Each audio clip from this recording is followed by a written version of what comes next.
Chapter 5. How Sir Gareth fought with the Red Knight of the Red Lands and how it fared with him in that battle. Also how his dwarf was stolen, and how his name and estate became known and were made manifest.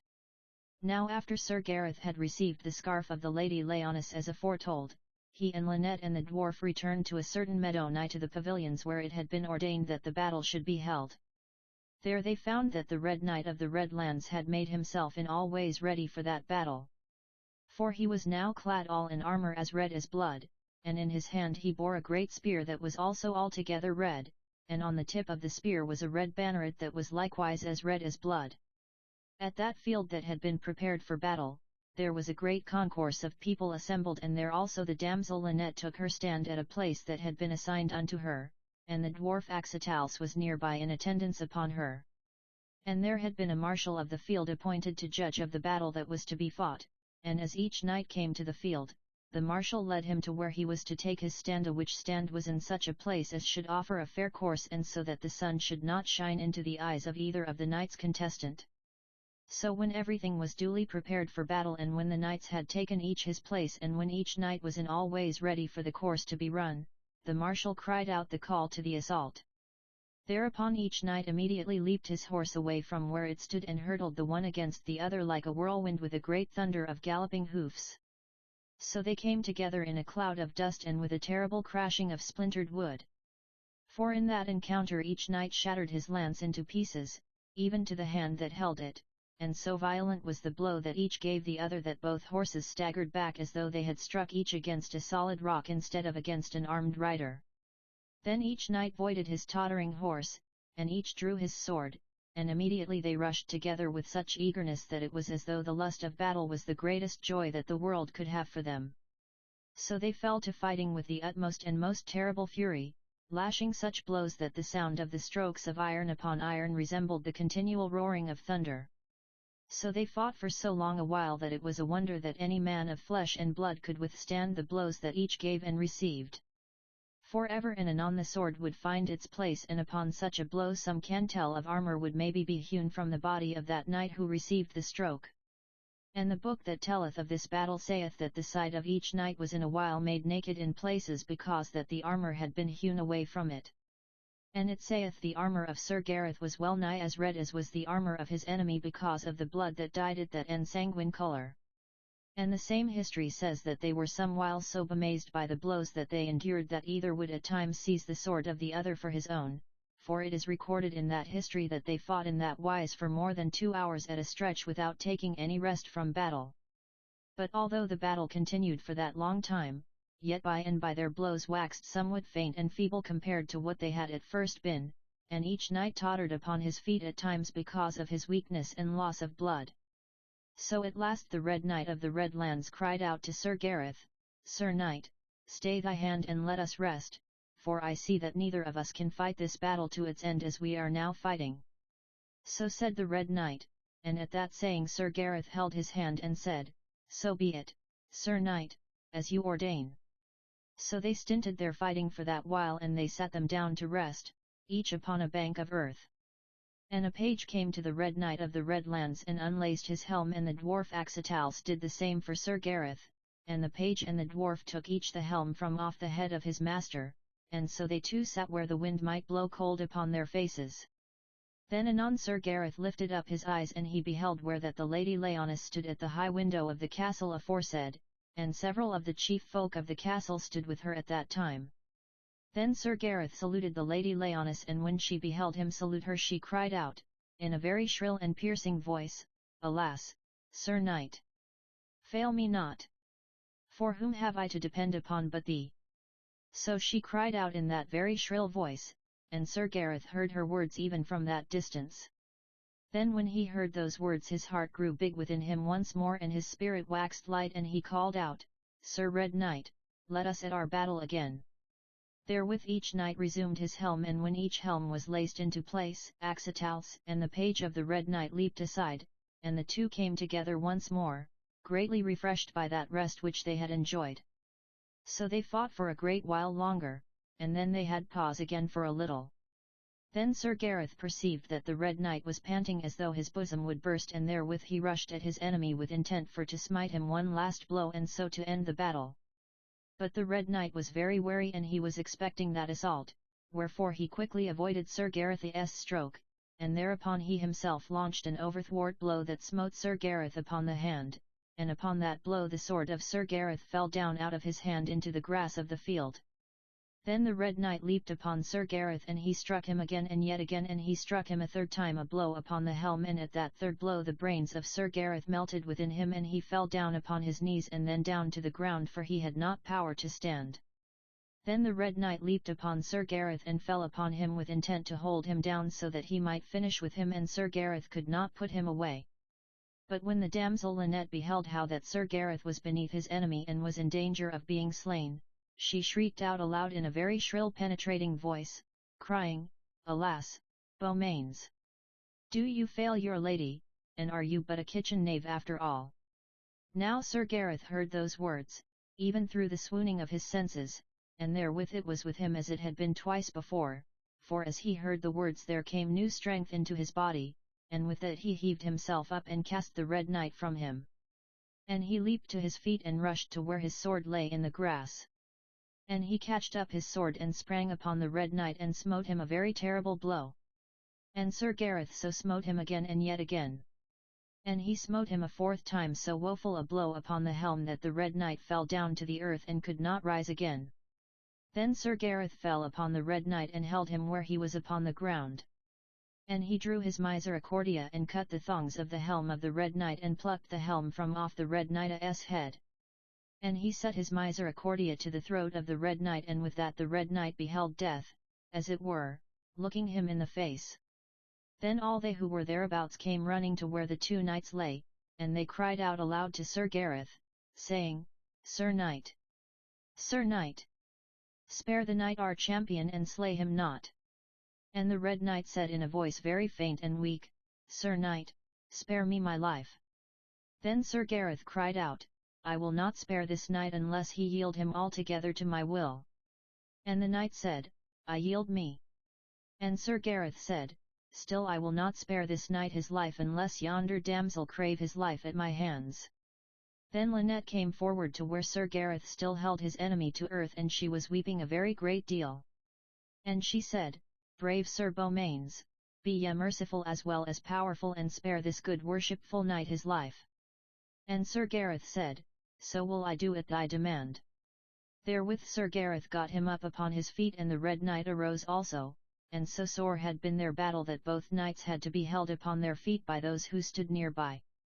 Then the Red Knight said, speaking in a very weak and fainting voice, "Fair Sir Knight, what are thy commands upon me?" And Sir Gareth said, "These are my commands, that so soon as you shall be sufficiently healed of your hurts, you and all these your people shall depart hence and take your way to the court of King Arthur. And my command is that you shall tell King Arthur that Beaumains, the kitchen knave, hath sent you thither for to pay your homage unto him. And because you have dishonoured other knights as you have done by taking away their shields and horses, it is my will that you shall also be dishonoured, for I ordain that your shield shall be taken away from you, and that it shall be hung upon one of these willow trees where you have hung the shields of those knights whom you have overcome in battle as I have overcome you.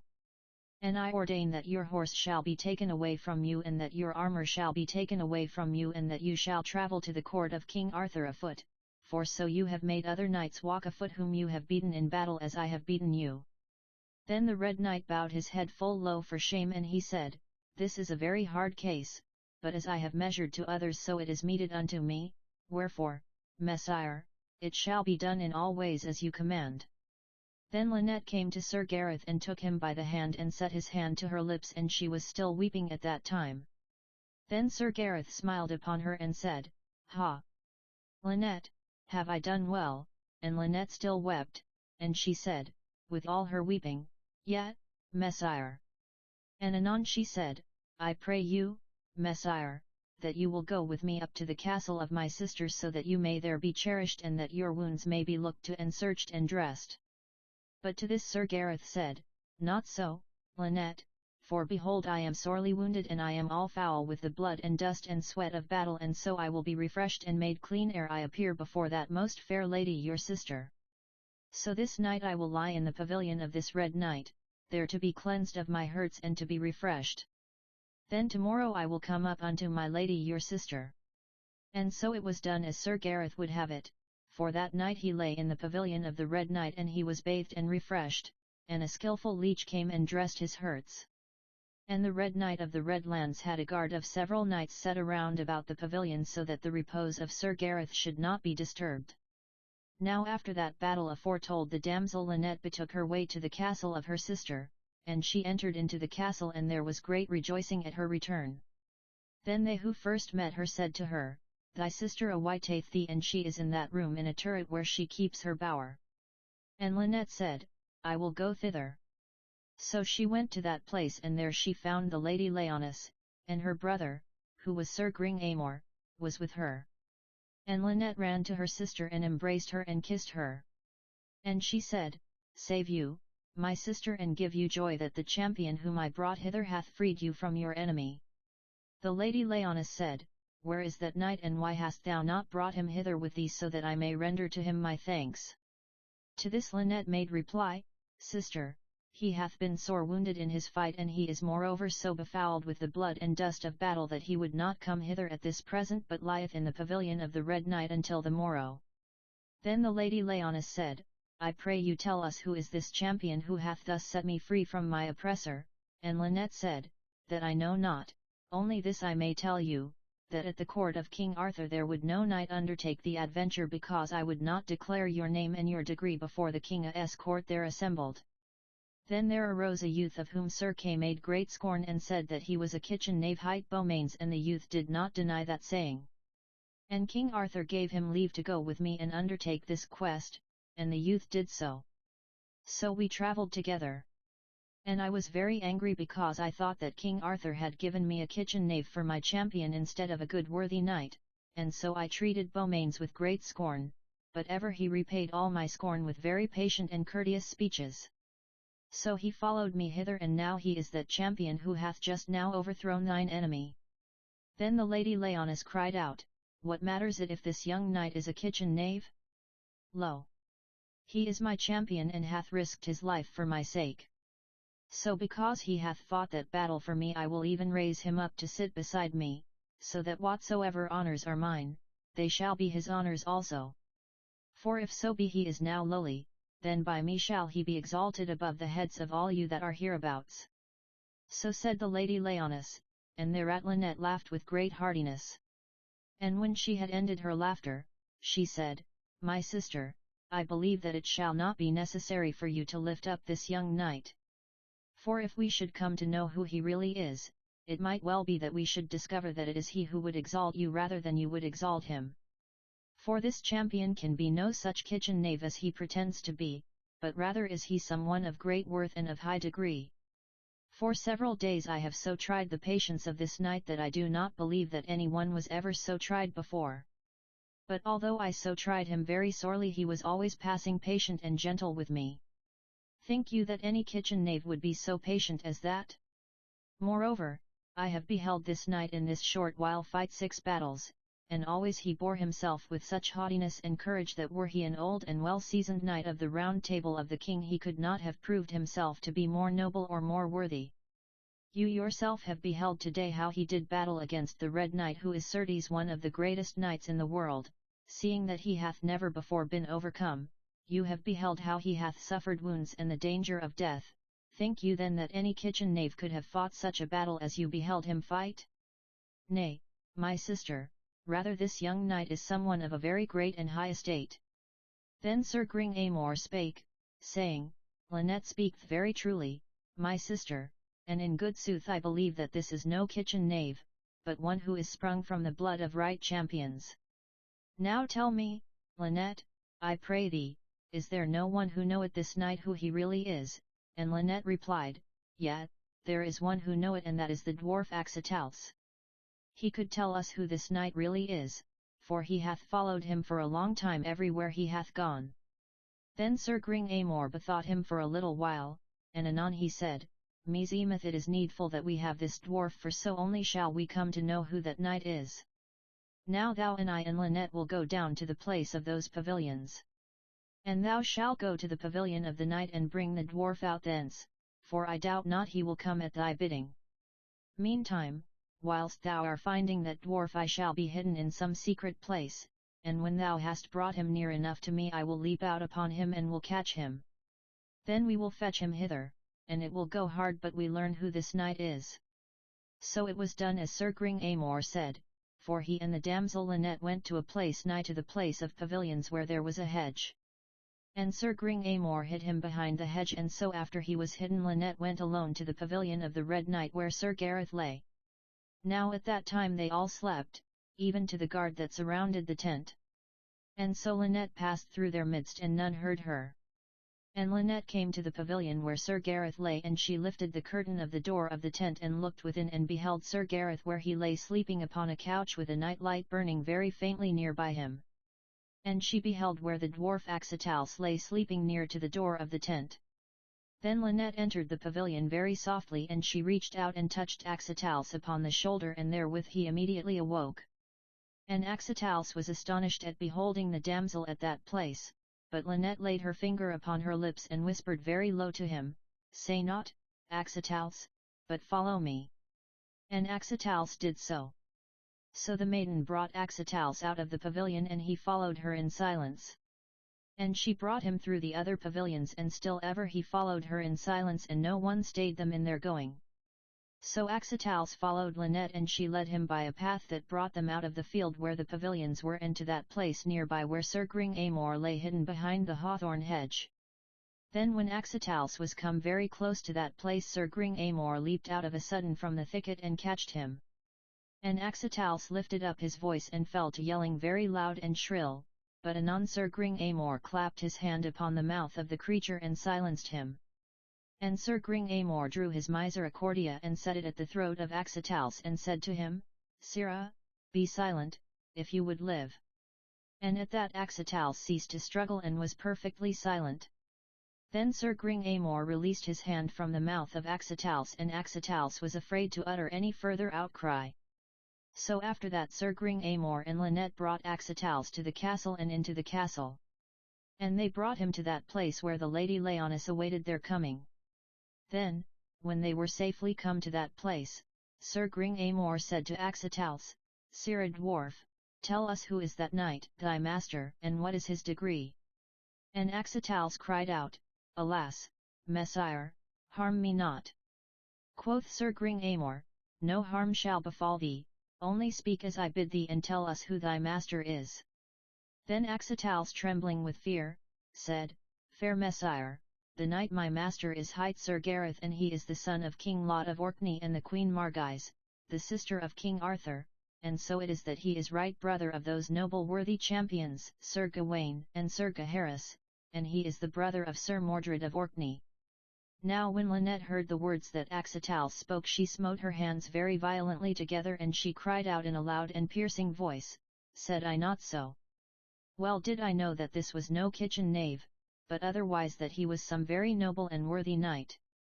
So he is, for there is none better in all the world than he. Rejoice, my sister, for here indeed is a great honour that hath befallen thee. For this is a very worthy champion to have saved thee from thy distresses."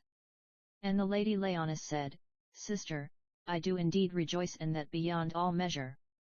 And she turned her to Sir Gringamore and said, "My brother, let us straightway hasten and go to this worthy knight, so that we may give him such thanks as is fitting for one of his degree to receive."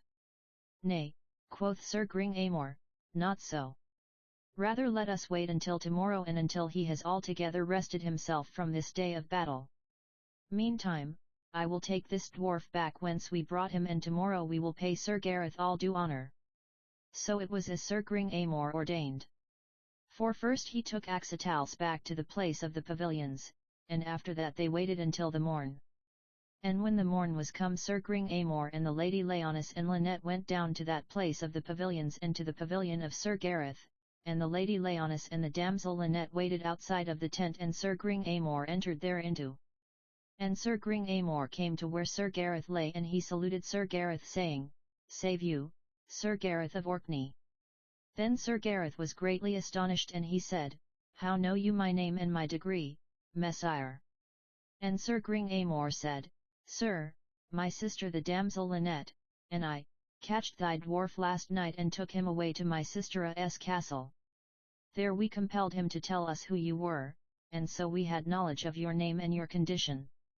And Sir Gringamore said, "Sir Gareth, we are rejoiced beyond measure that you have so greatly honoured us as to come hither and to serve as the champion of my sister, the Lady Leoness. Now if you will suffer her to have speech with you, she standeth without the door of the pavilion." And Sir Gareth said, "Let her come in, for I would fain see her near at hand."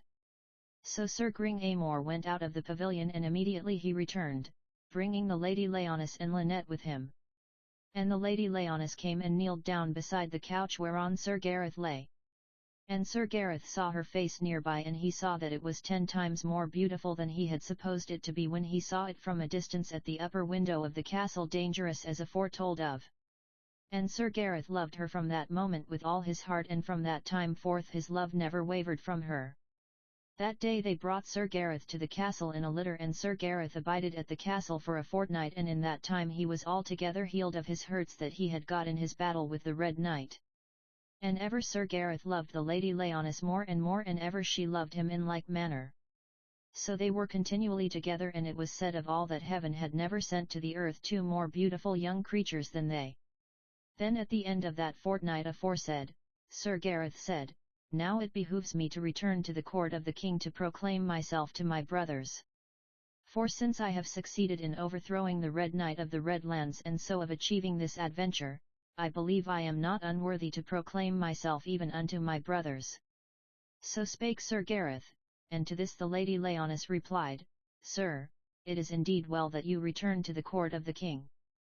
But when you go, I beseech you that you will permit my brother, Sir Gringamore, and my sister Lynette, and I myself for to go with you. For so you who departed alone will return with a company of those who love and honour you." Thus said the Lady Leoness, for it had come to pass by this time that she could not bear to be parted from Sir Gareth even for so short a while as a few days. Accordingly, it was done as she said, and straightway preparation was made for their departure. So the next day they took leave of the castle Dangerous for a while, betaking their way with a considerable court of knights, esquires, and attendants to the king's court at Carlion, where the king was at that time still abiding. Now return we to the court of King Arthur ere those others shall come thither, so that we may see how it befell at that place after the departure of the kitchen knave Beaumains.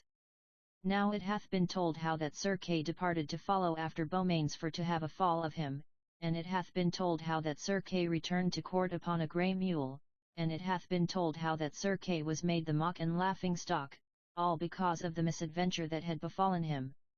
After that there passed 5 days, and at the end of that time there came Sir Perard to the court with the word that Sir Gareth had bidden him for to carry thither, to wit, that the kitchen knave, Beaumains, hath beaten him in battle and had sent him thither for to pay his duty unto the king. Then King Arthur said, "For heaven! What sort of a kitchen knave is this to overcome so brave and well seasoned a knight as Sir Perard? This can be no kitchen knave, but rather is he some youth of very heroic race who hath been dwelling for all this while unknown in our midst, in the guise of a kitchen knave." So said the king. And Sir Gawain said, "Lord, I may well believe that what you say is indeed the case." Then 2 days after Sir Perard had come to Carlion in that wise, there came thither that knight whom Sir Gareth had saved from the 6 thieves. And he brought a very considerable court of esquires and attendants with him, and he also told of the further doings of Sir Gareth. And when they at Carlion heard those things, both the king and the court made loud marvel and acclaim that Beaumains should have become so wonderful a champion as to do those things that were told of him. After that there passed a week, and at the end of that time there came Sir Percevant of Hind with a great court of knights and esquires accompanying him, and he also brought the same word that Sir Perard had done, to wit, that Beaumains, the kitchen knave, had overcome him in battle and had sent him to the king's court for to pay his duty to the king. And at that King Arthur and all of his court knew not what to think of a kitchen knave who should do such wonderful works. So passed a fortnight, and at the end of that time there came the Red Knight of the Red Lands, walking afoot and without shield or armour, but surrounded by even a greater court of knights and esquires than Sir Percevant had brought with him. And he also brought the same word to the king that the kitchen knave, Beaumains, had overcome him and had sent him thither to pay his duty to the king. And besides this he told the king many things concerning this same Beaumains that the others had not told, to wit, how Beaumains had carried his adventure of the castle Dangerous through to a worthy ending, and how that he was even then lodging at the castle of the Lady Leoness of Grande Regard. So when King Arthur and his court heard all these things, he and they wist not what to think, but marvelled as to who this extraordinary young champion was. Now the day after the Red Knight of the Red Lands had come to Carlion as aforetold, it befell that there came to the court of the king an herald, and the herald brought news that Queen Margise of Orkney was even then upon her way for to visit the king. Then King Arthur was very glad that his sister was coming thither, for he loved her above all others of his kin. So it came to pass that when the day after the next day had come, Queen Margise reached the court of the king as she had promised to do, and the king and the court gave her royal greeting. Then Queen Margise looked all about, and by she said, "Where is my son Gareth, whom I sent thitherward a year ago?" At that King Arthur was very much astonished, and for a little he wist not what to think. Then he said, "I know of no such one as Gareth." Upon this Queen Margise was filled with anxiety, for she wist not what to believe had happened to her son. So her colour changed several times, and several times she tried to speak and could not. Then at last she did speak, saying, "Woe is me if harm should have befallen him, for certes he is the very flower of all my children." Then King Arthur took suddenly thought of Beaumains, and he said, "Sister, take heart and look up, for I believe that no harm but rather great honour hath befallen thy son. Now tell me, did he come hither about the time of the feast of Pentecost a year ago?" And the queen said, "Yet." Then King Arthur said, "Tell me, was thy son fair of face, and had he ruddy hair, and was he tall and broad of girth, and had he a dwarf named Axetals with him?" And the queen said, "Yet, that was he." Then King Arthur said, "He hath been here, but we knew him not." And the queen said, "What hath befallen him?" Then King Arthur told the queen his sister all that had befallen. For he told her how that Gareth had come thither and in what guise, and he told her how Gareth had dwelt all that year unknown at the court under the name of Beaumains because of the whiteness of his hands, and he told her how that Beaumains had gone forth upon that adventure to the castle Dangerous, and he told her how he had succeeded in that adventure, and he told her of the several other things that are herein told, and ever Queen Margise listened to him. But when King Arthur had finished his telling, the queen was very angry, and she said, "Methinks, my brother, that you should have known my son for one of high and noble degree, even though he were clad in green as you tell me, and even though he did beseech no greater boon of you than food and drink and lodging. For certes there was ever that in his bearing that bespake better things than these." Then King Arthur, speaking very mildly, said, "My sister, how may one know another, his name and his degree, only by looking in his face? Yet wit you that had I not thought there was somewhat high and noble about this youth, I had not given him leave to undertake this adventure in which he hath succeeded so very gloriously." So spake King Arthur, but Queen Margise was hardly yet appeased, nor was she pacified for a long time afterward. Then, at last, she was pacified. Now a day or two after this time the king called Sir Gawain and Sir Gaheris to him, and he said to these two, "Take you a noble court of knights and gentlemen, and go you forth and find your brother, and bring him hither to our court in all such royal estate as is befitting for such a knight to enjoy. For of a surety it will be a great honour for to have such a knight amongst us." Then Sir Gawain and Sir Gaheris were much pleased that the king should so favour their brother, wherefore they fulfilled that command to the full, for they chose them such a court as was as noble as possible, and they set forth upon that journey as the king had commanded. So they travelled for one whole day and for a part of another day, and toward the afternoon of that second day they beheld a great company of knights and lords and ladies a horseback coming toward them. And many esquires and attendants accompanied that fair company, and they so shone with cloth of gold and with many jewels and with bright shining armour that it bedazzled the eyes to look upon them. And Sir Gawain and Sir Gaheris wondered what lordly company that could be. And when that company had come nearer, they too perceived that at the head thereof there rode 2 knights in armour and 2 ladies upon ambling palfreys, and they saw that the 2 ladies were very beautiful. And when that company had come still nearer, Sir Gawain and Sir Gaheris perceived that one of those knights who rode with the ladies was none other than him whom they had aforetime called Beaumains, and that one of the damsels was the damsel Lynette who had come to court a short time before. Then when Sir Gawain and Sir Gaheris perceived their brother at the head of that company, they immediately set spurs to horse and raced forward to meet him with all speed they could command. And when they had come to where Sir Gareth was, they leaped down from off their horses and ran to him, crying aloud, "Brother, brother!" And Sir Gareth leaped down from his horse and ran to them, and so they kissed and embraced each other upon the highroad, weeping for joy. Thus it was that Sir Gareth was acknowledged by those 2 noble and worthy knights champion, his brothers, and so his kindred met him and gave him welcome. And now it remains but few things to say, for there remaineth only to be said that Sir Gareth was received at the court with such rejoicings as you may well suppose.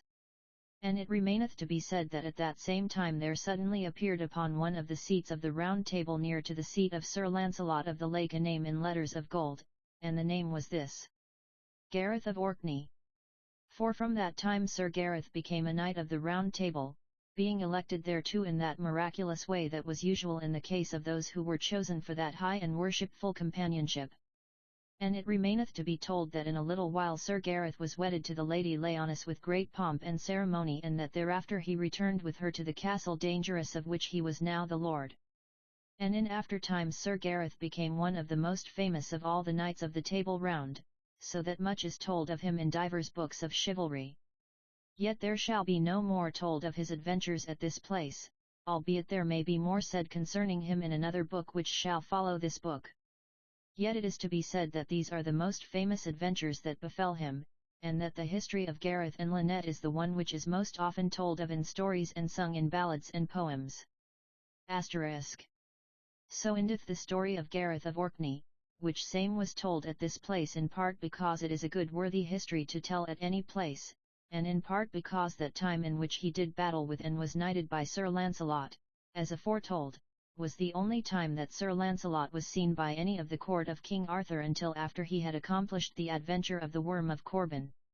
For that which followeth dealeth of the adventure of the Worm of Corbin, and with how that Sir Launcelot overcame that dragon and became acquainted with the Lady Elaine the Fair, who was the mother of Sir Galahad, who was the flower of all chivalry. Wherefore, if you would know that part of the history of Sir Launcelot that relates to those things, you must needs read that which is written hereinafter. Part 3, the story of Sir Launcelot and Elaine the Fair. Here followeth the history of Sir Launcelot's wanderings, and of how he came to the town of Corbin, and of how he slew the great worm of Corbin that for some whiles brought sorrow and death to the folk of Corbin. Here you shall also read the history of Elaine the Fair, the king's daughter of Corbin, and of how for her sake Sir Launcelot fought in the tournament at Astolat. All these and several other things are herein duly set forth, so that, should you please to read that which is hereafter written, I believe you shall find a great deal of pleasure and entertainment in that history. Chapter 1st. How Sir Launcelot rode errant, and how he assumed to undertake the adventure of the Worm of Corbin. And now you shall be told how it befell Sir Launcelot after that he had fought with Sir Gareth and had made him knight, as told in the history of Sir Gareth. You are to know that after Sir Launcelot left Sir Gareth he went his way very cheerfully, and many times he bethought him of how the damsel Lynette had taken Sir Gareth to be a kitchen knave, and at that thought he would laugh with great joy of so excellent a jest. So with great cheerfulness of spirit he rode ever onward upon his way, whilst the daylight slanted farther and farther toward sunset. And, after a while, the sun sunk in the west, and the silence of the twilight fell like to a soft mantle of silence upon the entire earth. The darkness fell, the earth melted here and there into shadow, and every sound came very clear and loud, as though the bright and luminous sky that arched overhead was a great hollow bell of crystal that echoed back every sudden noise with extraordinary clearness. Then Sir Launcelot was both hungry and athirst, and he wist not where he might find refreshment to satisfy the needs of his body. So, thinking of food and drink, he was presently aware of the light of a fire shining in the grey of the falling twilight, and thitherward he directed his way, and in a little pass, he came to where there was a merry party of strolling minstrels gathered around about that bright and cheerful fire.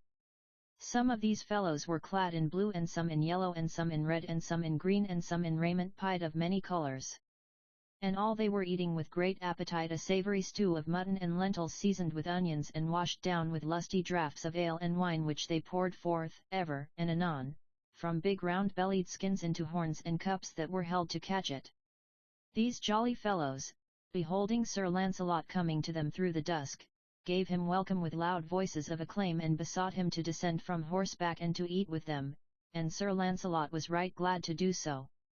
So he dismounted from his horse and eased it of its saddle and turned it loose to browse as it listed upon the grass of the wayside. And he laid aside his shield and his spear and his sword and his helmet and he sat him down with those minstrels and fell to eating and drinking with might and main. And the minstrels bade him to take good cheer and to eat and drink all that he desired and Sir Launcelot did so. Then, after Sir Launcelot and the minstrels had supped their fill, those lusty fellows brought forth other skins of wine and filling again the several cups and flagons they all fell to drinking and making merry. And several of the minstrels brought forth lutes and others brought forth viols, and anon he who was the chief minstrel called upon one to stand forth and sing, and that fellow did so, chaunting a roundel in praise of his sweetheart's eyes. After that, another sang of battle and still another sang in praise of pleasant living, meantime the others accompanied, with lute and viol, those who sang, and Sir Launcelot listened to their music with great pleasure of heart. All about them lay the deep silence of the moonlit night with only that one red spot of fire and of cheerful mirth in the midst of it, and the fire shone very bright upon the armour of the knight and lit up all those quaint fellows in red and green and yellow and blue and pied so that they stood forth against the blackness behind them as though they had been carved out from it with a sharp knife. Then he who was chief among the minstrels said to Sir Launcelot, "Messire, will ye not also sing?" At this Sir Launcelot laughed, and quoth he, "Nay, good fellows, I cannot sing as ye do, but I will tell ye a story and ye list to hear me." At that they all cried out to tell them that story and thereupon he did so, telling them a certain goodly conty of two knights who loved a lady, but she loved neither of them, having set her heart upon an esquire of low degree. So of these two knights the one became an hermit and the other by force of his knighthood brought it to pass that the esquire was exalted from his squirehood to become a king. But when the esquire became a king the lady would have none of him, but turned her love to the knight who had exalted him to his high estate. So the lady left the esquire who was king and married the noble knight who had made him king, and so, having made choice of the greatest and the noblest of all the three, she dwelt happily with him to the end of her life. To this the minstrels listed in silence and when Sir Launcelot had finished they gave him great applause without measure. After that the minstrels sang again and Sir Launcelot told them another tale of chivalry, and so with good cheer the night passed pleasantly away until the great round moon, bright and full like to a bubble of shining silver, floated high in the sky above their heads, very bright and as glorious as day and bathing all the world in a flood of still white light, most wonderful to behold. Then perceiving it to be midnight, Sir Launcelot bestirred himself, and he said, "Good fellows, I thank ye with all my heart for the entertainment ye have given me, but now I am refreshed I must go again upon my way." To this he who was chief among the minstrels said, "Sir Knight, we would fain that you would remain with us tonight and would travel with us upon our way tomorrow, for indeed you are the pleasantest and cheerfulest knight that ever we met in all of our lives." At this Sir Launcelot laughed with great good will, and he said, "Good fellows, I give you gramercy for your fair regard. Ye are indeed a merry company and were I not a knight methinks I would rather be one of your party than one of any other company that ever I fell in with. But it may not be, for, lo! I am a knight and I must e'en go about my business as becometh one who weareth spurs of gold. So here and now we part. Ne'theless you may haply do me one service, and that is to tell me whether anywhere hereabout is to be found an adventure such as may beseem a knight of good credit to undertake." Upon this one of those minstrels spake saying, "Messire, I know where there is an adventure, which, if you achieve it, will bring you such great credit that I believe Sir Launcelot of the Lake himself would not have greater credit than you." At this Sir Launcelot laughed with great good will. "Well," quoth he, "I would not be overbold, yet this I may say, that anything Sir Launcelot of the Lake might not fear to undertake, that also I shall not fear to assume, and whatever he might find strength to do that also I may hope to accomplish. For indeed I may tell ye that I hold myself to be altogether as good and worthy a knight as ever is Sir Launcelot of the Lake. Ha, quoth the chief minstrel, I perceive, Sir Knight, that thou hast a very good opinion of thyself. Now, were Sir Launcelot here, haply thou wouldst not venture to reckon thyself so high as thou now dost. At that all those minstrels laughed in great measure, and Sir Launcelot laughed with them as loud as any. Good fellows, said he, I believe I reckon myself to be no better than another man born of woman, yet this I have to say, oftentimes have I beheld Sir Launcelot and sometimes have I contended against his will, but never at any time have I found him to be stronger or worthier than am I myself. But let us not debate so small a matter as this. Let us instead learn what is that adventure concerning which yonder good fellow hath to advise us. Messire, quoth the minstrel, have ye ever heard tell of the Worm of Corbin? Nay, said Sir Launcelot, but tell thou me of it. Sir, said the minstrel, I will do so. You are to know that some ways to a considerable distance to the eastward of this place there is a very large fair noble town hight Corbin, and the king of that country is King Pels. Now one time it chanced that Queen Morgana le Fay and the Queen of North Wales were upon a visit to Corbin, and whilst they were there was given in that place a great justing and feast in their honour. Whilst King Pels sat at table with the two queens, all of his court and his daughter Elaine the fair being with him, there came into the pavilion where the feast was held a wonderfully fair damsel, tall and straight and clad from top to toe in flame-coloured satin. In her hand she bare a paten of silver and upon the paten was a napkin, and on the napkin there was a wonderful ring of gold set with a clear blue stone. And the damsel spoke in a voice both high and clear, saying, lords and ladies, here have I a ring that may only be worn by the fairest and worthiest lady in this room. At these words, as you may suppose, there was a great deal of wonder and much expectation, and a great deal of talk. For some said that one lady should by rights have that ring and some said that another lady should have it.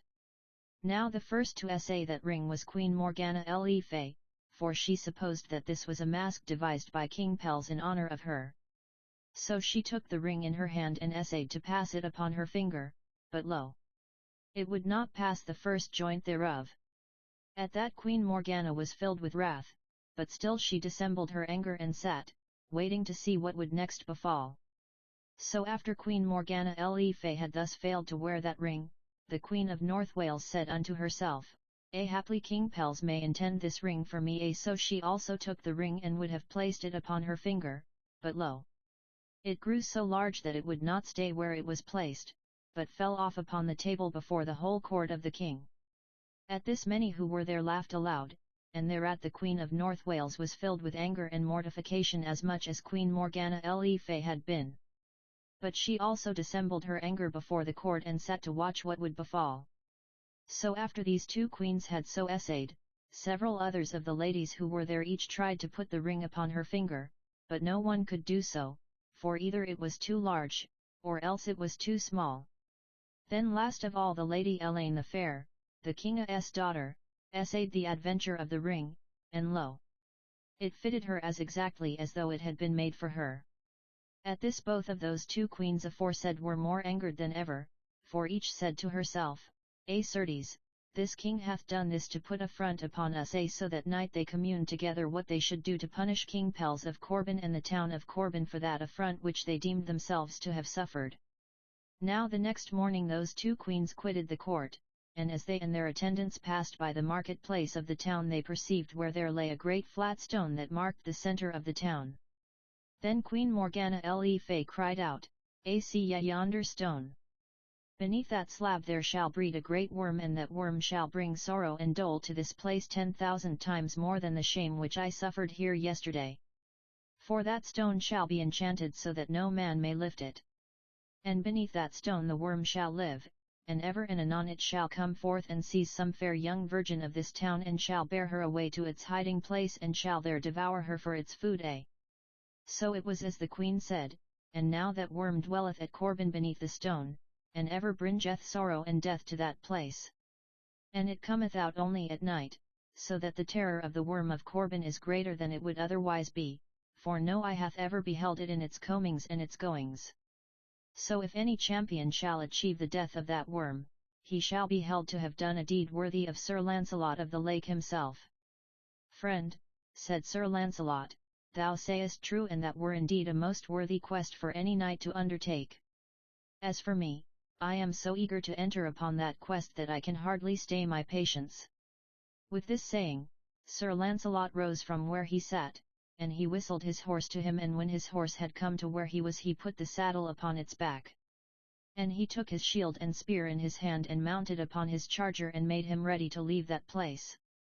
But ere he departed, the chief minstrel and several others came to him, and the chief minstrel laid his hand upon the horse's neck, and he said, I pray you, Messire, tell us who you are, who have seen Sir Launcelot of the Lake so often, and who declare yourself to be as good a knight as he.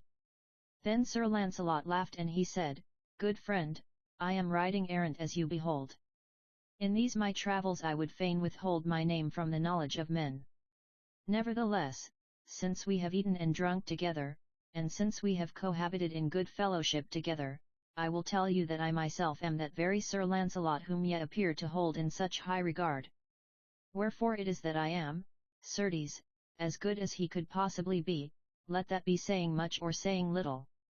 So saying, Sir Launcelot set spurs to his horse and rode away, and left them astonished at his words. And long after he had left those merry fellows, he could hear their voices in the distance babbling together very loud with wonder that Sir Launcelot of the Lake had been amongst them for all that time without any one of them suspecting him who he was. For by this time all the world knew Sir Launcelot of the Lake to be the greatest champion that ever the world had seen from the very beginning unto that time. After that, Sir Launcelot rode forward upon his way toward the eastward through the moonlit night, and by he entered a great space of forest land. And some while after he had entered that woodland, the summer day began to dawn, and all the birds began at first to chirp and then to sing very blithely and with a great multitude of happy voices from out of every leafy thicket. Then up leapt the jolly sun and touched all the upper leafage of the trees and turned them into gold. And anon the sun rose high and higher, and when it was very high in the heavens, Sir Launcelot came out of the forest into an open country of level meadows and of pasture lands. And in the midst of that place, a great way off, he beheld where there was a fair walled town set upon a hill with a smooth shining river at its foot, and he wist that this must be the town of Corban, of which the strolling minstrels had told him the night before. So Sir Launcelot rode forward and drew near the town. And as he drew closer to it, he thought that this was one of the fairest towns that ever he had beheld in all of his life. For the castle of the town and the houses of the town were all built else of stone or else of brick, and 1,000 windows sparkled in the brightness of the day, shining like to stars in heaven. And the river that flowed beside the town wound down between fair green meadows which lay upon either side, and betwixt banks of reeds and rushes and pollard willows, and it was like to a great serpent of pure silver lying in the grass. The walls of the castle and the walls of the town came down to the river, and stood with their feet, as it were, in the clear and crystal bright water, and there were trees that overhung the water upon this side and upon that, and there was a bridge with 3 arches that crossed over the river and led to the town. All these things Sir Launcelot beheld, and so it was that the town appeared exceedingly pleasant to his eyes. Now when Sir Launcelot had come pretty close to the town, he met a party of town folk with several pack mules hung with bells and laden with parcels of goods. These Sir Launcelot bespoke, saying, I pray yet, fair folk, tell me, is this the town of Corban? Thereunto they replied, Yet, Sir Knight, this is that town. Sir Launcelot said, Why are ye so sad and downcast? Whereunto the chief of that party, a right reverend man with a long white beard, made reply, Sir Knight, wherefore do you ask us why we are sad? Whence come you that you have not heard how we are cursed in this town by a worm that torments us very grievously, and how is it that you have not heard tell how that worm devoureth every now and then a tender virgin from our midst? Sir, quoth Sir Launcelot, I have indeed heard of this worm that bringeth you so much woe and dole. Know ye that it is because of this very worm that I have come hither. For I purpose, if God's grace be with me, to destroy that vile thing, and so to set ye all free from the curse that lies upon you. Alas, "Sir Knight," quoth the old man, speaking very sorrowfully, "I do not doubt that you are possessed of all the courage necessary for this undertaking, yet for all that you may not hope to succeed in your quest. For even if you were able to slay the worm, yet you could not come at it. For you are to know that it lieth beneath a great stone, and that the stone is sealed by magic which Queen Morgana le Fay set upon it, so that no man may raise it from where it lieth." Then Sir Launcelot spoke words of good cheer to that old man and to his companions, saying, "Let that be as it may, yet for all that ye need not despair of succour. Know ye not that naught can be achieved until it first be essayed? As for that enchantment that lieth upon the stone, I tell ye this, behold this ring which I wear upon my finger. It is sovereign against all magic whatsoever, wherefore I know that the spells which bind this stone into its place cannot prevail against the counter magic of this ring. So ye shall be well assured that I shall lift that stone, and after that, when it shall be lifted and when it shall come to battle betwixt me and that worm, then shall the issue lie altogether with God, His grace and mercy." Now when those who were there heard what Sir Launcelot said, their hearts were filled with hope and joy, for it seemed to them that here indeed might be a champion who should deliver them out of their distresses. Wherefore when they heard his words they presently lifted up their voices in loud acclaim, some crying, "God be with you," and some crying, "God save you from destruction," some crying this, and some crying that. Then Sir Launcelot smiled upon them and said, "Save you good people," and therewith set spurs to flank and rode away. But many of those who were there went with him, running beside his horse, seeking to touch him and even to touch the horse which he rode. And all the time they gave him loud acclaim without measure and without stint. For the virtue of Sir Launcelot went forth from him like a shining light, wherefore it seemed to them that here was one who should certainly free them from the curse that lay upon them. Asterisk. And thus it was that Sir Launcelot of the Lake rode across that three-spanned bridge and into the town of Corbin, and so to his adventure with the Worm of Corbin. Chapter 2. How Sir Launcelot slew the Worm of Corbin, and how he was carried thereafter to the castle of Corbin and to King Pelles and to the Lady Elaine the Fair.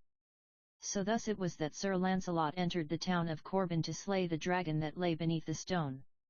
And with his coming a great multitude gathered very quickly, hurrying from all sides, crying out and blessing him as he rode forward upon his way. And ever a great roar of voices sounded all about him like to the noise of many waters. So, upborne by that multitude, Sir Launcelot went forward very steadfastly toward the market-place of the town, in the midst of which lay that great stone, aforetold of, with the worm beneath it. And when he had reached the place, he bade the multitude abide where they were. So, upon that command, the people stood afar off, and Sir Launcelot went forward alone to where was the slab of stone. And he looked down upon the slab and beheld that it was very flat and wide and so big that 3 men might hardly hope to lift it. Besides this, he beheld that it had been sealed by magic as had been reported to him, for many strange letters and figures had been engraved into the face of the stone. Now you are to remember that it was aforetold of in the Book of the Champions of the Round Table that Sir Launcelot wore upon his finger a ring which the Lady of the Lake had given him when he quitted the lake, and you all remember that that ring was of such a sort that he who wore it might dissolve all evil magic or enchantment against which he should direct his efforts.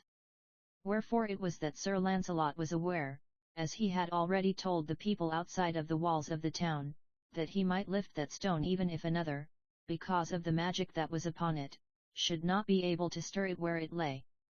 So Sir Launcelot put aside his sword and his shield, and he went forward to the slab, and he seized the slab in both of his hands. And he bent his back and lifted, and lo! The bands of enchantment that lay upon the stone were snapped, and the slab moved and stirred in the bed wherein it lay. Then when the multitude of the people who gazed upon him beheld the slab how it moved and stirred in its bed, a great shout went up from several thousand lips like to one mighty voice of outcry. Therewith Sir Launcelot bent again to the stone and heaved with all his might. And lo! He lifted the stone and he raised it and he rolled it over upon the earth. Then he looked down into the hole that was beneath the stone, and he was aware that there lay something in the hole that moved. And anon he beheld 2 green and glassy eyes that opened upon him and looked up at him from out of the hole, and he beheld that those eyes were covered over as with a thin film to shelter them from the dazzling light of the daytime. And as Sir Launcelot gazed he beheld that that thing which lay within the hole began to crawl out of the hole, and Sir Launcelot beheld that it was a huge worm, covered all over with livid scales as hard as flint. And the worm lifted the fore part of its body to the height of a tall man and gaped very dreadfully with a great mouth an ell wide, and all glistening with 3 rows of white and shining teeth. And Sir Launcelot beheld that the worm had as many as 1,000 feet, and that each foot was armed with a great claw like the claw of a lion, as hard as flint, and very venomous with poison.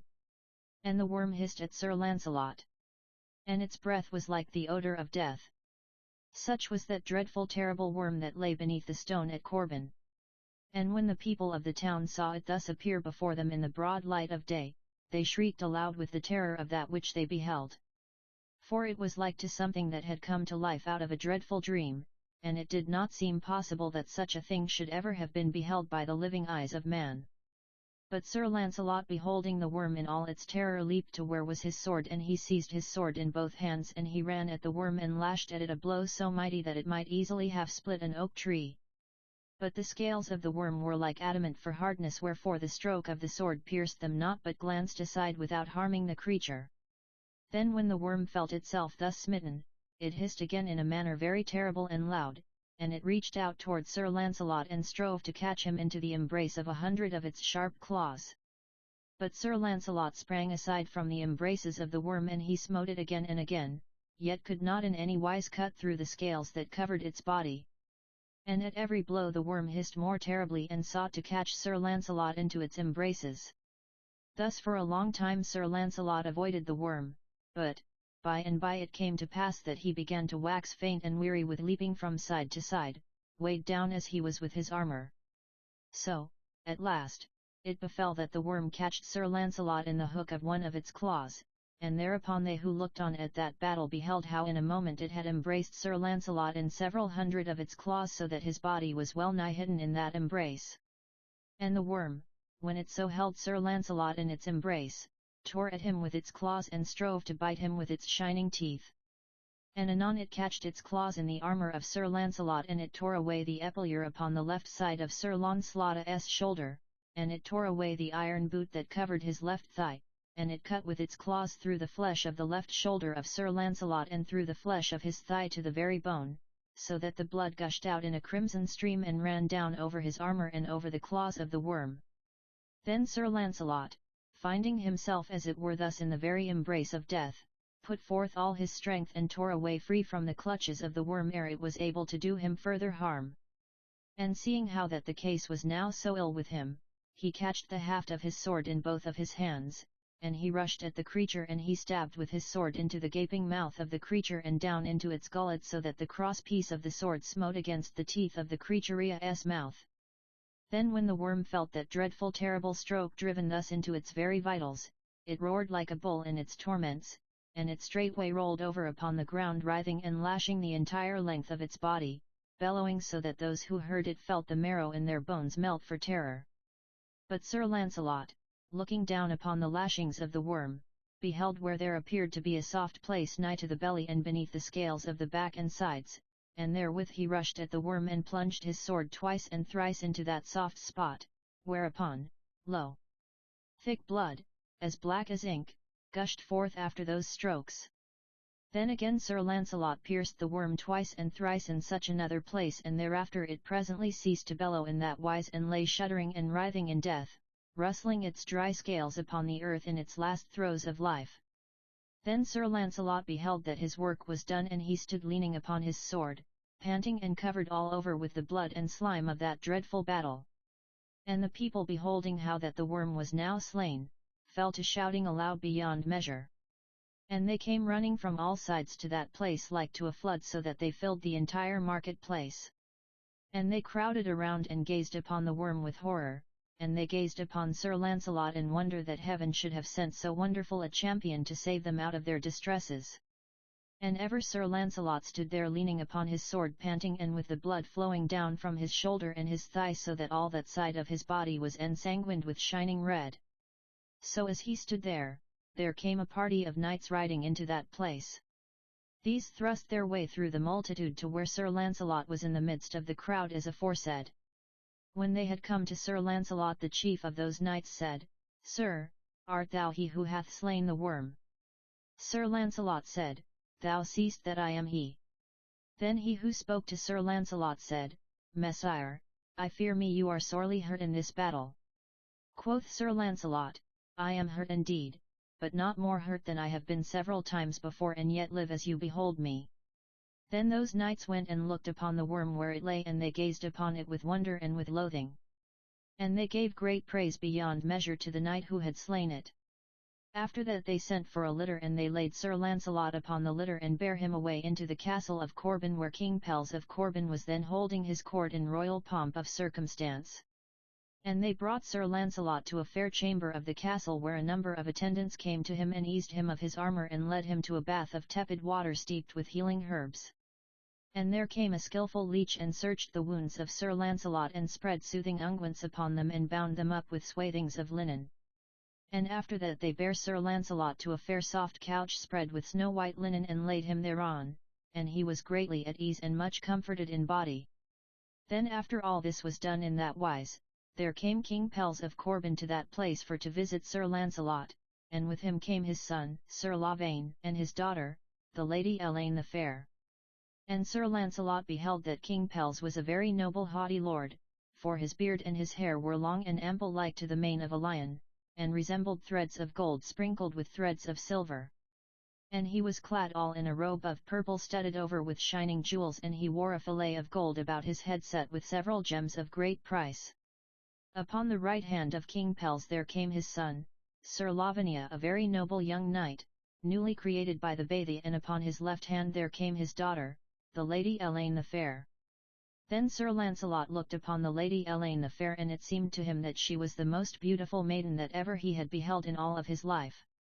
For he saw that her hair was soft and yellow and shining like to the finest silk, that her eyebrows were curved and very fine, as though they had been marked with a sharp and delicate pencil, that her eyes were very large and perfectly blue and very lustrous, and as bright as precious jewels, that her forehead was like cream for whiteness, that her cheeks were like roses for softness of blush, that her lips were like coral for redness, and that betwixt her lips her teeth were white, like to pearls for whiteness. Such was the Lady Elaine, as Sir Launcelot beheld her, and he was amazed at her surpassing beauty, and at the tender grace of her virgin youth. Then King Pelles and Sir Lavaine and the fair Elaine came close to where Sir Launcelot lay upon his couch, and there they kneeled them down upon the ground. And King Pelles spake, saying, "Messire, what thanks shall we find fit to give to you who have freed this entire land from the dreadful curse that lay upon it?" "Lord," said Sir Launcelot, "thank not me, but give your thanks to God, whose tool and instrument I was in this undertaking." "Messire," quoth King Pelles, "I have not forgot to give thanks to God. Nevertheless, seeing the instrument which he hath fitted to his hand is so perfect an instrument, one may praise that also. So we do praise you and give thanks from our heart to you for the deliverance which you have brought to us. Now I pray you tell me who you are who have brought this great succour to our state, for methinks you must be some famous hero, and I would fain thank you in your own name for what you have done to benefit us." "Lord," said Sir Launcelot, "this you must forgive me if I tell you not my name. For there is supposed to be shame upon my name, wherefore I am now known as Le Chevalier Malfait, because in the eyes of those to whom I am accountable I have done amiss." "Well," quoth King Pelles, "I dare be sworn you have not at any time done greatly amiss in that which you have done. Nevertheless, and you will have it so, so it shall be as you will, and with us all of this place you shall be known as Le Chevalier Malfait until such time as it pleases you to assume your proper name and title. Thus I have told you all the circumstances of that famous adventure of the Worm of Corbin, and there remaineth now only this to say, that Sir Launcelot did not recover from his hurt as soon as he had supposed he would. For the venom of the dragon had got into his blood, wherefore even after a 12-month had gone by, he still remained in the castle of King Pelles at Corbin, albeit he was by that time quite healed in his body. And also there is this to tell, that at the end of the 12-month aforesaid, King Pelles came to Sir Launcelot and said to him, "Messire, I would that you would henceforth dwell with us at this court. For not only would you be a great credit to any court in which you live, but here we all love you as one loveth the apple of his eye.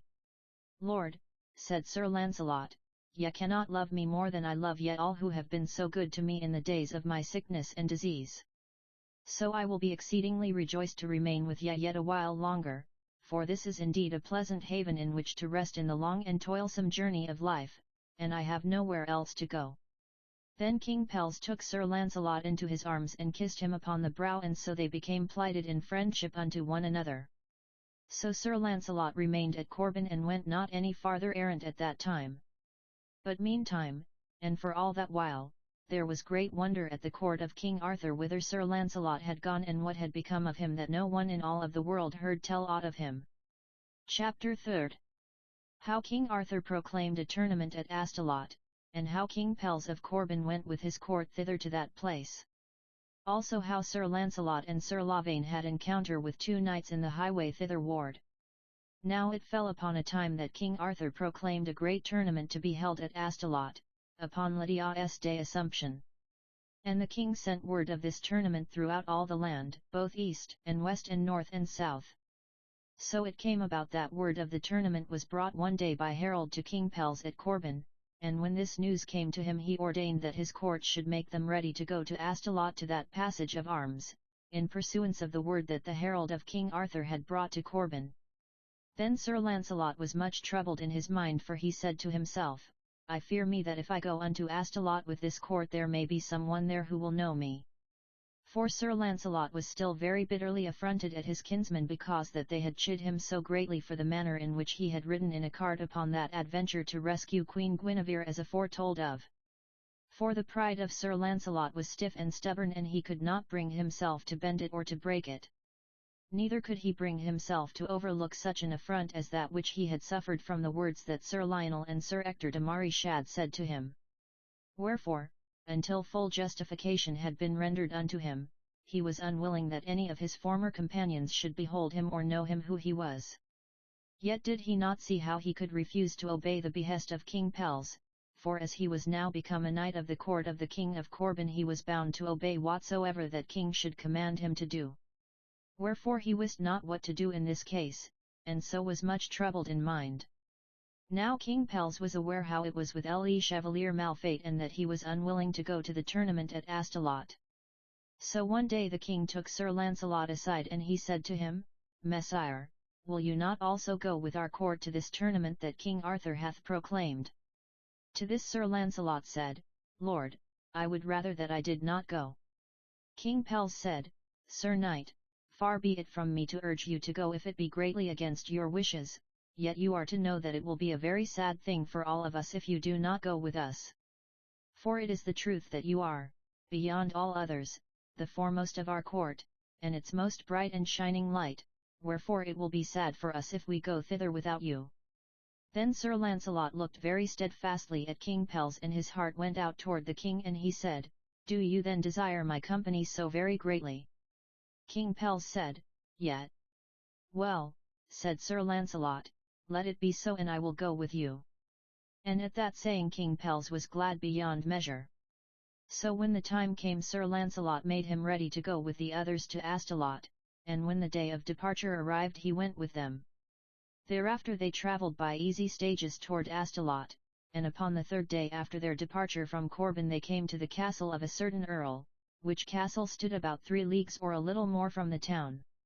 This earl was a kinsman of King Pelles and in great amity with him, wherefore he was glad to have the king and his court to lodge with him at that time.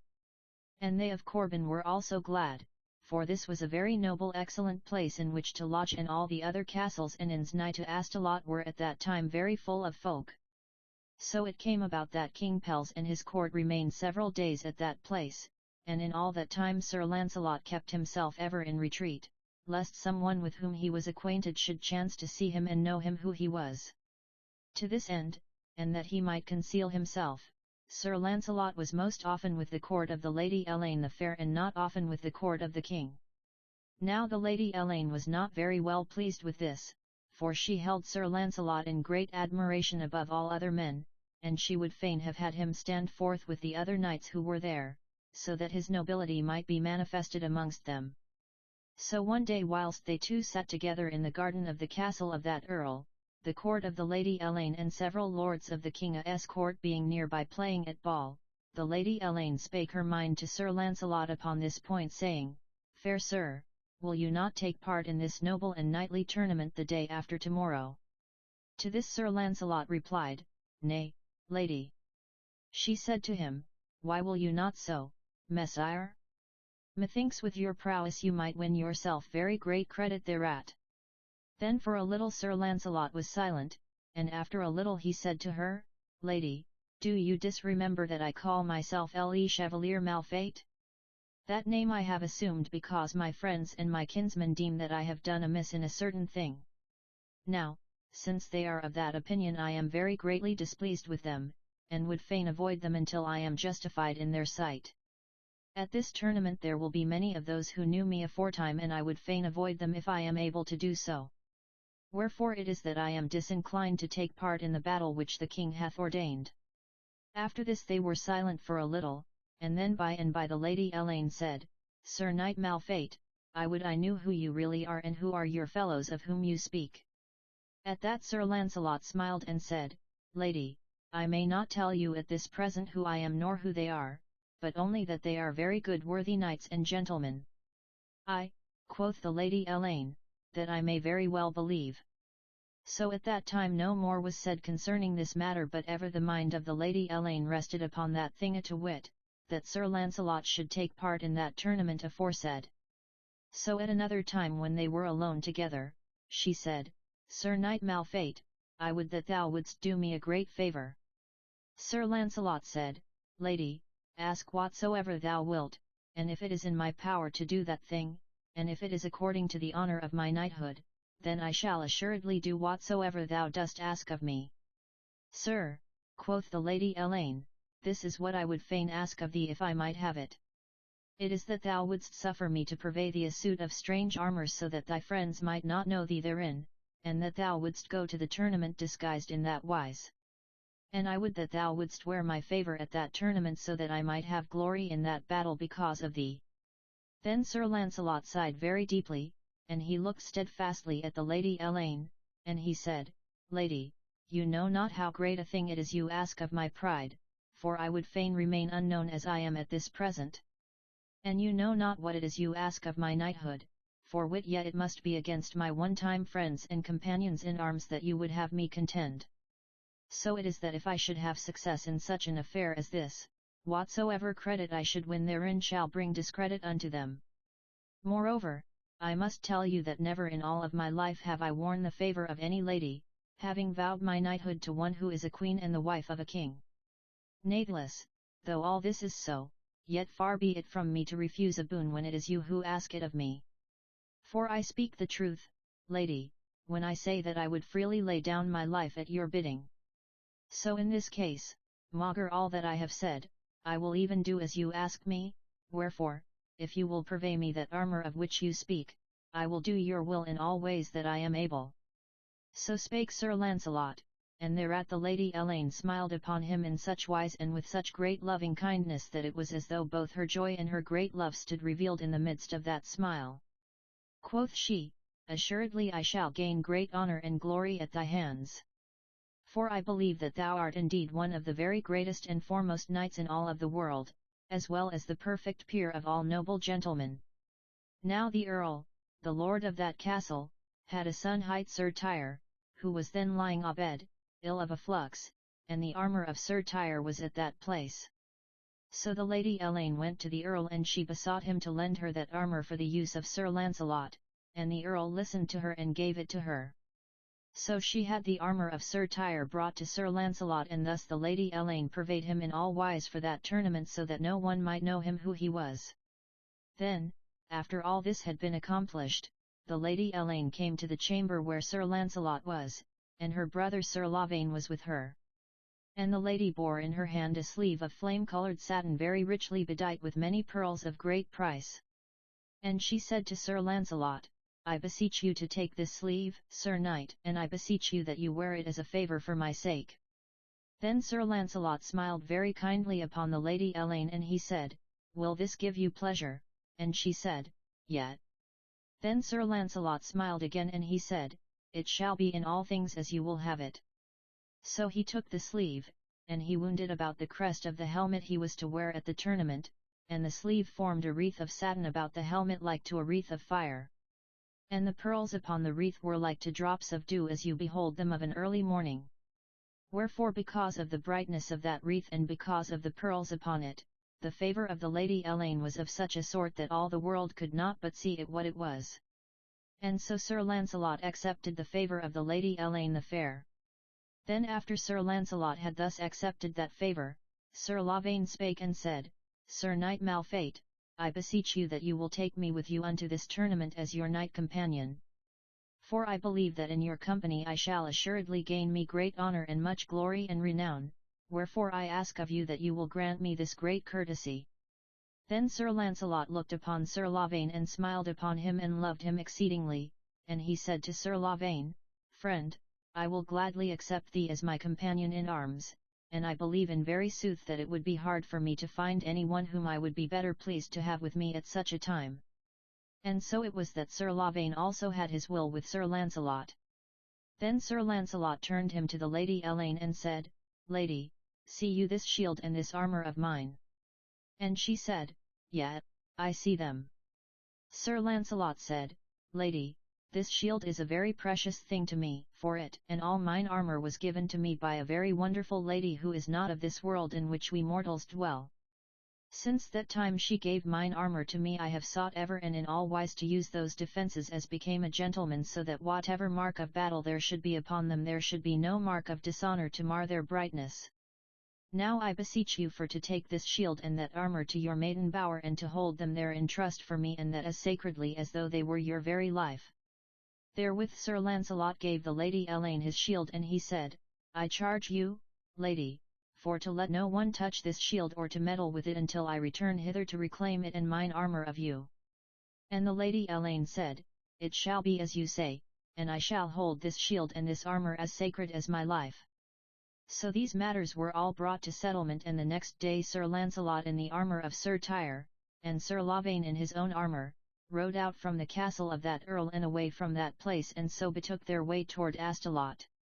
Now it chanced that same day that two very worthy knights of King Arthur's court were upon that road on which Sir Launcelot and Sir Lavaine travelled to Astolat, and these two knights were Sir Gawain and Sir Mador de la Porte. With these were several lords who paid homage and respect to them, and all that party stood beneath the shade of several trees nigh to a watermill where it was very cool and pleasant. And some of those who were there sat upon their horses, and some had dismounted therefrom and were lying in the cool and pleasant grass beneath the shade. Then Sir Gawain perceived where Sir Launcelot and Sir Lavaine came riding and he said to those who were with him, "Behold yonder two knights coming hitherward. Now I am of a mind that Sir Mador de la Porte and I shall try a fall with them, so stand ye by and see what hapneth." So Sir Gawain and Sir Mador took horse and rode a little forward and met the two and saluted them very courteously, and Sir Launcelot and Sir Lavaine saluted those others in like manner. Then Sir Gawain said, "Messires, I pray ye tell me who ye are and whither ye go upon this pass." Now Sir Launcelot knew very well who those two knights were because of the devices upon their shields. Wherefore he changed his voice a little when he answered Sir Gawain so that Sir Gawain should not know him. And he said, "Messire, I know not by what right ye demand such knowledge of us, nevertheless I may tell you that I am called Le Chevalier Malfait, and this, my comrade, is hight Sir Lavaine of Corbin. As for our journey and its purpose, I may furthermore tell you that we intend, God willing, to enter the tournament at Astolat tomorrow, in which friendly battle you also, doubtless, intend to take a part." Then Sir Gawain said, "Tell me, Sir Knight Malfait, will you and your companion try a fall with me and my companions in arms?" Now Sir Launcelot had no very great relish for such an encounter as that, for he feared by some hap he should betray himself who he was. Yet he wist that he must accept the challenge of Sir Gawain, wherefore after a little while of silence he said, "Sir Knight, we two would fain go our way in peace, but an it cannot be otherwise we must needs accept your challenge. But will you not let be and suffer us to pass onward?" "Well," said Sir Gawain, this is a strange thing that you should pretend to aspire to that tournament of tomorrow and yet have no heart to meet in friendly tilt 2 knights whom you encounter upon the way. Sir, quoth Sir Launcelot, we fear you not in any wise, wherefore, make yourselves ready in God's name, and we upon our side will do our endeavour. So Sir Gawain and Sir Mador de la Porte made themselves ready as Sir Launcelot had advised, and when they were in all ways prepared they withdrew to a little distance so as to have a good course to run. Then when all were ready for that encounter, each knight shouted and set spurs to his horse, and all 4 thundered together with such violence that the ground trembled beneath them. So they met in the middle of the course, and so furious was the meeting of those 4 good knights that you might have heard the roar of that encounter for half a mile away or more. In that encounter both Sir Lavaine and Sir Mador broke each his spear upon his enemy, and neither of them suffered a fall. But Sir Gawain had no such fortune, for his spear broke into splinters unto the very truncheon thereof, and the spear of Sir Launcelot held, so that Sir Gawain was lifted out from his saddle and flung upon the ground with such violence that he rolled 3 or 4 times over and over before he ceased to fall. Now those who looked upon that encounter were well assured that Sir Gawain would easily overthrow his opponent into the dust, for Sir Gawain was held to be one of the very greatest knights in all of the world. Wherefore it was that when they beheld how violently he had been flung to earth by that unknown knight against whom he had tilted, they were astonished beyond all bounds of wonderment. But Sir Mador de la Porte, when he beheld how Sir Gawain lay there in the dust as though dead, voided his horse and ran to the fallen knight where he lay. And he raised the umbril of Sir Gawain's helmet, and lo! The face of Sir Gawain was like to the face of one who was dead. And at first Sir Mador thought that he was dead, but after a while Sir Gawain sighed and then sighed again, and thereupon Sir Mador knew that he was not dead, but in a swoon from the violence of the fall. And Sir Mador rejoiced very greatly that no more ill had come of that encounter. Then Sir Mador turned to Sir Launcelot, and cried out, Sir Knight Malfait, go thy way in the fiend's name. For indeed thou art well named Malfait, seeing what an evil thing it is that thou hast done to this worshipful knight. For wit you that this is none other than Sir Gawain, the nephew of King Arthur himself, whom you have overthrown, and had you slain him, as at first I believed you had, it would have been a very ill thing for you. Moreover, you are to know that this knight was to have been the leader of all those upon King Arthur's side in the battle tomorrow day, but now God knows if he will be able to wear armour again for many days to come. Wherefore go thy way and trouble us no more. Quoth Sir Launcelot, well, Sir Knight, this quarrel was altogether of your own seeking, and not of ours. Wherefore, if ill hath befallen this worshipful knight, it is of his own devising and not of mine. But Sir Mador only cried out the more vehemently, go your way. Go your way, and leave us in peace. And thereupon Sir Launcelot and Sir Lavaine drew their bridle reins and set heel to horse and rode away from that place, leaving Sir Mador and those others who were there to cherish Sir Gawain and to revive him from his swoon as best they might. Now there was among those knights who were with Sir Gawain and Sir Mador a certain old and very worthy knight of Astolat, hight Sir Bernard, surnamed of Astolat.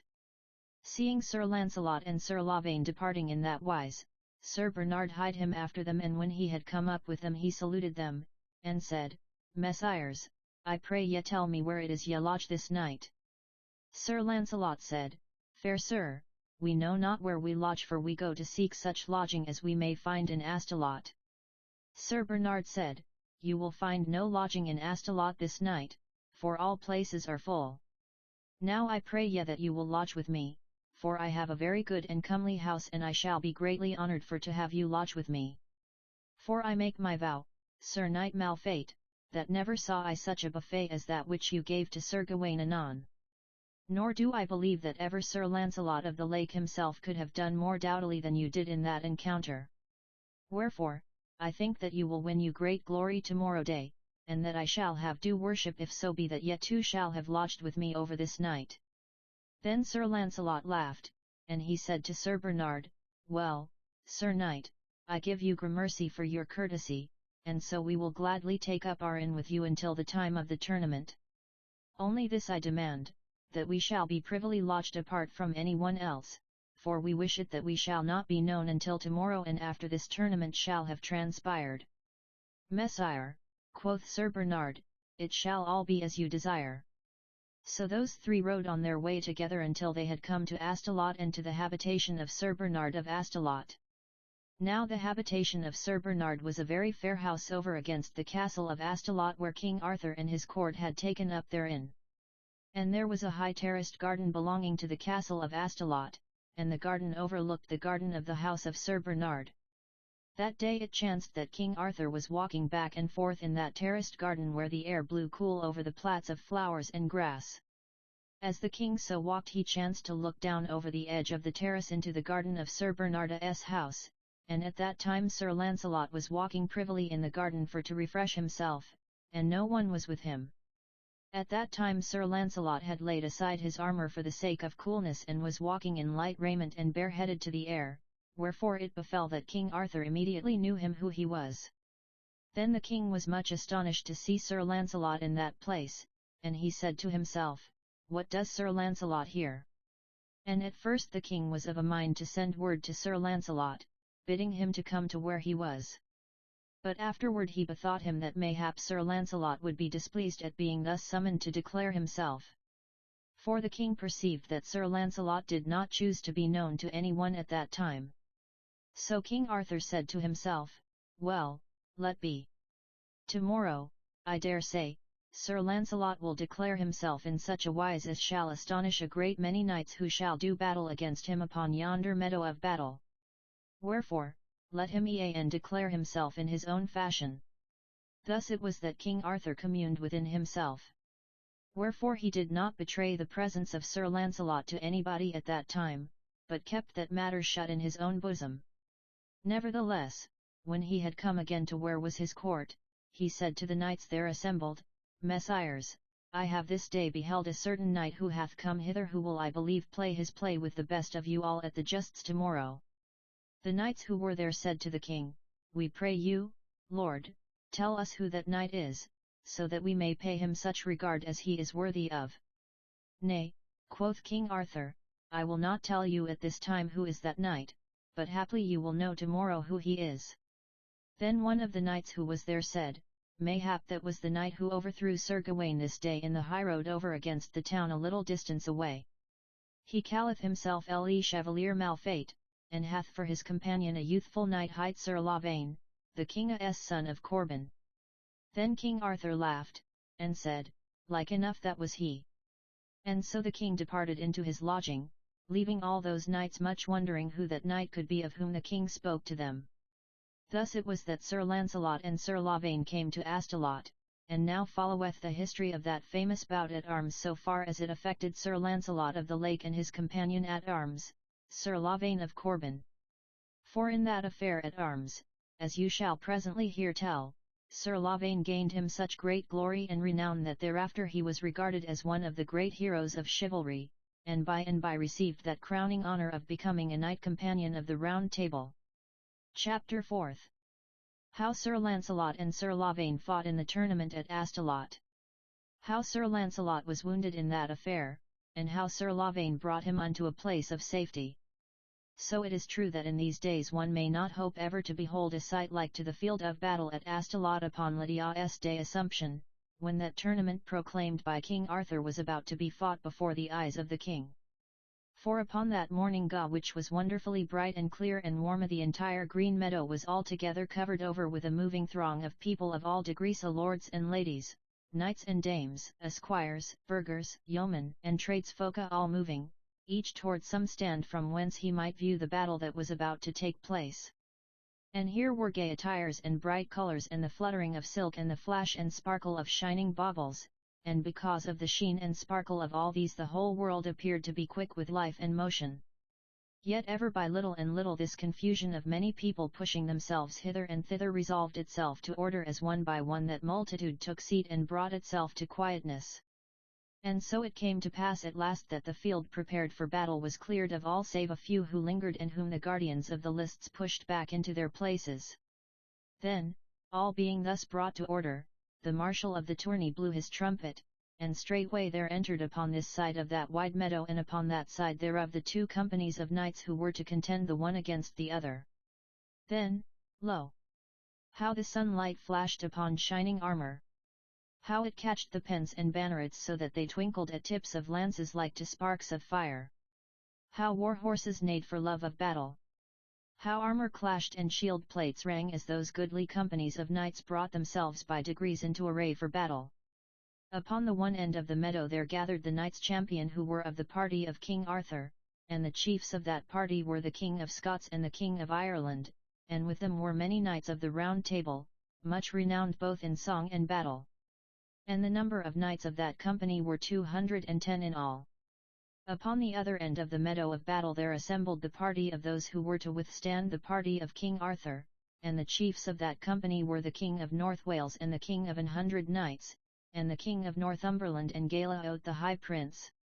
And though there were no knights of the Round Table in that company, yet there were many champions of very great renown and high credit in courts of chivalry. And the number of that party were 232. Now near to a certain part of the field of battle the trees of the forest came down close to the meadow, and made, as it were, a green wall of foliage circumjacent to that part of the field. Here, beneath the shade of the green trees of the forest where it was cool and shady and very still, Sir Launcelot and Sir Lavaine had taken stand at a certain place whence they could look out upon those two parties of knights there gathered in battle array. And, that while, the eyes of Sir Lavaine shone like sparks of light and his cheeks were flaming red, like as though they were on fire, and his breath was thick and stifled when he breathed it. For this was the first great battle in which he had ever taken a part and he wist not what was to befall him in that affair at arms. But that same while Sir Launcelot neither moved nor spake but sat his horse like to a statue made of iron, calm and steadfast and gazing very steadily out upon that plain before him. Then Sir Lavaine spake in a voice wonderfully high and clear. "Messire," said he, "upon what side do you will that we take part in this battle?" Quoth Sir Launcelot, "To neither party do I yet will that we shall join us. Rather let us wait a while and observe the issue of this battle, and when we behold that one side is about to lose in the battle then will we join with that side. For if so be we aid to bring victory out of defeat for that party, then shall our credit and our glory be magnified in that same degree." And Sir Lavaine said, "Sir, thou speakest with great wisdom." Then, as those two watched in that wise, they beheld that 3 knights champion came forth from one side and that 3 champions came forth from the other side, and they wist that these 6 champions were to engage man to man and so to test the strength of this side and of that ere the 2 arrays should join in battle royal.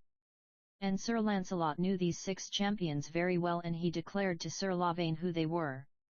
To wit, he declared that the champions upon King Arthur's side were the King of Scots and the King of Ireland and Sir Palamedes, and that the knights of the other party were the King of Northumberland, and the King of 100 Knights, and Galaod the High Prince. Then, even as Sir Launcelot was telling Sir Lavaine who were these 6 champions who thus stood forth to undertake battle against one another, the herald blew his trumpet very loud and shrill. And therewith, in an instant of time, each knight had set spurs to his horse, and each horse leaped forward from his station and rushed forward, and so they came, 3 knights against 3, like to thunderbolts launched against one another. So they met together in the midst of the course with a crash of splintering wood and a roar of armor that might easily have been heard a mile away. In that meeting Sir Palamedes and Sir Galaod the High Prince smote down one another into the dust. And the King of 100 Knights smote down King Angus of Ireland with such terrible violence that he lay like dead upon the ground and had to be borne away out of the field by his esquires and could not again do battle that day. As to the King of Northumberland and the King of Scots, they broke each his lance upon the other without suffering a fall. So that first encounter was somewhat to the advantage of the party against King Arthur. Then all who beheld that noble encounter of knight against knight shouted aloud in acclaim, and the shout of that vast acclaim was like the multitudinous roaring of a strong wind in the forest. Thereupon in the midst of all that roaring the herald blew his trump again, and therewith the 2 parties contestant rushed the one upon the other, the earth shaking and trembling beneath that charge like to an earthquake. So in another moment they met together in such an uproar of iron and cracking of splintered wood that the ears of those who heard that meeting were stunned with the crash thereof. Then all the air was full of dust and splinters of wood and scraps and shreds of silk and of plumes. Anon, out of a thick red cloud of dust there arose the roar of a mighty battle, the shouts of men, the neighing of horses, the crash of blows and the groans of those who fell. At times, some knight would come forth out of the press reeling in the saddle and all red from some wound he had got. At other times, a party of esquires would run into that cloud, presently to come forth again bearing with them a wounded knight whom they had rescued. At other parts of the field there were knights armed with spears who ran tilt against one another, and ever and anon a knight would be flung from the saddle or else horse and knight would roll together upon the earth all in a smother of dust. So for a while the battle was toward and yet no one could see how it went. For what with all that dust and the contending of single champions, no one could tell whether it inclined to this side or to that. But after a while the dust lifted a little, and those who contended became fewer upon one side than upon the other and so stinted the fierceness of their battle. Then it was that those who looked down upon that battle beheld that the party of King Arthur was pushing their opponents back, little by little, toward the barriers upon their side of the field, and if so be they were pushed all together against that barrier then was their battle lost for good. Then Sir Launcelot said to Sir Lavaine, Behold yonder company of noble knights, how that they hold together and stand against their enemies in spite of that defeat which must certainly fall upon them in the end. I see it, said Sir Lavaine, and have great pity for them. Hast thou so? Said Sir Launcelot. Then let us take side with that side which is so sore bestead, for I believe that if you will help me a little we may well aid them and maybe stay the ill fortune that seems like to overwhelm them. Sir, quoth Sir Lavaine, spare not, and I upon my side will do the best that I am able for to help you. So with that Sir Launcelot and Sir Lavaine rode out from the forest wherein they had sheltered themselves, and they set their spears in rest and they drove forward to where those knights were doing combat. And they drove faster and faster forward until they drove full tilt into the thickest of the press. The history of these things saith that in this charge and in other charges that he made in that onset, Sir Launcelot smote down Sir Brandiles, and Sir Sagramore, and Sir Dodinas, and Sir Kay, and Sir Gryfold, and the history saith that he smote down all those good knights of the Round Table with one spear ere that spear burst asunder. And the same history saith that Sir Lavaine smote down Sir Lucian the Boteler and Sir Bedivere with one spear in that charge and that then that spear also was burst into pieces. And the history saith that Sir Launcelot got him another spear and that Sir Lavaine did likewise and that thereafter they two charged again as they had done before. And it saith that in this second assault Sir Launcelot smote down Sir Agravaine, and Sir Gaheris and Sir Modred and Sir Meliot of Logres, and that Sir Lavaine smote down Sir Hosina le Cure Hardy, and that after that those second spears were burst in assault as the first had been. Then Sir Lavaine withdrew a little to get another spear, but by that time the madness of battle was upon Sir Launcelot so that he drew his sword and he ran into the thickest of the press and smote upon the right hand and the left hand with all his might and main so that in a wonderfully short pass he had smitten down Sir Saphir and Sir Epinogris and Sir Galeron. And so terrible were the buffets he gave that all who were nigh to him drew away from him from fear of the terrible blows which he bestowed upon whomsoever came within his reach.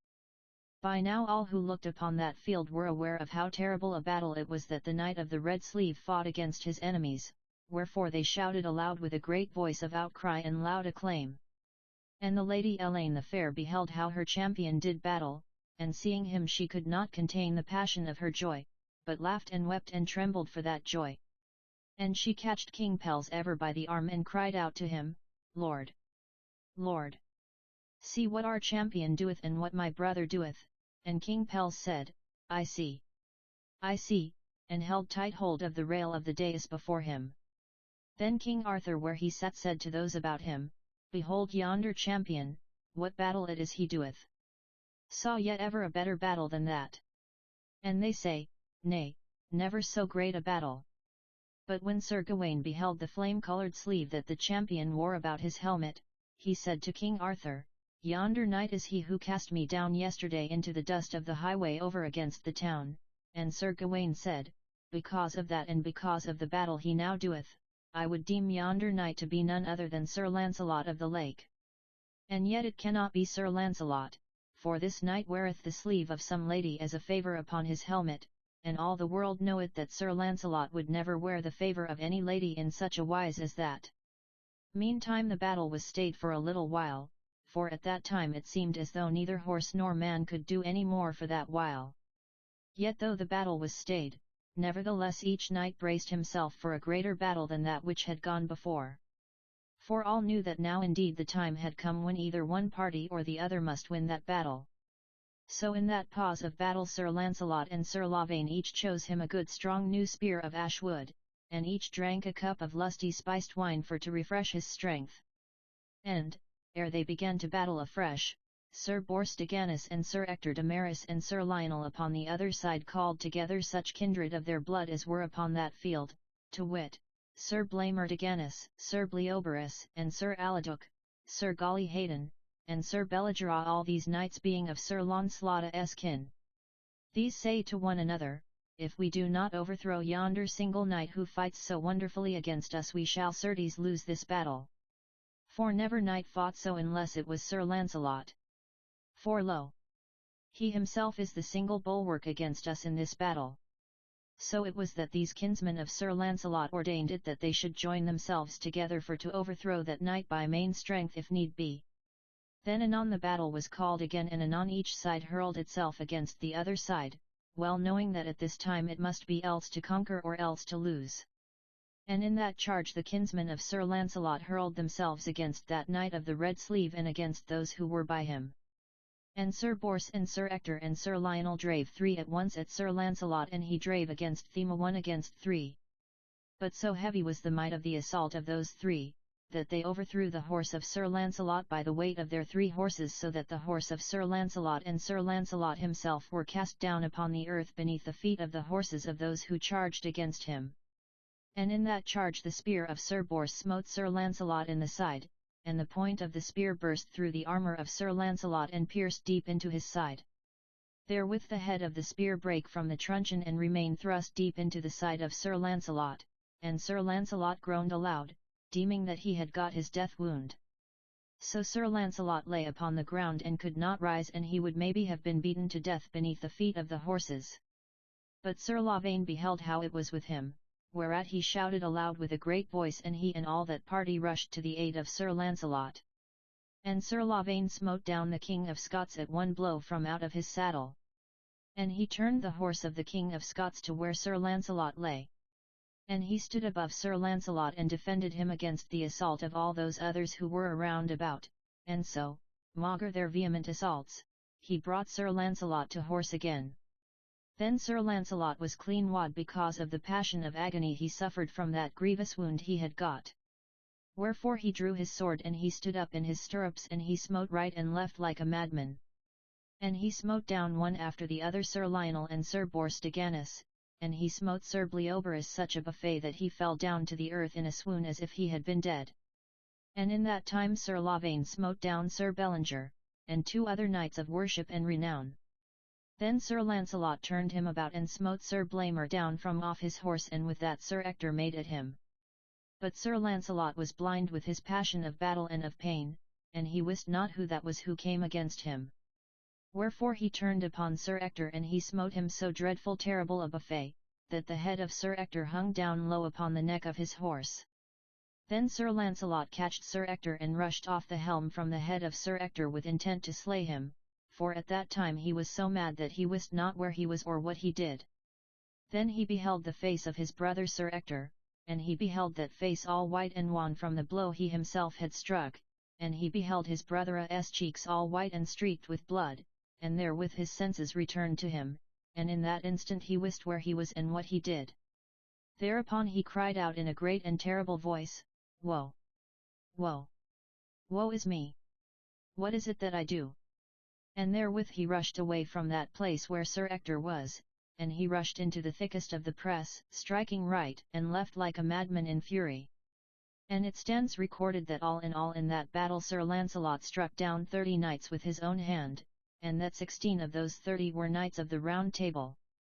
And it is recorded that Sir Lavaine struck down 14 knights, and that 6 of those knights were knights of the Round Table. And it was because of Sir Launcelot and Sir Lavaine that their party prevailed in that battle. For, because beholding how they fought, their party took great heart and added strength to strength, and so drave their enemies back across the meadow of battle until they were pushed back against the barriers of their side of the meadow, and so the battle was won. And thus that was achieved that else had been lost had not Sir Launcelot and Sir Lavaine lent their aid to that party with whom they joined in battle against the party of King Arthur. But Sir Launcelot sat wounded nigh to death.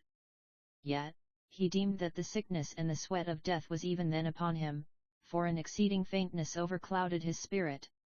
To him where he sat came the King of North Wales and the King of Northumberland and the King of 100 knights, and these say to him, Sir, may God bless you, for without your aid, and that of your companion this day had certes been lost to us. And then they said, Now we pray you that you will come with us to King Arthur so that you may receive at his hands the prize you have so worshipfully deserved. Thus they spake very cheerfully, for not one of those worthies knew that Sir Launcelot had been so sorely wounded in the battle he had fought. Then Sir Launcelot spake in a very weak voice, so that it sounded like to one speaking from a very great distance away. And he said, Fair lords, if I have won credit in this I have paid a fair price for it, for I am sore hurt and wist not what to do. Now this I pray of you that you will suffer me to depart from this place, for I am in great pain and would fain go away from here to somewhere I may have aid and comforts. Then those 3 kings would have had him go to a fair pavilion for to have his wound searched and dressed, but ever he besought them to suffer him to depart. So they suffered him, and he rode very slowly away from that place, and Sir Lavaine rode with him. So it was that Sir Launcelot and Sir Lavaine did battle at that famous tournament at Astolat as I have told you. And now if you would know how it fared with Sir Launcelot after he rode away from that place, wounded as aforesaid, you shall immediately hear of it in that which followeth. Chapter 5. How Sir Launcelot escaped wounded into the forest, and how Sir Gawain discovered to the court of King Pelles who was le Chevalier Malfait. So Sir Launcelot and Sir Lavaine rode away from that field of battle. And they rode together into the forest, and all that while Sir Launcelot contained his suffering to himself so that Sir Lavaine wist not how grievous was his wound nor how great was the passion of agony that he then endured because of that hurt. But after they had ridden a mile or 2 or 3 into the woodland, Sir Launcelot could no longer thus contain himself, wherefore he let droop his head very low and he groaned with great dolour. Then Sir Lavaine was aware that some grievous hurt must have befallen Sir Launcelot. Wherefore he cried out, Messire, I fear me yet are sore hurt. Now tell me, I beseech you, how is it with you? Then Sir Launcelot groaned again and he said, Woe is me! I suffer much pain. And therewith he made to dismount from his horse and would have fallen had not Sir Lavaine catched him and upheld him. After that Sir Lavaine aided Sir Launcelot down from his horse, and Sir Launcelot leaned against a tree of the forest, groaning as from the bottom of his soul, and Sir Lavaine wist not what to do to help him. Then Sir Launcelot turned his eyes, all faint and dim, upon Sir Lavaine, and he said, O, gentle knight, Sir Lavaine, for the mercy of God I beseech you to pluck forth the blade of a spear that has pierced into my side, for I suffer a great pang of torment. Then Sir Lavaine was aware of what sort was that wound and he made haste to strip off the body armour from Sir Launcelot. So, when that body armour was thus removed, Sir Lavaine beheld a grievous wound where the blade of the spear had pierced deep into the side of Sir Launcelot a little above the midriff. And Sir Lavaine perceived that the blade of the spear was yet in the wound and that the hurt was very deep. So beholding that wound Sir Lavaine wept, and cried out, Dear my lord! Woe is me! I dare not pull out that blade, for an I do so, I dread me sore that you will die here in the forest ere aid can be brought to you, and so it shall be I who killed you. No matter, said Sir Launcelot, speaking very faint and with failing breath. Do as I bid you, for the point of that blade lieth near to my heart and I suffer a great deal of pain from it. Then Sir Lavaine laid hold of the shaft of the spear, and he strove to draw forth the blade from out Sir Launcelot's side, yet he could not do so. And thereupon Sir Launcelot cried aloud in a very piercing voice, Spare not! Spare not! But pull forth that steel. So with that Sir Lavaine plucked again with all his might and he drew the steel forth from out of the wound. And as the blade came forth from out of the flesh, Sir Launcelot cried out again in a voice very loud and shrill, saying, God! God! That this should be!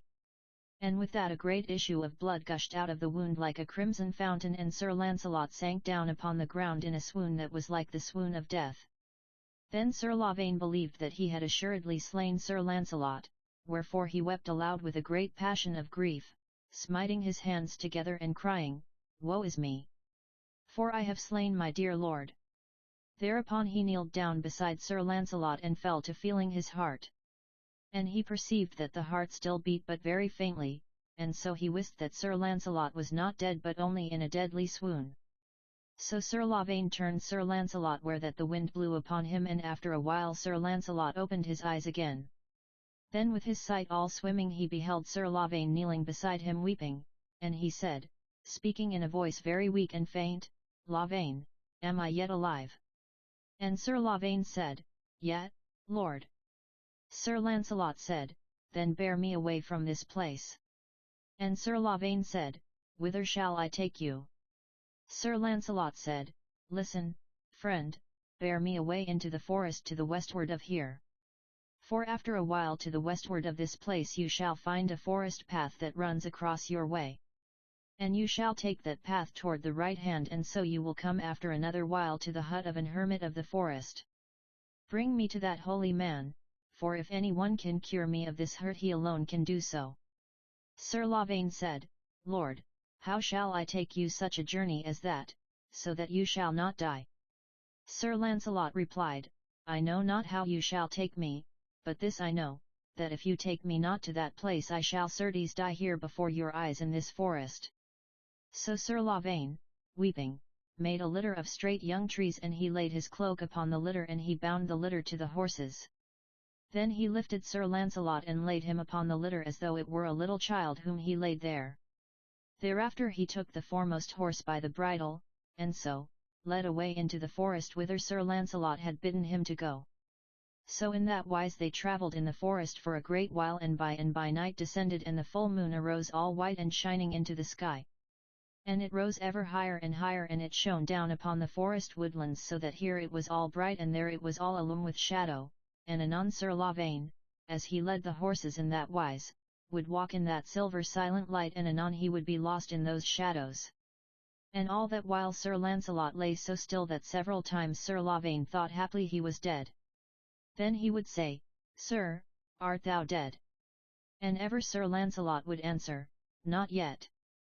Thus they travelled for a great while in that still forest, all so silent and wonderful, and beneath the clear pale moonlight that caused everything to appear like to an enchantment of stillness.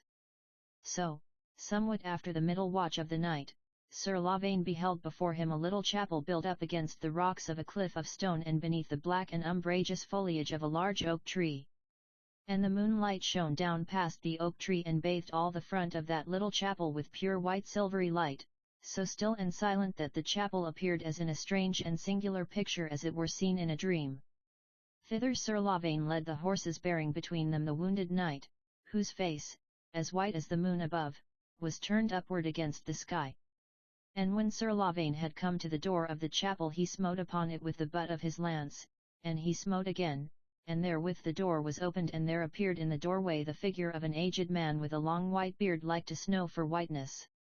And that man was the hermit of the forest afore spoken of several times in these histories.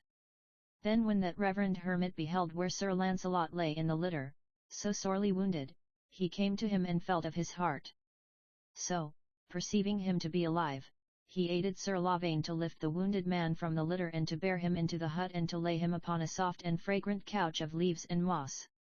At that time Sir Launcelot was in a deep swoon like as though he were dead, yet he was not dead, for after the hermit had bathed his face with strong wine, and after he had set pungent herbs to his nostrils, by and by Sir Launcelot revived so as to sigh very deep and to open his eyes.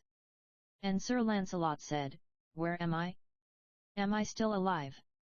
The hermit said, "Yet, Messire." Sir Launcelot said, "I wist that maybe I was dead."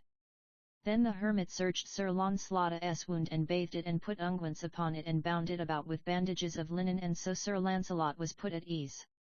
And after that Sir Launcelot fell into a deep sleep so still and profound that it was like to the slumber of a little child. Now whilst Sir Launcelot thus slept, Sir Lavaine and the hermit walked in the moonlight upon a little lawn of grass before the door of the hermitage. By and by the hermit said to Sir Lavaine, "Sir Knight, know you who yonder knight is whom you brought hither tonight?" And Sir Lavaine said, "Nay, I know not, save that he calleth himself Le Chevalier Malfait."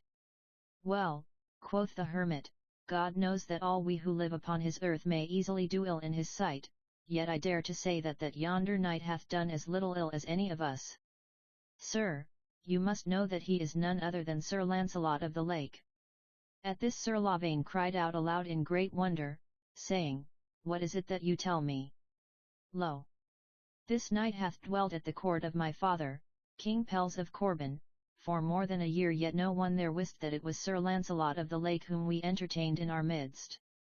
And yet," quoth the hermit, "that wounded man is none other than he." Now that same night, whilst Sir Launcelot lay thus wounded in the hermit's cell in the forest, a great feast was held at Astolat in the presence of King Arthur. There were set 14 tables in the great hall of the castle of Astolat, and at those tables there sat down 700 in all of the lords and knights and ladies of that land, kings, earls, dukes, barons, knights, and esquires with their dames of 50 at each table. Then King Arthur looked all about, but he beheld no sign of Sir Launcelot, wherefore he said to the King of North Wales, who sat nigh to him, "Where is that worthy knight who was with you to die, he who wore about his helmet a flame-coloured sleeve embroidered with fair pearls of price?" To this the King of North Wales replied, "Lord, we know not where that worshipful champion now is.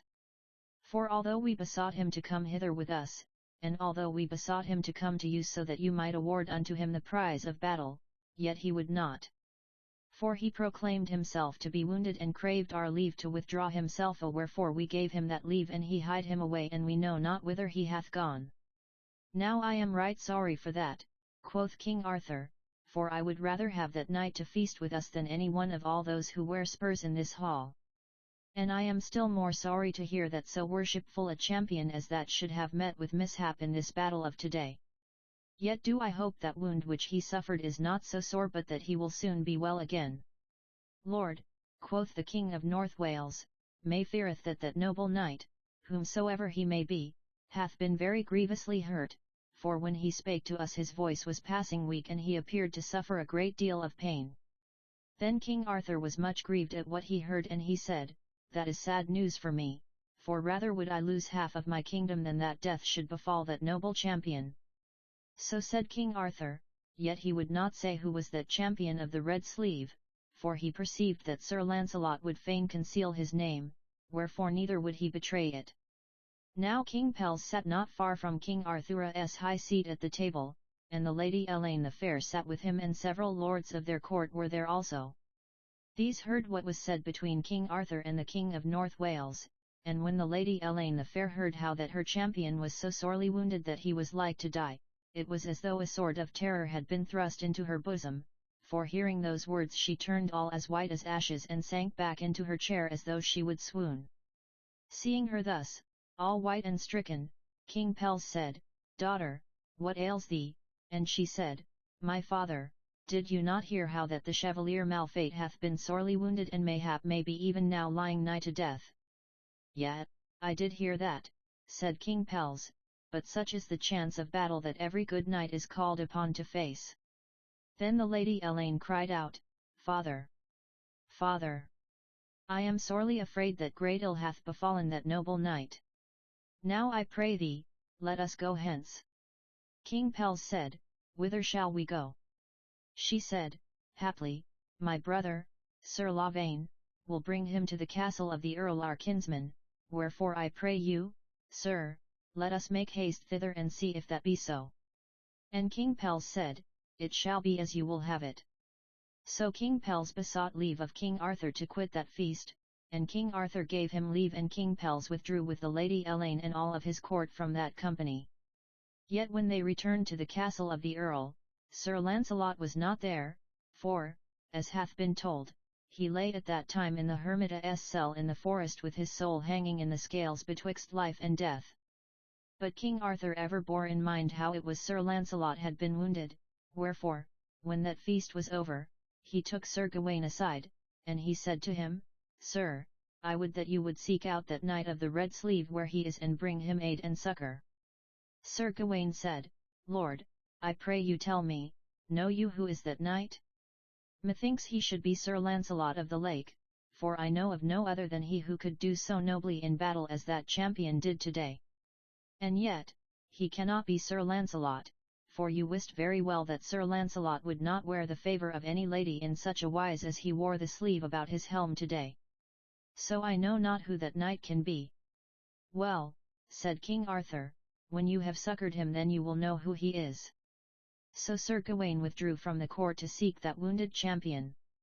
And he remembered him that the knight had called himself Le Chevalier Malfait and that his companion in arms was Sir Lavaine, the son of King Pelles of Corbin. So Sir Gawain went to where were a number of knights who knew of King Pelles, and he asked of these and of several others, Know yet, messires, where I shall find King Pelles of Corbin? They say to him, King Pelles is lodging at such and such a place. So Sir Gawain took horse and rode forth to the castle of the earl with whom King Pelles had taken up his lodging, and King Pelles and his court were still at that place. Then Sir Gawain made demand to have speech with King Pelles and therewith he was brought before the king where he was. And the Lady Elaine the Fair was with King Pelles at that time, and Sir Gawain, when he beheld her, was amazed at her beauty. Then Sir Gawain said to King Pelles, Fair lord, can you tell me where I shall find that wounded knight who called himself Le Chevalier Malfait? King Pelles said, Alas! I know not where he is. Sir Gawain said, Lord, I pray you tell me who he is and what is his name. To this King Pelles made reply, Messire, I know not who that knight is saving only that he came to us somewhat more than a year ago and that he slew the great dragon of Corbin, and that he was sorely wounded in his encounter with the dragon. Since that he hath abided at our court but never have we known him by any other name than Le Chevalier Malfait. Then Sir Gawain said, Now I pray you tell me who was the lady who gave her sleeve as a favour unto that knight, for no doubt she may know who he is. Then the Lady Elaine said, Messire, it was I who gave my sleeve to him, yet neither do I know who he is nor whence he came. Sir Gawain said, Have you not that you may know him by? Whereunto the Lady Elaine made reply, Sir, by leave of our cousin, the Earl of this castle, I purveyed armour in which Le Chevalier Malfait might do battle in this tournament. Now when he quitted us he confided his armour and his shield to me that I might hold them in safe keeping for him until his return hither. Perhaps you can tell from his shield who is that worshipful knight. Sir Gawain said, I prithee, fair lady, tell me what device was painted upon the shield. And the Lady Elaine said, I know not what was that device for the shield was all encased in leather laced upon it and painted white so that no one might see the device which it beareth. Then Sir Gawain said, Let me see that shield. And thereupon the Lady Elaine sent her attendants to fetch the shield and they brought it to her where they were. Then Sir Gawain unlaced the leather from the shield and drew the shield forth from its case, and lo! The shield shone all dazzling bright, like to the sun in his glory. And Sir Gawain beheld the device upon the shield that it was a knight kneeling to a lady upon a field of silver, and by that he knew, and several others who were there knew, that it was the shield of Sir Launcelot. Thereupon Sir Gawain turned him to the Lady Elaine the Fair and he said, Lady, it is no wonder that this knight who hath worn thy favour should have done so well in battle yesterday. For wit ye that this is the shield of Sir Launcelot of the Lake and wit ye that it is to none other than he to whom you gave your sleeve. So I wish you much joy of that great honour that hath come to you through him, for you are to know that never hath it ever been heard tell of before this that Sir Launcelot hath worn the favour of any lady when he hath gone to battle. But as for the Lady Elaine, when she knew that it was Sir Launcelot of the Lake to whom she had given her sleeve, she was filled full of a great joy and also with a sort of terror. For she had much joy that she should have been so wonderfully honoured by that noble knight Sir Launcelot of the Lake, and yet when she bethought herself how she had set her regard upon him who regarded no lady in the light of love she was filled with a sort of terror because she forecast that nothing but sorrow could come to her who had placed her heart and all her happiness in the keeping of this knight, who had no heart or happiness to bestow upon any lady in return. But King Pelles was unaware of what thoughts lay within the heart of his daughter. His spirit was greatly uplifted with the thought that Sir Launcelot should have been a knight of his court for so long a while and he said, Messire, this is a very wonderful thing that you tell us, for who would have thought that he was Sir Launcelot who has been with us all this time? Now I know not any glory that could come to us that should be greater than that, to wit, to have had that noble, worthy, and glorious champion for to serve as a knight of our court. For now, because of him, this court hath become famous for all time, that otherwise would not have been known very far or for a very long while. Lord, said Sir Gawain, I do indeed give you great joy of this honour that you have had through him, for I must tell you that yours is the only court in all the world in which Sir Launcelot has ever served as champion, saving only in the court of King Arthur. Wherefore this is a very singular honour that hath been visited upon you. So spake King Pelles and so spake Sir Gawain, but all that while the Lady Elaine the Fair sat in silence saying naught to any one, for her soul was so deeply disturbed with joy and pride that Sir Launcelot should have been her champion, and with fear and anxiety upon behalf of her knight, that she wist not very well what was being done or said by any of those who sat around about her. That night Sir Gawain abided at the court of Corban, and there was a great feast prepared for his entertainment, and all honour and regard was paid to him that was possible to pay any man, even were that man a king. And at that feast Sir Gawain sat at the right hand of King Pelles, and the Lady Elaine sat upon the left hand of the king. And Sir Gawain and the king talked a very great deal together, yet ever the Lady Elaine sat wrapped in silence, very distraught, passing by her food without tasting of it. For always her thoughts dwelt upon Sir Launcelot as aforesaid, and ever her heart was filled with anxiety as to what had befallen him and where he was, and how it fared with him and who was cherishing him in his sickness and his pain. Yet, even, she wondered whether he was living or whether he was dead. Wherefore it was she knew not what passed about her, but sat silent with her spirit remote and afar off from all those who made merry and laughed and talked and jested so nigh to her. For the soul in such times of trouble and anxiety is oftentimes very solitary and silent, ever wrapped in its own broody thoughts, like to a spirit wrapped in a cloud of darkness that shutteth out from its sight all the bright world of gaiety and rejoicing that lieth around about it. And so it was with the Lady Elaine at this season. Now, when the morning had come, Sir Gawain departed from that place to return to the king's court, which was still at Astolat, there to bring them news that it was Sir Launcelot who had fought in that battle, and that it was he who had been wounded. But when that news came to Queen Guinevere, she was filled full of a great passion of anger and of indignation against Sir Launcelot and against the Lady Elaine. For it is to be remembered that Sir Launcelot had vowed his vows of service unto Queen Guinevere, and she upon her part had accepted those vows and acknowledged him as her knight champion. Wherefore it was that finding he had worn the favour of another lady in that wise, she was filled with a most consuming passion of anger. At first she would not believe that it was true that Sir Launcelot had worn the sleeve, and when she was convinced that it was true, she withdrew herself from the sight of all, and went and locked herself into her chamber, and how it was with her in that place no one could tell. Then, after a while, she sent for Sir Bors de Ganis, who was the nighest of kin to Sir Launcelot of all those then at court. And the queen said to Sir Bors, What is this your kinsman hath done, messire? He hath forsworn himself and is shamed of his knighthood in my sight and in the sight of all. For who ever heard of any knight of worship who would swear his faith to one lady and yet wear the favour of another? So I say this knight is forsworn and is no true knight. Quoth Sir Bors, Lady, there is no man in all the world who would dare to say to me that Sir Launcelot is shamed of his knighthood, but you may say that because you are a lady. Now I pray you tell me, why should not Sir Launcelot wear the favour of so kind and so beautiful a lady as that of the Lady Elaine, the king's daughter of Corban? Such service cannot injure you, who have always to your service so high and noble a knight as King Arthur himself. So spake Sir Bors very sternly, and therewith Queen Guinevere's cheeks flamed like fire, and she stamped her foot upon the ground in wrath and cried out in a very loud voice, Do you dare to speak thus to me who am your queen? I say this unworthy knight is forsworn in that he sware his faith to me, and that he came not to me to relieve him of that vow ere he accepted the favour of another lady. Now I bid you go, find Sir Launcelot and bring him straightway hither, that he may answer me to my face, and that he may clear himself if he is able of that unknightly faithlessness. Then Sir Bors was filled with indignation against the queen, and at the same time he was filled with great pity for her.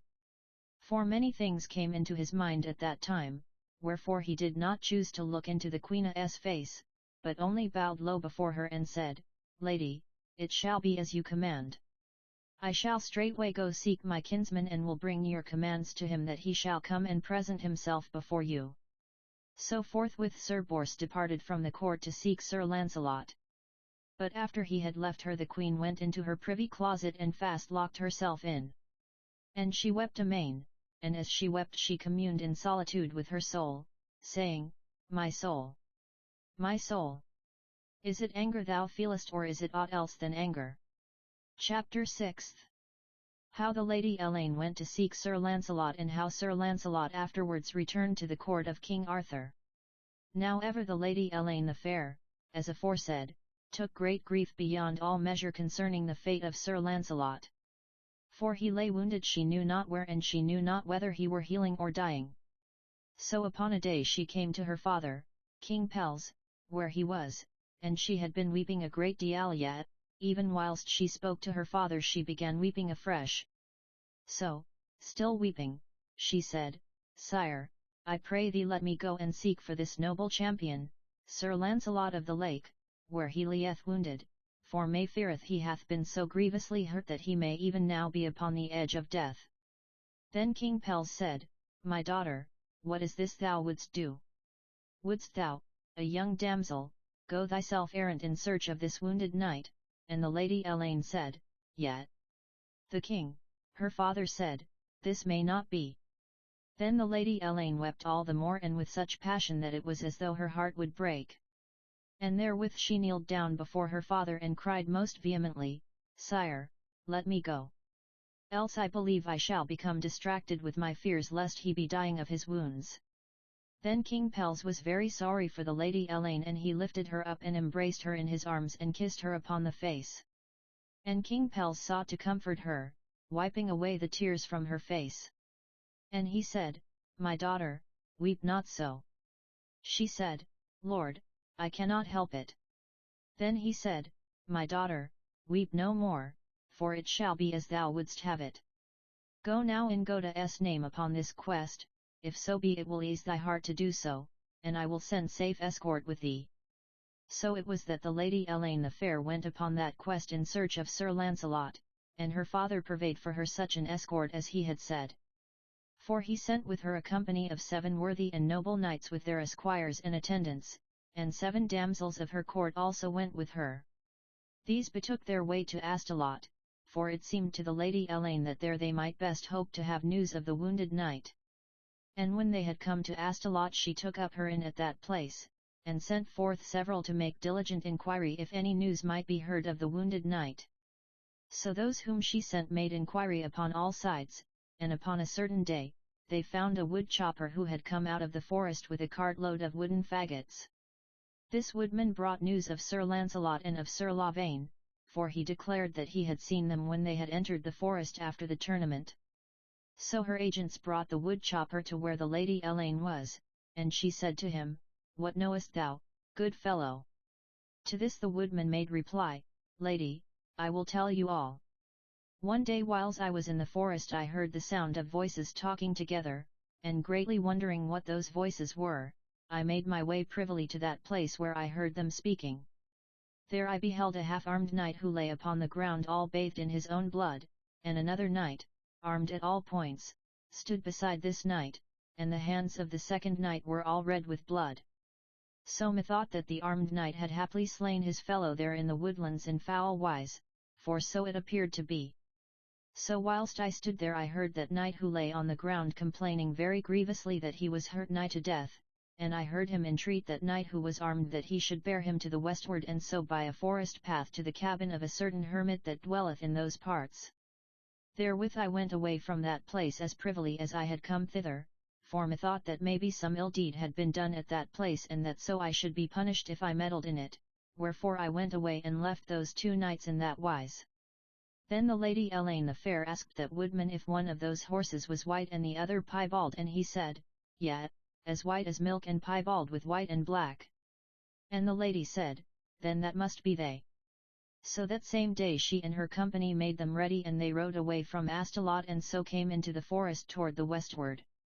And after a while they came to a path that went across the way, and they took that path to the right hand. So they travelled that path for a great while, and by they beheld before them the hut of the hermit, where it was all built up against a great rock of the forest, and overshadowed by the thick foliage of the aged oak tree that grew above it. Then as they drew near they heard the neighing of horses, and they wist that they must be the horses of Sir Launcelot and of Sir Lavaine. Then, as the horses neighed in that wise, and as the horses of the Lady Elenia's party answered their neighing, there came one and opened the door of the hut, and stood gazing at the Lady Elaine and her party as they drew near, shading his eyes from the slanting sun. And the Lady Elaine beheld who it was who stood there, and she knew that it was Sir Lavaine, wherefore she cried out in a loud and piercing voice, "My brother! My brother!" Then Sir Lavaine, when he heard her, cried out upon his part as in great amazement, "My sister, is it thou?" And therewith he ran to her, and he took her hand, and she stooped from her horse and kissed his lips. Then she said to Sir Lavaine, "How is it with him, doth he live?" Whereunto Sir Lavaine said, "Yet, he liveth and will live, albeit he is weak like to a little child." She said, "Where is he?" And Sir Lavaine said, "Come, and you shall see." So he lifted the Lady Elaine down from her horse, and he took her by the hand and led her into the hut of the hermit, and there she beheld Sir Launcelot, where he lay upon a pallet, and lo! His face was white like to white wax, and his eyes were closed as though in slumber, and it seemed to the Lady Elaine that he rather resembled a white and sleeping spirit than a living man. So the Lady Elaine went silently forward to where Sir Launcelot lay, and she kneeled down beside the pallet, and the tears ran down her face like to sparks of fire. Therewith Sir Launcelot opened his eyes, and he beheld her who she was, and he smiled upon her. And Sir Launcelot said, "Is it thou?" She said, "Yet, Messire." He said, "Whence cometh thou?" She said, "I come from my father's house." He said, "And have you come hitherward from thence only for to find me?" Whereunto she said, "Yet." Sir Launcelot said, "Why have you taken so great trouble as that upon my account?" And at that she bowed her head low and said, "Certes, thou knowest why." And this she spake not above a whisper, and so that I believe they two alone heard her words. Then Sir Launcelot said no more, but lay gazing upon her, albeit he could see naught but her head, for her face was hidden from him. So after a while he sighed very deep and said, "Lady, God knows I am no happy man. For even though I may see happiness within my reach, yet I cannot reach out my hand to take it. For my faith lieth pledged in the keeping of one with whom I have placed it, and that one can never be aught to me but what she now is. And it is my unhappy lot that whether it be wrong or whether it be right I would not have it otherwise, and so my faith remaineth pledged as aforesaid." Now the Lady Elaine wist what Sir Launcelot meant, and that he spoke of the Lady Queen Guinevere, unto whom he had vowed his faith of knighthood. And Elaine wept, and she said, "Alas, Launcelot, I have great pity both for thee and for me." And at that Sir Launcelot sighed again as from the bottom of his heart, and said, "Yet, it is great pity." Then after a while the Lady Elaine came out from where Sir Launcelot lay, and she gave command that they should abide at that place until the wounded knight was healed of his hurt. So the Lady Elaine established her court there in the forest nigh to where Sir Launcelot lay. And they set up pavilions around about that place, so that all that erstwhile lonely and silent woodland was presently gay with bright colours and cheerful with the sound of many voices. And methinks that these days, whilst the Lady Elaine dwelt there in the forest nigh to the chapel of the good old hermit of the forest, and whilst she abided ever close to Sir Launcelot in that time of his grievous sickness, were the happiest days of all her life unto that time. For it was as though Sir Launcelot were all her own, and as though there was none in the world but they two. For ever she was nigh to him and cherished him in all ways, the whiles the voices of those others who were there sounded remote and afar off, as though they were of a different world than hers. So ever the Lady Elaine drank deep draughts of love and joy, and thought not of the morrow, but only of the day and of the joys that the day set to the lips of her soul, as it were, in a bright, shining chalice of pure gold. For so it is, oftentimes, that the soul drinketh deep from that chalice, and reckoneth not that at the bottom of the cup there lieth the dregs of sorrow or of despair that must by and by likewise be quaffed, and which, when drunk, must turn all the life thereafter to bitterness, as though those dregs were compounded of the gall and of the wormwood of death. Thus the Lady Elaine the Fair abided with her court there in the forest for nigh a month, and by the end of that time Sir Launcelot was healed of his infirmities, though like to a little child for weakness. And after he was healed she then had a fair litter prepared with several soft cushions of down. And she had that litter hung with hangings of flame-coloured satin, and she had them lay Sir Launcelot therein, and so they bore him thence. Thus they bore him in that litter by easy stages until they had brought him to Corbin, and there he was received with great rejoicing and high honour. Now it hath been told how that Queen Guinevere bade Sir Bors for to go seek Sir Launcelot and to bear him a command for to return to the court of the king. So Sir Bors did as the queen bade him, but he did not find Sir Launcelot until after he had been brought back to Corbin as aforetold of. Thereafter it happened that one day Sir Bors had news that Sir Launcelot was lying at the court of King Pelles. So he went thither, and there he beheld Sir Launcelot, who was then well nigh entirely recovered from his wound. But when Sir Launcelot beheld Sir Bors, such joy seized upon him that it was as though his heart would break, wherefore he ran to Sir Bors and he catched him in his arms, and embraced him with great passion and kissed him many times upon the face. And they of the court of King Pelles were very glad that so famous a knight had come thither, wherefore they paid him great honour. Only the Lady Elaine was troubled in spirit, for she wist that now Sir Bors was come Sir Launcelot would not stay with them for long, but that he would in a little while desire to return again to the court of King Arthur. And so she had reason for her fears, for the next day after he had arrived at Corbin, Sir Bors took Sir Launcelot aside and he said to him, "Sir Knight, I am a messenger." Sir Launcelot said, "What message have you, and from whom?"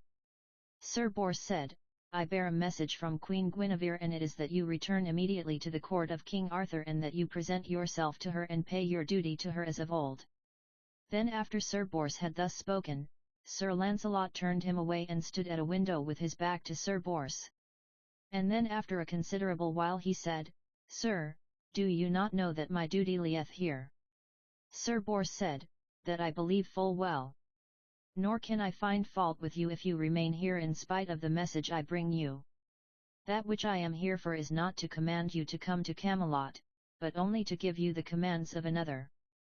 Then Sir Launcelot said, "Would you return to Camelot if you were me and I were you?" Sir Bors said, "That I cannot tell."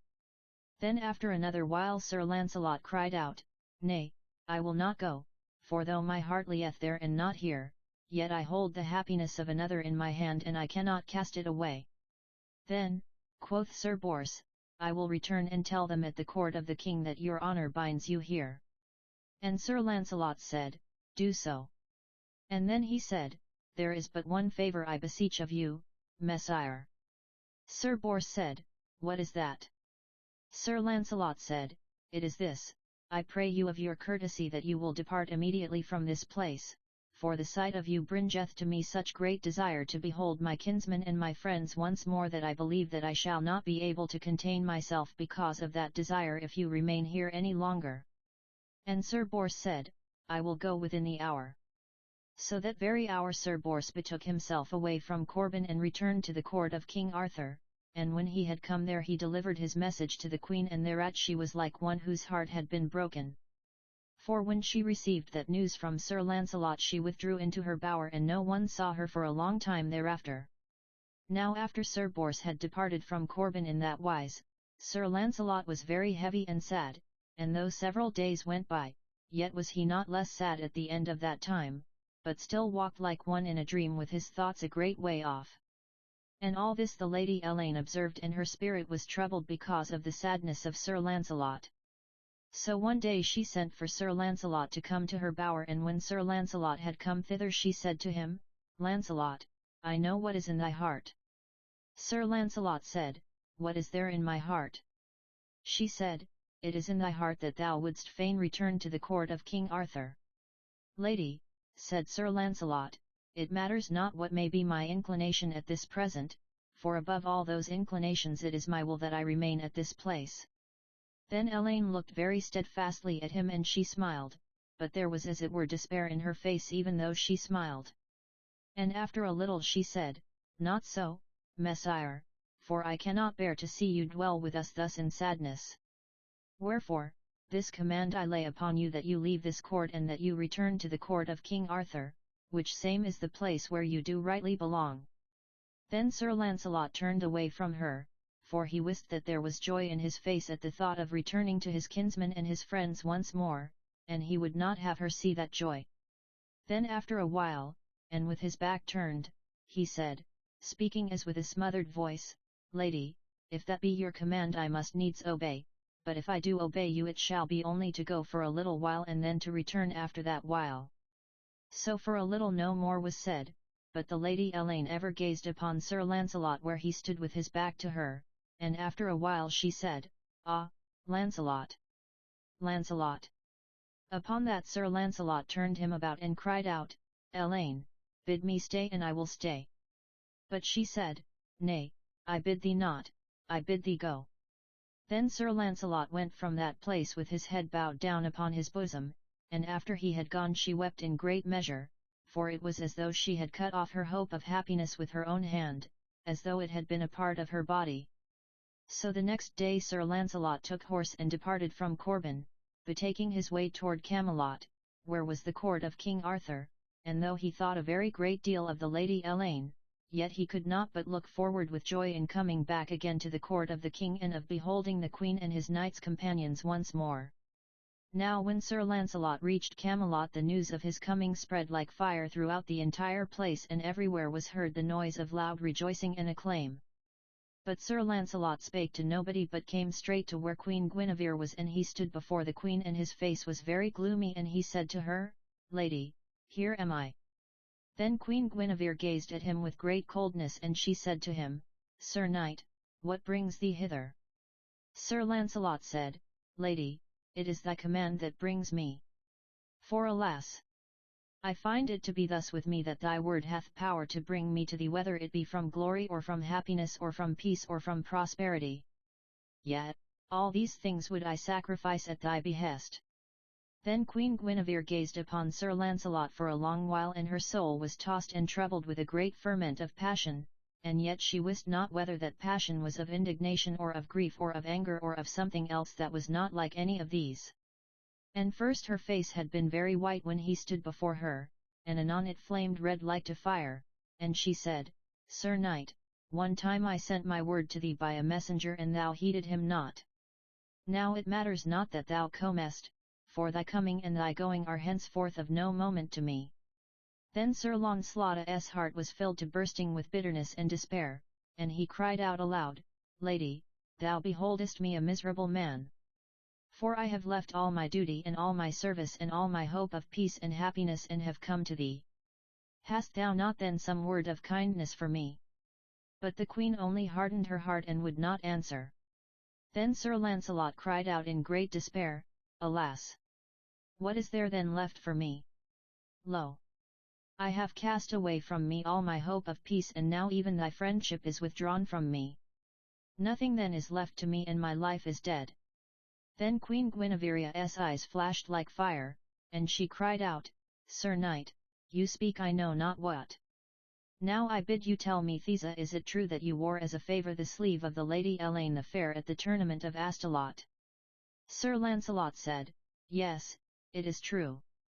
Then the Lady Queen Guinevere laughed with flaming cheeks, and she said, "Well, Sir Knight, I see that you are not very well learned in knighthood not to know that it is both unknightly and dishonourable for a knight to swear faith to one lady and to wear the favour of another. Yet what else than that may be expected of one who knoweth so little of the duties and of the obligations of knighthood that he will ride errant in a hangman's cart?"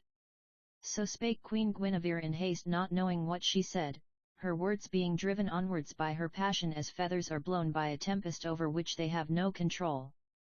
But when she had spoken those words she was terrified at what she had said and would have recalled them. But she could not do that, for who can recall the spoken word after it is uttered? Wherefore, after she had spoken those words she could do nothing but gaze into Sir Launcelot's face in a sort of terror.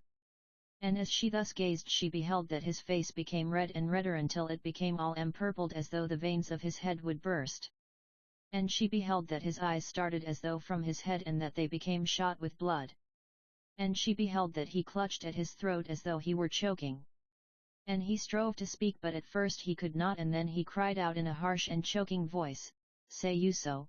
And then again in the same voice he cried, "Say you so?" Therewith he turned, staggering like a drunken man. And there was a tall window open behind him, and straightway he leaped out of that window into the courtyard beneath, where he fell with a loud and dreadful crash. But yet it was as though he had not fallen, for he immediately leaped up to his feet and ran away all bruised and bloody from that place like one gone wad.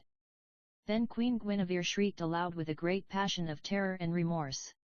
And she cried out she knew not what, and smote her hands very violently together.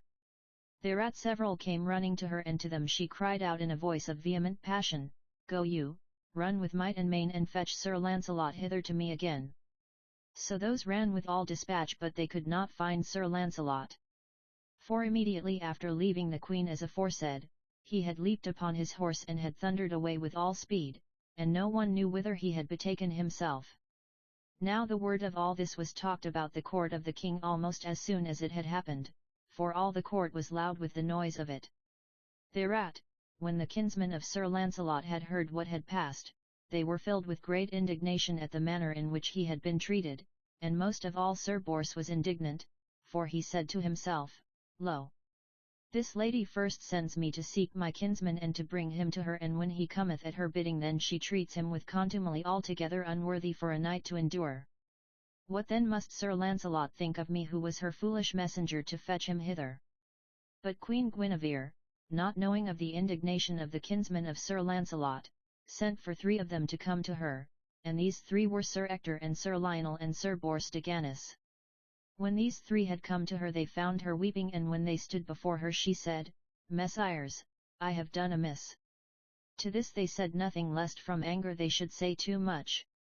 Yet the Queen beheld their anger, wherefore she dried her tears and spake with pride, saying, "Messires, I ask you not to forgive me who am your Queen, but I would fain ask Sir Launcelot to forgive me, and I know that out of his gentleness he will do so. Now as your Queen and Sovereign I lay this command upon you, that you straightway go in quest of Sir Launcelot, and that you find him, and that you bring him hither to me, so that I may beseech his forgiveness for all that I have said amiss to him."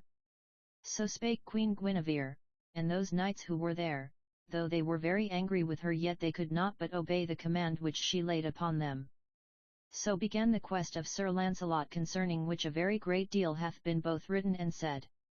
For upon that quest there went forth those 3 knights as aforesaid, to wit, Sir Ector, Sir Lionel, and Sir Bors de Ganis, and after that there went forth Sir Gawain and Sir Wayne and Sir Sagramore the Desirous and Sir Agravaine and Sir Percival of Gales.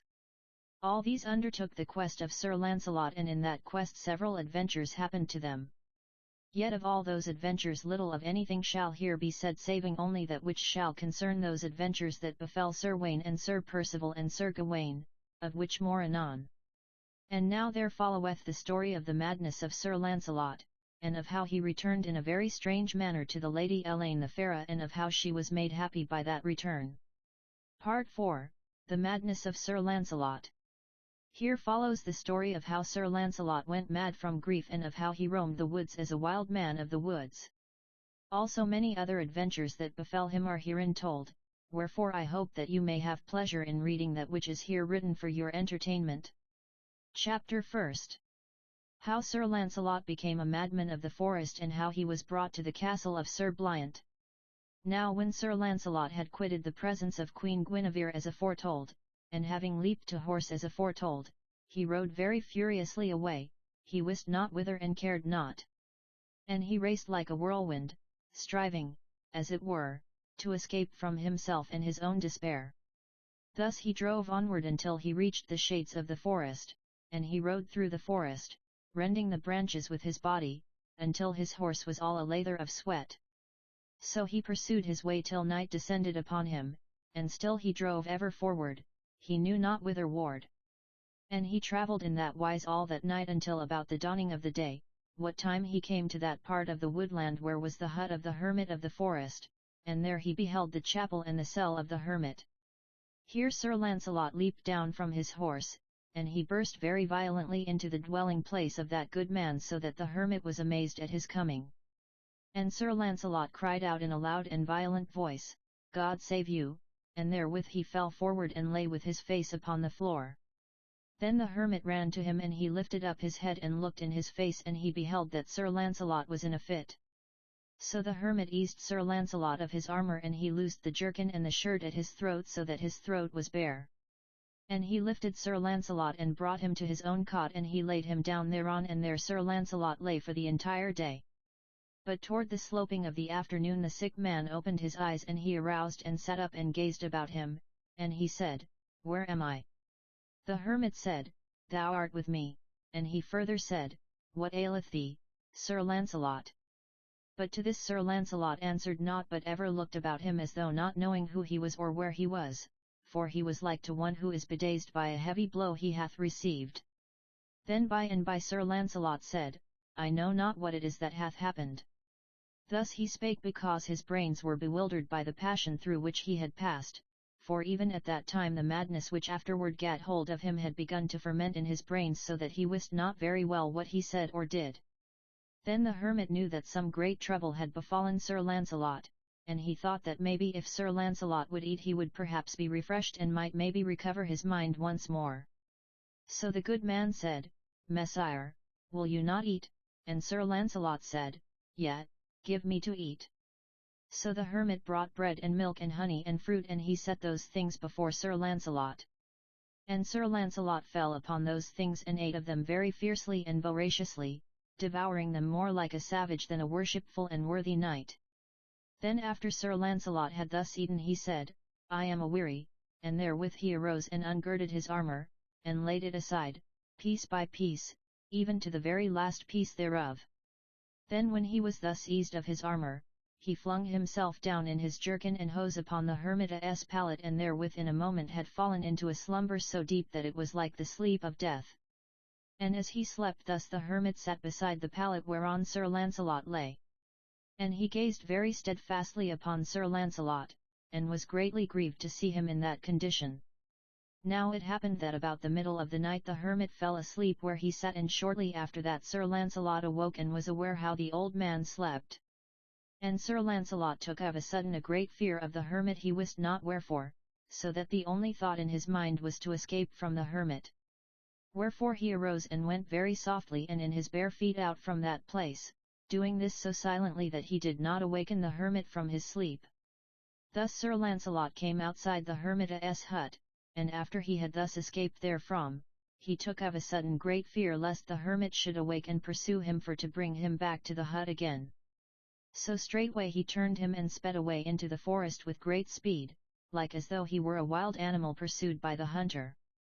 And he fled away for all the rest of that night. And when the dawn had come he ceased to fly and he crouched down and hid himself in the thickets of the forest. For in his madness he was ever pursued by the fear that the hermit would follow him and that he was even then hunting for him for to bring him back to the hut again. Thus it was that Sir Launcelot escaped from the hut of the hermit, and after that he abided in the forest for a long while. What time he gathered the wild fruit of the forest for his food. And he drank of the forest fountains and that was all the food and drink that he had. And after a while the clothes of Sir Launcelot were all torn into shreds by the thorns and briars, and his hair grew down into his eyes and his beard grew down upon his breast so that he became in all appearance a wild man of the forest, all naked, and shaggy, and gaunt like to a hungry wolf. And now and again it chanced that some one who travelled in the forest would see him as he ran through the thickets of the woodland like to a wild creature, and hence it was that much talk of that wild man of the forest went about the countryside, and folk were afraid of all that part of the woodlands because of him. Now one pleasant morning in the autumn season when the early frosts were come, and when all the trees had taken on their clothing of crimson and russet and gold, Sir Launcelot, in his mad wanderings, came to the edge of the woodland and there before him he beheld a little open plain all yellow and bright in the broad beams of the shining sunlight. And Sir Launcelot beheld that in the midst of that small plain was a fair pavilion of blue silk. And he beheld that near by the pavilion there were 3 horses tethered browsing upon the autumn grass. And he beheld that a bright shield hung to a tree that grew near the pavilion, and that a fair sword hung nigh the shield, and that a spear leaned against the tree beside the shield and sword. Then Sir Launcelot was pleased with the bright colour of the pavilion and something of knighthood awoke within him at the sight of the shield and the sword and the spear, wherefore he desired to handle the sword and the spear and to touch the shield. So Sir Launcelot went forward into that plain, and he came to the tree where were the sword and the shield and the spear. And he took the pommel of the sword into his hand.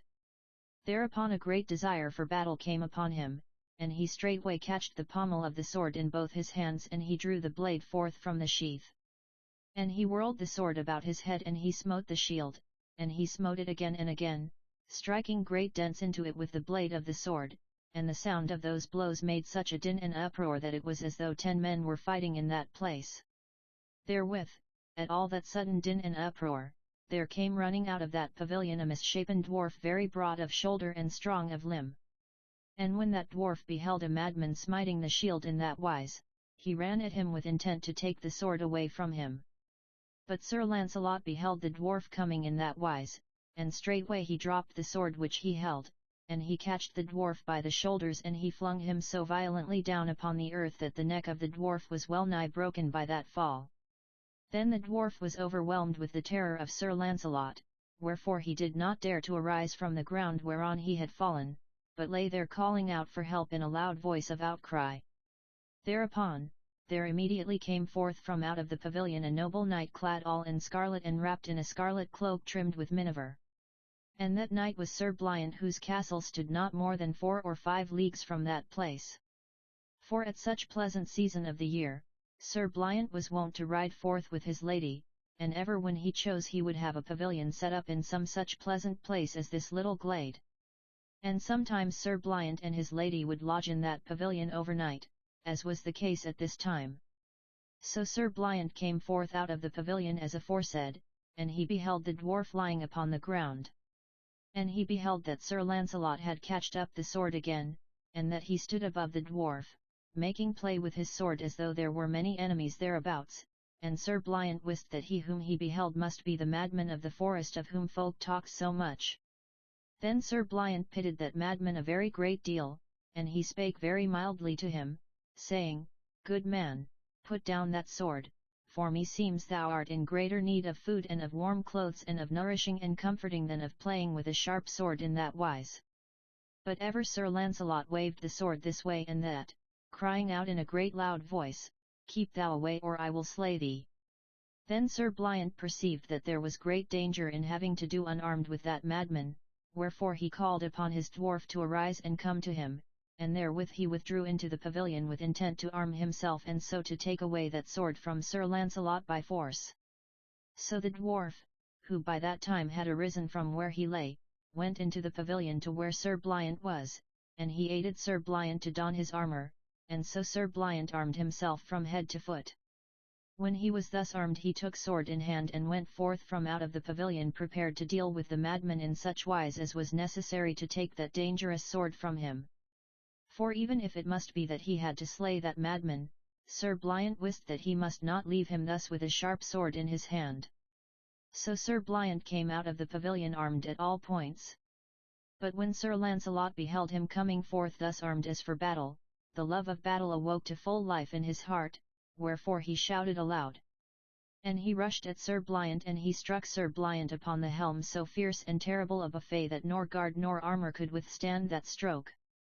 And had the sword not turned a little in the hands of Sir Launcelot that had been Sir Bliant's last day upon earth. Natheless, the sword, though turned, fell with full force upon the crest of Sir Bliant, and at that dreadful, terrible stroke the brains of Sir Bliant flashed fire into his eyeballs. Then blackness came roaring upon him, and therewith he fell down in a deathly swoon, the blood running out from his nose and ears from the force of that woeful stroke he had suffered. So when Sir Launcelot beheld Sir Bliant fall thus beneath the blow, he shouted aloud for joy. And straightway with the naked sword in his hand he ran into the pavilion with intent to find what other enemies there might be in that place. Now the lady of Sir Bliant was alone in that pavilion, so when she beheld that half-naked madman rush therein with the shining sword in his hand, and a terrible fierce look of madness upon his face, she shrieked with terror and straightway ran forth from the tent upon the other side thereof.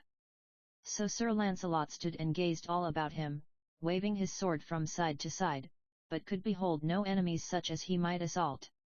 And then he saw where there was a fine soft couch spread with a covering of flame-coloured linen in that place, and therewith he ran to that bed and leaped into it and straightway covered himself all over with the coverlet.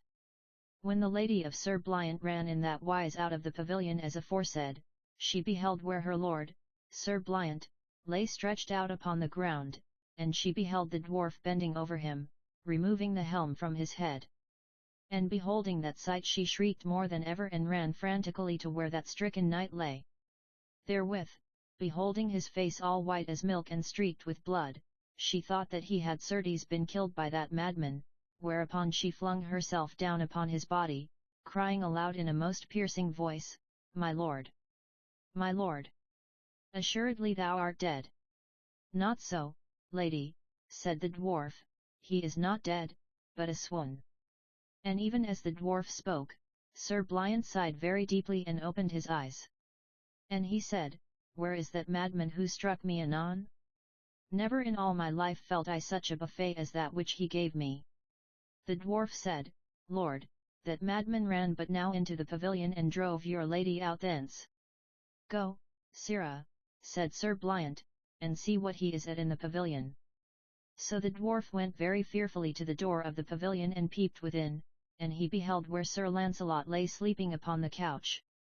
Thereupon the dwarf returned to Sir Bliant and he said, "Sir, that madman hath taken to your bed, and he lieth there now very soundly asleep as he were in a swoon."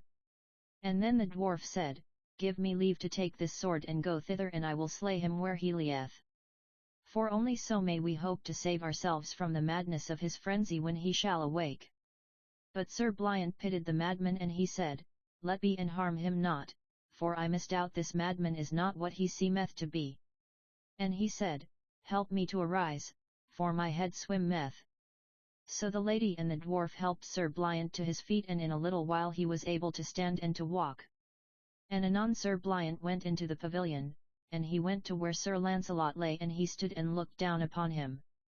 And he beheld that Sir Launcelot wore a rich ring upon his finger, and that was the ring of magic which the Lady of the Lake had given him, and he beheld that Sir Launcelot's body was covered with many scars of wounds such as a knight might receive in battle.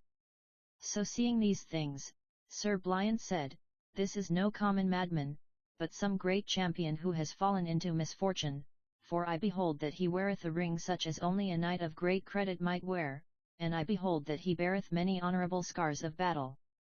And Sir Bliant said to the dwarf, "Take thou thy horse and ride with all speed to my castle. When thou art come there, bid my brother Sir Sullivan to make haste hither with several men. And bid him to fetch a horse litter with him so that we may be able to bring this mad knight to where he may have succour and where he may haply be cured of his infirmities."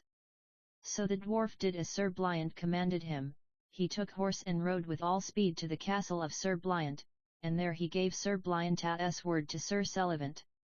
And straightway Sir Sullivan came to that place with those men and a horse litter for to bring Sir Launcelot away, and he reached that place within 3 hours after the messenger had been sent to him.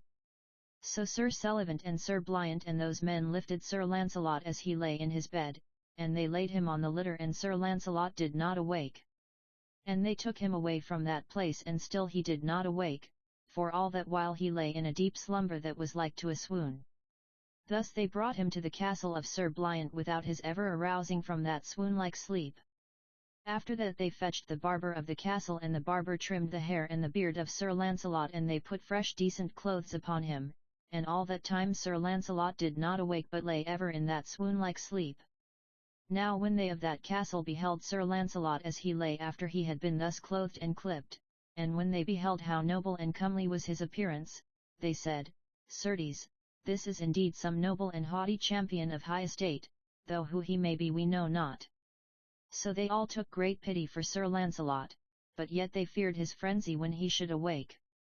So they sent for the smith of the castle, and the smith fastened light strong chains of steel to the wrists of Sir Launcelot and to his ankles, so that he might do no harm to any one. So when Sir Launcelot awoke he was a prisoner in chains in the castle of Sir Bliant. And Sir Launcelot remained dwelling in the castle of Sir Bliant for 1.5 years, and ever he remained bound with those light strong chains of steel. For still his wits flitted and he wist not where he was or who he was, wherefore they feared he might at any moment break forth into a frenzy. But ever the folk of the castle treated Sir Launcelot with great kindness and gentleness. And especially Sir Bliant was kind to him, wherefore Sir Launcelot loved Sir Bliant as some dumb creature loveth its master, and he would follow Sir Bliant about whithersoever he went. Thus it was that Sir Launcelot went mad, and thus he came to be chained in the castle of Sir Bliant. And now remaineth other adventures to be told that befell at this time. Chapter 2. How Sir Launcelot saved the life of Sir Bliant. How he escaped from the castle of Sir Bliant, and how he slew the great wild boar of Licinus and saved the life of King Arthur, his liege lord. Now it happened upon a day that Sir Bliant rode in a little wood nigh to his castle, and whilst he was thus alone he beheld two knights riding side by side all in the clear bright springtime.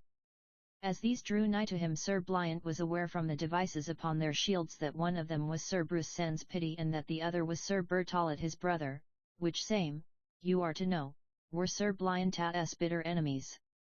For in the tournament at Astolat Sir Bliant had very grievously hurt a young knight who was their brother, and afterward that knight, whose name was Sir Gelotius, had died of those hurts. Yet though Sir Bliant wist that this meeting boded ill for him, yet would he not withdraw therefrom but went forward. So it came about that when he was pretty close to those two knights, the foremost of them, who was Sir Bruce Sans Pity, rode forth and bespoke him, saying, Sir Knight, who are you and whither go you? Sir Bliant said, Messires, I am a knight of these marches, riding errant in search of adventure. Sir Bruce said, Art thou not Sir Bliant of the White Castle? Sir Bliant said, Thou sayest it, and I am he. Then Sir Bruce Sans Pity spoke very savagely, saying, Sir Knight, this is well that we meet you here who are the slayer of our brother Sir Gelotius at the tournament of Astolat. To this Sir Bliant said, Messires, what do you have against me for that? Certes, it is that I overthrew Sir Gelotius and that he died thereafter, yet it was by chance of battle that this happened and with no evil intent of mine. Moreover, your brother, Sir Gelotius, took his chances of battle as did all those who entered that tournament. Say no more, said Sir Bruce. Say no more. But prepare you straight for battle with us who have every day sought you from that time till now, and so have found you here to our hand. Messires, cried Sir Bliant, would you fall upon me thus, 2 against 1? They say, Aye, and thereupon they drew sword and prepared themselves for battle. Then Sir Bliant, perceiving how it was, and that there was no other way for him to do than to fight this battle against odds, straightway drew his sword and put himself into posture of defence. Then in a moment they three came to battle together in the woods, 2 of them against the one. Yet, for a while, although he stood 1 to 2, Sir Bliant defended himself with great courage and address, striking now upon this side and now upon that, anon wheeling his horse away from a stroke, anon lashing a stroke at his enemies. And so great was the defence he made that it was a long time ere that those two knights had their will of him.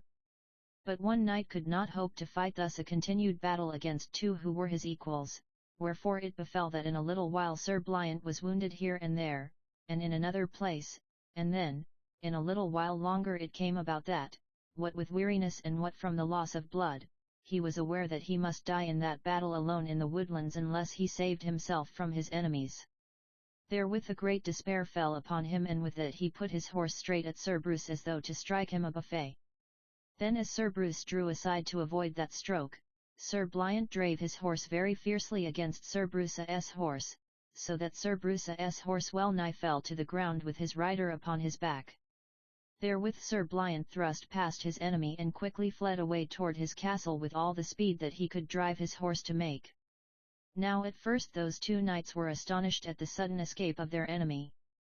But immediately they awoke to his going, and so set spurs to horse upon their part and chased after Sir Bliant, and if he sped fast, they sped as fast after him. And ever and anon they lashed furiously at him, yet because of his speed they could do him no great harm. So Sir Bliant raced for his castle, and he rushed forward beneath the walls of the castle with those two knights thundering after him amain. And because they were so close upon him, Sir Bliant could not draw rein to turn his steed into the drawbridge of the castle, but must needs rush past the drawbridge, calling for aid to those who were within the walls.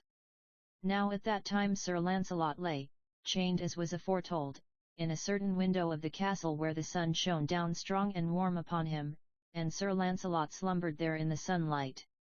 And as Sir Launcelot so slumbered he was aroused by the sound of galloping horses and a loud noise of shouting and the din of lashing of blows. So, looking forth from that window, he beheld the three knights as they came thundering past the walls of the castle.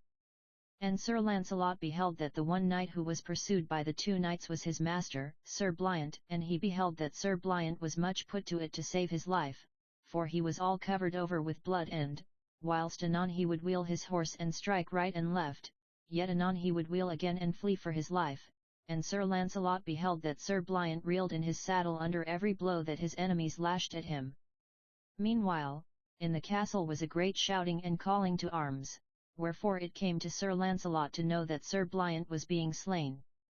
Then a great rage of battle awoke in Sir Launcelot's heart against those who pressed his beloved master, Sir Bliant, in that wise, wherefore he would have hastened to the aid of Sir Bliant, but could not because of the chains that bound him. Then, in his madness, and being driven furious at being thus bound, Sir Launcelot catched those strong steel chains in his hands and wrestled with them. And the chains bit deep into his flesh in his wrestlings so that he was sore wounded by the iron. But in spite of that Sir Launcelot put forth his entire strength, and even though the blood flowed from his arms and hands yet he snapped the chains that bound his arms. After that he catched up a great stone in his hands and he beat upon the chains that bound his legs and brake those also, and so he was free again. Then Sir Launcelot leaped upon the window ledge, and he leaped out of the window of the castle and into the moat below and he swam the moat and so came out upon the other side thereof. Right there came Sir Bliant striving to defend himself against those who followed him, and at that time he was very nigh falling from his horse at every blow he received. This Sir Launcelot beheld, and when he saw how those two knights ever smote Sir Bliant and how that Sir Bliant reeled in his saddle beneath those blows, he roared aloud in pity and in rage. Therewith, thus roaring, he straightway rushed upon Sir Bertollet, who was nighest to him, and he leaped up and catched that knight about the body and dragged him down upon the pommel of his saddle with great force of strength, and Sir Launcelot catched the sword of Sir Bertollet and he wrestled with Sir Bertollet and so plucked the sword out of Sir Bertollet's hand. Then Sir Bertollet cried out to Sir Bruce, "Help! Help! My brother! For this madman slayeth me." Therewith Sir Bruce turned from Sir Bliant for to succour his brother, and upon that Sir Launcelot quitted Sir Bertollet and rushed at Sir Bruce. And Sir Launcelot gave Sir Bruce such a buffet upon the helm with the sword of Sir Bertollet that he smote Sir Bruce with that one blow clean over the crupper of his horse. Then Sir Bertollet took his spear in hand and therewith rushed his horse upon Sir Launcelot with intent to pierce him through the body. But from that assault Sir Launcelot leaped nimbly aside. Thereupon he rushed in and catched the spear of Sir Bertollet in his hand, and he ran up the length of the spear, and reached forward, and smote Sir Bertollet such a blow that he cut through the epaulier of the shoulder and deep into the shoulder to the very bone thereof, so that the arm of Sir Bertollet was half cut away from the body at that blow. Then Sir Launcelot would have struck again only that Sir Bertollet let go his spear from his hand, shrieking aloud, and wheeled his horse to escape. Now by that time Sir Bruce's pity had got him to horse again, wherefore, beholding that terrible blow and beholding how his brother Sir Bertollet fled away from that madman, he also drove spurs to flank and fled away with might and main. So it was that Sir Launcelot, unarmed, save for the sword in his naked hand, defeated two strong and doughty knights and so saved his mistress's life. But by now the castle folk had come running to where were Sir Bliant and him whom they called the mad fool of the castle, and they beheld them both panting and bleeding. And Sir Bliant looked upon Sir Launcelot and beheld how his arms and hands were torn and bleeding from breaking those chains, and he said, "Poor fool! And hast thou suffered all that for my sake?" And at that Sir Launcelot laughed and nodded. Then Sir Bliant said to the folk of the castle, "Never let those chains be put upon his body again, for he is gentle and kind, and meaneth harm to no one." So they did not chain Sir Launcelot again, but suffered him to go free, and after that he wandered whithersoever he willed to go, and no one stayed him in his going or his coming. And ever he was kind and gentle to all, so that no one in all that place had any fear of him, but all were pleased and merry with him.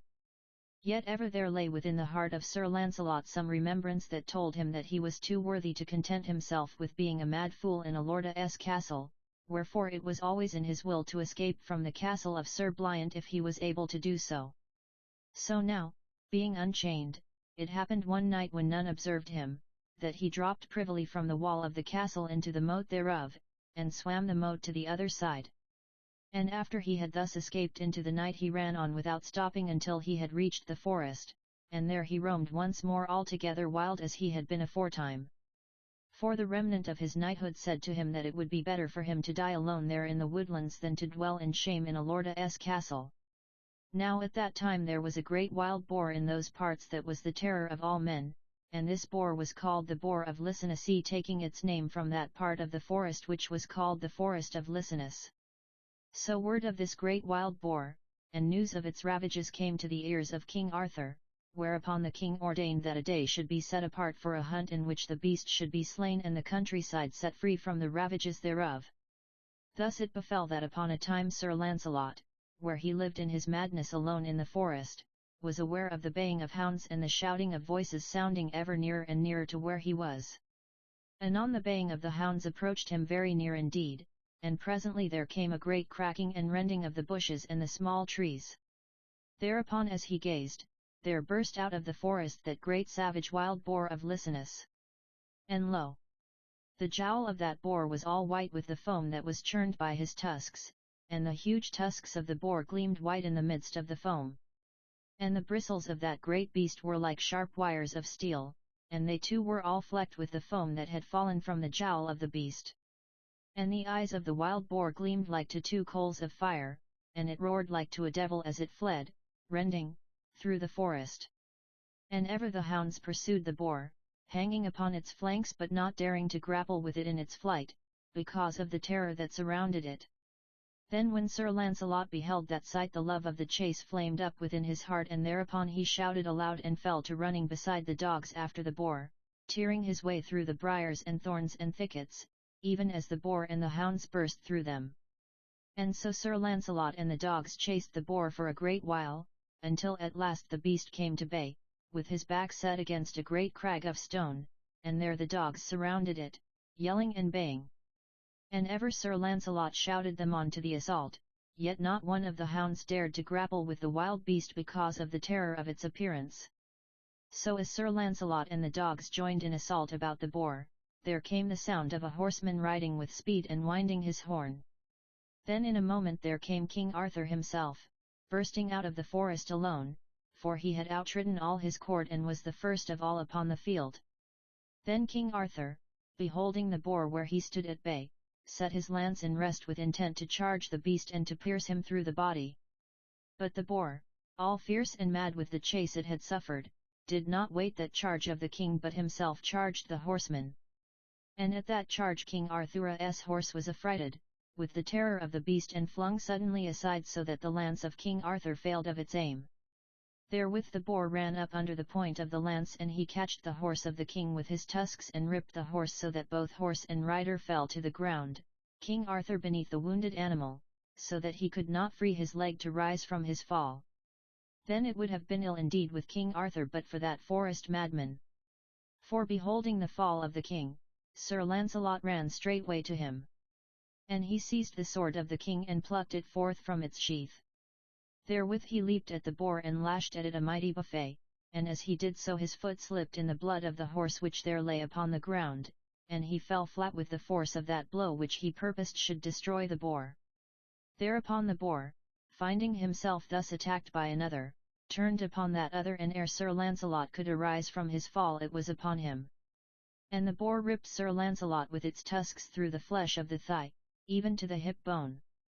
Now, when Sir Launcelot felt the pang of that dreadful wound which the boar gave him, he yelled aloud. At the same time his soul was filled with a great passion of rage and madness, so that, ere the boar could charge him again, he leaped to his feet and rushed upon the boar. And Sir Launcelot smote the boar such a terrible dreadful stroke that he cut through the bristles of the neck and through the spine of the neck and halfway through the neck itself, so that the head of the boar was well nigh cut away from its body. Therewith the boar fell down dead, and Sir Launcelot staggered and stood leaning upon the sword, groaning amain with the bitter pangs of pain that racked him. Right so, as Sir Launcelot stood thus, the other huntsmen of the king's party came bursting out of the forest with the sound of horses and of shouting voices. Then when Sir Launcelot beheld them he thought, because of his madness and the raging of his torments, that these were they who had hurt him. So therewith he roared like to a wild beast and he ran at those newcomers, whirling the sword of King Arthur like lightning around his head. Then several of those set their lances in rest with intent to run the madman through the body ere he could do a harm to any one, but King Arthur cried out, "Beware what you do! Do him no harm, for he hath saved my life." So those who would else have charged Sir Launcelot held their hands and drew away in retreat before him. But already Sir Launcelot's strength was failing him, for his brains were even then swimming with faintness. So in a little he sank down in a swoon and lay all of a heap upon the ground. Then the king, and the others who were there came to where he lay bleeding and swooning, and all looked down upon him, and because he was all naked and unkempt they knew him not. But nevertheless, they beheld that he was of great girth and that he was covered over with a great many scars of battle, and they all felt deep pity for him as he lay there. Then King Arthur said, "This is the framework of a mighty champion. Pity indeed that he should have come to this as we behold him." And he said, "Lift him up tenderly and bear him hence to where he may have comfort and nourishment." So they lifted Sir Launcelot with great gentleness, and they bare him away from that place, and they brought him to the hut of that hermit where he had been healed aforetime when he had received that grievous wound in the tournament at Astelot. So the hermit received Sir Launcelot and wist not who he was. For though he beheld that here was a man of mighty girth and stature, yet was the great champion so changed by his madness and by his continued fasting in the forest that even his nearest friends might not know him. Nevertheless, though the hermit knew him not, yet he had them lay that forest madman upon a cot in his cell, and he searched that wound in the madman's thigh and bathed it with tepid water, and anointed it with balm and bound it up with bands of smooth white linen, so that that wound was in all ways well searched and dressed. And the hermit looked upon Sir Launcelot and beheld that he was all gaunt and hollow with hunger, and he said, "If this poor mad creature is not fed, he will die in a little while." So when Sir Launcelot had revived him from that swoon, the good old man fetched milk and white bread and offered them to the sick man. But he would not touch that food. For, though he was dying of hunger, yet he loathed that food because of his madness. So Sir Launcelot lay there wounded and famishing, and the hermit wist not what to do to make him eat. And he lay in that wise for 3 days, and ever the hermit watched him and tried to make him partake of food, and ever the madman would fling away from the food that was offered him. Now upon the 4th day, the hermit being at his orisons in the chapel, Sir Launcelot made essay to rise, and in spite of his weakness, he did arise. And having thus arisen, he found strength in some wise for to crawl out of the hut of the hermit, and the hermit at his prayers wist not that the wounded man was gone. And after that Sir Launcelot crept away into the forest and so hid himself, very cunningly, like to a wild creature, so that, though the hermit searched for him ever so closely, yet he was not able to find him. And the hermit said, "Alas for this! For certes this poor madman will die of his wound and of starvation all alone here in the forest, and no one can bring him succour." So it was that Sir Launcelot escaped from the cell of the hermit a second time. And now it remaineth to be told how he returned to Corban and to the Lady Elaine the Fair, and how the Lady Elaine cherished him and brought him back to health and strength and comeliness again. So I pray you to read that which followeth if you would fain learn concerning those things. Chapter 3. How Sir Launcelot returned to Corban again, and how the Lady Elaine the Fair cherished him and brought him back to health. Also how Sir Launcelot with the Lady Elaine withdrew to Joyous Isle. So Sir Launcelot escaped from the cell of the hermit as aforetold. And he lay hidden in the thickets all that day till the night had come. And when the night had come he arose and turned his face toward the eastward, and thitherward he made his way. For death was very close to Sir Launcelot, and there was but one thought in his mind, and that thought was to return to Corban. For even through his clouds of madness, Sir Launcelot wist that there at Corban a great love awaited him, and that if he might reach that place he might there have rest and peace, wherefore in this time of weakness and of pain, he willed to return to that place once more. So Sir Launcelot made his way toward Corban, and he travelled thitherward several days, and God alone knows how he did so. And one morning at the breaking of the day he came to the town of Corban, and he entered the town by a postern gate he knew of old. And after he had entered the town he made his way slowly and with great pain up through the streets of the town, and the town was still asleep. So he came unseen to the market-place of Corban, where he had aforetime slain the worm of Corban as aforetold, and there set him down upon that slab of stone beneath which the worm had made its habitation. And why he came there who shall say, except that maybe there lay very dimly within his mind some remembrance that here he had one time had great honour and glory of knighthood. So there he sat, and when the people of the town awoke they beheld sitting there in the midst of that market-place one all naked and famished, who gazed about him with wild and terrified looks like to a starving wolf who had come out of the forest driven by hunger. And many gathered and stared at Sir Launcelot from a distance, and these laughed and jeered at him as he sat there in his nakedness, and not one of those wist that this was he who had aforetime slain the worm of Corban and so saved them in a time of their direst need. So they laughed and mocked him, and anon some of those who were there began to cast stones at him with intent to drive him away from that place. So, at last, one of those stones struck Sir Launcelot where he sat, and at that his rage flamed up and took possession of him, whereupon he leaped up and ran at those who were tormenting him. And he catched a young man of the town and heaved him up and cast him down so violently upon the earth that he broke the bone of his thigh. Upon that all those who were there shouted and screamed and fled away. And anon they returned and began stoning Sir Launcelot where he stood glaring and gnashing his teeth with the man whom he had hurt lying upon the ground at his feet. And many stones struck Sir Launcelot, some wounding him upon the head and some upon the body. And now and then Sir Launcelot would charge the mob in his rage, and the mob would scatter before him like chaff before a gust of wind, but ever they would return and begin stoning him again.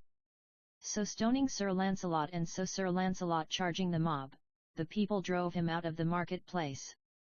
And they drave him through the town, and Sir Launcelot retreated before them toward the castle, for he wist even in his madness that there were friends there who should help him. So he ever retreated until he had come to a postern gate of the castle, and there he took stand with his back set against a wall. So at that place he maintained his stand, facing the mob and glaring upon them, until at last a stone smote him upon the head and he fell to the earth. Then it would have fared very hard with Sir Launcelot, even to his death, had not they within the castle, hearing the uproar of the multitude, flung open the postern gate of a sudden and so come charging out upon the mob. Thereupon the multitude, being thus charged by the armed folk of the castle, scattered upon all sides and ran away, leaving Sir Launcelot lying where he was. Then they of the castle came and gazed upon Sir Launcelot where he lay, and they beheld what a great and noble frame of man it was that lay there, and thereupon they took great pity that such a man should be in that condition. So the captain of the guard said, Alas, that such a man as this has been should come to such a pass. Now let us lift him up and bear him away into the castle where he may have care and nourishment. So they did as that captain said, and they brought Sir Launcelot into the castle of Corban and to safety. Now it chanced that the Lady Elaine the Fair happened to be at her window, and looking down therefrom and into the courtyard she beheld where several men at arms bore a wounded man into the castle from that postern gate. As they passed beneath where she was, the Lady Elaine looked down upon the countenance of the wounded man. Then she beheld his face with the sun shining bright upon it, and at that a thought struck through her like to the stroke of a keen, sharp knife, whereat the Lady Elaine clasped her hands and cried out aloud, My soul! My soul! What is this? Can it be he? Now there was in attendance upon the Lady Elaine at that time a certain very old and sedate lady of the court who had been her nurse and caretaker ever since her mother had died, leaving her a little helpless babe cast adrift upon the world. And the name of that lady was Dame Brisson. So Elaine ran to where Dame Brisson was, and she cast herself upon her knees before Dame Brisson and buried her face in Dame Brisson's lap, even as though it were her mother who sat there. And she cried out from where she lay with her face in that lady's lap, Alas! Alas! Alas! Methinks I have beheld a most terrible sight. Dame Brisson, speaking as in a fright, said, What hast thou seen, my child? The Lady Elaine said, Methinks I have beheld Sir Launcelot all starved with famine, and bruised and bleeding, and lying so nigh to death that I know not whether he is dead or not. Dame Brisson said, What is this thou sayest, my child? Where saw'st thou such a sight as that? Hast thou been dreaming? The Lady Elaine said, Nay, I have not been dreaming, for, certes, as I stood at the window a little while ago I saw Sir Launcelot, and several men bore him into the castle courtyard through the postern gate, and he was all naked and starved and wounded and bruised. The Dame Brisson said, Nay, child, calm thyself, what ails thee to think so strange a thing as that? That man whom thou didst see was not Sir Launcelot, but was a poor madman whom the townsfolk were stoning at the postern gate. But the Lady Elaine cried out all the more vehemently, I fear! I fear! Certes that was Sir Launcelot. Now take me to him so that I may be assured whether it was he or not, for otherwise me seems I shall go mad. Then Dame Brisson perceived how it was with the Lady Elaine and that she was like one gone distracted, and she wist that there was naught to do but to let her have her will of this matter. Wherefore she said, It shall be as thou wilt have it. So Dame Brisson arose and she took the Lady Elaine by the hand and she led her to that place where the madman lay, and they beheld that he lay in a little cell of stone, very gloomy and dark. For the only light that came into that place was through a small window, barred with iron, and the window was not more than 2 hands a breadth in width. Yet by the dim light of this small window they beheld the wounded man where he lay upon a hard pallet of straw. And they beheld that he was in a sleep as though it were a swoon of death, and they beheld that his face was like death for whiteness. Then in that gloomy light the Lady Elaine came and kneeled down beside the couch whereon he lay and looked down into Sir Launcelot's face, and she studied his face as though it were a book written very fine and small, and ever her breath came more and more quickly as it would suffocate her, for she felt assured that this was indeed Sir Launcelot. And anon she took Sir Launcelot's hand, all thin with famine and as cold as ice, and she looked at it and she beheld a ring upon the finger, and the ring was set with a clear blue stone, and thereupon the Lady Elaine knew that this was the ring which the Lady of the Lake had given Sir Launcelot aforetime. Thereupon she knew that this was indeed Sir Launcelot, and she cried out in a very loud and piercing voice, It is he! It is he! And so crying she fell to weeping with great passion. And she kissed Sir Launcelot's hand and pressed it to her throat and kissed it again and yet again. Then Dame Brisson leaned over the Lady Elaine and catched her beneath the arm and said, Lady, lady! Restrain your passion. Remember yourself, and that people are here who will see you. Therewith Dame Brisson lifted the Lady Elaine up from where she kneeled, and she brought her out of that gloomy place, still weeping with a great passion of love and pity. But yet the Lady Elaine had so much thought for herself that she drew her veil across her face so that none might behold her passion, and she said to Dame Brisson, Take me to my father, and so, Dame Brisson, embracing her with one arm, led her to where King Pelles was. Then, when the Lady Elaine beheld her father standing before her, she flung herself upon her knees and embraced him about the thighs, crying, Father! Father! I have seen him, and he is in this castle. At this passion of sorrow King Pelles was much amazed, and he said, Whom hast thou seen, my daughter? She said, I have seen Sir Launcelot, and it was he whom they fetched into the castle but now to save him from the townsfolk who were stoning him to death at the postern gate.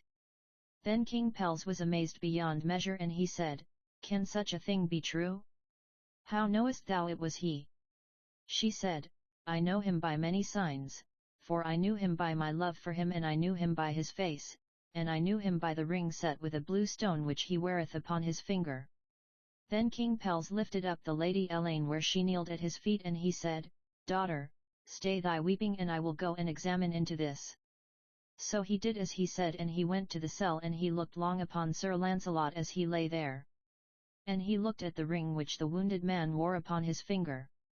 So after a while King Pelles knew that that was indeed Sir Launcelot who lay there, albeit he would not have known him, had not the Lady Elaine first declared that it was he. So immediately King Pelles bade those who were in attendance to lift Sir Launcelot up and to bear him very tenderly away from that place and to bring him to a fair large room. So they did as King Pelles commanded, and they laid Sir Launcelot upon a couch of down spread with a coverlet of wadded satin. And King Pelles sent for a skilful leech to come and to search Sir Launcelot's hurts, and he bade the physician for to take all heed to save his life. And all that while Sir Launcelot lay in that deep swoon like to death and awoke not. And Sir Launcelot slept in that wise for 3 full days, and when he awoke the Lady Elaine and her father and Dame Brisson and the leech alone were present. And lo! When Sir Launcelot awoke his brain was clear of madness, and he was himself again, though weak, like to a little child who hath been ill abed. That time the Lady Elaine was kneeling beside Sir Launcelot's couch, and hers was the face he first beheld. Then Sir Launcelot said, speaking very faint and weak, Where am I? And the Lady Elaine wept and said, Lord, you are safe with those who hold you very dear. Sir Launcelot said, What has befallen me? She said, Lord, thou hast been bedazed in thy mind, and hast been sorely hurt with grievous wounds, wherefore thou hast been upon the very edge of death. But now thou art safe with those who love thee. He said, Have I then been mad? And to that they who were there said naught. Then Sir Launcelot said again, Have I been mad? And thereupon King Pelles said, Yet, Messire. Then Sir Launcelot groaned as from his soul, and he covered his face with one hand, for the Lady Elaine held the other hand in hers, and he said, What shame! What shame! And therewith he groaned again. Then, ever weeping, the Lady Elaine said, No shame, Lord, but only very great pity, and she kissed his hand and washed it with her tears. And Sir Launcelot wept also because of his great weakness, and by he said, Elaine, meseems I have no hope or honour save in thee, and she said, Take peace, sir, for in my heart there is indeed both honour for you and hope for your great happiness. And so Sir Launcelot did take peace. Then after a while Sir Launcelot said, Who here knoweth of my madness? And King Pelles said, Only a very few in this castle, Messire. Then Sir Launcelot said, I pray you that this be all as secret as possible, and that no word concerning me goes beyond these walls. And King Pelles said, It shall be as you would have it, Messire. So it was that the news of Sir Launcelot's madness and of his recovery was not carried beyond those walls. Now after a fortnight had passed, Sir Launcelot was fast becoming cured in body and mind. And one day he and the Lady Elaine were alone in that room where he lay, and he said, Lady, meseems you have had great cause to hate me. At this she looked upon him and smiled, and she said, How could I hate thee, Launcelot? Sir Launcelot said, Elaine, I have done thee great and grievous wrong in times gone by. She said, Say naught of that. Yet, he said, I must say much of that, for I have this to say of it, that I would that I could undo that wrong which I did thee by my neglect. But what have I ought to offer thee in compensation? Naught but mine own broken and beggared life. Yet that poor life and all that it holds dearest I would fain offer thee, if only it might be a compensation to thee. Then the Lady Elaine looked very long and intently at Sir Launcelot, and she said, Sir Launcelot, thy lips speak of duty, but that which boots is that thy heart should speak of duty. For if so be that thou hast ever done me wrong, thou canst not hope to remove that wrong by the words of thy mouth. But if from thy heart thou sayest, I have wronged this one and I would fain make amends, then indeed may that wrong be very quickly amended. Then Sir Launcelot smiled, and he said, And so I have looked well into my heart ere I spake to thee, and so it is my heart that speaks and not my lips. For in my heart meseems I find great love for thee, and certes I find all honour and reverence for thee lying therein, and moving me to everything that I now hope to do or to perform. Now tell me, lady, what can any heart hold more than that? And Elaine said, Meseems it can hold no more. Then Sir Launcelot took her by the hand and drew her to him, and she went to him, and he kissed her upon the lips, and she forbade him not. So they two were reconciled in peace and happiness. So when Sir Launcelot was altogether healed of his sickness, they two were married. And after they were married, King Pelles gave to them a very noble castle for to be their dwelling place, and that castle was called the Castle of Blaine. That castle stood upon a very beautiful island in the midst of a lake of pure water as clear as crystal. And the island was covered over with many plantations and orchards of beautiful trees of various foliages. And there were gardens and meadows upon that island, and there was a town about the castle so fair that when one stood upon the margin of that lake and gazed across the lake to the town and the castle, he beheld such a place as one may see in a shining dream. So Sir Launcelot, because of the great peace of that island and because of the peace which he hoped to find there, called it the Joyous Isle, and so it was known of all men from that time forth. So endeth this part of the history of Sir Launcelot, with only this to say, that he dwelt there in Joyous Isle in seeming peace and contentment. Yet was it indeed peace and contentment that he felt? Alas, that it should be so, but so it was that ever and anon he would remember him of other days of doughty deeds of glory and renown, and ever and anon he would bethink him of that beautiful queen to whom he had one time uplifted his eyes, and of whom he had now no right to think of in that wise. Then his soul would up in arms and would cry out aloud, "Let us go hence and seek that glory and that other love once more. Are not all thy comrades waiting for thee to return, and doth not she also look for thee?" Then Sir Launcelot would ever say to his soul, "Down, proud spirit, and think not of these things, but of duty." But ever and anon that spirit would arise again within him and would struggle with the bonds of honour that held it in check.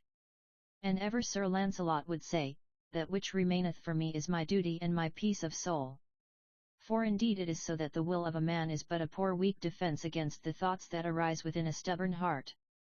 For, though a man may will to do that which is right, yet may his thoughts ever turn to that which is wrong, and though he may refrain from doing wrong, yet it is in spite of his desirings that he thus refraineth. Yet, there is no help for a man to contain himself within the bounds of duty, save only that he hath the love of God within his heart. For only when his feet are planted upon that rock may he hope to withstand the powerful thoughts that urge him to do that which is wrong. So it was with Sir Launcelot at that time, for though he ever willed to do that which was right, yet his desires ever called to him to depart from the paths of honour and truth in which he walked, and so he was oftentimes much troubled in his spirit. Part B, the story of Sir Gawain and the Lady of the Fountain. Here beginneth the story of Sir Gawain, of how he went forth to search for Sir Launcelot in company with Sir Percival of Gales, of how they two met Sir Sagramore in a condition of great disrepute, and of how Sir Gawain undertook a very strange adventure, in which he succeeded, after great danger to his life, in winning the most fair Lady of the Fountain for his wife. Chapter 1. How Sir Gawain and Sir Percival departed together in quest of Sir Launcelot, and how they met Sir Sagramore, who had failed in a certain adventure. Also how Sir Sagramore told his story concerning that adventure. It hath already been told in this book how certain knights of King Arthur's court, to wit, Sir Ector de Maris, Sir Lionel, Sir Bors de Ganis, Sir Gawain, Sir Gawain, Sir Percival, Sir Sagramore the Desirous and Sir Agravain went forth upon Queen Guinevere's command to search for Sir Launcelot and to bring him back to the court of the king. Upon that quest, Sir Percival and Sir Gawain rode together for the sake of companionship. And they made agreement to travel together in that wise until the fortunes of adventure should separate them. So they rode side by side in very pleasant companionship, taking the way that chance led them, yet everywhere seeking for news of Sir Launcelot, of whom they could find no word of any sort. In those days the world was very fresh and young, so that it was great pleasure to journey in that wise, for anon they two rode beneath blue skies and anon through gentle showers, anon uphill and anon down dale, anon through countryside, anon through town, anon through forest and anon through wold.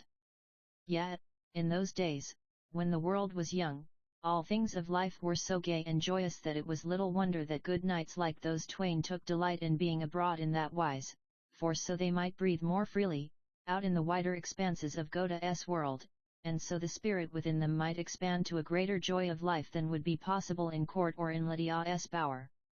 So those two worthy gentlemen travelled as aforesaid in good fellowship together, journeying hither or yon for a fortnight, neither hearing aught of Sir Launcelot, or meeting with any adventure whatsoever, and lodging them at night at what place chance might happen to bring them. At the end of that demea, to wit, a fortnight they came to a certain high hill, and from the summit thereof they beheld a valley that lay stretched out beneath them. And they beheld a fair tall castle that stood in the midst of that valley, and the castle was surrounded by a little town, and the town was surrounded by many fair fields and plantations and orchards of fruit trees. And at that time evening was coming on apace, and all the golden sky was fading into a pale silver, wonderfully clear and fine, with a single star, like a jewel, shining in the midst of the bright yet fading firmament. Then Sir Gawain said, Sir, let us go down to yonder place and seek lodging at that fair castle, for me seems that must be a very pleasant place to abide for the coming night. To the which Sir Percival replied, Let it be so, brother, and therewith they rode down into that valley and to that castle.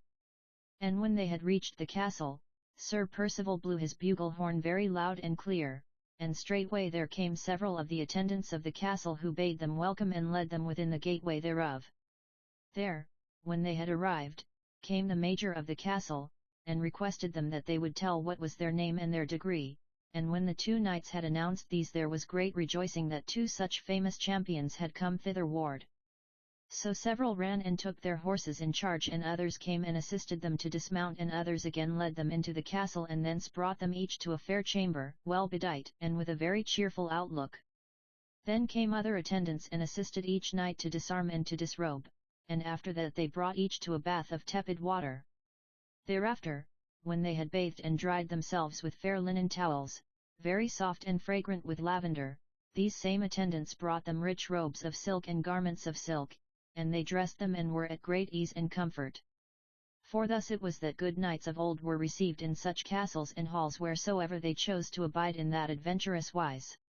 Now after Sir Gawain and Sir Percival had refreshed themselves and bathed themselves and had clad themselves as aforetold, there came to them a certain dignitary of the castle, who brought them word that the lord of the castle desired to have speech with them.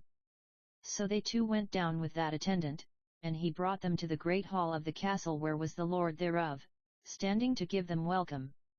He was a haughty and noble worthy with a long grey beard, and he was clad in a dark purple robe embroidered with silver. When he beheld Sir Gawain and Sir Percival coming into that place, he hastened to meet them and give them greeting and welcome beyond stint. And he said, Welcome, welcome, fair lords. Thrice welcome to this castle. For certes it is a great glory to us all to have you with us. Moreover, I may tell you that already there is one of your fellows here at this place, and I believe you will be very glad to see him. Quoth Sir Gawain, Sir, who is it that is here? It is Sir Sagramore who hath come hither, said the lord of the castle, and at that Sir Gawain and Sir Percival cried out with amazement. And Sir Gawain said, How came Sir Sagramore hither, fair lord? I will tell you, said the lord of the castle. A little before you came hitherward, there arrived at this place a knight riding without a shield and seated upon a white mule.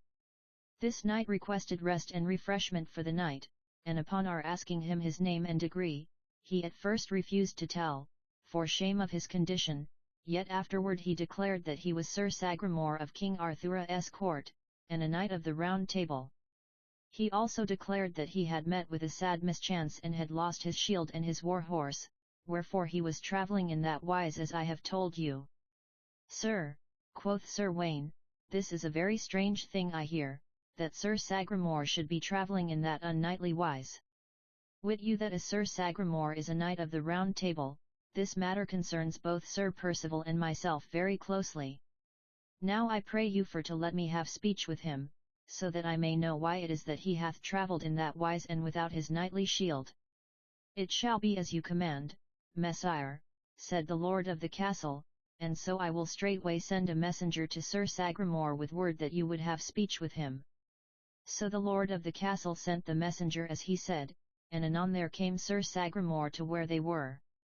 But when Sir Sagramore stood before Sir Gawain and Sir Percival, he hung his head full low, as though not wishing to look those knights in the face because of shame that they should find him there in such a condition. Then Sir Gawain said to him, Sir, I pray you tell me how you came by such a mischance as this, so that you ride without your shield and upon a white mule like to a strolling demoiselle. Messire, said Sir Sagramore, I will tell you the whole story, for I would have you know that it was through no disgrace but by mishap of battle that I am come to this pass. Quoth Sir Gawain, I may well believe that. Then the lord of the castle said, Messires, ere you talk of these things I pray you to come to table and eat and drink and refresh yourselves. After that we may listen with a better spirit to what this knight has to tell us. So that which the lord of the castle said seemed very good to those knights, wherefore they straightway went into table in the hall and sat down thereat. And the table was spread with all manner of meats, and there was wine of divers sorts, both red and white, and they ate and drank with much appetite and great good will. Then when they were satisfied as to their hunger, Sir Gawain said to Sir Sagramore, Now, Messire, I pray you to tell us concerning that adventure which hath befallen you. Sir Sagramore said, I will do so. Then he said, You must know that when I travelled forth errant in search of Sir Launcelot, as several of my fellows did, I went forward upon my way, making diligent inquiries concerning him, but still could get no news of him. So I travelled onward in that wise, ever making inquiries as aforesaid, until 2 days ago, what time in the evening I came to a certain place a considerable distance to the east of this. There I found myself in a valley that I verily believe must be the fairest valley in the world. For in that valley I beheld a very pleasant expanse of meadowlands all abloom with flowers, and I beheld many glades of trees of an even size, some abloom with blossoms and some full of fruit. And there was a river of very clear water that flowed down through the centre of the valley, and everywhere there were birds of curious plumage that sang very bewitchingly, so from these things I wist that this valley was very likely a place of enchantment. In the midst of that valley I beheld a very noble castle that was of as wonderful an appearance as the valley itself, so I rode forward into the valley and approached the castle. As I drew near thereunto I beheld 2 youths clad in flame-coloured satin who shot at a mark with bows and arrows. And the hair of the youths was yellow and curling, and each bore a frontlet of gold upon his head, and they wore upon their feet shoes of embossed leather with latchets of gold upon the insteps. These 2 youths, as I drew near, gave me very courteous greeting, and besought me that I would declare to them my name and degree, and I did so. Then they besought me that I would come with them to the castle, and I went with them with great content of spirit, for it seemed to me that this was likely to be a very fair and cheerful place to lodge overnight. So I entered with those 2 youths into the castle, and there came attendants and took my horse, and there came others who unarmed me and led me to a bath of tepid water. After that I descended to the hall of that castle, and there I beheld that it was all hung with tapestries and fabrics of divers sorts and of very rich and beautiful designs. In that hall there were 12 ladies who sat embroidering cloth of satin at a window, and I think I have hardly ever seen any ladies who were so beautiful as they. Immediately I entered that room these 12 ladies arose, and she who was the fairest amongst them came forward and gave me greeting. And immediately I knew that lady that she was the Lady Vivian who beguiled the enchanter Merlin to his undoing and his ruin. Yet in this time, I do assure you, she has grown more beautiful than ever she was before, for her hair, which was ruddy, is now like to pure gold for brightness, and it was enmeshed in a golden net, and yet one could not tell whether the net or the hair shone the more brightly. And her eyes, which are perfectly black, are as bright as jewels, and her lips are like red corals and very fragrant, and her teeth are like to rich pearls. Moreover, she was clad in garments of flame-coloured satin, and her neck and arms were adorned with ornaments of gold set with jewels of a great many kinds and colours. And well ye wist, messires, that it was very difficult not to be altogether enchanted by her beauty of face and appearance. Yet well knowing how this lady loved mischief, I was for a time very ill at ease, not knowing whether or not she might be minded to cast some evil spell upon me. Yet she made no sign of such intent, but spake me very fair and gave me courteous greeting. And she took my hand and led me into an adjoining apartment where there was a feast set with all sorts of meats and wines, and we 2 took our places at the board side by side.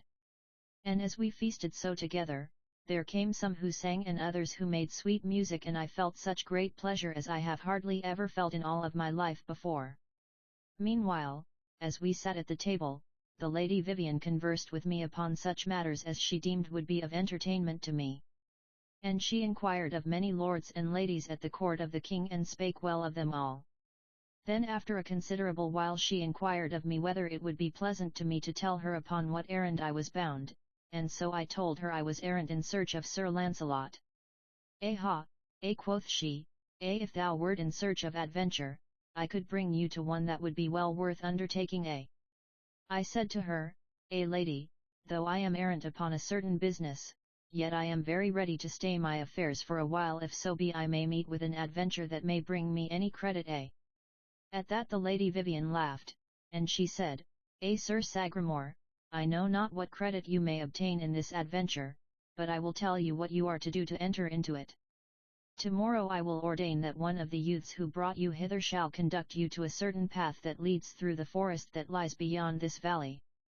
If you will follow that path, you will by and by come to a mound of earth, and on that mound you will very likely behold a man of gigantic stature who is herdsman to a herd of cattle thereabouts. Ask him where is the enchanted fountain, and he will direct you still farther upon the way. I said to her, lady, I am very much beholden to you for the information you give me, and I will very gladly take up with this adventure. Upon this she laughed a very great deal and said, Sir Knight, it may be that after you have passed through this adventure, you will not be so pleased either with me or with yourself. Now I have this to ask of you in return for my entertainment of tonight. My request is that you will return hitherward to me after you have finished this adventure so that I may see how it hath happened with you. I said to the lady, it shall be as you ask. So when the next morning had come I arose very early and donned mine armour. And there came to me one of those youths aforetold of, and he aided me to my horse and afterward guided me through that valley. So he brought me to the borders of a woodland that lay beyond the valley, and there he showed me a path and bade me take that path and it would bring me to that adventure I sought. Thereafter I followed that path, and after I had gone upon the way a considerable distance I came, some time before midday, to that mound whereof the lady had spoken.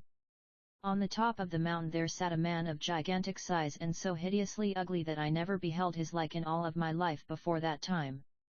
This being called to me in a voice exceedingly loud and rough, demanding of me whither I went and upon what business. Thereupon I told him that I sought a certain magic fountain and that I would be much beholden to him if he would direct me upon my way. Upon this he laughed very boisterously, and after a while he said, take that path yonder through the glade. Follow that path until you come to a hill. From the hill top you will find before you a valley, and you will see in the valley a fountain of water that flows into a small lake with many lilies about the margin. At the fountain is a tall tree with wide-spreading branches, and beneath the tree is a marble slab, and upon the slab is a silver bowl attached to it by a chain of silver. Take some of the water of that fountain into the silver bowl and fling it upon the marble slab, and I believe you will find an adventure that will satisfy your desires for a very long time to come. So spake that gigantic oaf. I took the path to which he directed me, and I followed the path until I came to the hill, and I climbed the hill and there I beheld the valley of which he spake. And I beheld the lake of lilies of which he spake, and I beheld the fountain that flowed into the lake, and I beheld the tree that overshadowed the fountain, so I straightway rode down into the valley thereunto. And when I had come to the tree I beheld the slab of stone and the bowl of silver just as that gigantic herdsman had said that I would find them. Then I dipped the silver bowl into the water as he had told me to do, and I flung the water of the fountain upon the marble slab. Then immediately a very singular thing happened, for lo! The earth began to tremble and to shake, and the skies began, as it were, to thunder, and all over the sky there spread a cloud of very great blackness and density, so that whilst it was still midday, it began to grow dark like night time. Then there came a great wind of such strength that I thought it would blow me away, and after that there fell a rain in such quantities and with such deluge that methought I would be drowned by that rain. And the rain roared down in torrents everywhere through that valley as it were a deluge. And, as the rain fell and the thunder burst forth from the sky and the lightning flamed like living fire, I heard, as from a very great distance, the sound of many voices raised in lamentation.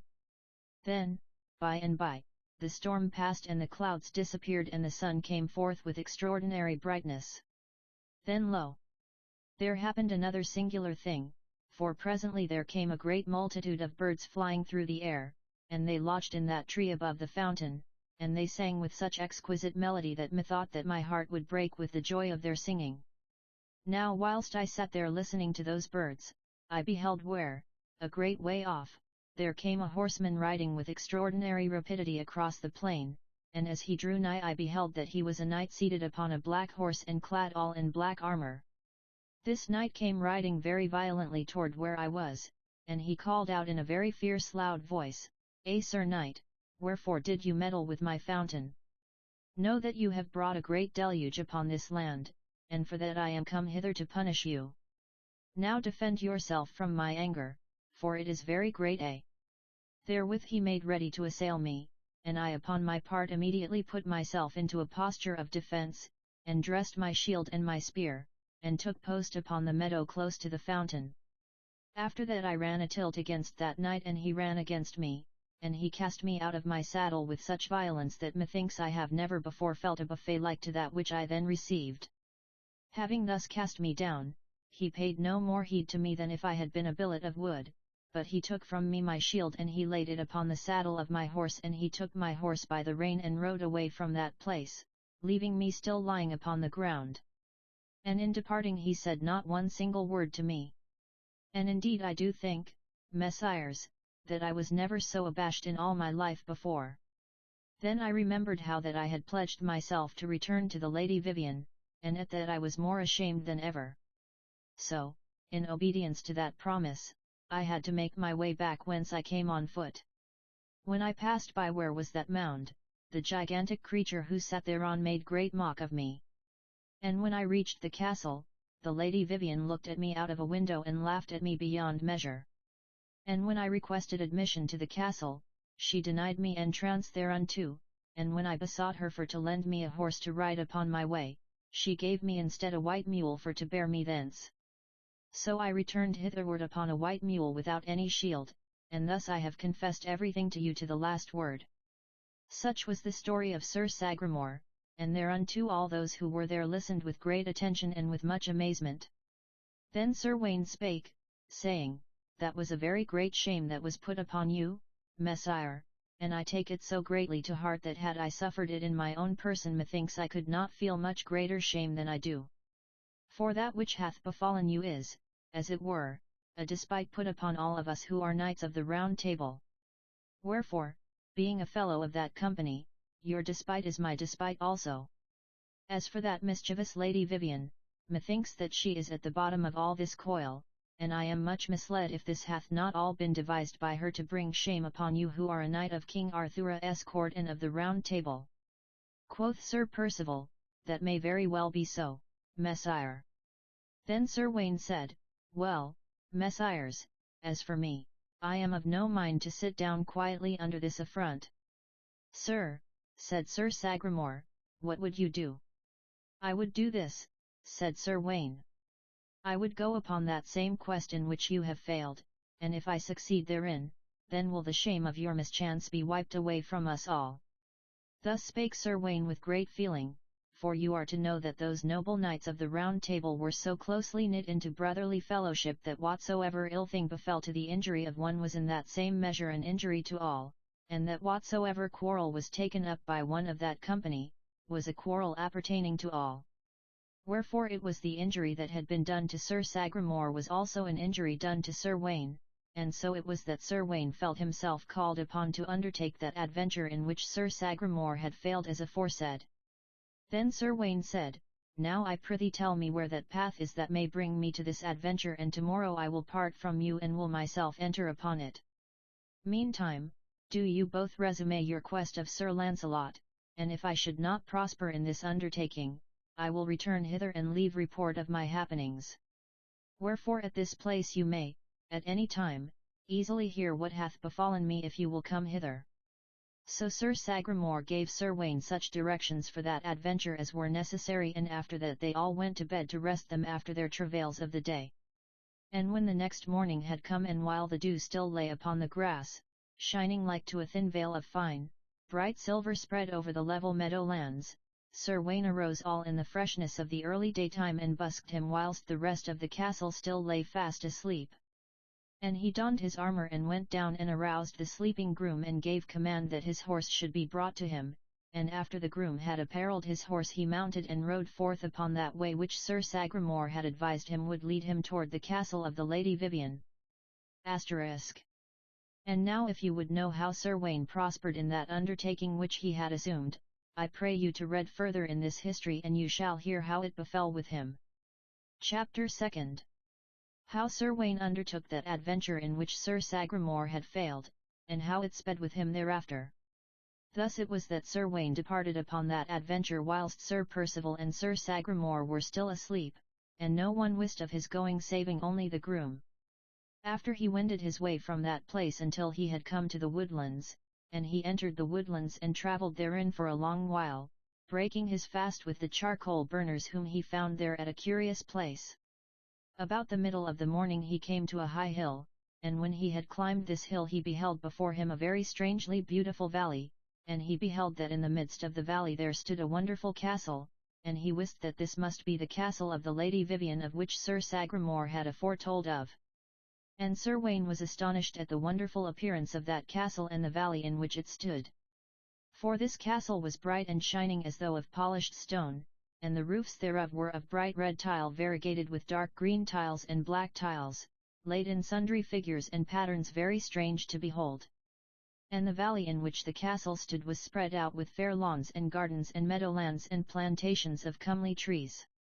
And everywhere there were flowers abloom in incredible quantities, and there were thousands of birds of bright plumage that sang in the trees throughout the valley, so that the multitudinous sounds of their singing came even to Sir Gawain where he sat so far distant.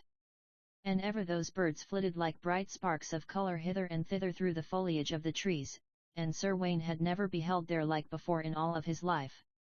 So because of the wonderfulness of all that he beheld, Sir Gawain wist that this must be a land of faery and enchantment with which the Lady Vivian had surrounded her castle and herself and her court. So for a while Sir Gawain sat there observing all these things, and after a while he set spurs to horse and rode down into that valley and toward the castle. Now when Sir Gawain had come pretty near to the castle, he beheld two youths with golden hair, clad in garments of flame-coloured satin, and he knew that these must be the two fair youths of whom Sir Sagramore had spoken. And he saw that those two youths were playing at ball under the walls of the castle just as Sir Sagramore had beheld them when he had visited that place. These, when Sir Gawain drew nigh, ceased their play, and he who was the chief of the twain came forward and greeted that noble knight with great courtesy, saying, "Sir Knight, you are very welcome to these parts where not many ever come. For she who is the lady of this castle ever takes pleasure in giving welcome to such as you who come thitherward. Now I pray you of your courtesy to tell me who you are and upon what quest you are bound and what is your degree, for I would fain announce you with all dignity to the lady of the castle." Quoth Sir Gawain, "Fair youth, you are to know that I am a knight of King Arthur's court, and that I am a fellow of the Round Table. My name is Sir Gawain, and I am King Urience's son of Gore, my mother being Queen Morgana le Fay. As for your lady, I know very well who she is, and that she is none other than the enchantress Vivian. Moreover, I know that she is not at all above devising mischief against me because I am a knight of King Arthur and of his Round Table. Yet I will that you bring me before this lady, for I would fain have speech with her." Upon this, so boldly said by Sir Gawain, those two fair youths were at doubt, wherefore they withdrew a little to one side and held consultation together. Then he who had before spoken to Sir Gawain spake again, saying, "Messire, I trust you have it not in your mind to do any ill to the lady of this castle, for unless we are well assured upon that point we will not bring you to her." "Rest yet easy," quoth Sir Gawain, "I am a true knight, and mean no ill to any lady, be she evil or good. Only I would have speech with her as presently as may be." Then the youth who was the speaker for the two said, "Sir, I will take you to her." So forthwith that youth led the way into the enchanted castle and Sir Gawain followed closely after him. And after they had come unto the castle and after Sir Gawain had dismounted from his horse and after they had traversed various spaces, the youth brought Sir Gawain to where the Lady Vivian was. And she was in her own fair bower with her 11 damsels gathered about her. Now the news of the coming of Sir Gawain had gone before him, so that when he came to the Lady Vivian she arose from her seat and went forward to meet him and received him with her face all wreathed with smiles. And she said, "Welcome! Welcome! Thrice welcome, Sir Gawain! Now I pray you to let my attendants conduct you to a fair room where you may bathe and refresh yourself, for we would fain have you stay with us at this place for a day or 2 or 3 if so be you will favour us so greatly." But Sir Gawain neither smiled nor made acknowledgment of any sort, otherwise he spake with great sternness, saying, Fair lady, I know you well, and I know that you have no very good will toward us who are of King Arthur's court. I know that you continually devise mischief and enchantments against all who come near you, and I well believe that could you do so without danger to yourself, you would this moment practice mischiefs against me. Nevertheless, I am not come hither to chide you because of your shortcomings, for though all those things are well known to me and to others, yet I leave it to God to judge you in his own wisdom and am not come hither to be myself your judge. What I have come for is this: not long since you sent my fellow, Sir Sagramore, upon an adventure that brought great shame upon him. Now I pray you that you will direct me to that same adventure so that I may undertake it, for, if so be I have that good fortune, I would fain punish that discourteous knight who so shamed my companion at arms. Then the Lady Vivian laughed very high and shrill. Sir, quoth she, you are very brave for to undertake that adventure wherein so good a knight as Sir Sagramore failed so signally. Gladly will I direct you upon your way, and all that I ask in return is that when you have sped in that adventure, you will also return hither as did Sir Sagramore, so that I may bestow a white mule upon you as I bestowed one to him. To this Sir Gawain bowed his head very gravely and said, Be it so. Show me the way to that adventure, and if I fail therein, then I will submit myself to you so that you may humiliate me as you humiliated Sir Sagramore. Then the Lady Vivian called to her that youth who had afore spoken to Sir Gawain, and she bade him set Sir Gawain upon the path that should lead him to that adventure he sought. And after that Sir Gawain left the Lady Vivian without any further word, and he took horse and departed thence. And that fair youth with the golden hair went before Sir Gawain to the skirts of the forest that lay upon the other side of the valley from that side upon which Sir Gawain had entered it. Then the youth showed Sir Gawain a certain path that led into the forest, and he said, Take that path, fair lord, and it will bring you to your adventure. So Sir Gawain took the path as the youth directed, and he travelled upon it for an hour or two, and by he came to an open place in the woodland. And in the midst of that open place there was a high mound of earth covered with fair green grass, and many sheep browsed upon the slopes of the mound and coadjacent thereunto. And on the mound there sat the being of whom Sir Sagramore had spoken, and Sir Gawain was amazed at his hideous aspect. For he was of giant stature and swarthy black, and his hair was red as brick. His mouth gaped wide like a cavern, and the teeth within were sharp like the teeth of a wild beast. To this creature Sir Gawain spake, saying, Sirrah, whither shall I go to find that adventure of the fountain? Upon this that giant being laughed like the pealing of thunder, and he said, Ho! Little man, have you come also to that adventure? The day before yesterday one came hither and sped but ill, and so also, I doubt not, it will fare with you. Take you yonder path, and I believe you will come to that adventure all too soon for your own good. So Sir Gawain took the path that being directed, and so entering the woodlands again he rode for a long while through the thick forests. Then after a while he came to a hill, and he ascended the hill, and when he had reached the top thereof he found that the forest ceased, and that the open country lay spread out before him, and he beheld a fair and level valley lying beneath the hill. And he beheld that the valley was very fertile with many fields and plantations of fair trees. And Sir Gawain beheld in that valley a lake and a fountain that flowed into the lake, and a tree that overshadowed the fountain, and he wist that this was the place where Sir Sagramore had met with that adventure aforetold of. So straightway he rode down into that valley and toward that place where was the enchanted fountain overshadowed by the tree. And when he reached that place he beheld the slab of stone and the silver bowl chained to the slab by a silver chain, just as Sir Sagramore had beheld those things. Then Sir Gawain took the silver bowl into his hand, and he dipped up water therein from the fountain, and he flung the water upon the marble slab as Sir Sagramore had done. Then straightway it befell as it had with Sir Sagramore. For first the earth began to tremble and to quake, and then the sky began to thunder, and then there arose a great cloud that overspread the sky, so that it became all black like unto night time, although it was still the middle of the day. Then there came the great wind, the like of which Sir Gawain had never before known in all his life, for it blew with such strength of fury that he was afraid it would blow him away from that place. Then there fell such a deluge of rain that he feared he would be drowned therewith. And whilst the rain fell in that wise he heard a multitude of voices in lamentation as though a great way off, just as Sir Sagramore had heard these voices. Anon the rain ceased and the clouds passed away, and the sun came forth and shone with wonderful warmth and brightness, and thereupon a great flock of small birds came flying to that tree and perched in the branches thereof, so that the tree was entirely filled with the multitude of feathered creatures gathered there.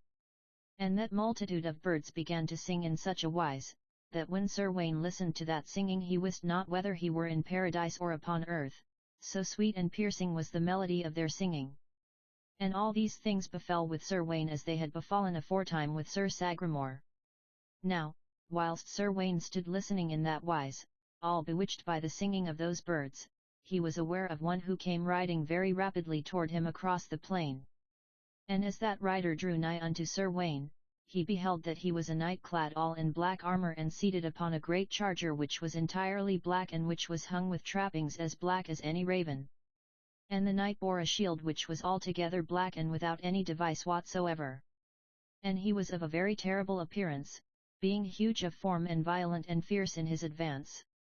This black knight, when he had come close to that place where Sir Gawain awaited him, cried out in a great voice, "Sir Knight, why didst thou come hither to meddle with my fountain? Know thou that thou hast brought a great deluge upon all this land, so that thou hast wrought great damage to us who are the people thereof. But now thou shalt pay very dearly for the injury thou hast done. Prepare thyself straightway for battle." Unto this Sir Gawain made reply, "Sir Knight, I wist not that in throwing water upon yonder slab I was doing injury to thee or to any one. Nevertheless, I am ready to meet thee in battle as thou dost make demand." Therewith Sir Gawain dressed his shield and his spear and took his station in the meadow near the fountain and beside the lake, and put himself in such array for defence as he was able. So when they both had prepared themselves in all ways they let go their horses the one against the other, in very violent assault, rushing together like a whirlwind. And so they met together in the midst of the course with an uproar as of thunder, the one smiting against the other with such violence that the spear of each was burst all into pieces unto the very truncheon thereof. And in that assault both knights would assuredly have been overthrown excepting for the wonderful address of each. For each drave spur into steed and shouted aloud so that each charger recovered his feet and fell not. Then each knight threw away the truncheon of his spear and each drew his sword and straightway fell to battle with might and main. And in that combat each knight gave the other many sore buffets and, for a long while, no one could have told how that encounter was like to go. But at last Sir Gawain waxed very furious with the opposition of that other knight, wherefore he arose in his stirrups and lashed at that black knight such a buffet that nor guard nor shield nor helm could withstand the stroke. For under that blow the black knight of the fountain reeled in his saddle as though he would fall from his horse. Then he drooped his shield and hung his head full low and catched at the horn of his saddle as though to stay himself from falling. Herewith Sir Gawain lashed another buffet at him, and with that blow the sword of Sir Gawain pierced through the helmet of the black knight and deep into his brain pan, and with that stroke the black knight received his mortal hurt. Then Sir Gawain, perceiving that the black knight was so sorely hurt, repented him of what he had done in the heat of his battle and stayed his hand, though all too late. And he cried out, "Sir Knight, I fear me that I have given thee a very woeful hurt. I repent me of that, so yield thou thyself to me, and forthwith I will look to thy wound and will give thee such ease as I may." But to this the black knight of the fountain made no reply. Otherwise he immediately wheeled his horse about, and set spurs to flank, and drove away with all speed from that place. And so rapidly did he race away from the field of battle that he appeared to fly, as it were, like to the shadow of a bird across the plain. At first Sir Gawain was altogether amazed at the suddenness of the flight of the black knight, but presently he awoke and set spurs to his horse and sped away in pursuit as fast as he could race his horse forward. And ever Sir Gawain pursued the black knight in that wise and called upon him to stay, and ever the black knight fled all the more rapidly away as though he heard not the voice of Sir Gawain. And ever though he strove, Sir Gawain could not reach the black knight in his flight. Thus they sped as swift as the wind across the plain, the black knight fleeing and Sir Gawain pursuing, and by Sir Gawain was aware that they were approaching a walled town and a very tall and noble castle with many high towers, and steep roofs that overlooked the houses of the town. And Sir Gawain perceived that many people were running hither and thither about the castle as though in great disturbance, and that many people were upon the walls of the town, watching the Black Knight and him as they drew nigh. And ever the knight rode toward the gate of the town and of the castle, speeding like the wind, and ever Sir Gawain pursued him without being able to overtake him. So, in a little while, the Black Knight reached the drawbridge of the gate and he thundered across the drawbridge and Sir Gawain thundered after him. Now as the knight had approached the gateway of the town the portcullis had been lifted for to admit him, and so he rode through the gateway with all speed. But when Sir Gawain would have followed, the portcullis was let fall for to keep him without. Yet so great was the fury of Sir Gawain's chase and so closely did he follow the Black Knight in pursuit that he was within the portcullis as it fell. And the portcullis fell upon the horse of Sir Gawain and smote him just behind the saddle and cut him in twain, so that the half of the horse fell within the portcullis and the other half of the horse fell without the castle. And so violent was the blow of the falling of the portcullis, and so sudden the fall of the horse, that Sir Gawain was flung down to the ground with so dreadful and terrible a shock that he lay in a swoon as though he had been killed. So as Sir Gawain lay there came a number of those who were in attendance at that part of the castle. These looked in through a wicket of iron and beheld Sir Gawain where he lay in that swoon in the space between the portcullis and the inner gate. So when they beheld him lying thus with the half of his dead horse, they said, Behold! Yonder is the man who wounded our champion and who pursued him hither. Let him lie where he is until that our champion tells us what we shall do unto him. For lo! He is a prisoner here and cannot escape from our hands, and so we have it in our power to do with him whatsoever we please. Thus they said, not knowing that even at that time their champion was lying very nigh to death because of the wound he had received at the hands of Sir Gawain. So these went away from that place, leaving Sir Gawain lying as though dead in the swoon that his violent fall had caused him. But after a while life came back to him and he opened his eyes and gazed about him, and after that he made shift to arise, though with great pain. Then he beheld that he was a prisoner at that place, and that he lay with the half of his dead horse betwixt the portcullis and the inner gate of the castle so that he could neither get into the castle nor out but was there a prisoner like to a creature caught in a trap. Then Sir Gawain went to the wicket of the inner gate and he looked forth through the iron bars of the wicket for to see what sort of a place it was into which he had come. And he beheld that within the gate was the street of the town. And he perceived that the street was very steep and that it was cobbled with stones.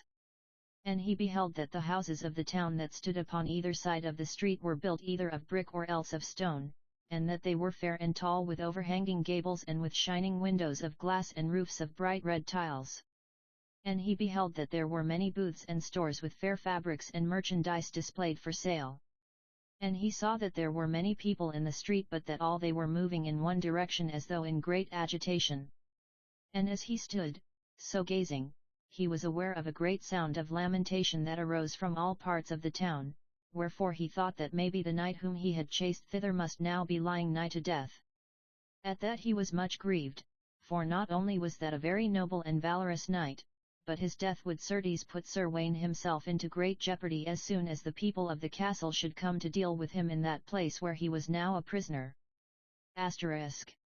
And now followeth the history of the further adventures of Sir Gawain as it is told in the books of chivalry that relate to these happenings, so I pray you to read that which followeth if that other which hath gone before hath been pleasing to you. Chapter 3.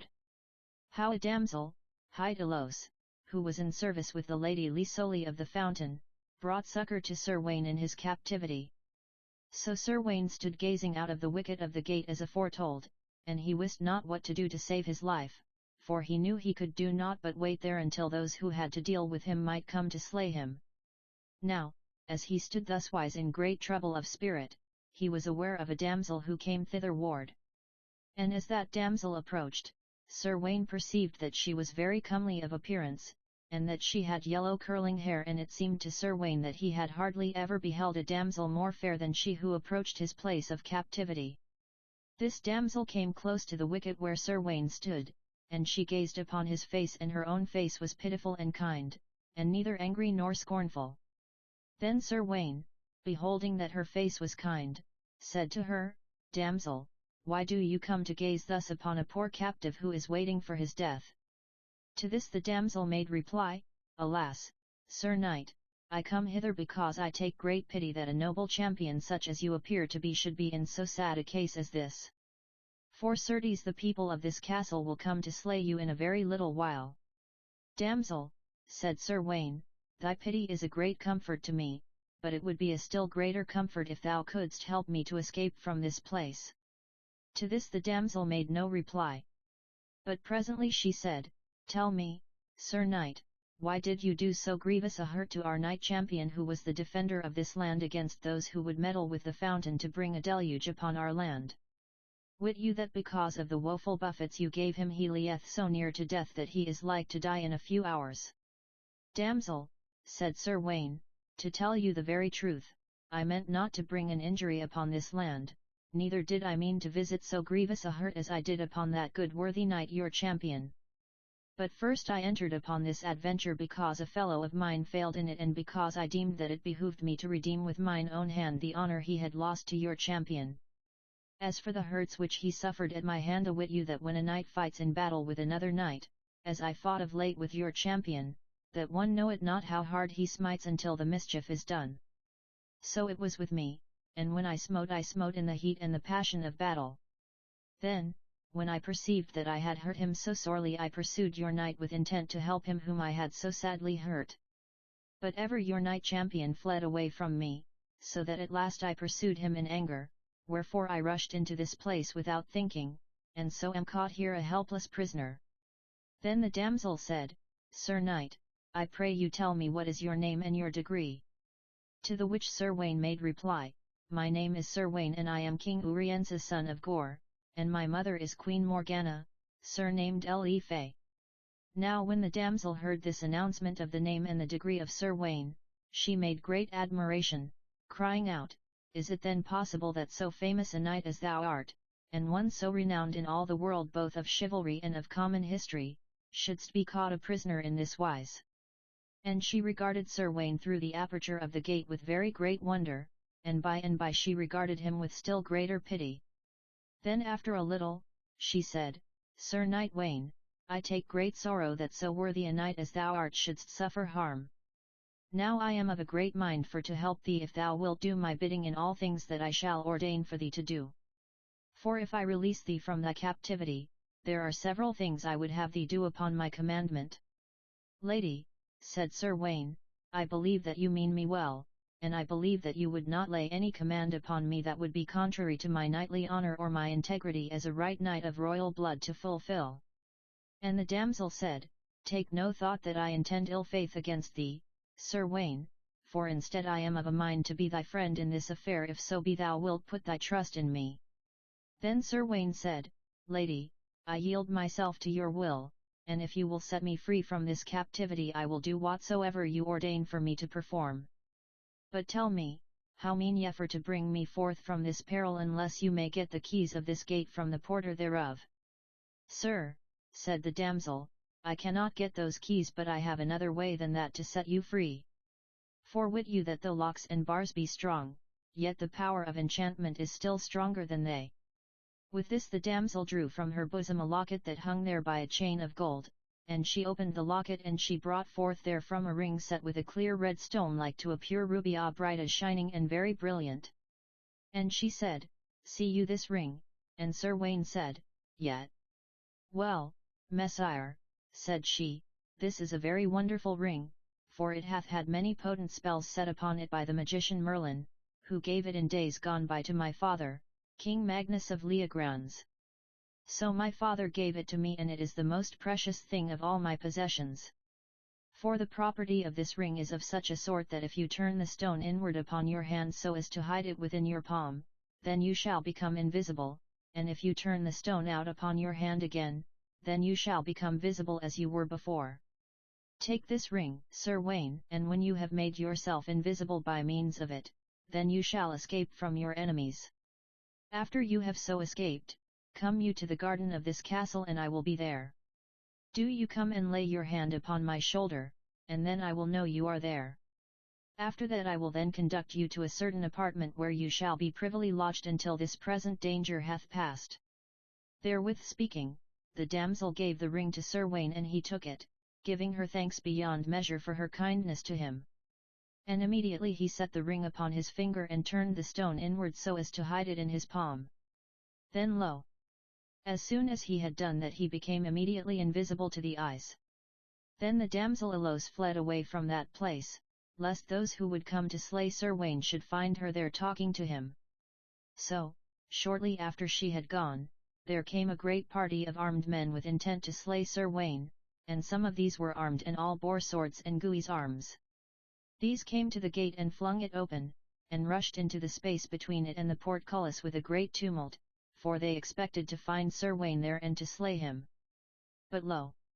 He was gone and they beheld nothing there but the half of his dead horse and the saddle and the bridle and the trappings thereof.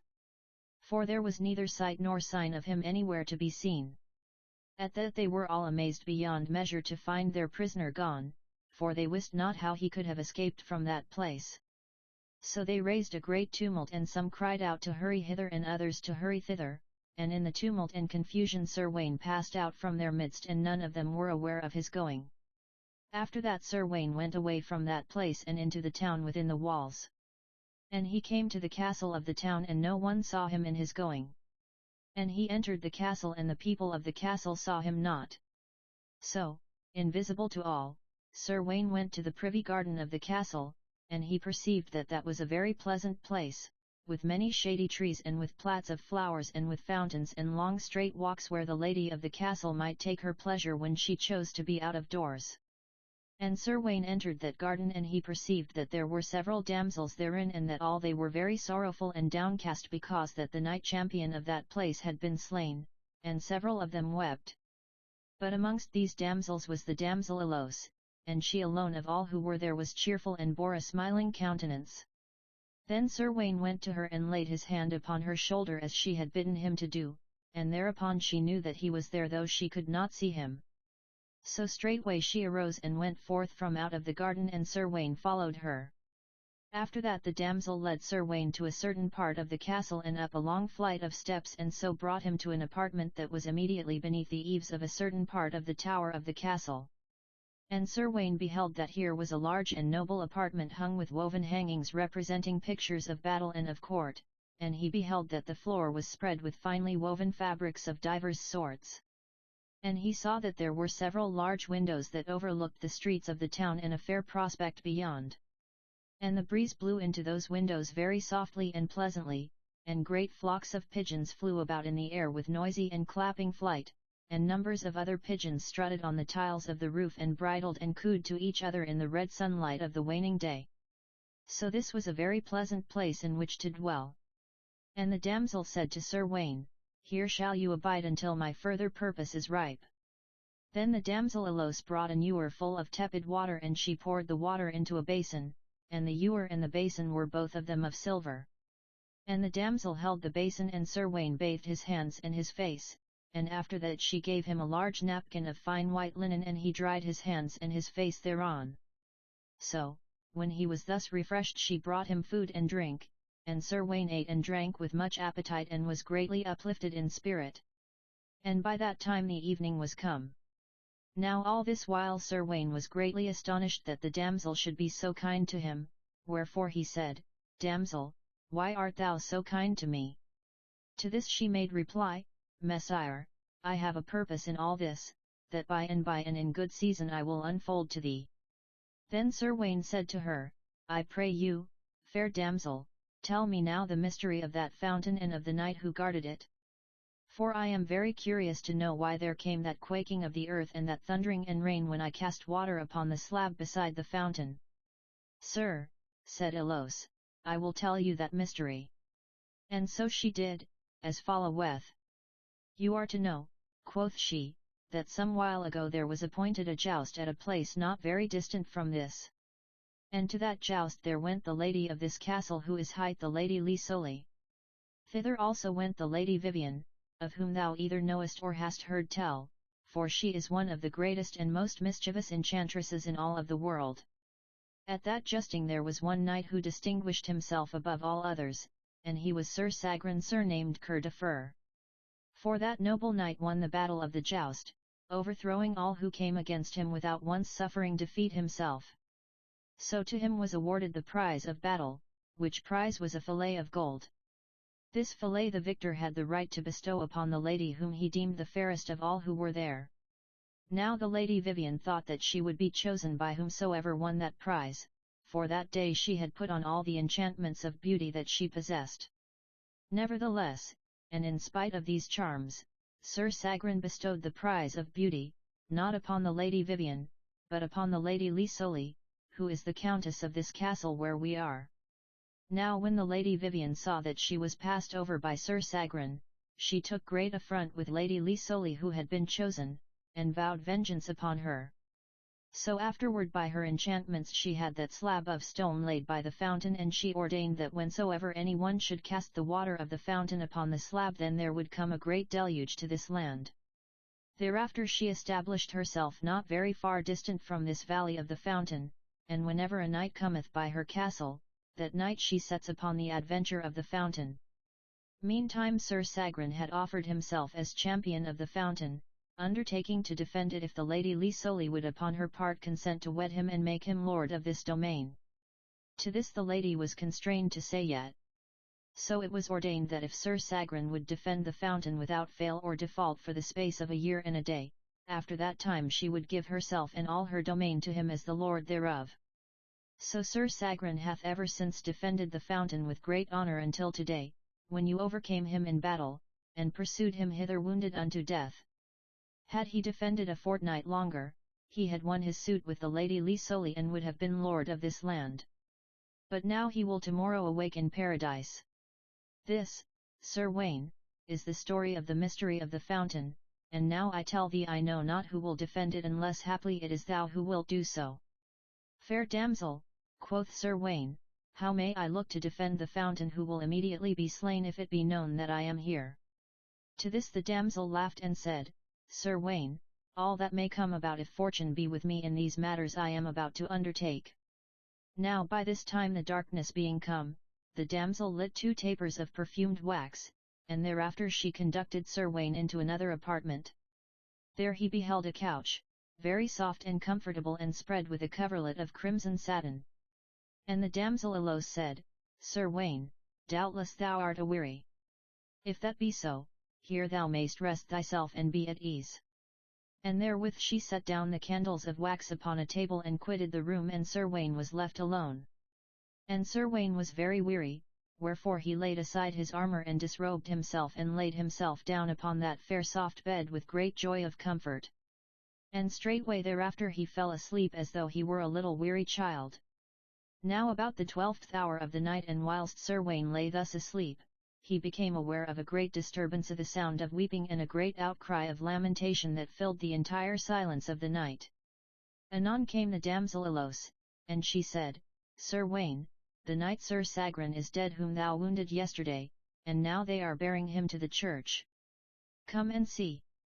So Sir Wayne arose quickly and covered himself with a cloak, and he went with the damsel to a certain window that overlooked a street of the town. From that window and beneath him he beheld a great concourse of people that filled the entire street. Many of those were clad in armour of proof, and others bare torches, so that the entire night was aflame with the light thereof. And there were many women who rode upon horseback beside the armed knights. And all of this great assembly of people were crying out in lamentation, so that it was as though all the hollow beneath the space of heaven were full of the voice of their sorrow. With this lamentation of many voices were mingled the sound of trumpets and the chaunting of priests and acolytes who recited the services for the dead.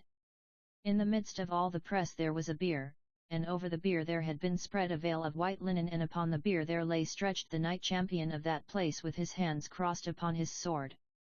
All about the bier were many people carrying long candles of wax, and these also added their lamentation to the voices of those others who lamented. Then when Sir Wayne beheld this spectacle he said, Woe is me, Eloise, this is surely a very sorry sight to behold. Now I grieve me greatly that I am the cause of this, for I meant not to slay that knight. Yet in the heat of battle who may stay the hand for to measure the stroke that one giveth to his enemy? Then anon as Sir Wayne still gazed upon that scene, he beheld that a lady followed after the bier, and he saw that her hair was hanging loose and that she was in great disarray. But maugre that, it appeared to him that she was the most beautiful lady his eyes had ever looked upon. Then Sir Gawain said to Elos, who was looking out of the window beside him, "What fair lady is that who followeth the bier of the dead knight?" To the which she made answer, "That is the lady of this castle, and she is making sorrow for the knight her champion who is slain." Then Sir Gawain gazed and gazed at that lady for as long as he could see her, and when she had gone by, he said, "Elos, certes that lady is the most beautiful dame that ever mine eyes looked upon. Now I tell thee truly that I do not wonder that your knight champion was willing for to serve her for a whole year with faithfulness, for I would willingly serve for even a longer time than that to win her good regard." At this Elos laughed with great goodwill. "Is it so with you, Sir Knight?" quoth she, "and do you then find that your heart is inclined toward this lady?" And Sir Gawain said, "Yea, it is even so with me." Elos said, "And wouldst thou be pleased, Sir Gawain, if I could devise it in such wise that the lady of this castle should look kindly upon thee?" And again Sir Gawain said, "Yea." Then Elos smiled very cheerfully upon Sir Gawain and she said, "Well, Messire, let be till tomorrow and then we shall see what that day shall bring forth." So when the next morning had come, Sir Gawain arose greatly refreshed, and by Elos came to him with food with which to break his fast. And after he had broken his fast she brought a bowl of ivory with tepid water, and she brought a razor with a heft of ivory studded with gold, and she hung a fine linen towel upon her shoulder and she shaved Sir Gawain so that his face was both fresh and clean. After that she brought him fine raiment, an undervest of soft cambric linen and a surcoat and hose of azure silk embroidered with silver, and a cloak with a clasp of gold, and with pairs of silver hanging from the corners thereof. And she brought a circlet of gold for his head, such as became the son of a king. Then she looked upon Sir Gawain and he was very comely. After all this had been done in that wise, Elos left Sir Gawain and went to where was the lady Lisoli, and the lady sat alone in her bower in great sorrow that her knight champion was dead. But Elos entered that place with a very cheerful countenance, and she said, "Lady, what cheer?" Then the lady Lisoli looked upon Elos with great indignation because of her cheerful aspect, and she said, "Damsel, I am much displeased that thou shouldst appear so cheerful and gay of spirit when thou beholdest me in such sorrow. And I think very ill of thee that thou who art the best beloved of all my damsels hast not come nigh me in all this time for to offer me cheer or comfort in mine affliction." Now Elos was greatly in favour with the lady Lisoli so that she feared her not, wherefore she still bore a very cheerful aspect. And she said, "Lady, I know not wherefore I should take such sorrow as I see the sorrow to be that you assume for Sir Sagran. I did not love him so much that I should take more than reasonable grief when he suffered such misfortune of battle as may befall any knight." Then the lady Lisolia's eyes sparkled very brightly with anger, and she said, "Ha! Damsel! Thou goest beyond all measure of the liberty of speech which I allow to thee. Mayhap I loved not Sir Sagran as he would have had me, yet I honoured him a very great deal, and now that he is gone I know not who may defend the fountain in his stead. So, because thou dost smile and take cheer in this time of trouble, thy presence is displeasing to me, wherefore I would have thee gone from hence." Then Elos said, "Very well, lady, I will go as thou hast bidden me, but I think thou wilt be sorry that thou didst not talk more with me and that thou dost not inquire of me why I appear so cheerful as I do." Therewith Elos turned as though to go forth from that place. But after she had gone a little distance, the lady Lisoli arose and followed her to the door of the chamber and began coughing very softly. Then when Elos turned, the lady beckoned to her and said, "Come hither," and Elos laughed and came. Then the lady said, "Thou art very saucy of disposition, but nevertheless I love thee more than thou deservest. Now tell me what it is that thou hast upon thy mind." Then Elos said, "I will tell thee, but it must be where none may hear." The lady said, "Come hither, then," and therewith she led Elos into a place where they were all together by themselves, and when they were come there the lady Lisoli said, "What is it, Elos?" Then Elos said, "Lady, there is in this castle a knight who loveth thee a very great deal, and this knight is exceedingly noble and of very great skill at arms, and he is a king's son, and he is a knight of King Arthur's court, and he is a knight of the Round Table. So great is the love of this knight for thee that thou mightest demand anything of him. Now it appeareth to me that since thou hast lost the knight who was our champion, thou wouldst do well to call upon this knight to defend thee. And if in good time thou shouldest choose him for thy lord, then it would be much to thy pride and greatly to the joy of this land. Now all this while the lady had been regarding Illos very steadfastly, and when the maiden ended she said, Who is this knight, and what is his name and his degree? Illos said, Lady, thou hast heard of him a great many times, for he is Sir Gawain, the son of King Uriens of Gore and of Queen Morgana le Fay. Then the lady said in a very strange voice, Illos, it is wonderful that a knight so famous as this should have been in our castle and yet we knew nothing thereof. Now tell me, when was it he came hither? Then Illos was confused and said, Lady, he hath only been here a little while, for he did but come this morning. Then the lady Lisoli smiled very curiously, and she said, Bring that knight hither, that I may see him and speak with him. Then straightway Illos went to where Sir Gawain was. And Illos said, Sir Gawain, arise and come with me, for my lady would have speech with thee. So Sir Gawain arose and went forth with Illos, and Illos brought him to where the lady Lisoli was. And Illos introduced Sir Gawain to the lady Lisoli, and Sir Gawain paid great homage to her for he beheld that she was very wonderfully beautiful. The lady looked at Sir Gawain very steadily, and by she said, Illos, this knight hath not the appearance of one who is a traveller new arrived from a journey, rather he appeareth like one who is fresh and well bedight. Then at first Illos was confused and wist not where to look.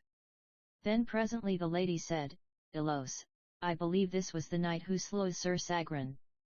Then Illos looked very steadily into the lady's face, and anon she spake boldly and without fear, and she said, Well, lady, what then? So much the better for thee if this knight overcame Sir Sagran, who was the best knight in all this land.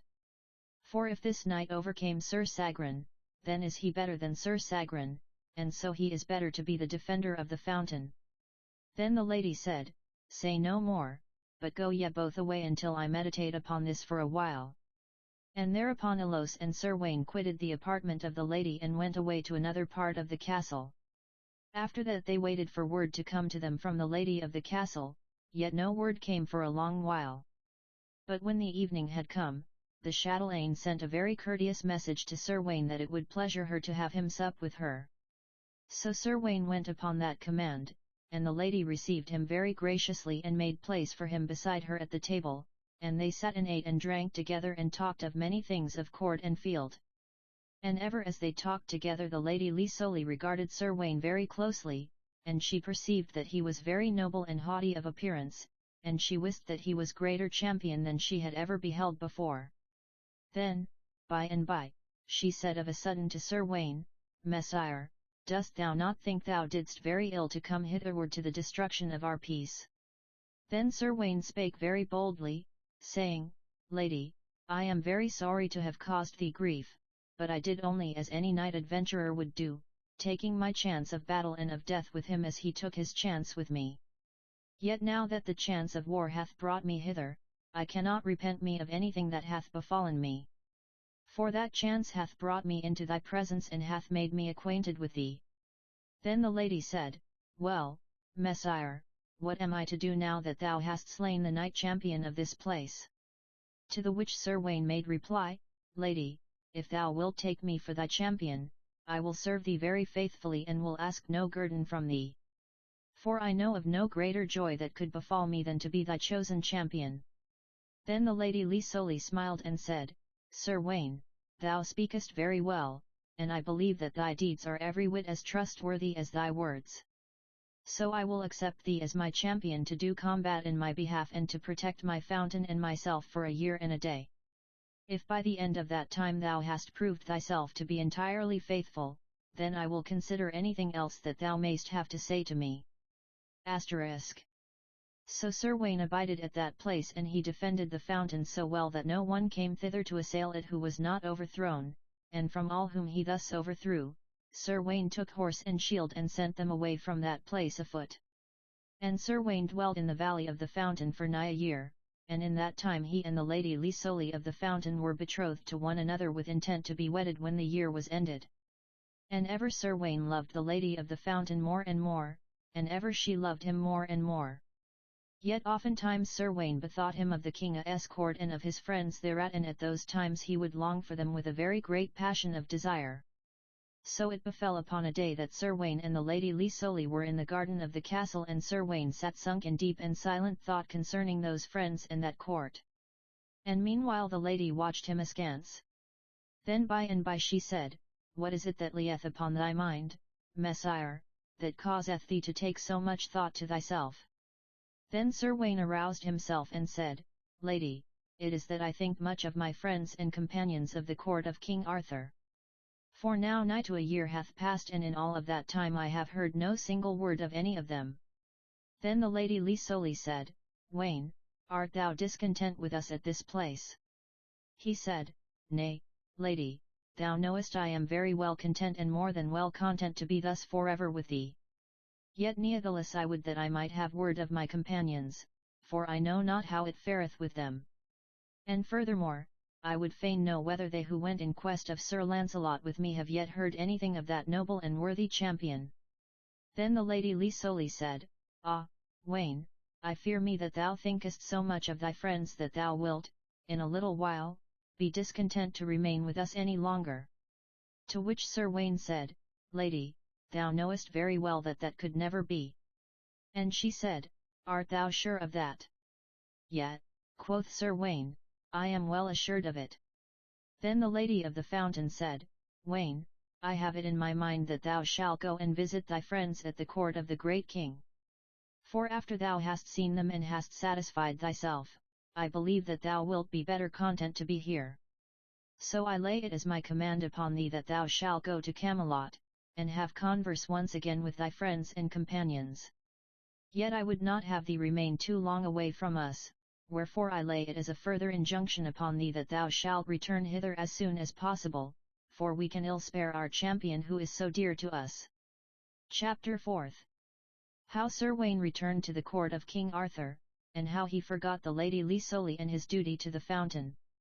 So it came about that the day after that day, Sir Gawain took horse and departed from the valley of the fountain as the Lady Lisoli had commanded him to do, and he travelled alone, going from that place in the same manner that he had come thither. Now as he went upon his way in return to Camelot, he must needs travel upon that same road by which he came thitherward. So by and by he again beheld that huge herdsman who sat upon the mound as aforetold of, guarding his cattle. When this being beheld Sir Gawain, he shouted to him aloud in a great voice, "Hello, little man! Whither goest thou?" But to him Sir Gawain made no reply, but rode steadfastly upon his way.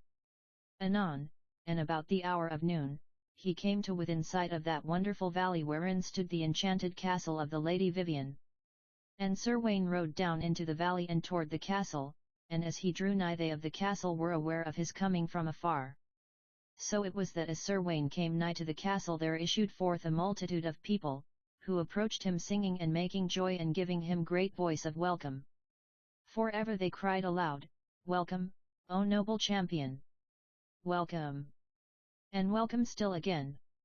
So they met him and brought him as it were in triumph to the castle, and when he had come nigh thereunto the Lady Vivian herself came forth to add her welcome to his coming. And she wore a very smiling and cheerful countenance, and she also cried, as did the others, "Welcome, Sir Gawain! Welcome! Thrice welcome!" And she said, "Messire, I well know that thou didst come forth victorious from that adventure which thou didst undertake against the Knight of the Fountain, wherefore it is that I am rejoiced to see thee. For, as thou already must know, I bore no very high regard for that knight whom thou didst overthrow." Now Sir Gawain was very well pleased with the welcome he found at that place, for he did not suspect that the Lady Vivian, who smiled so kindly upon him, nourished any thought of mischief against him. Wherefore he suffered them all to bear him into the castle in triumph, and to relieve him of his armour, and to bring him to a bath, and to fit him with fine soft raiment wherewith he might with a good appearance come before the Lady Vivian in her bower. After that Sir Gawain went to where that lady was, and he sat with her and talked in great amity with her. Yet he knew not that all that while he talked with her she was planning mischief against him. So by and by, still in great amity, they went to a place where a noble feast was prepared, and there Sir Gawain sat beside the Lady Vivien with great pleasure in being thus near to her. Then, after a while, having in mind those several mischiefs she had planned against the knights of King Arthur and of the Round Table, he said to her, Lady, you who are so kind and fair to me, I know not why you do mischief against those others, my companions, who are of King Arthur's court, and I know not why you do mischief against the Lady Lisolly of the Fountain so as to bring trouble upon that land. She hath done you no ill that you should so practice evil against her. Then the Lady Vivien assumed an appearance of great meekness and contrition, and she said, Messire, what you say is true, and I repent me of all those evil things which I have done. And she said, Would it pleasure you if all enchantment should be removed from that fountain, and if the land of the fountain should be left at peace? Sir Gawain said, Lady, it would pleasure me beyond measure. Then the Lady Vivien said, So it shall be, and I promise you very faithfully that that enchantment shall be entirely removed from that land this very day forward unto all time.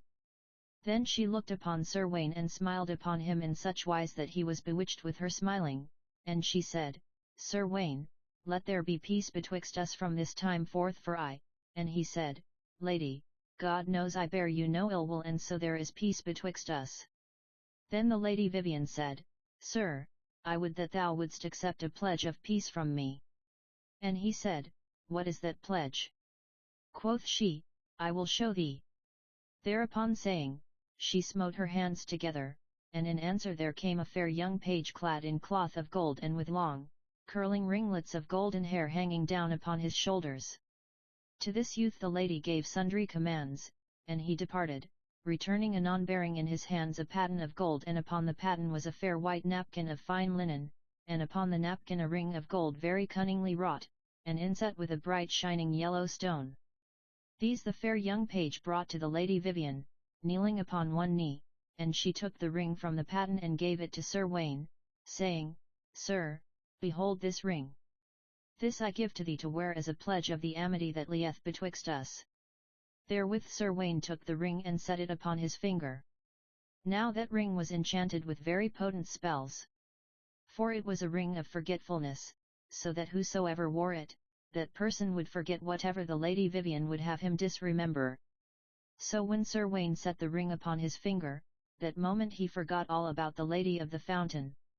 And he forgot all the pledges that had passed betwixt himself and that lady, and he forgot all the other things that belonged to that part of his life.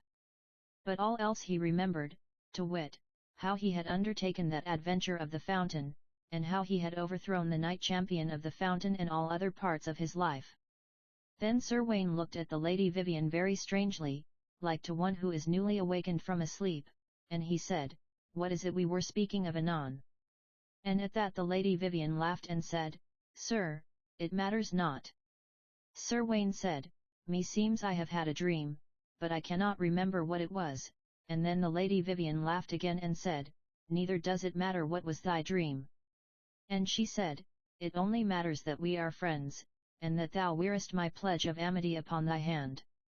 Now I prithee never remove that ring from thy finger, for from that moment the friendship that now exists shall cease betwixt us. Sir Gawain said, This ring shall remain upon my finger for aye, and I shall never take it from my finger even for a single moment. So Sir Gawain rested with great pleasure for that night at the castle of the Lady Vivien, and, when the next morning was come, he departed from the castle, betaking his way to the court of King Arthur. For he said to himself, Haply by this time they have some news of Sir Launcelot. So I will straightway return to the court of the king and learn if that be so.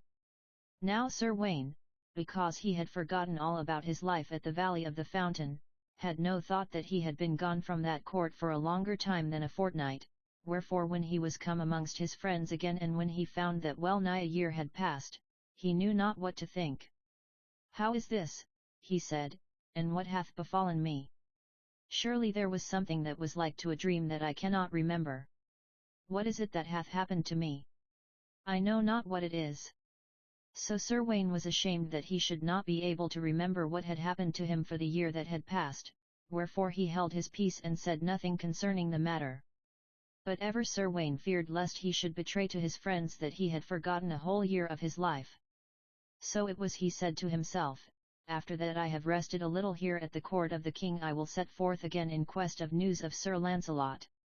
For maybe by and by I may be able to remember what I have forgotten of this year that hath passed.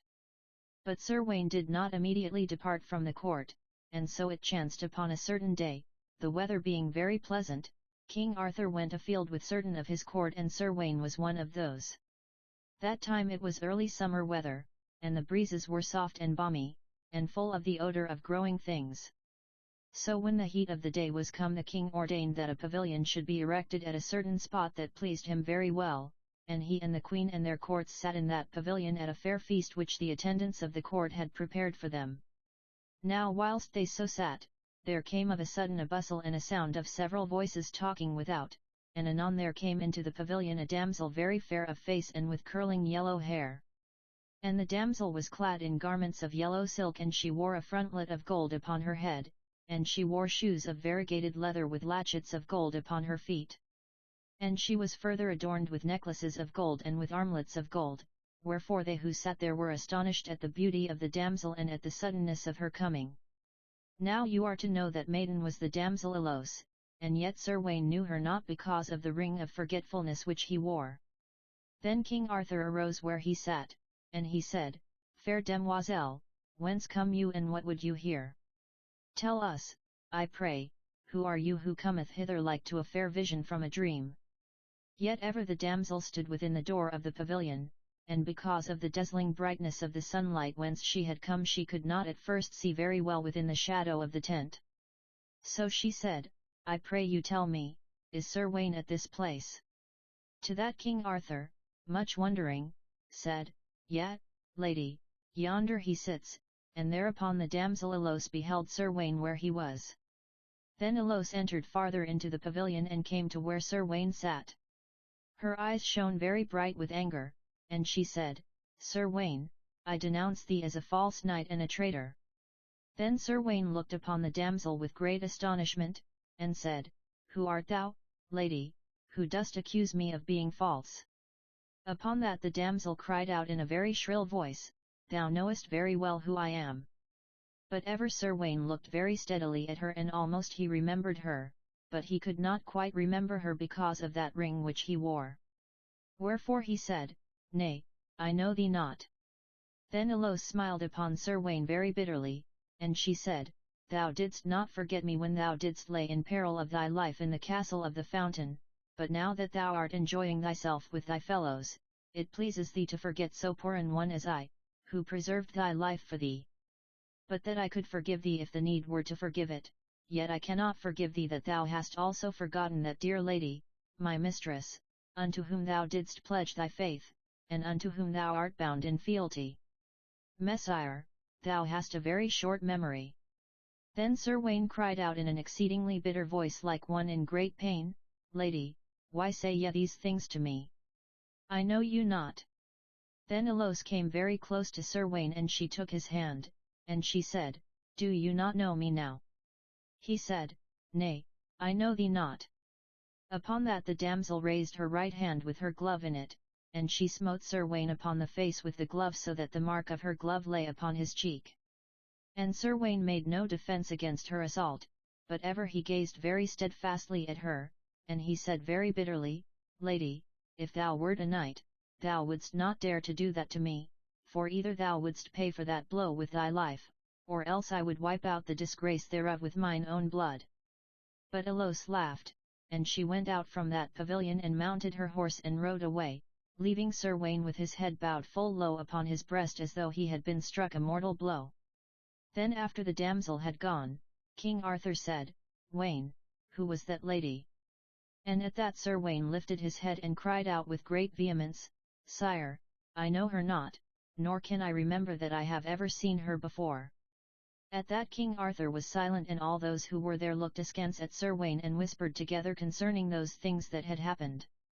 And Sir Gawain was aware of how they regarded him and how they whispered together, yet he heeded them not, but ever sat with his head bowed low with shame and humiliation. And ever he strove to remember who that damsel was, but could not remember. So after that time there was much talk amongst those at the court concerning that which had befallen in the king's pavilion. And many of them said to one another, How is it possible for a knight of honour and of repute thus to forget one who had saved his life? And if he did indeed remember her, what of honour hath he who would deny her before those who know him? So those of the court spake together, and Sir Gawain was aware that they regarded him with disfavour, and he was hurt to the quick by that knowledge. So one day he came to King Arthur where he was, and he said, Lord, I am aware that I am held in disrepute in this court. Now I crave thy leave to depart from hence at least for a season. And King Arthur said, Messire, I will not deny that many things displeasing to me are said concerning thee. So if it be that thou art of a mind to quit us for a while until thou art able to approve thy truth and thy honour, and until thou hast disproved these things which thy calumniators say against thee, thou hast my fair leave to depart according to thy request. So Sir Gawain took his departure from court, and his heart was filled with bitterness and anger toward those who were one time his friends. For he ever said to himself, Why is it that they should contemn me because I cannot remember that which I have forgot? For I cannot remember me of that damsel. Thus he rode upon his way in great bitterness of spirit and with anger toward all the world, because that all the world appeared to be set against him. Now Sir Gawain journeyed for a long time he knew not whither, for he travelled some whiles like to one in a dream. So it befell one day that he came to a thick woodland of great extent, and there night overtook him, and he wist not where he was nor how he should be able to come out of that wilderness. And whilst he was travelling thus in darkness and perplexity, he was suddenly aware of a light shining at a distance, and he followed that light until he came to a rude hut of the forest, which same stood in an open glade of no very great extent. To this forest habitation came Sir Gawain, and he smote upon the door thereof with the butt of his spear, and anon came one and opened the door, and that one was an ancient and grisly beldam of a most repulsive and forbidding appearance. When she beheld Sir Gawain before her at the door of the hut, she would have shut the door again, but he would not let her do so, but thrust his spear into the opening of the door so that she could not close it. Then that beldam, finding that he would not be denied, spake to him very harshly, saying, What would you here, Sir Knight? Sir Gawain said, I would have lodging for the night. Then the hag laughed very loud and shrill, and she said, Well, since thou wilt not be denied, thou shalt have thy desire. Enter, and may thy lodging be for long. So Sir Gawain dismounted from his horse, and turned it loose to graze upon the grass by night. Meantime he himself entered the hut. Here he beheld a great fire burning, with loud roaring in the chimney, and over the fire he beheld a great cauldron, in which was seething a stew of venison, the flavour of which filled the hut with a very savoury odour. And Sir Gawain beheld a great table, whereon were many platters of wood, and beholding these things spread as for a feast, he said, Good dame, I pray thee tell me who dwells here in this hut with thee. The beldam said, My husband and my sons dwell here with me. Sir Gawain said, Certes, thou hast a great family. And at that the beldam laughed very violently and said, Yea, that is true. After that the hag ladled forth a mess of the stew into a wooden bowl, and she poured forth a great flagon of strong ale, and she set these things upon the board with a hunch of black bread, and Sir Gawain sat him down and ate and drank with great appetite. Then, after he had thus satisfied his hunger and his thirst, he was very drowsy, wherefore he laid aside his armour and stretched himself upon a wooden bench that stood to one side, and placed his helmet beneath his head, and presently was enwrapped in a sound sleep. Now that hut was a den of thieves, and that old hag was their housekeeper, and there were 27 in all of those thieves. So about the middle watch of the night that band of robbers returned with a considerable booty which they had seized from a party of townsfolk who were traversing a part of the forest that was not very far distant from that place. These, beholding Sir Gawain where he was sleeping, withdrew a little to one side and whispered together. And they whispered to the old beldam, saying, Who is yonder man, and what doth he here? She said, He is an errant knight, who demanded housing a while since. So here he lieth now asleep, and at your mercy to dispose of as you see fit. Then the captain of the thieves came softly to where Sir Gawain lay, and he looked closely at him, and he beheld the rich chain of gold about his neck, and he beheld the ring upon his finger that the Lady Vivian had given him. After that he withdrew a little and whispered to his fellow, "Here is a rich booty upon this sleeping knight. Now fetch hither cords and let us bind him. After that we may rob him at our ease, and after that again we may either slay him or else keep him here for a great ransom." So some of the thieves brought a strong cord, and they made a noose thereof, and first they privily took away all Sir Launcelot's weapons from him, and then they slipped the noose over his arms, and in a trice and ere he was fully awake they had bound him several times about the body, so that as to his hands and arms he was altogether helpless. Thus Sir Launcelot was rudely awakened to find himself a captive in that place. But when he saw who it was had made him captive, he assumed all the majesty of his high estate, and he said, "Know ye what ye do? Wit ye that he whom you have thus bound is a king's son and a knight of the Round Table, so that you have through me committed a very grievous offence." Then several of those thieves were abashed at his words and at the great nobility of his bearing, but the captain of the band, who was a hardened wretch, spake very boldly, saying, "It matters not who you are, only if you be truly a king's son and a knight of such worship, then will your ransom be all the greater." And he said, "First of all we will take this rich golden bauble from about your neck, and then we will take the fair golden ring from off your finger." So the chief robber first took the chain from about Sir Launcelot's neck, as he said, and then he drew the ring from his finger, and because Sir Launcelot was bound he could in no wise prevent the robber chief from taking those jewels from him in that way. But lo!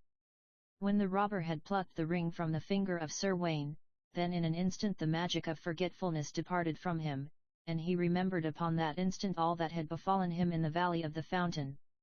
And he remembered the Lady Lisoli of the fountain, and he remembered him of all the vows of faith he had plighted to her. And he knew now of why Alos had come to him at the king's court and had struck him in the face before them all, for he wist that the damsel had come because she thought he had proved himself unfaithful and false to her lady. So it was as though a sword of remembrance had been struck through the heart of Sir Launcelot, wherefore he cried out in a loud and piercing voice, "Betrayed! Betrayed! Betrayed!" saying that word 3 times over. And the thieves wist not what he meant by those words, but thought that he meant that he had been betrayed by the beldam, not knowing that he meant that he had been betrayed by the Lady Vivian. Then of a sudden, in the fury of that remembrance of his own dishonour, it was as though the strength of 10 descended upon Sir Launcelot. Wherefore, putting forth all his strength, he strained at his bonds so that they cut into his flesh. And he strained even more and more violently at his bonds until, of a sudden, they were burst, and immediately he was free. After that Sir Launcelot looked about him, but could find no weapon to his hand, wherefore he catched up the solid wooden bench whereon he had been lying a while since. And he whirled that bench about his head, and he smote with it upon the right hand and the left, and he smote the thieves down upon the one side and the other. And so great was his fury that they bore back from before him in terror of his madness. So Sir Launcelot might have slain all those thieves, though there were 67 of them in all, only for the captain of the band. He, beholding the fury of Sir Launcelot, ran to where there was a javelin that stood in a corner of that place. And he catched up the javelin and threw it at Sir Launcelot, and the javelin pierced through the shoulder of Sir Launcelot and pinned him fast to the wall of the hut. Then Sir Launcelot wist that he was very sorely wounded, wherefore he roared aloud. And he strove with the javelin, and anon he wrenched himself loose from the wall to which he had been pinned. Then he rushed at the thieves with the javelin still pinned through his shoulder, and they made way before the terror of his onset. Now as the robbers parted from before his onset, Sir Launcelot perceived that there was a way for him to the door. Thereupon he cast himself upon the door, and he burst it open and fled away into the forest with the javelin still transfixed in his shoulder. Therewith, perceiving that their captive was escaping from them, the thieves rushed after Sir Launcelot and pursued him with great outcry. But ever they were afraid of the violence of his anger, for he had slain or broken the bones of 11 of them, wherefore they followed him not with as good a will as they would else have done. Hence it befell that Sir Launcelot made his escape from them, and so got safe away into the cover of the night and of the forest, though sorely and woefully wounded. After he had thus escaped from that danger, Sir Launcelot knew not what to do. For he was faint and beditzied because of his wound and the agony thereof. But he wist that he must free himself from that javelin, wherefore he catched the haft of the weapon and he broke it in twain. After that he plucked out the javelin by the point which had transfixed his shoulder, and with that a great issue of blood burst forth from the wound, so that Sir Gawain was nigh to swooning therewith. But he did not swoon, but bare up under the passion of pain that lay upon him, and from the issue of blood that followed what he had done. Wherefore, after he had rested him for a while, he went forward through the forest, tottering like a drunken man, now and then falling, and ever anon arising again and betaking his way he knew not whither. Chapter 5. How Sir Gawain was succoured and brought back to life by a certain noble lady, how he brought aid to that lady in a time of great trouble, and how he returned once again to the Lady Lisoli of the Fountain. Thus Sir Gawain wandered for all that night he knew not whither, and sometimes he fell and anon he would arise and go onward again. So against the dawn of day, he began to approach the outskirts of the forest, and there, as he wandered painfully onward, he met a faggot maker who had a cart and who was coming, all early in the morning, into the forest to chop faggots. This fellow, beholding that figure of misery with a face like to wax and a body all covered with blood, wist not whether it was ghost or mortal man whom he beheld, wherefore he fell to crossing himself and pattering prayers for fear. But Sir Gawain spake, though in a very weak and plaintive voice, saying, Alas, good fellow! I pray you, for the sake of God's mercy, to take pity upon me and to bear me hence in your cart to where I may secure aid and succour, else I must assuredly die all alone in the forest. Then the wood chopper was aware that Sir Gawain was no ghost or spirit left behind by the night, but that he was mortal man, and when he looked upon that sad woeful figure, he was moved to great pity, and said, Alas, poor mortal, thou art in a sad plight indeed, and so I will be glad to aid thee as thou desirest. So after that the faggot maker spread a soft thick bed of leaves in his cart and laid the wounded knight thereon. And so he bore Sir Gawain out of the forest, with intent to take him to some place where he might be cherished with care and attention. Thus it was that a poor wood chopper of the forest lent aid and assistance to one of the most noble knights of the Round Table and nephew to King Arthur. As for that fellow, he wist not who it was to whom he was giving aid, but only thought that it was some poor wretch who had fallen amongst thieves, for Sir Gawain had neither armour nor weapons of any sort that might indicate how exalted was his estate, and even his golden chain of knighthood had been stolen from him by those thieves of the forest. Wherefore it was not possible for any one to know that he was other than a poor wayfarer of the forest. So the faggot maker, unknowing who he was, bare that good knight out of the forest, and Sir Gawain lay fainting, and all covered with blood and nigh to death, upon a bed of leaves in a poor wood chopper's cart. Now when the faggot maker had brought the wounded knight out of the woodlands and into the open country, he turned to find how it fared with him, for it seemed to the honest fellow that his burden was lying wonderful still and quiet. So the faggot maker called out, Friend, what cheer have you? To this Sir Gawain answered him not, for in the meantime as they travelled onward he had fallen into a swoon, and now he lay like one who was dying or was dead. Then the wood chopper came and looked upon the face of Sir Gawain, and he beheld that it was white like to death. And he could not see that Sir Gawain breathed, wherefore he thought that the wounded man was dead. Thereat the poor knave was filled with great fear, for he said to himself, Of a surety if they find me thus with a dead man lying in my cart, they will believe that I have committed a murder, and they will hale me before the judge and they will hang me. Wherefore, reasoning in that wise, he began to cast about him how he might rid himself of that which was within his cart, so that he should not thus be found in company with a dead man. Now at that time the cart chanced to be passing through a park coadjacent to a castle, the towers and the roofs and the chimneys of which might be seen through the leaves of the intervening trees.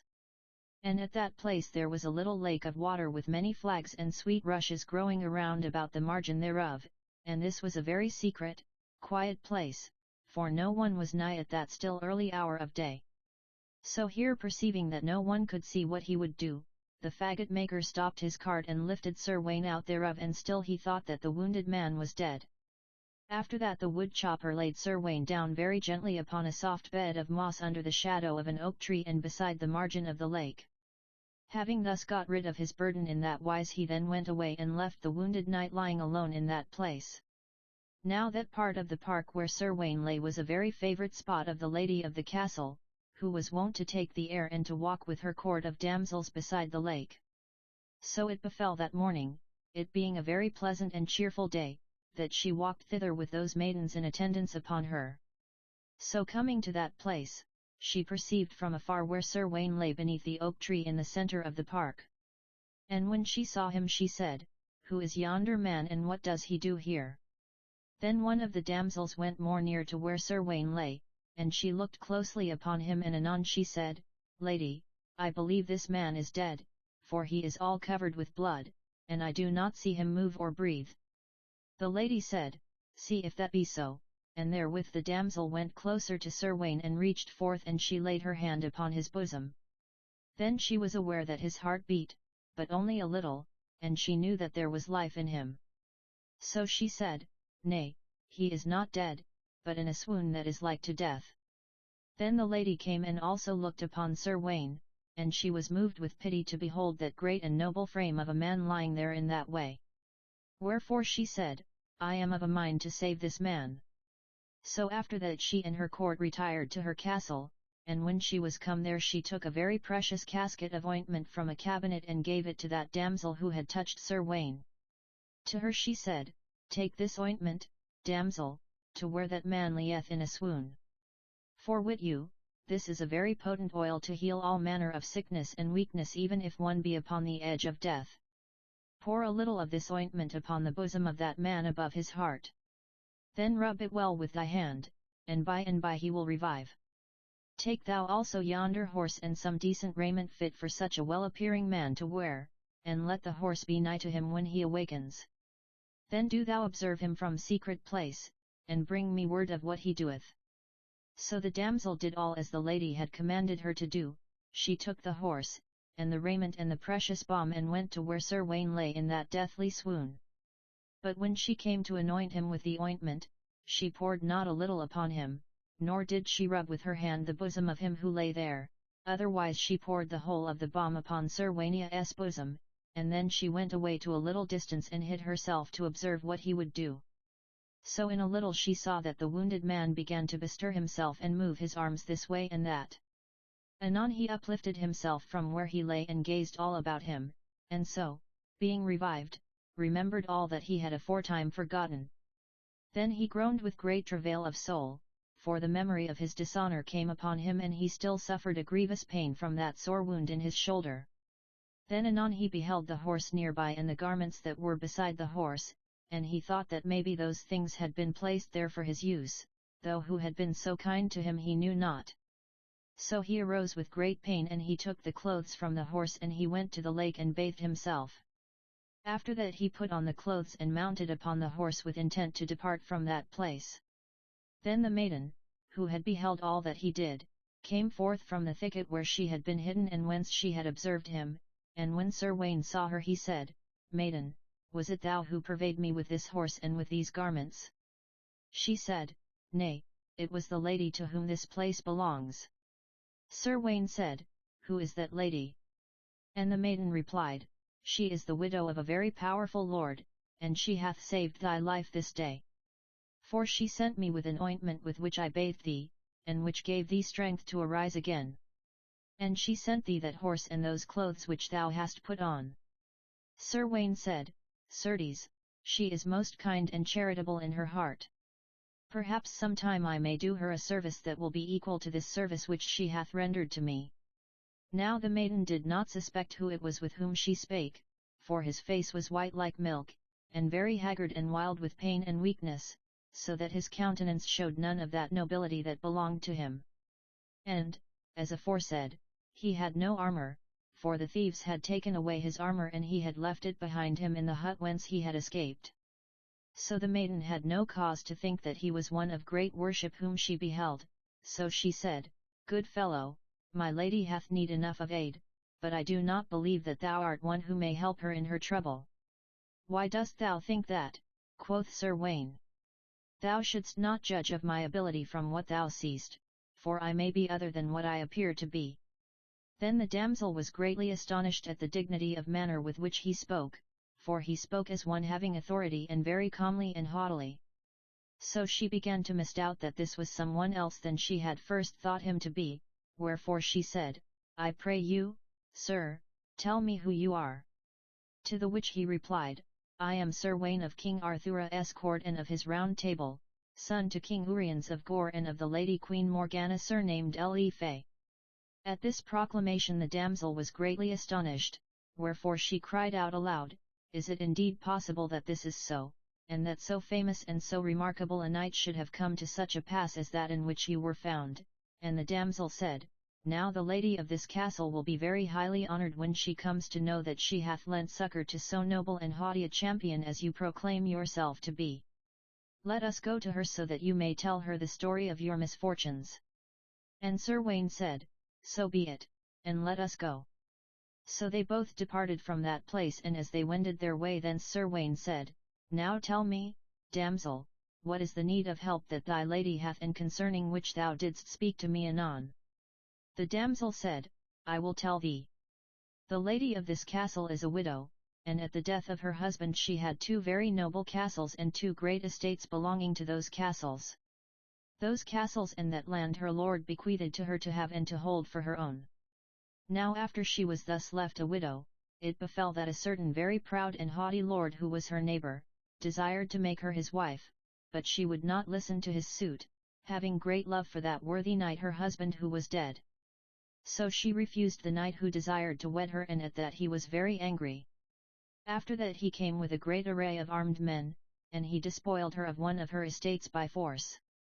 And now, unless she should yield to him, he threatens to take away this other estate whereon she dwelleth, and which is all that she hath in the world. So my lady is in a great pass, and knoweth not what to do, having no knight for to defend her, for all those who should defend her, fall away from her in this time of trouble for fear of the anger of that lord who seeks her hand.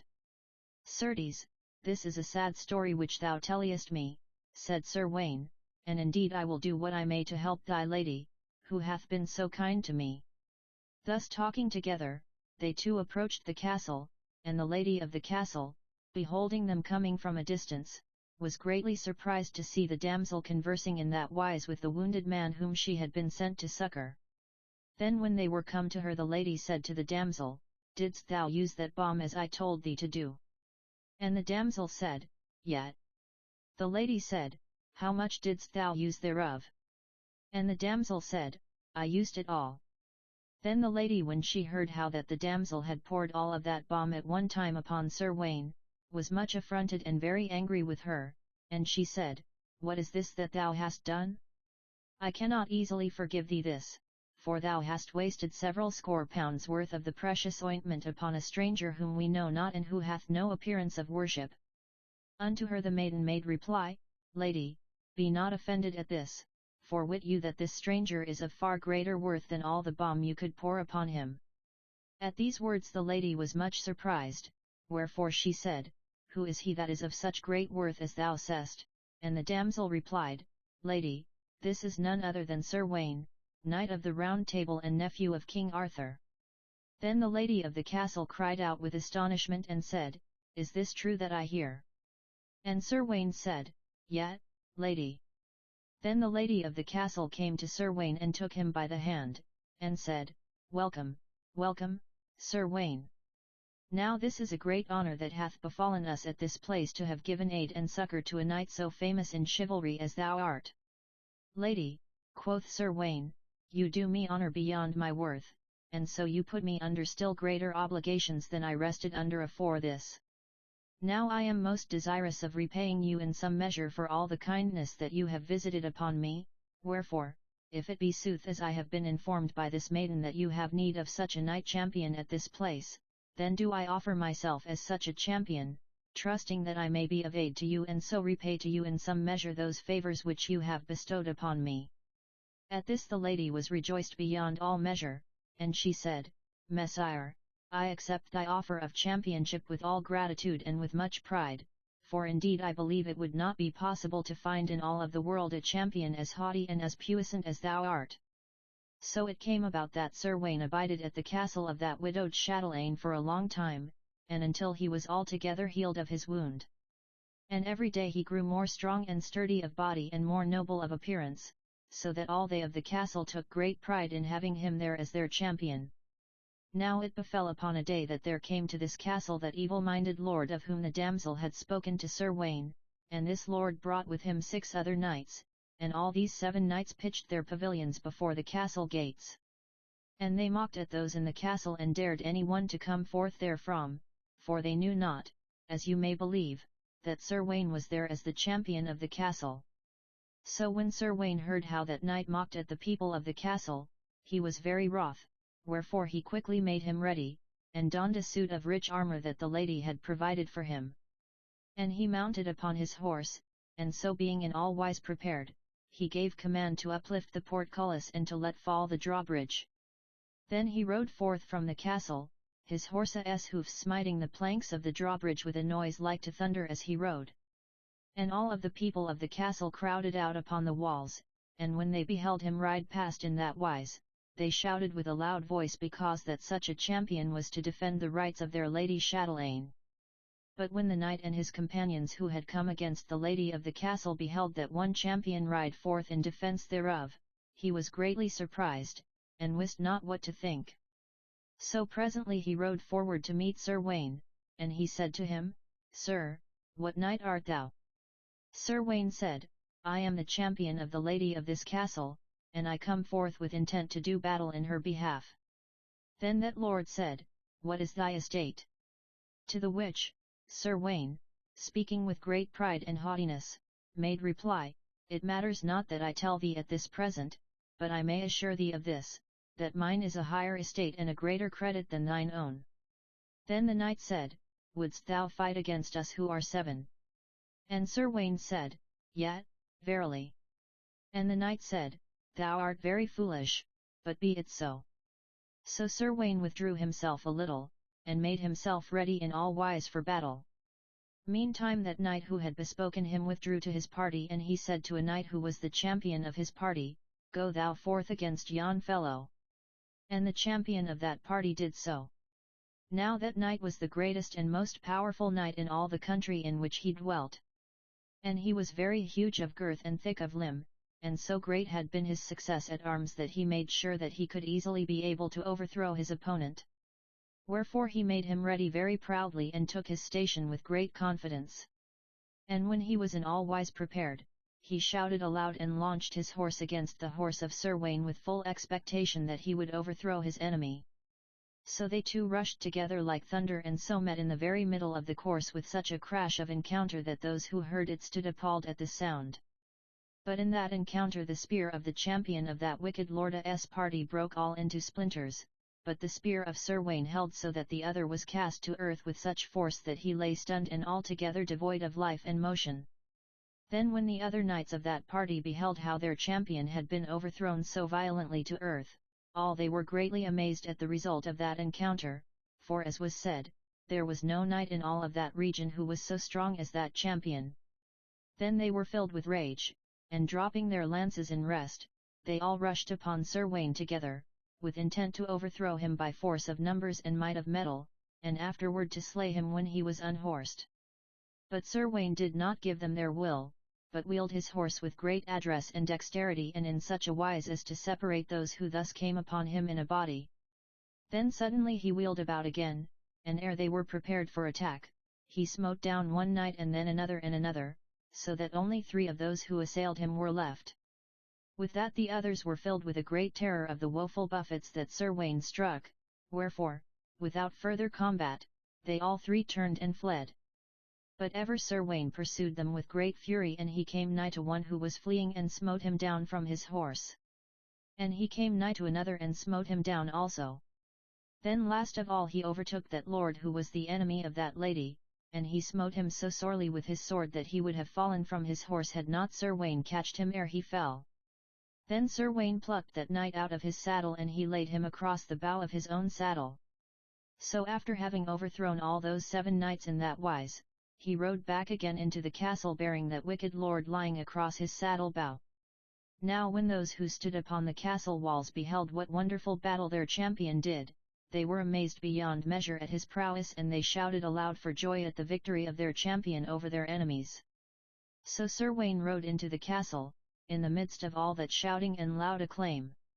And he came to where the lady was standing in a balcony that overlooked the courtyard of the castle, and he looked up to where she stood and he said, "Lady, lo!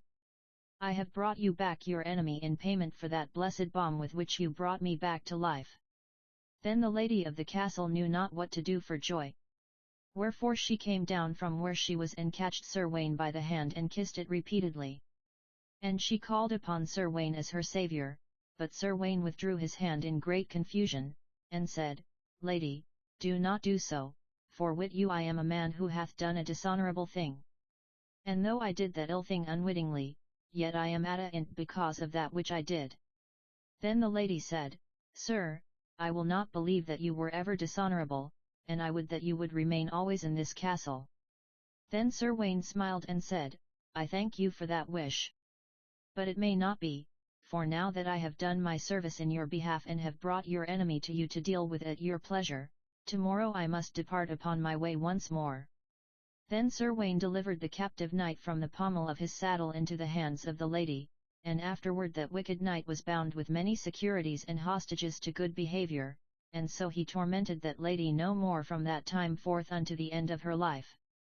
*. Now when the next day was come, Sir Gawain appeared before the lady of the castle and besought her that she would take back the armour she had given him, and that in place of that armour she would purvey him the dress of a pilgrim. So that lady did as she was asked, and when she had done so Sir Gawain clad himself as a pilgrim and departed from the castle of that chatelaine. And Sir Gawain wandered hither and thither as a pilgrim for several weeks, and after much journeying he came at last to that valley where dwelt the Lady of the Fountain. For ever his will led him thitherward, and so it came about that at last he beheld that town and castle once more. And when he beheld that place, and when he brought to mind all that had befallen him of good and of ill, thereat the tears arose into his eyes, so that all things that he beheld swam as in a flood of water. Then by and by he went toward that castle of the fountain, and when he had come thereunto, he knocked upon the postern door and besought those who opened to him that he might have speech with the lady of the castle. So anon he was shown into the apartment where the lady was, and Elos was with her, and several others of the damsels of her court. Now the hood of the cloak that Sir Gawain wore, and the pilgrim's hat, so concealed his face that no one who was there knew who he was. Wherefore the lady Lisoli, speaking as to a stranger, said, "Sir, what wouldst thou have of me?" And Sir Gawain answered saying, "Lady, I come hither to bear to you a message from one who has unwittingly done you a great injury." Upon this the lady cried out very vehemently, "Sir, if you come from that recreant knight, Sir Gawain, then you may return unto him again who hath sent you hither." To which Sir Gawain said, "Lady, I cannot return unto him, for it would be impossible." At these words the lady Lisolia's countenance fell, and for a while she spake not. Then after a while she said, "Dost thou bring ill news of him?" And Sir Gawain said, "I know not whether the news be ill unto thee or not, but some while ago I beheld that unfortunate knight where he lay dying in a park beside a lake of water." Then the lady of the fountain pressed her handkerchief to her lips as though to check an outcry, and after a little while she said, "Good sir, tell me what you know." Sir Gawain said, "I will do so." And he said, "You are to know that when Sir Gawain left this court to return to the court of King Arthur, he fell in with the enchantress Vivian, who gave him a ring of forgetfulness so that he disremembered all that had happened to him at your court. Afterward there came a young damsel from this place who put him to shame before all those who were his companions at the court of King Arthur. This that damsel did because she thought that Sir Gawain was unfaithful to you. But he was not unfaithful, and so he was shamed for no good reason. Now after being thus shamed before all the court of King Arthur in that wise, this woeful knight departed from his friends because he could not bear to dwell in his humiliation before them. So he left all those his friends and journeyed afar, and in his journeyings he fell among thieves, and these finding him unarmed, bound him whilst he slept, and robbed him and wounded him to death. So it was that I beheld him lying by the wayside, pierced through with a javelin and dying of that wound, and so have I come thither to tell you of this story." Now when the lady of the fountain heard what that pilgrim had to say, she shrieked with great violence and immediately swooned away and fell upon the ground. Then several of her maidens ran to her, and these served her until by and by she revived from her swoon. Yet when she was thus recovered she straightway fell to smiting her hands together and crying aloud in a very bitter agony of spirit, "Woe is me that I should have disbelieved in the honour of that noble and worthy knight, for now because of my disbelief in him I perceive that I have lost him for ever. For so hath died the best and truest knight that ever lived in all of the world." Saying this, she fell to weeping in great measure, and Elo strove to comfort her, also weeping, but the lady would not be comforted. Then Sir Gawain said, "Lady, hast thou yet such a kind regard for the knight as this?" And the lady Lisoli said with great passion, "Yet, truly, and so I always shall have, for methinks that never such another knight as he lived in this world." Then Sir Gawain said, "Lady, you understood not my words. Sir Gawain is not dead, and if you will you may easily have him here again." She said, "How know you that?" Then Sir Gawain cast off his hood and laid aside his hat and said, "Lady, I am that man, and if I have deceived thee in this, it is that I may again behold thy face that is so dear to me yet, that is dearer than all the world besides." So saying, Sir Gawain kneeled before the lady and embraced her about the knees, and she stooped and embraced his head and both of them wept with a great passion of love and joy. And so they were reconciled to one another. And in that reconciliation there was much rejoicing, for all the town was bedraped with silken scarves and banners by day and illuminated by night because of joy for the return of the champion defender of the fountain. And there was feasting and drinking at the castle of the fountain, and there was justing from day to day for 7 days, and in those justings the knights of the court of the fountain under the lead of Sir Gawain defended their chivalry with such skill and valour that none of those that came against them were able to withstand them, but all those companies of knights contestant were defeated, to the great glory of the Lady Lisoli of the fountain. Then after 7 days of this rejoicing, Sir Gawain was wedded with great pomp of circumstance to the Lady of the fountain. And of that wedding it is to be recorded in the history of these things that Sir Gawain and the Lady Lisoli rode to the minster upon milk-white horses, and that they were all clad in white samite embroidered with silver and inset with so many precious stones of all sorts and kinds that they glistened in the sunlight as though they were 2 figures of living fire.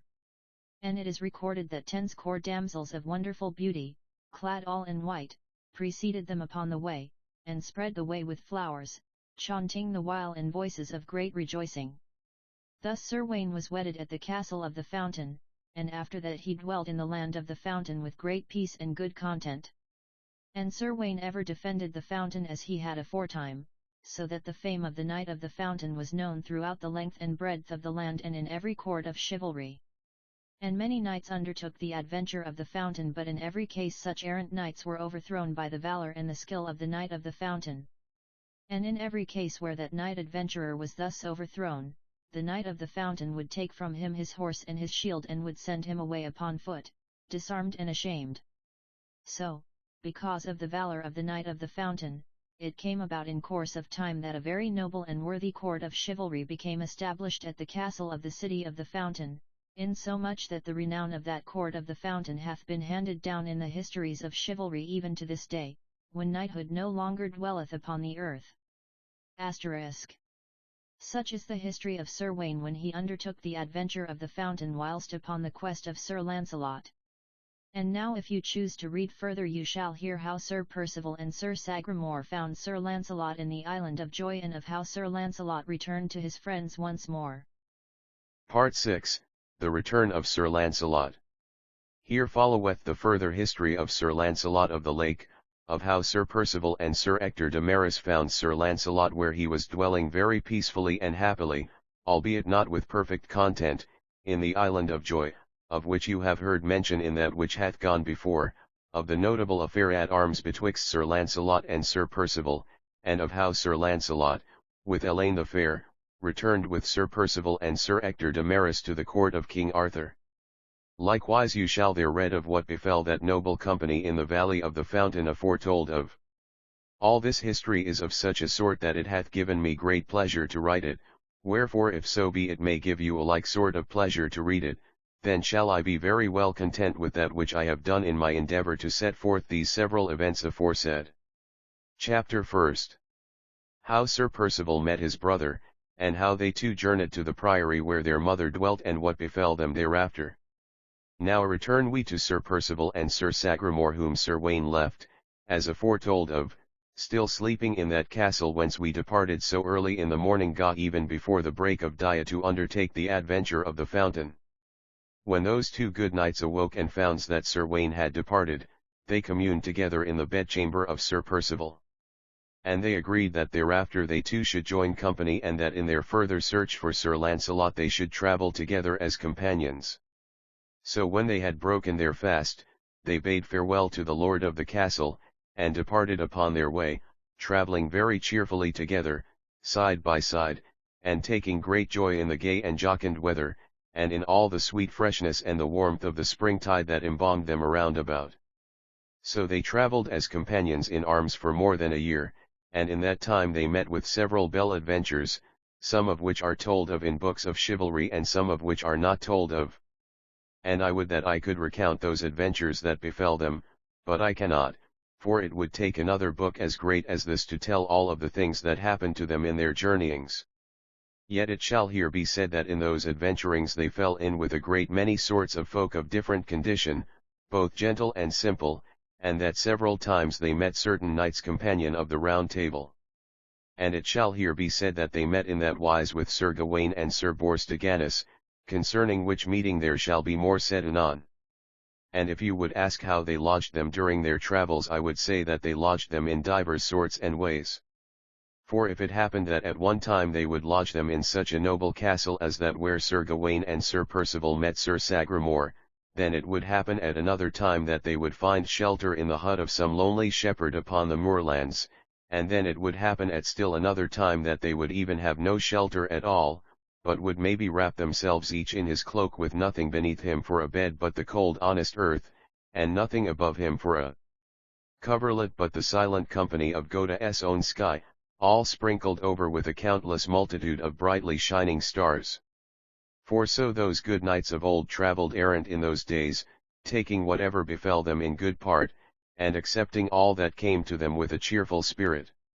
If you would ask me in what sort of weather they travelled, I would tell you that they were content with whatsoever weather God sent to them, for if the weather were pleasant, as upon that first day of their journey, then they would travel very cheerfully uphill and down dale, in sunshine or shadow as the case might be, and if the weather were foul, then they would abide wheresoever heaven sent them shelter wherein to stay until the storm would pass by and be gone.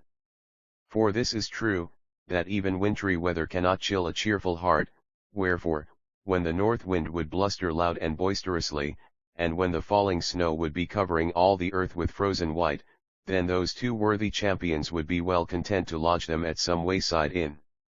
For there they might warm them beside the roaring fire, whereof the blaze would shine in red sparks of light at several places upon the polished plates of their armor, and whilst they took cheer in the heat of the fire, and whilst they listened to the storm, how it beat and drummed upon the windows, and whilst they hearkened at the wind, how it roared and thundered about the gables of the house, that while they would take great pleasure in the company of the good folk of the neighbourhood, who would be gathered around a merry bowl of hot mulled ale, with roasted crab apples bobbing afloat in it, singing merry songs the while and telling jolly cant, and laughing and making rude and homely sport in several ways that afforded good entertainment to those two belted knights who listened thereunto.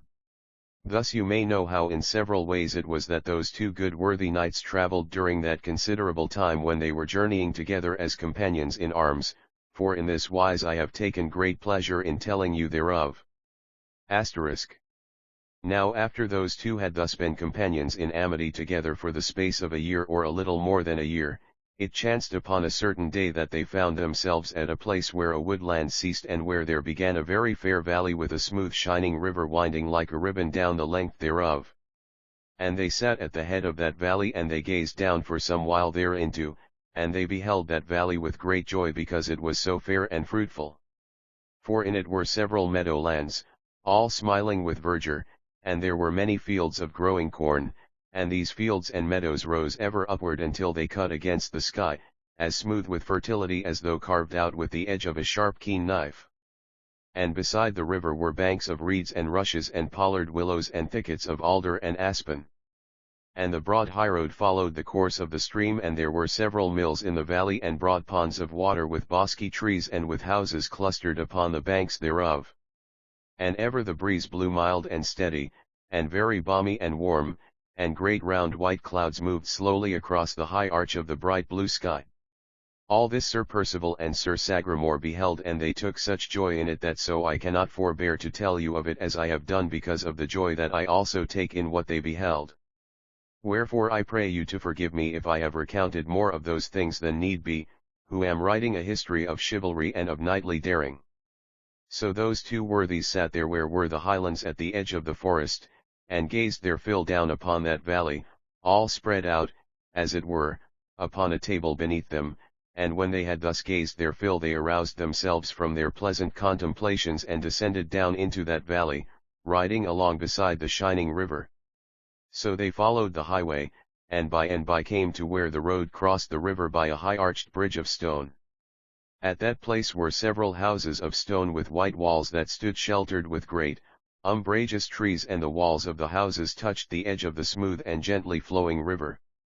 Coadjacent to this place was a mill and a sheet of wide-spreading bright water where were so many swifts, flitting hither and thither above the smooth surface, that they resembled bees flying about a hive upon a warm day in June. Now as Sir Sagramore and Sir Percival approached that bridge aforesaid with intent to cross it, they were presently aware of another knight who came toward them from the other end thereof. And as they went forward he also came forward, so that it was likely that they three would meet in the midst of the bridge. And they beheld that the knight rode upon a great Flemish charger as black as a coal, and that he was of a very noble, haughty appearance, showing no fear at their advance, though they were two and he was but one. For ever he rode forward very boldly, and with great spirit, even though it would bring him to meet them in the middle of the way. There was no device of any sort upon the shield or the armor of that knight, for it appeared that he was minded to travel unknown, so they wist not who he was, but in his appearance they beheld that he was strong and big and very lusty.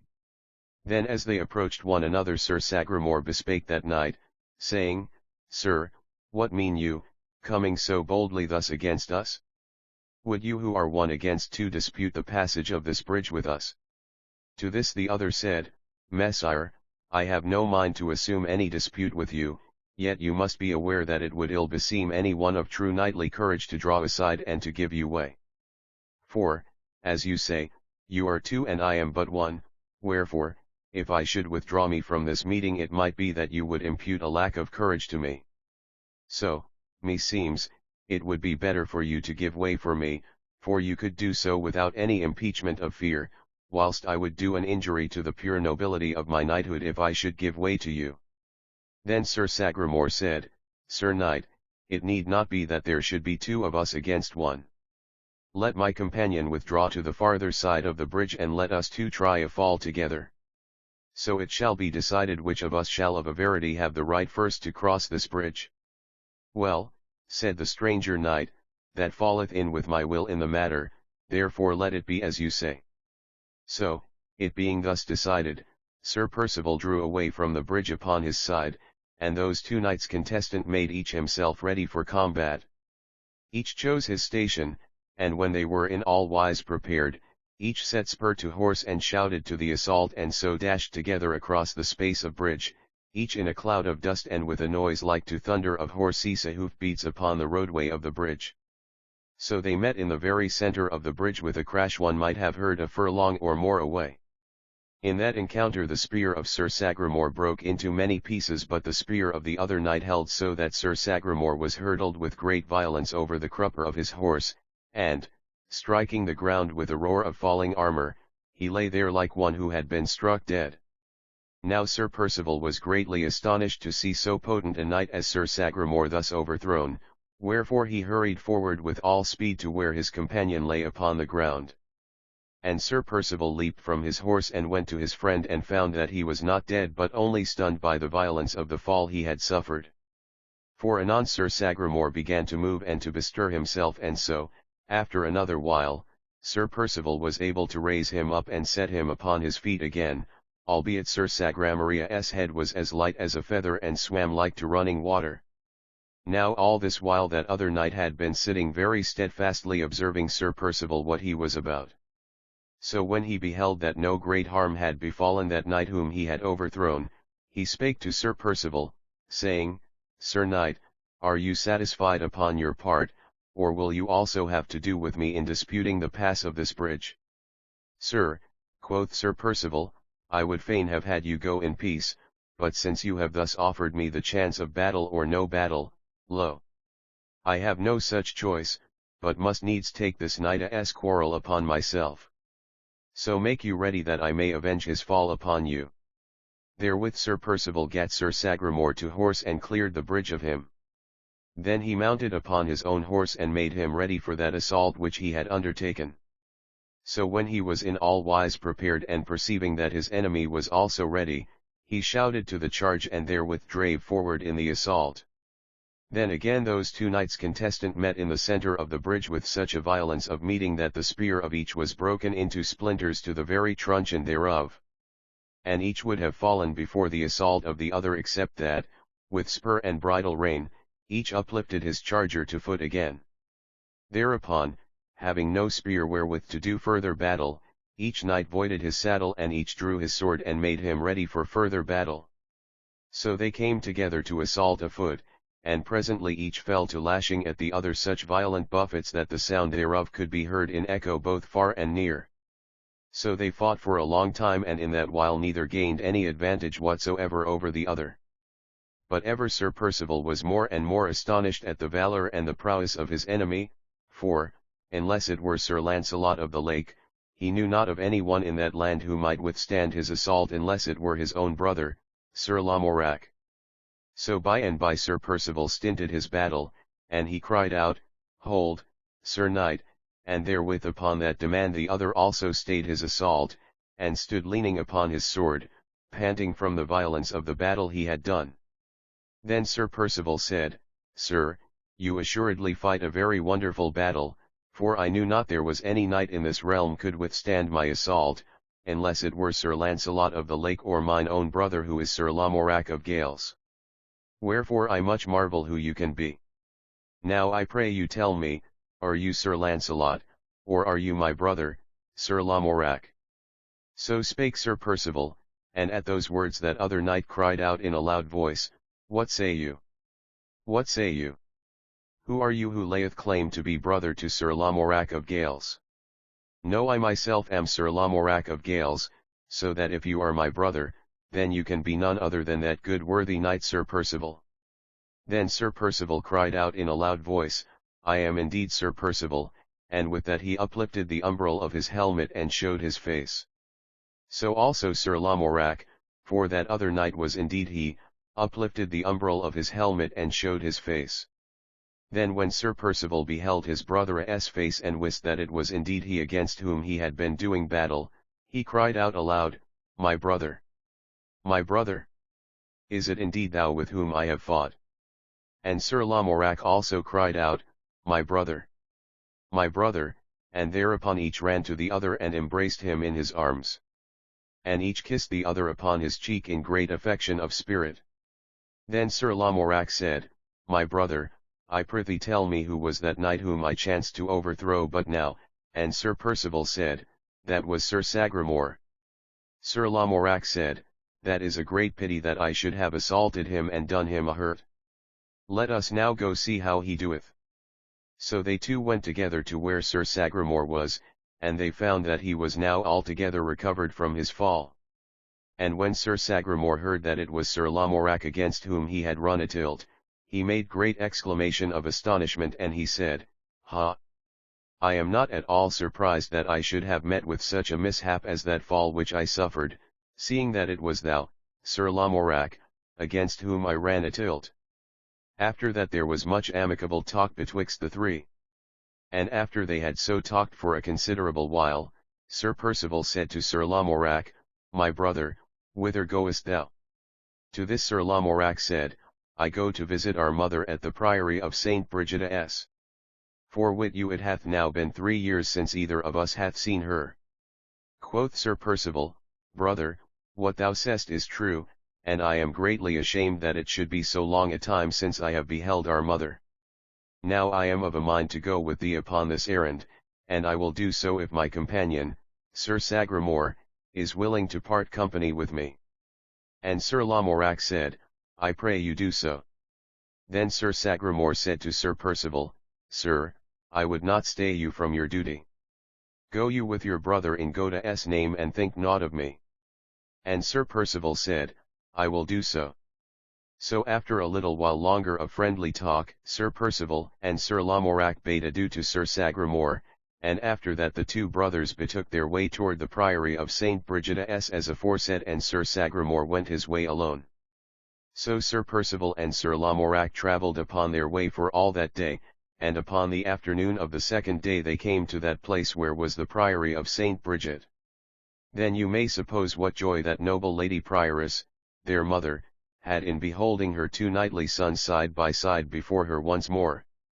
For it is recorded that when she beheld those two noble lords kneeling upon the ground so that she might bestow her blessing upon them, she wept very tenderly and said, Ah, my dear sons! When your father was slain he left me 4 sons, of whom 2 were slain by treachery, so that now but you 2 are alive.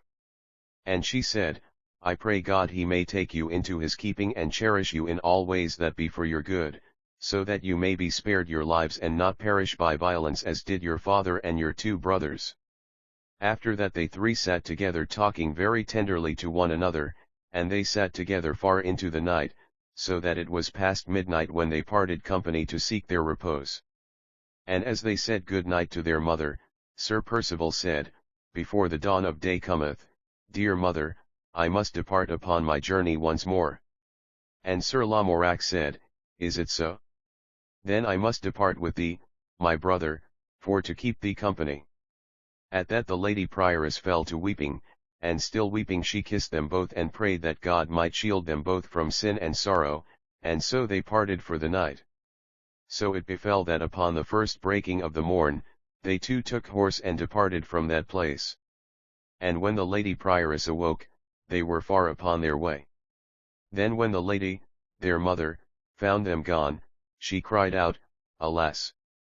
Who would be a mother to suffer such partings as these?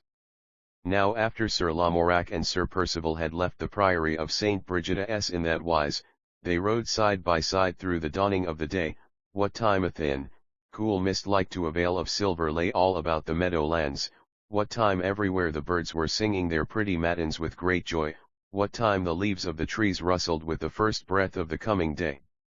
Anon the sky grew bright like to shining silver, very clear and remote, and then anon uprose the glorious sun and sent his beams across the meadowland and wold. Then Sir Percival and Sir Lamorak drew rein and dismounted each from his steed. Each turned his horse to grass, and then each opened his wallet and broke his fast, quenching his thirst at a forest fountain that burst out of a cleft rock near by, as clear as crystal and as cold as ice. After that they had thus refreshed themselves, they took horse again and once more travelled onward as before. Now about the middle of the day, they being then journeying in a leafy woodland, they became aware of a sound of lamentation in a part of the forest, and they wist that there was in that place some one who was in distress. So with one accord they followed that sound of lamentation a little to one side, and away from the path, and so, by and by, they came to a certain open glade of the woodlands where they perceived the figure of a knight stretched out upon the ground. And that knight was covered with blood, and his armour was cleft and broken as with battle. Beside the knight there knelt an esquire clad all in garments pied of red and white. And as the esquire thus kneeled beside the knight, he wiped the face of the knight continually with a napkin, and ever made that outcry of sorrow which they too had heard from a distance. Then Sir Percival and Sir Lamorak rode forward into that glade, and when the esquire perceived those two strange knights coming toward him, he arose and stood as though not rightly knowing whether to flee away or to remain where he was. This Sir Lamorak perceived, and so called out, Fair youth, be not afraid, but stay and tell us what is this sad sight which we behold, for we are knights errant and we mean ye well and not ill. So the esquire, perceiving their intention to be friendly, remained where he was, and thereupon they two rode up to him and to where that figure of misfortune lay stretched in his blood upon the ground. Then Sir Lamorak said, is this noble knight living, or is he dead? And the esquire said, Alas, messire! He is not dead, but mayfeareth he is dying. Then Sir Lamorak and Sir Percival dismounted from their horses and they went to where lay the unfortunate knight aforesaid. And they examined him to see whether he were alive, and for a while they thought that he was dead, but after a while they perceived that he was not dead, but that he was grievously wounded and very nigh to death. Then Sir Lamorak lifted up his face and looked at that esquire, and he said, Who is this knight, and how came he here? Messire, quoth the esquire, I will tell you all. This is a very worthy knight hight Sir Tarn. He and his lady with only myself in attendance were riding this morning through this part of the forest with intent to go to the castle of a brother of Sir Tarn's. Right as we rode thus, there met us a very cruel and savage knight of these marches hight Sir Godwin. This Sir Godwin had with him several armed men and these fell upon my lord and his lady, and him they struck down with many dolorous blows and left for dead and her they have led captive away with them. As for me, I escaped from their hands into the thick woodlands and after they had gone I returned hither to lend such aid as I might to my sad, unfortunate lord. Ha, said Sir Lamorak, this is a very sorry story and that is indeed a wicked and unkindly knight who treated thy lord in this wise. Well do I know this Sir Godwin, for I slew his brother, Sir Godellen, for such another piece of mischief as this of which thou complainest. And Sir Lamorak said to Sir Percival, Brother, let us put this good knight to such ease and comfort as we may, and then let us go to the castle of Sir Godwin and succour that lady of Sir Tarn whom he hath taken away captive. And Sir Percival also said, Let us do so. So they two dismounted from their horses and, with the help of that esquire they eased Sir Tarn of his armour. After that they searched his wounds and bathed them from the waters of a nearby fountain of the forest. And they bound up those wounds with such bandages as they had at hand and so brought all the ease and comfort they were able to the wounded man. So anon Sir Tarn opened his eyes and sighed, and anon he moved and upraised himself upon his elbow. Then Sir Lamorak said, Lie still, Sir Tarn, and move not for this while and until thou art better than thou now art. And take comfort to thyself, for I am Sir Lamorak of Gales and this is my brother, Sir Percival of Gales, and presently we go to the castle of Sir Godwin for to succour thy lady and to bring her to thee again. For indeed I have great faith that God will be with us in that undertaking, and that we shall bring you peace of soul as we have brought you comfort of body.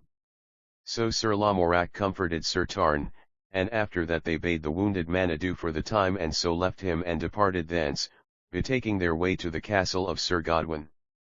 So after a while they perceived the castle of Sir Godwin where it was in the midst of the woodland. And they came close to the castle and when they were very near they dismounted from their horses and tied the bridles each to a sapling. After that they two went up to the gate of the castle and demanded admission. Then presently the porter came to the gate and looked forth at them through the wicket, and he said, Who are ye that demand admission, and what is your business? Sir Lamorak said, We be two knights who come to demand of Sir Godwin full satisfaction for the wounding of Sir Tarn and to demand that the lady of Sir Tarn be set free from durance. So spake Sir Lamorak, and thereat the porter laughed and said, Certes, ye be mad, or else ye be too fearless men to come thus upon such an errand. Therewith he shut the wicket and went away. And he went to where Sir Godwin was and told him how those two knights had come thither and what was their business. When Sir Godwin heard that message he also laughed and he said to the porter, Go thou and admit these two knights, and when they have entered the courtyard do thou shut to the gate after them. So we will have them catched as in a trap. After that we may deal with them as we please. So the porter did as Sir Godwin commanded, he went and opened the gates to Sir Lamorak and Sir Percival and he said, Come in, and when they were within the castle he shut to the gate again so that they might not go forth until they of the castle chose to let them out again. And at that time Sir Percival and Sir Lamorak were in a courtyard of the castle and there was no way whereby they might escape from that place upon any side, for all the doors and passes were closed against them. Anon came Sir Godwin, the lord of the castle, clad all in full armour. And he appeared at a balcony that overlooked the courtyard beneath, and he said, who are ye who come hither, meddling with that which concerns you not? Him answered Sir Lamorak very boldly, Thou wicked and unworthy knight? Know thou that I am Sir Lamorak of Gales, and that I am he who slew thy brother, Sir Gaudellen, for such an offence as this that thou hast this morning committed. I and my brother, Sir Percival, are come hither with intent to punish thee for the evil thing which thou hast done this morning, for we will not suffer that such things shall be done as thou doest. For those were like the deeds that thy brother did, and for them he died. So repent thee, or his fate shall presently be thy fate also, unless thou dost presently repent and make amends for the injury thou hast done. So spake Sir Lamorak, and at that speech Sir Gaudwin was so filled with rage that it was as though all the light of heaven turned red before his eyes. For a while he could not speak because of that rage, and then by and by he cried out, Ha! Ha! Art thou indeed Sir Lamorak who slew my brother? Now I am right glad of that. Make thine orisons, for this night thou shalt assuredly sup in paradise with thy brother for company. Therewith he departed and was gone, and Sir Percival and Sir Lamorak knew not what was to happen next. Then, after a while, a door of the castle was suddenly opened upon the courtyard, and a score or more of full-armed men rushed very violently into the space where Sir Lamorak and Sir Percival were. At that same time another door was opened upon the other side of the courtyard, and thereupon there rushed in Sir Gaudwin and other armed men. All of these ran forward and flung themselves upon Sir Lamorak and Sir Percival with intent to overthrow them by dint of numbers. But when Sir Percival and Sir Lamorak were aware of their coming, they straightway set themselves back to back, and each whirled his bright shining sword about his head so that it flashed like lightning. Then there befell a great battle in that narrow courtyard, many against two. Yet ever those two bare themselves very valiantly, so that in a little space of time there were 6 or 10 men lying groaning upon the ground, and the pavement of the courtyard was become all slippery with blood. Yea, so great was the terror that those two spread about them, that in a little while they who assaulted them drew away from the death that was measured out to those who were nearest to the two.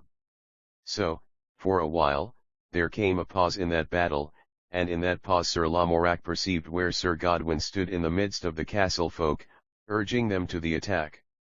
Thereat of a sudden the madness of battle fell upon Sir Lamorak, so that he waited not for another assault, but, shouting aloud, he ran at his enemy, whirling his sword about his head. At that fierce attack the castle folk scattered from before him like to chaff before the wind, and so Sir Lamorak and Sir Gaudwin stood face to face with no one to stay Sir Lamorak in his assault. Then Sir Lamorak whirled his sword and smote such a buffet that though Sir Gaudwin took that buffet upon his shield, yet his wits melted away from him because of the blow he had received. Then his defences fell low before him, his head hung upon his breast, he staggered, and his thighs trembled with weakness. Then he cried out, Mercy! Mercy! Saying those words twice over. But Sir Lamorak would not hear him, but lifting up his sword he smote Sir Gaudwin again, and with that second stroke Sir Gaudwin fell down upon his knees to the ground. Then Sir Lamorak rushed off the helmet of Sir Gaudwin, and he catched Sir Gaudwin's head by the hair and drew his neck forward. And he whirled up his sword and he smote Sir Gaudwin's head from his body so that it rolled down upon the stones of the courtyard. Now when the followers of Sir Gaudwin beheld how their master was slain, they were seized with a great terror of death, insomuch that they crowded away to the extremities of the courtyard like to rats caught in a pit. And they held up their hands and cried aloud, Mercy! Mercy! Then Sir Lamorak, panting for breath from his fight and leaning upon his sword, said, Take your mercy. And he said, Where is the major of this castle? They say, We will get him for you, Lord, and therewith several ran upon that errand. Anon they came bringing a fat old man all trembling and quaking with fear. This fat old man kneeled down before Sir Lamorak, and Sir Lamorak said, Art thou the major of this place? And he said, Yea, Messire. Sir Lamorak said, What captives have ye here? To the which the major replied, There be 7 captives, and 4 of those 7 are ladies. Sir Lamorak said, Take us to them. So upon the command of Sir Lamorak the major arose from his knees, trembling with fear. And he conducted Sir Lamorak and Sir Percival to the keep of the castle and to the secret dungeons that were within the keep. There they found and liberated those 7 poor and miserable creatures who were held prisoners in that place. Amongst those ladies who were captive was the lady of Sir Tarn, and amongst the knights who were captive was Sir Perk-Evant of Hind. All these 7 captives Sir Lamorak and Sir Percival liberated, and they gave great praise and loud acclaim to those 2 most worthy champions who had set them free from their piteous and miserable durance. Then Sir Lamorak said, "Where is the treasure of this castle?" And in obedience to that command, the Major conducted Sir Lamorak and Sir Percival to the treasure house. There they found 12 great chests full of treasure, which same Sir Godwin had gathered by murder and robbery and rapine. Then Sir Lamorak said, "Let this treasure be divided equally amongst these captives so that they may be recompensed for all the misery they have suffered." So it was done as he commanded, and thus it was that those who had been so sad in captivity were made glad in their liberation. Nor would Sir Lamorak take any of that treasure for himself, otherwise he gave it all to those who had suffered so much at the hands of Sir Godwin. Then after all this was accomplished, it being then come eventide, Sir Lamorak said, "Let every living soul quit this place, for it is a den of thieves, and shall no longer be permitted to stand stone upon stone." So all they of the castle came and stood without the walls, both young and old, strong and weak, man and woman, the sick and the well. And when all had thus come forth, Sir Lamorak gave command that torches should be set here and there to the castle. So it was done according to that command, and in a little while all that castle was in a flame of fire, so that the falling night was made bright with the illumination thereof. In the light of that illumination Sir Lamorak and Sir Percival rode away with the lady of Sir Tarn. And they brought the lady to where the wounded man lay, and he had then recovered his strength in a great measure and was in a way of regaining his life and his health once more. So a pavilion was set up over Sir Tarn, and after he was in all wise made comfortable, Sir Percival and Sir Lamorak departed from that place and went upon their way, riding through the night and all enwrapped around about by the darkness of the night and of the woodlands. Asterisk. Thus it was that Sir Lamorak and Sir Percival met at that bridge in the valley. Thus they visited together their mother, the prioress of St. Brigida's Priory, thus they destroyed that nest of thieves, and thus they departed once more upon their way. And now followeth the story of how Sir Percival met Sir Ector de Maris, of how Sir Percival joined company with Sir Ector, of how they discovered a certain very wonderful isle in a lake of clear water, and of how Sir Ector had to do with a certain knight who was the champion of that island aforesaid. Chapter 2. How Sir Percival and Sir Ector de Maris came to a very wonderful place where was a castle in the midst of a lake. That night Sir Lamorak and Sir Percival lay in the woodlands, each wrapped in his cloak, and each sleeping very soundly after all the travails of the day. And when the next morning had come, Sir Percival awoke a little before the dawning of the day, and Sir Lamorak still slept. Then Sir Percival bethought him that he must again depart in quest of Sir Launcelot, and that his brother, Sir Lamorak, was not upon that quest.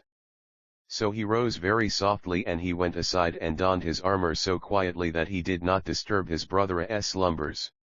After he had thus donned his armor, he took horse and rode alone into the forest, leaving Sir Lamorak still asleep where he lay. And Sir Percival traversed that woodland for a long while, not knowing whither he went, but trusting ever to God to bring him out thence all in good time. So as he journeyed he came about the prime of day to a certain open place where there was a cross-road and a wayside shrine and a little chapel. And as Sir Percival drew nigh to this place, he beheld that a knight in shining armor was kneeling at that wayside shrine, reciting his orisons. Beside the kneeling knight there stood a noble dapple-grey war-horse, and the spear of the knight leaned against the bole of a nearby oak tree, and the shield of the knight hung suspended to the spear.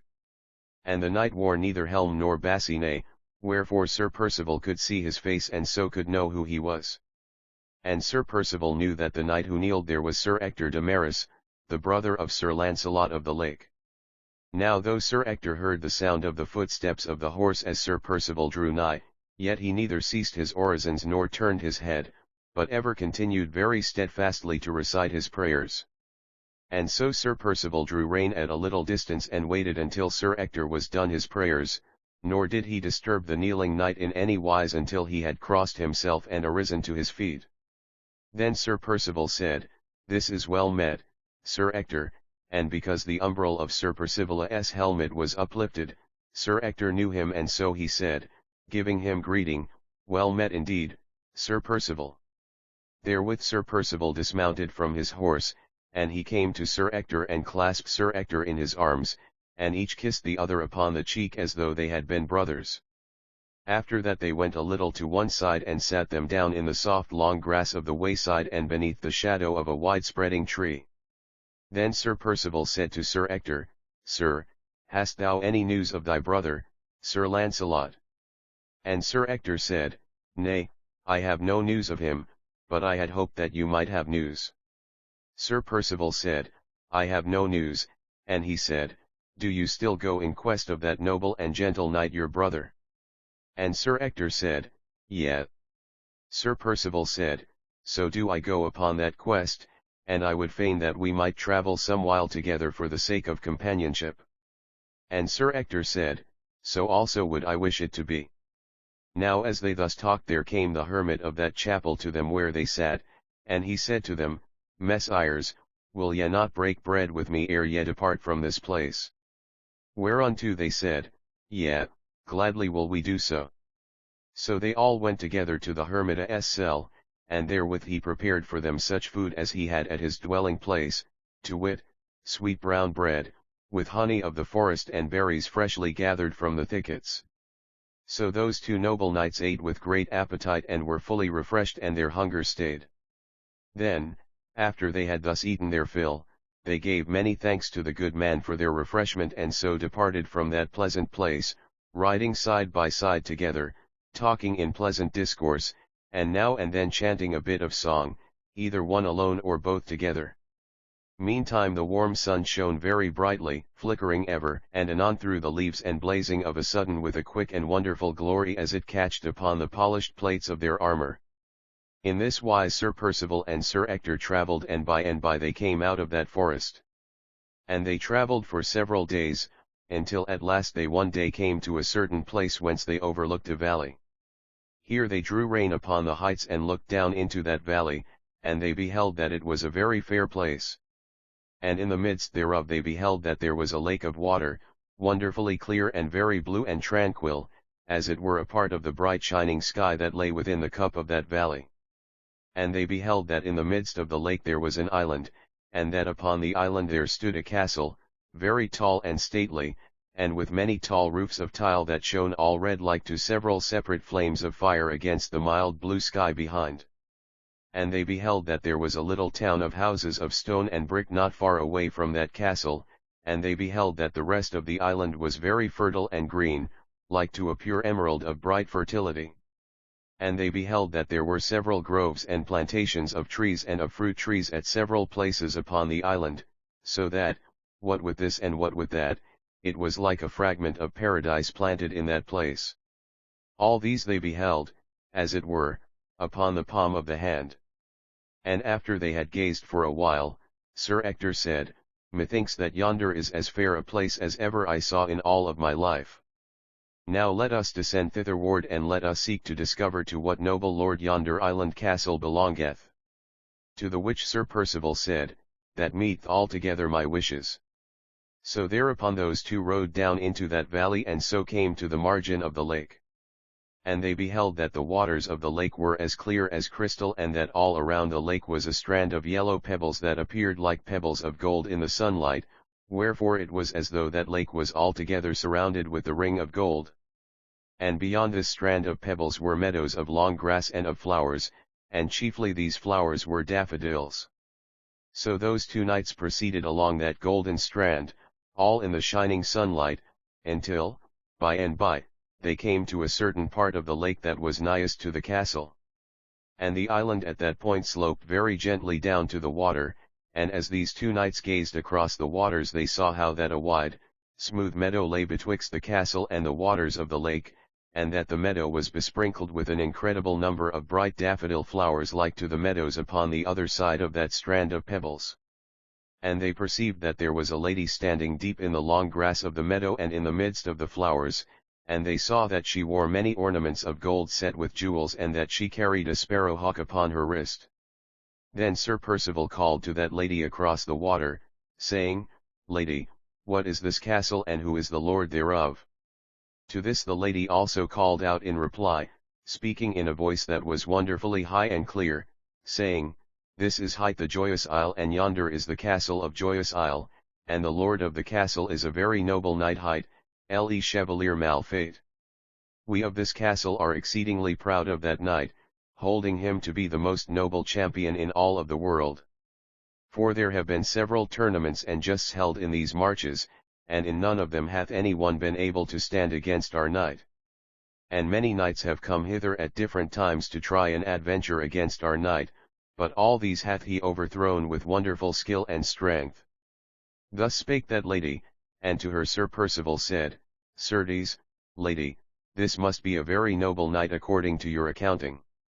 Now I pray you tell me how came so puissant a knight as that into this remote place." Quoth she, "I cannot rightly tell you that, only I know that he came hither as a madman and that he was healed of his madness, and that he was wedded to the daughter of the king of this country, who is one of the most beautiful ladies in the world, and that since then he hath been living here at Joyous Isle." Then Sir Percival said, "Lady, we came not hither upon any such adventure as that of trying the skill of your champion, but what you inform us concerning him giveth me a great appetite to try of what mettle he is. Now I pray you tell me, how may I come at this knight so as to adventure myself against him?" At this the lady laughed, and she said, "Messire, if such be your wish, you will find yourself very welcome at this place. If you would come at this adventure, you must travel by the margin of the lake a little farther upon the way you are going and until you have come to that part of the lake that is back of the castle. There you will find a ferryman and his 2 sons.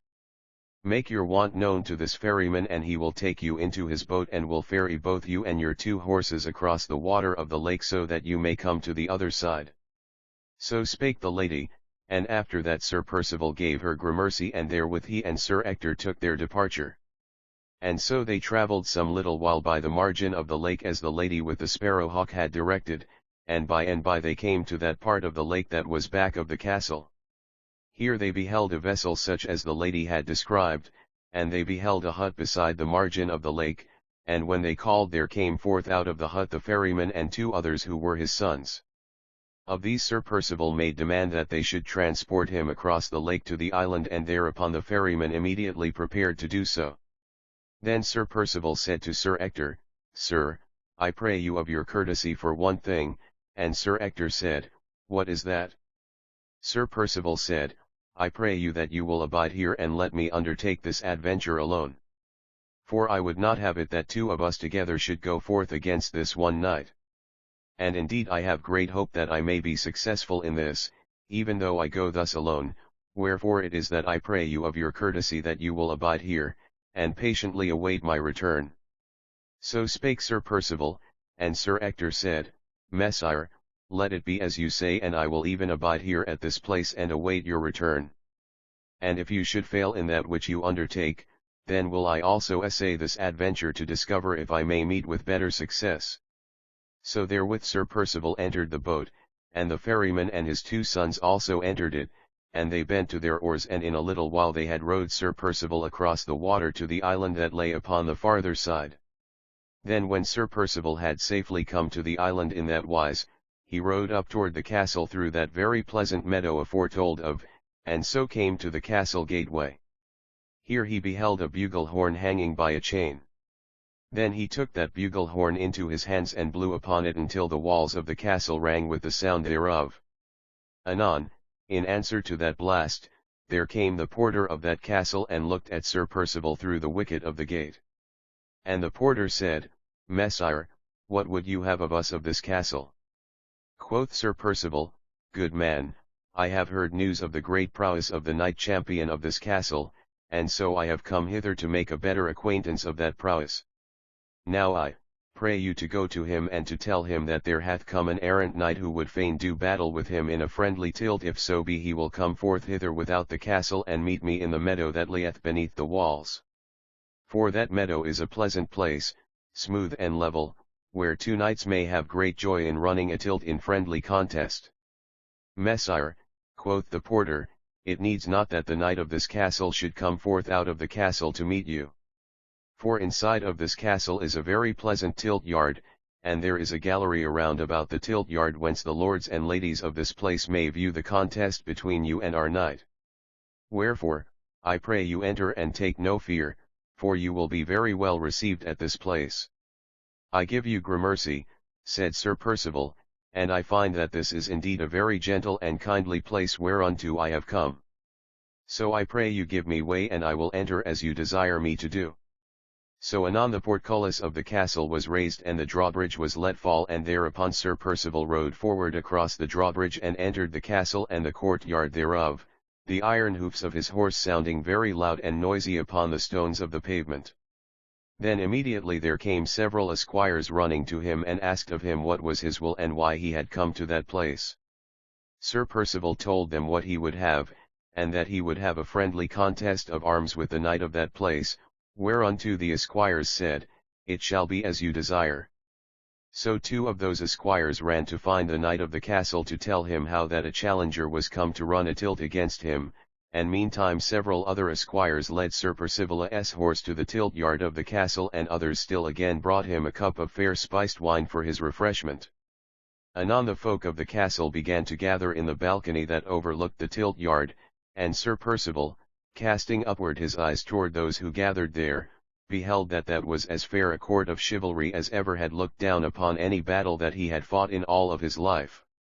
After that, and by, there came the knight champion of the castle, riding into the farther extremity of the tilt yard, and when Sir Percival looked upon him it seemed to him that he had hardly ever seen so noble and haughty a figure as that castle champion presented. Then straightway those two knights prepared each himself for the encounter, and when they were in all ways made ready, the marshal of the lists came forward and proclaimed the conditions of battle, that it was to be a horseback or afoot as the knights contestant chose. After that proclamation the marshal withdrew a little to one side. Then he called upon those knights to make them ready.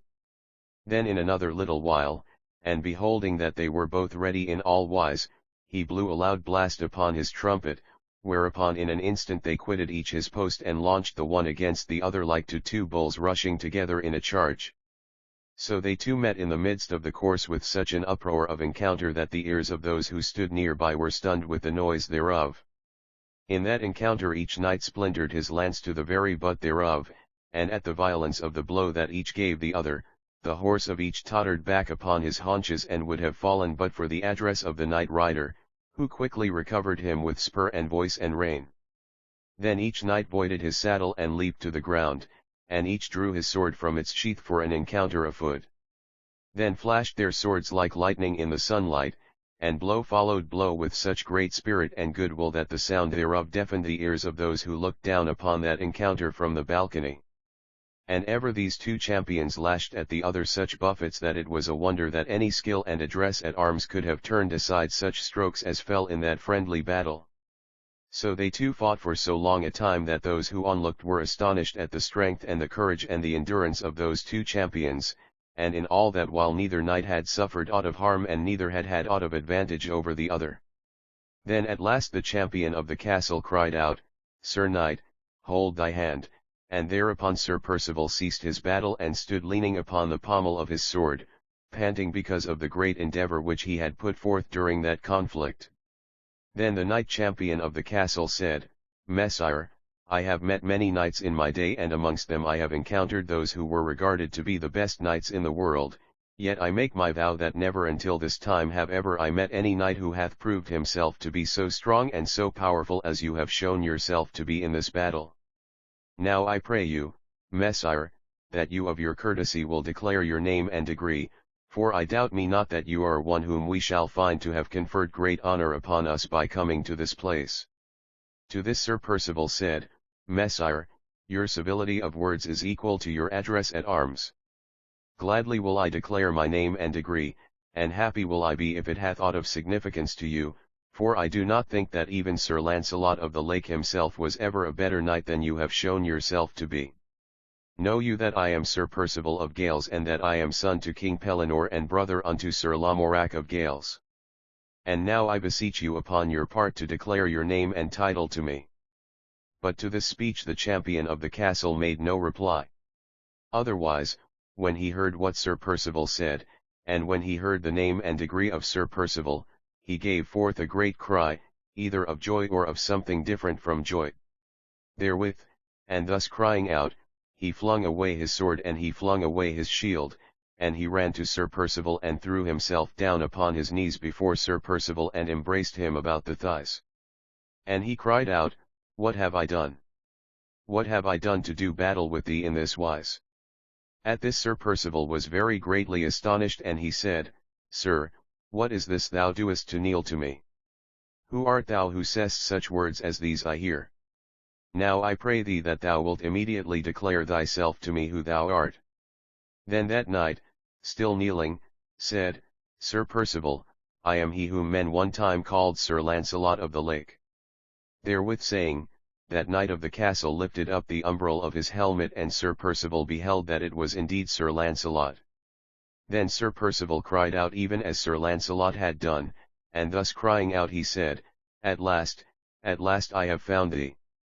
Therewith he lifted up Sir Launcelot into his arms, and he embraced Sir Launcelot and kissed him upon the cheek, and they wept over one another with a great joy of meeting, and all those in the balcony who beheld that sight wondered what was its occasion. Then Sir Launcelot said to Sir Percival, Sir, let me bring you to my lady. And therewith he took Sir Percival by the hand and led him up into the gallery and to where the Lady Elaine sat in the midst of her court. And Sir Percival looked with a very earnest regard upon that lady, and it appeared to him that he had never before beheld so sweet and gentle and beautiful a countenance as that which he then looked upon. And Sir Percival said, Lady, now that I see thee I wonder not that Sir Launcelot hath remained thus hidden away from the sight of all of us for these 2 years past. For if this island wherein ye dwell is a fair paradise, then certes art thou a very fitting queen to that dwelling place. So spake Sir Percival, and after he had spoken the Lady Elaine smiled very kindly upon him, and she said, Messire, your words are very fair, and they flatter me far beyond my deserving. Great is your renown amongst us, and I declare that you are very welcome to this place. Now I pray you put aside your armor and bathe and refresh yourself, and after that we shall all take gentle sport together. Sir Percival said, Lady, gladly would I stay with you at this present. But there is awaiting me at another place not far distant from this one whom Sir Launcelot will be even more glad to behold than he was glad to behold me. Now I pray you, suffer me first to go and bring that one hither, and then will we both remain with you in greater joy of your company. Quoth Sir Launcelot, Who is it that could give me more pleasure to see than you, Sir Percival? Sir, said Sir Percival, it is your own brother, Sir Ector. For I left him upon the other side of the water of this lake whilst I came hither alone to try my fortune with you. Now I pray you let me go to him and bring him hitherward, so that we may all rejoice together. Then Sir Launcelot cried out, This is indeed joy upon joy. Now I pray you, Sir Percival, go and bring him. Therewith Sir Percival departed to fetch Sir Ector thither in accordance with that saying. So Sir Percival rode down through the meadow of the island to the margin of the lake, and when he had come there the ferryman ferried him across the water as they had brought him across before. And Sir Percival found Sir Ector waiting for him, who, when he beheld Sir Percival coming, said, Sir, what fortune had you in your adventure? Quoth Sir Percival, O, friend! That fortune which I had was greater than you or I could have deemed to be possible. At these words Sir Ector was greatly astonished, and he said, What great fortune is this of which thou speakest? And Sir Percival said, I will tell thee. Whom thinkest thou I have found upon this adventure? None other than thine own brother, Sir Launcelot, for he it is who is the lord of this castle. Then Sir Ector cried out with astonishment, and he said, Can this be so indeed? And then he said, Let us make haste and go to him upon the wings of the wind. So again they entered the ferry and were ferried across the water. And after they were upon the farther side they rode together through that meadow of flowers and up to the castle. Now as they drew nigh to the castle in that wise they beheld a great concourse of the castle folk coming forth to meet them and giving great sound of jubilation and rejoicing. At the head of these who approached to meet them came Sir Launcelot and the Lady Elaine, they two riding side by side, Sir Launcelot upon a great black horse, and she upon a white palfrey. And she was clad all in garments of white sarcenet embellished with pearls and embroidered with threads of silver, and she was adorned with ornaments of shining gold, and she wore a golden crown upon her head such as was befitting the daughter of a king to wear. Her fair hair was enmeshed in a network of golden thread, so that what with this and that her beauty shone from afar with exceeding lustre. And though Sir Ector had beheld her aforetime, yet it was as though he had never beheld her until that day, for her joy and her pride of Sir Launcelot and in his meeting Sir Ector and Sir Percival again so illuminated her countenance that it was as though her beauty shone with a singular brightness from within, yea, it was as though her soul itself had illuminated her body of flesh with a pure and shining beauty that was other than of this world. So as they met, Sir Launcelot and Sir Ector each leaped from his horse, and they ran together and embraced and kissed each other and wept one upon another in such a wise that all of those who looked on wept also for joy of their joy. And then Sir Ector came to the lady and took her by the hand and kissed her hand and kissed it again and yet again. After that they all went up to the castle of the Joyous Isle together, and they entered into the castle with sounds of rejoicing and loud acclaim, so that the very walls of the castle seemed, as it were, to cry out with joy. So after they had thus entered the castle, a number of attendants took Sir Percival and Sir Ector and made them comfortable in all wise. And they were given rich robes of royal make for to wear, and after that there was feasting and rejoicing beyond measure. Thereafter day followed day in great cheer and mirth, and there were many justings and tournaments held in honor of these two royal knights who had come thither. Now one day Sir Launcelot and Sir Ector were walking together in the garden of that fair castle, and they were alone, no attendants being with them at that time. Anon Sir Ector said to Sir Launcelot, "My brother, I pray ye read me a riddle." Quoth Sir Launcelot, "What is your riddle?" "It is this," said Sir Ector, "what should one do if a messenger came to him with command from a queen to whom he had sworn duty, that command being that he should show himself at court? Should that one neglect the command that his queen had transmitted to him, or should he obey that command?" Then Sir Launcelot turned his face aside so that Sir Ector might not read his eyes, and after a little he said, "I will not return to court." "Why will ye not do so?" said Sir Ector, and Sir Launcelot made reply, "Because a duty that is greater than any queen's command keeps me here with this lady unto whom I have pledged all my truth and all my faith." After that Sir Ector was silent for a little, and then after a little while he said, "Sir, you know very well that I would do naught to advise you against that which I believe to be your duty and your honor. But are you so doubtful of yourself that you fear to perform one duty lest you should fail in another duty? Now we are commanded by that queen whom you swore to serve to search you out and to find you, and to tell you that it is her command unto you that you return to the court of the great king and make your peace with her. Are you then so doubtful of your truth to the Lady Elaine that you fear to obey the command of the queen?" Then Sir Launcelot cried out, "Say no more to me of this," and so Sir Ector said no more. So, shortly afterward they parted company. After that they had so parted, Sir Launcelot went to a certain chamber of the castle where he was alone, and there he communed with his spirit, and these communings were very bitter and sad. Anon came the Lady Elaine to that place and knocked upon the door and demanded entrance, but for a while Sir Launcelot denied her. But ever she knocked, and so after a while he opened the door a little and admitted her into that place where he was. Then the Lady Elaine came close to Sir Launcelot and looked very deeply into his eyes, and by she said, "Launcelot, what ails thee?" He said, "My brother hath been talking to me concerning certain matters." She said, "What was it he said to thee?" And Sir Launcelot replied, "I will not tell thee." Then the Lady Elaine smiled into Sir Launcelot's face, and she said, "It needs not that thou shouldst tell me what thy brother said, for I can guess very well what it was." Then she took Sir Launcelot's head into her embrace, and she said, "Launcelot, Launcelot," and he said, "Elaine, Elaine." And the Lady Elaine said, "Alas, love, thou must return with these good knights unto the court of the king, for it is thy duty to do so. After that thou mayst return hither, and I pray God that thy staying away from this place may not be for very long. Then Sir Launcelot said, Elaine, I will not go away from this place unless it be that thou also goest with me. Wherefore, if thou wilt have me go to King Arthur's court, then go thou along with me. Otherwise, if thou wilt not do that, then I will disobey the Queen's commands and will stay forever here with thee. Then the Lady Elaine smiled again though somewhat sadly, and she said, Ah, Launcelot, I am sorry for thee and for thy doubts. But as thou wilt have it so let it be, and I will go with thee to the court of the king. Therewith she kissed Sir Launcelot upon the face, and he kissed her as with a great passion. So 3 days after that time all they departed from Joyous Isle, to wit, Sir Launcelot and Sir Percival and Sir Ector and the Lady Elenia, and in the court who went along with them there also travelled Sir Lavaine, the Lady Elenia's brother, who had aforetime been Sir Launcelot's companion at arms in that tournament at Astolat as aforetold of.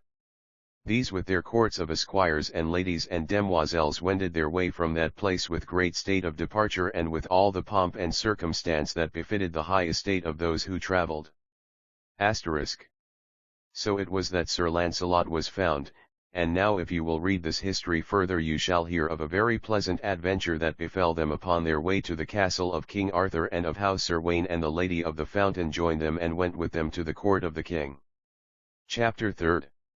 How Sir Launcelot and Sir Percival and Sir Ector and the Lady Elaine progressed to the court of King Arthur, and how a very good adventure befell them upon their way. Now, as was said, Sir Launcelot and the Lady Elaine departed for Camelot, together with Sir Percival and Sir Ector and Sir Lavaine, for their intent was to return to King Arthur's court. With them went a very noble court of knights and ladies, and of many attendants of all degrees in waiting upon them. So it was that whensoever their cavalcade would make a halt, that place where they would rest would suddenly bloom forth, as it were, with the glory of their coming. For upon such a halt there would immediately be spread a number of pavilions of all sorts and colours for the accommodation of those lords and ladies, wherefore the green fields and meadow lands would presently be covered all over with a great multitude of gay colours of all sorts, bedazzling the eye with their brightness and their variety.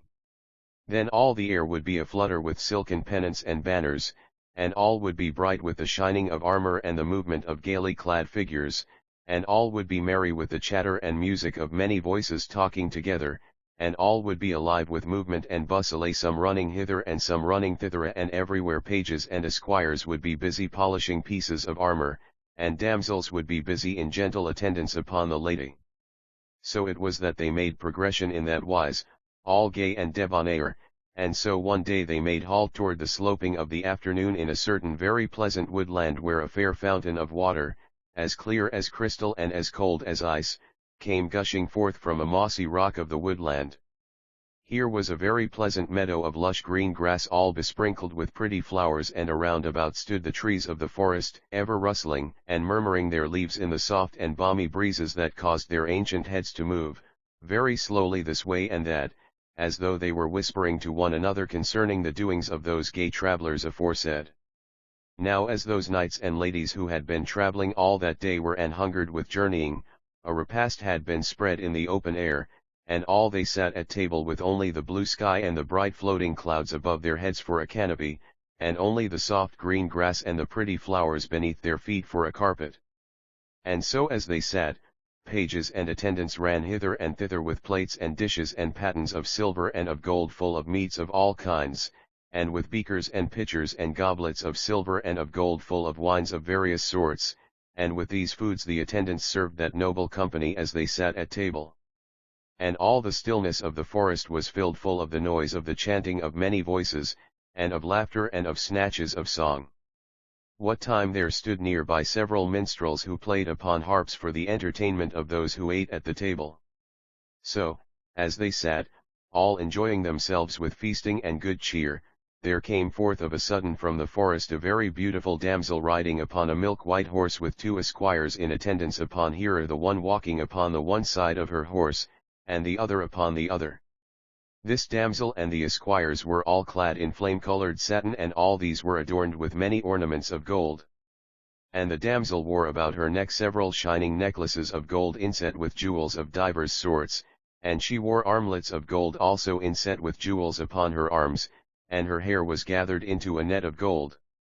So it was, what with that flaming raiment and the shining of those several ornaments of gold, that she who came thither was all one living flame of fire. So she drew nigh to them who sat at table, and they beheld that the face of that damsel was of a very singularly beautiful appearance, being like to ivory for whiteness, and they beheld that her lips were like to coral for redness, and that her eyes were like two jewels, very bright and shining. And they beheld that her hands were long and slender, and were adorned with many rings of wrought gold, so that each finger shone, as it were, with pure brightness because of those several hoops of gold that encircled them. Such was the appearance of that damsel, and all they who sat there at feast were astonished with wonderment when they beheld her, for they all wist that without doubt she was fay.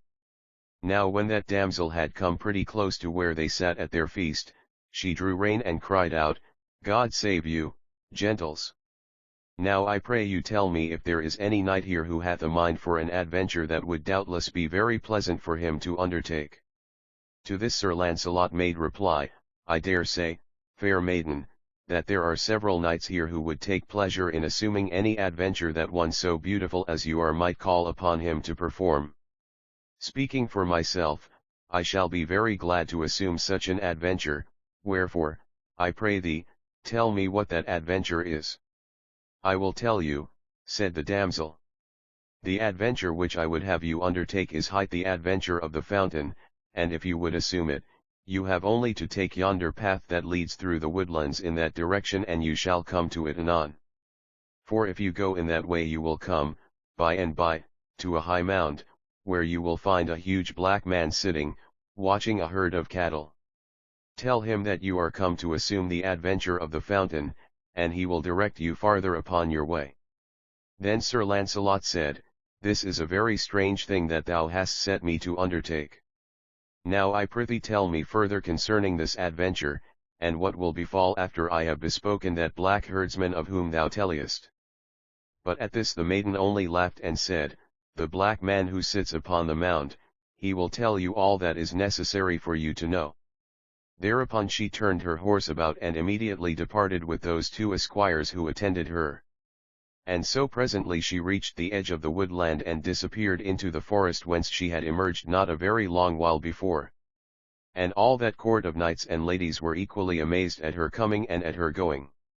Then after she had thus gone, Sir Launcelot said, I know not what it is that this damsel has set me to do, but let us abide here tonight as we had purposed, and when tomorrow comes then we will all depart together in quest of this adventure which she calleth the adventure of the fountain. For I doubt not that it is some very excellent undertaking that will afford us extraordinary entertainment.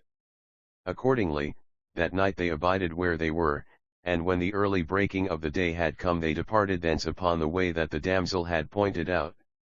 After they had thus departed, they travelled for a considerable distance through the forest in that direction, and anon they came to that mound of which the damsel had spoken. And they beheld that the mound stood in a wide open space of the woodland.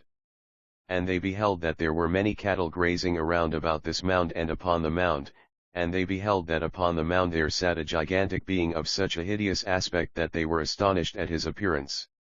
For his skin was well nigh black, and his half-naked body was covered all over with hairs like to the hairs upon the body of an ape. Then, when this being beheld them where they came, he roared at them in a great voice, saying, Where go ye, little people, and what is your business? To him Sir Launcelot made reply, Fellow, I came hither to assay that adventure of the fountain, and these are my companions who come with me. Now tell me what that adventure is and what I shall do to fulfill it. Then that gigantic oaf bellowed with loud laughter, and he cried out, Seekest thou that adventure? Now I warrant thee, thou wilt be well satisfied when thou hast found it. For so all have been satisfied who have come this way. Take thou yonder path, and by thou wilt come to a certain valley that is very fair and beautiful. In that valley is a lake, and there is a fountain nigh to the lake, and thou mayst know the fountain because a great tree stands beside it and shelters the waters thereof. Beside the fountain is a slab of stone, and upon the slab is a silver bowl attached to the slab by a chain of silver. Dip up some water from the fountain into the silver bowl and cast the water upon the slab of stone, and thou shalt straightway meet with an adventure that will, I doubt not, satisfy all thy desires for a long time to come. So spake that gigantic being in a voice like to thunder, and after he had spoken they presently all departed upon further quest of that adventure. So they travelled a very long distance until by and by they came to that steep hill aforetold of in this history. Thereafter they climbed to the top of this hill and found themselves at a place where the forest ceased and whence beneath them lay a very fair valley. And they perceived from a distance the lake and the fountain of which they had been told, and after that they all rode down in that valley and to the place of the fountain.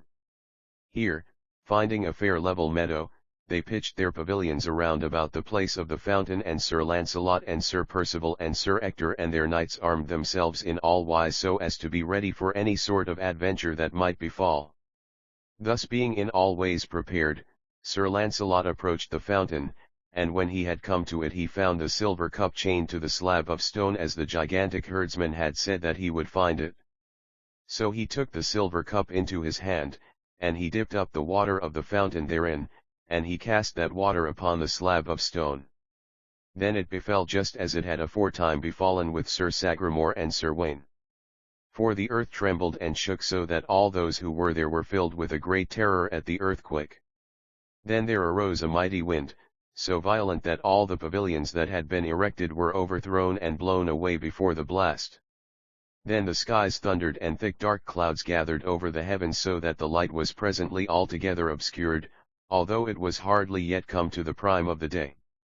After that the rain fell in such a deluge that all they who were there feared for some while that they would be drowned in that rainfall. And ever, as it rained, they heard, as from a distance, the voices of many raised, as it were in lamentation. For all this was just as it had been when Sir Sagramore and Sir Gawain had come to that place. Then after a while it ceased raining and the clouds cleared away from the sky, and the sun shone forth once more with an extraordinary brilliancy. And anon there came that multitude of birds flying, as aforetold of in this history, and these, descending upon the tree by the fountain, straightway fell to singing with such a piercing rapture of melody that the hearts of those who listened were altogether ravished with the charm of their song. Then, whilst those who were there stood listening to that singing of the birds, they perceived a great distance away the form of a knight who came riding toward that place with great speed. And that knight was clad altogether in black armor, and he rode upon a great black horse, and all the trappings and the furniture of that horse were as black as all the other things that belonged to that knight. So that knight came violently riding to where they were, and perceiving that great court of knights and ladies who stood there all drenched and wet with the rain, he cried out in a proud and menacing voice, "Who are ye, and which of ye was it who meddled with this fountain?" To this Sir Launcelot replied, "Sir, it was I." Then the Black Knight, speaking very fiercely, said, "Know ye that ye have done a very woeful mischief, for, because you have meddled with this fountain, ye have brought a deluge upon this land that hath done great damage to all they that dwell therein. Now make you straightway ready for battle, for I have great hopes of punishing you for the mischief you have done to this land by thus meddling with the fountain." Then Sir Launcelot answered, speaking both with great pride and with dignity of demeanour, "Messire," quoth he, "never yet have I refused any call to battle, nor shall I do so at this present. As for that mischief of which you speak, wit you that I knew not I was making any mischief in what I did. Nevertheless, now that that mischief is done, I am ready to defend mine acts since you have called upon me to do so." So saying, Sir Launcelot withdrew to one side in that meadow near to the fountain as aforetold of, and the knight of the fountain likewise withdrew himself to that same place, and when they had come there each chose such ground as seemed to him to be best fitted for the encounter. Meantime, all they who were there gathered in a good place whence they might onlook that encounter and behold the upshot of the adventure. So when all was ready for the encounter, as aforesaid, each knight shouted aloud and drave spur to horse, and each charged against the other with all the fury of two wild bulls. So they met in the midst of the course with such a roar of encountering spears and armor that the ears of those who heard it were stunned with the noise thereof. In that encounter the spear of each knight was shattered to splinters up to the hand that held it, and the horse of each sunk back upon his haunches as though he had encountered a stone wall. But each knight recovered his horse with spur and voice and with wonderful skill and dexterity, so that neither horse nor man suffered a fall from that encounter. Then each knight voided his horse and leaped to the earth, and each straightway drew his shining sword, all flashing in the bright sunlight. And each rushed upon the other with a great rage for battle, smiting and slashing with their swords, and dealing such dreadful buffets that those who beheld that battle were affrighted at the vehemence with which those two champions fought. So they did combat for a great while, and in all that time neither suffered any great harm from the buffets of the other. Then, at last, that knight who did battle against Sir Launcelot cried out, "Stay thy hand for a little, Sir Knight, while I hold speech with thee." So Sir Launcelot ceased his battle, and each knight champion stood panting, leaning the while upon his sword. Then the Knight of the Fountain said, "I pray thee, Sir Knight, if so be thou wilt do me that courtesy for to tell me thy name. For I declare unto thee that never before this day have I ever met so great a champion in battle." Then said Sir Launcelot, "Sir, wit you that I am Sir Launcelot of the Lake? As for you, I know not who you are, only know I for a certainty that you must be some very puissant champion, for never did I encounter a more worthy battle than this that I have met with today." Now when the Knight of the Fountain heard the name that Sir Launcelot declared, and when he wist who it was against whom he had been doing battle, he cried out in a loud and piercing voice, "What say you?" And again he cried out, saying, "Art thou indeed Sir Launcelot of the Lake? Then have I been fighting against him whom I love very dearly and whom I have sought for both long and far." So crying out, he threw aside his sword and his shield and ran to Sir Launcelot where he was. And he cast his arms around the body of Sir Launcelot and embraced him as with a great passion of joy. Then Sir Launcelot was greatly astonished to find himself embraced by that strange knight, wherefore he said, "Messire, who art thou, and why dost thou embrace me in this wise?" Upon this the Knight of the Fountain uplifted the umbril of his helmet, and he said, "Behold me. I am thy one-time companion in arms. I am Wayne, the son of King Uriens of Gore." Therewith Sir Launcelot beheld the face of Sir Wayne and knew him, and thus knowing him, he cried out with astonishment even as Sir Wayne had cried out, saying, "Wayne, is it thou against whom I have contended? Alas, what have I been doing to fight against thee in this wise?" Therewith he also cast aside his sword and shield and took Sir Wayne into his arms and embraced him before them all, even as Sir Wayne had embraced him. Then either kissed the other upon the face, and after that all the others of those who were one-time companions of Sir Wayne came forth and also gave him greeting, rejoicing beyond measure to see him again. Then Sir Launcelot brought Sir Wayne to where was the Lady Elaine, and he made the one acquainted with the other, and Sir Wayne took the Lady Elaine's hand into his and kissed it with a great ardour of love. After that they all sat down together in full amity of discourse. Then Sir Launcelot said to Sir Wayne, "Messire, I prithee tell me how it is that you have come hither and are now dwelling here as the champion of this fountain. For certes, it is a very strange thing to find you thus engaged." To this Sir Wayne made reply, "I will tell thee." And thereupon he told them all that had befallen him since he had left Sir Percival to go upon that adventure of the fountain in the which Sir Sagramore had failed to achieve success as aforetold. Meantime all they listened to him with great attention and with close regard. And when he had ended, all said that that was as wonderful an adventure as ever they had heard tell of in all of their lives. Then Sir Wayne said, "Gentles all, I pray you of your courtesy that you will wend with me to the castle where dwelleth my fair beloved lady, for certes it would be a great honour to her and to me to have you become acquainted with her." So said Sir Wayne, and all agreed with great joy to what he said. So shortly afterward they departed from that place and betook their way down that valley of the fountain to the castle of the fountain as Sir Wayne asked them to do, and they arrived at that place somewhat past the noon of the day. There they were received with great joy and rejoicing, and after that for several days there was feasting and merrymaking and pleasant sports of all sorts at the castle of the fountain. Now after several days had passed thus joyously at the castle of the fountain, it chanced that Sir Gawain and his lady and Sir Launcelot and the Lady Elaine were together in the garden of the castle, and no one else was there but they. So as they sat in discourse, Sir Launcelot said to Sir Gawain, Messire, as we are going to the court of the king, will you not join our company with your fair lady of the fountain to accompany us? Certes it is that there would be great joy at court if so be we would all return together in that wise. To this Sir Gawain said, Sir, that would indeed be a very good thing for us to do, and we will be glad to go with you as you ask us. So straightway they of that place of the fountain began to prepare themselves for journey, and 3 days after all the court of Sir Launcelot and his lady and all the court of Sir Gawain and his lady made their departure from the valley of the fountain and betook their way toward Camelot.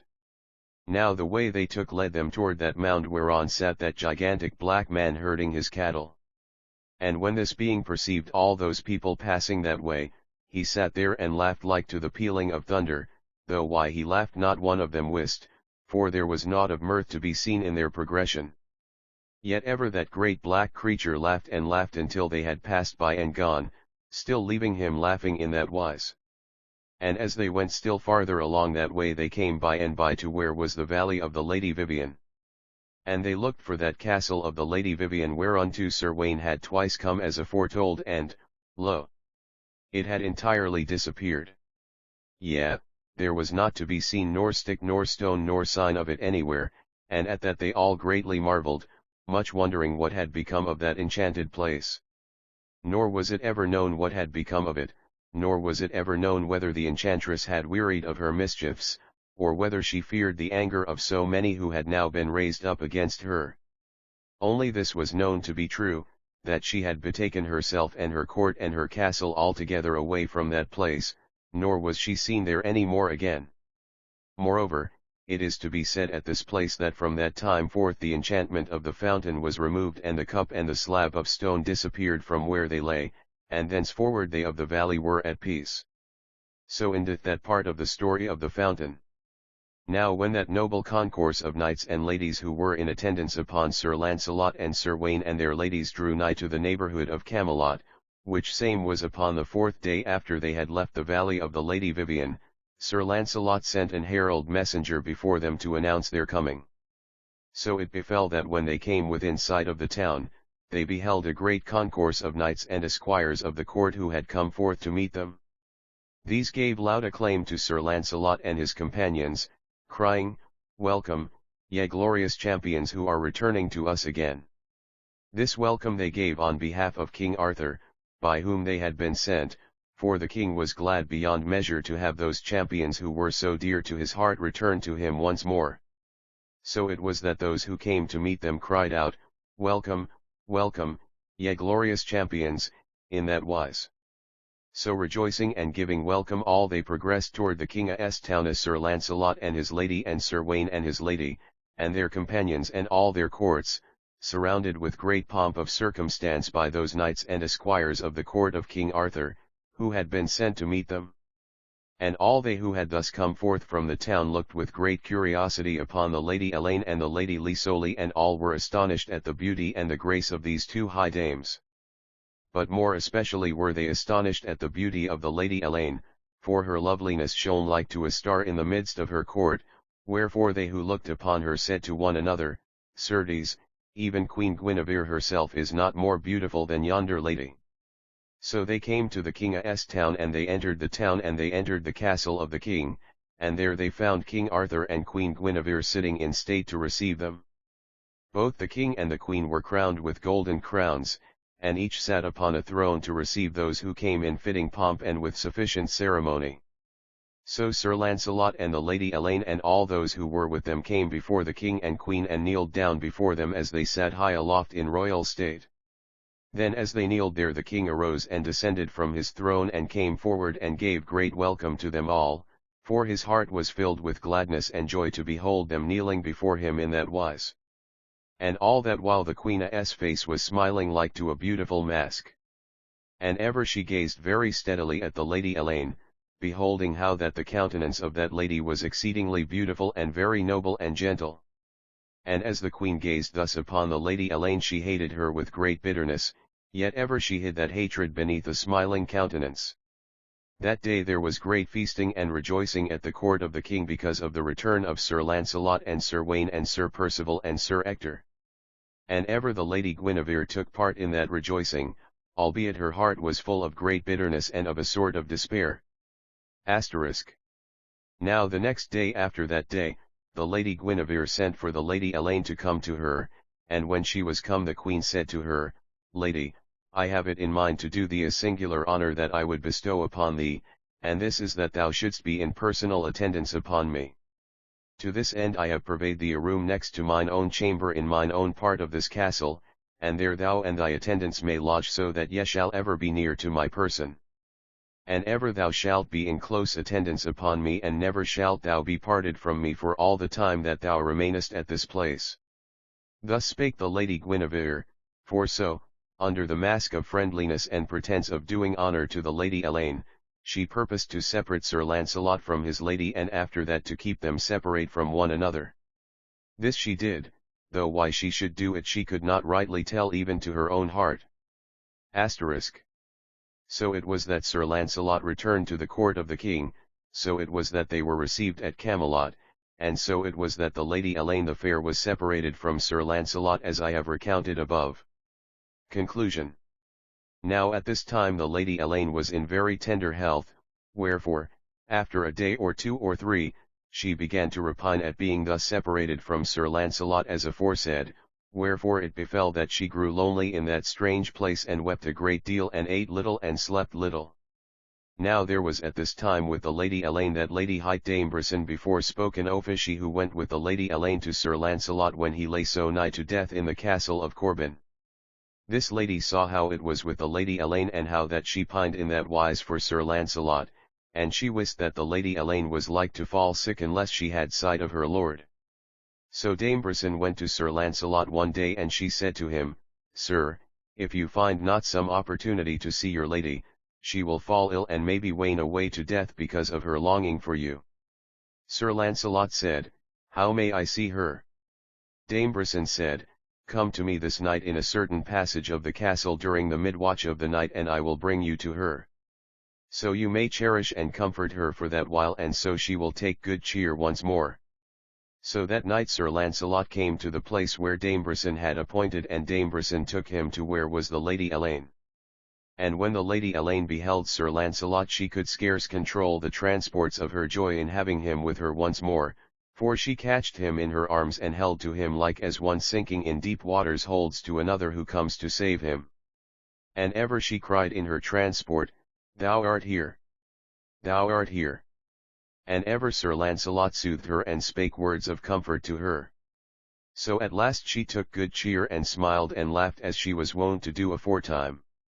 So Sir Launcelot remained with the Lady Elaine for a long while, and Dame Brisson was with them for all that while, and the damsels of the court of the Lady Elaine were with them, for Sir Launcelot did not quit that place until the early watches of the morning were come, what time the Lady Elaine had fallen asleep like to a child who slumbers.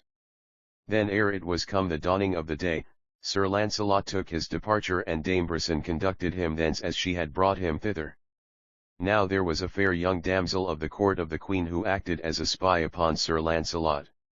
So when the next morning had come, this damsel went to the queen and told her how Dame Brisson had brought Sir Launcelot to the apartments of the Lady Elaine the night before, and when the queen heard that news she was wroth as though she were gone wad, yet what she did and what she said and how she behaved hath never been told, for no one beheld her in the madness of her wrath but that damsel who was the spy and one other. Only it is known that after a while the queen cried out in a voice very harsh and loud, Where is that false traitor knight, Sir Launcelot? Bring him hither.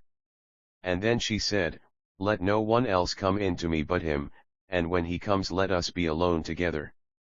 So anon came Sir Launcelot conducted to that place where the queen was, and then all those who were there withdrew, and no one was left in that apartment but Sir Launcelot and the queen herself. So Sir Launcelot stood before the queen, and he said, Here am I. Then the Lady Guinevere looked for a long time upon Sir Launcelot, and her eyes were very wide as she stared upon him, and her face was white like to wax. Anon she said, speaking in a voice that was very harsh but not loud, "Is it true that thou camest to this part of the castle last night?" And Sir Launcelot said, "Yea, lady."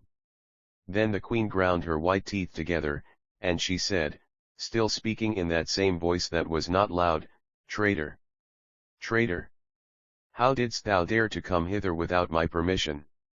Then Sir Launcelot looked very long into the queen's face, and at last he said, "I am betrayed, it seems." "Yea," said the queen, "thou art betrayed indeed, but it is thou who hast betrayed thyself."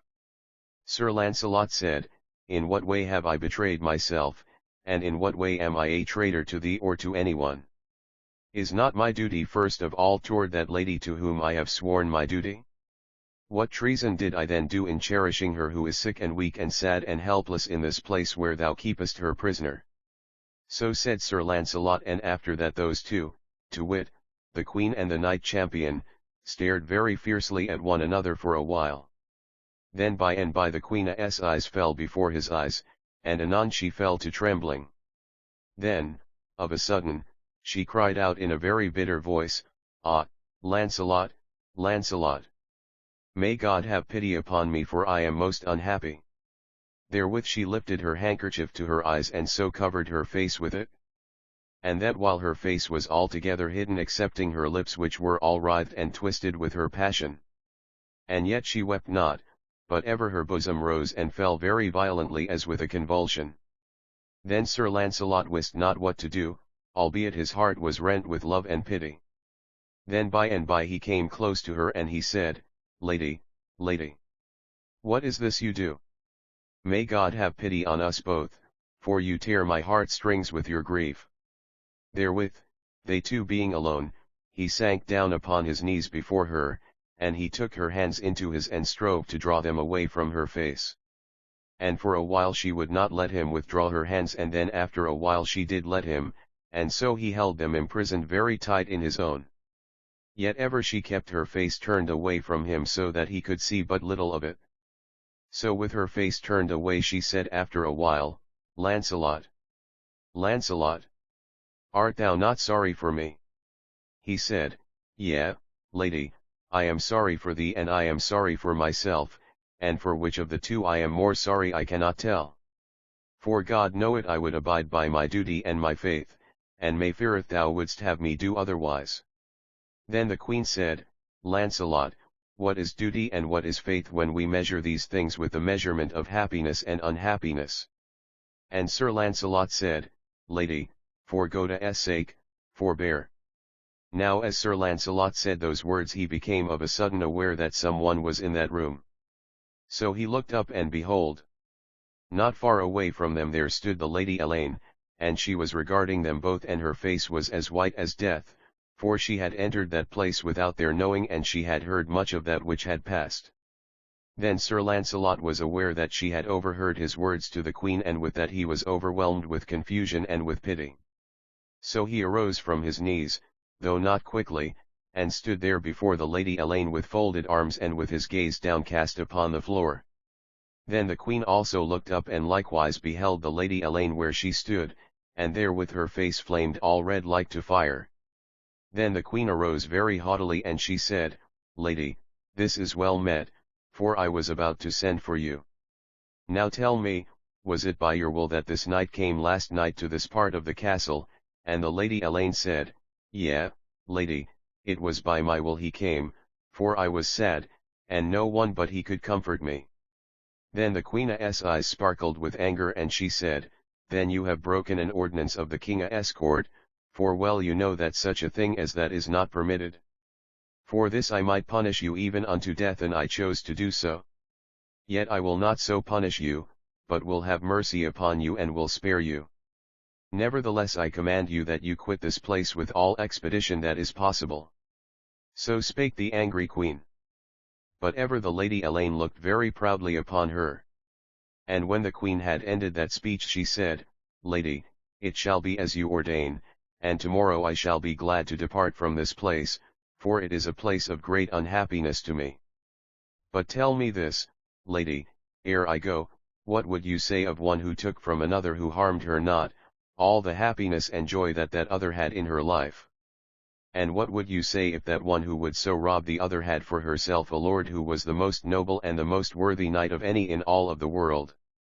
At this speech the eyes of the queen shone very wild-like to the eyes of a hawk. And first she strove to speak and could not, and then she did speak, yet it was as though the words strangled her.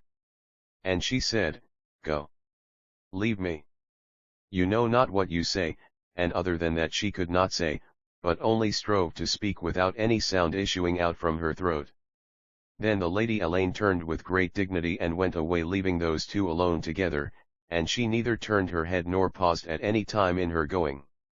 Then the queen, turning to Sir Launcelot, said, "Messire, I lay this command upon you, that though your lady shall depart, yet that you shall remain here at this court until such time as I give you leave to depart hence." Then she also turned and went away, and for a while Sir Launcelot remained, standing alone like to a statue of stone. So the next day the Lady Elaine quitted the court of the king, but Sir Launcelot remained. And he said not to any one that the queen had commanded him to stay, for he would not betray her, so it was that all who were of the king's court thought that he stayed of his own will.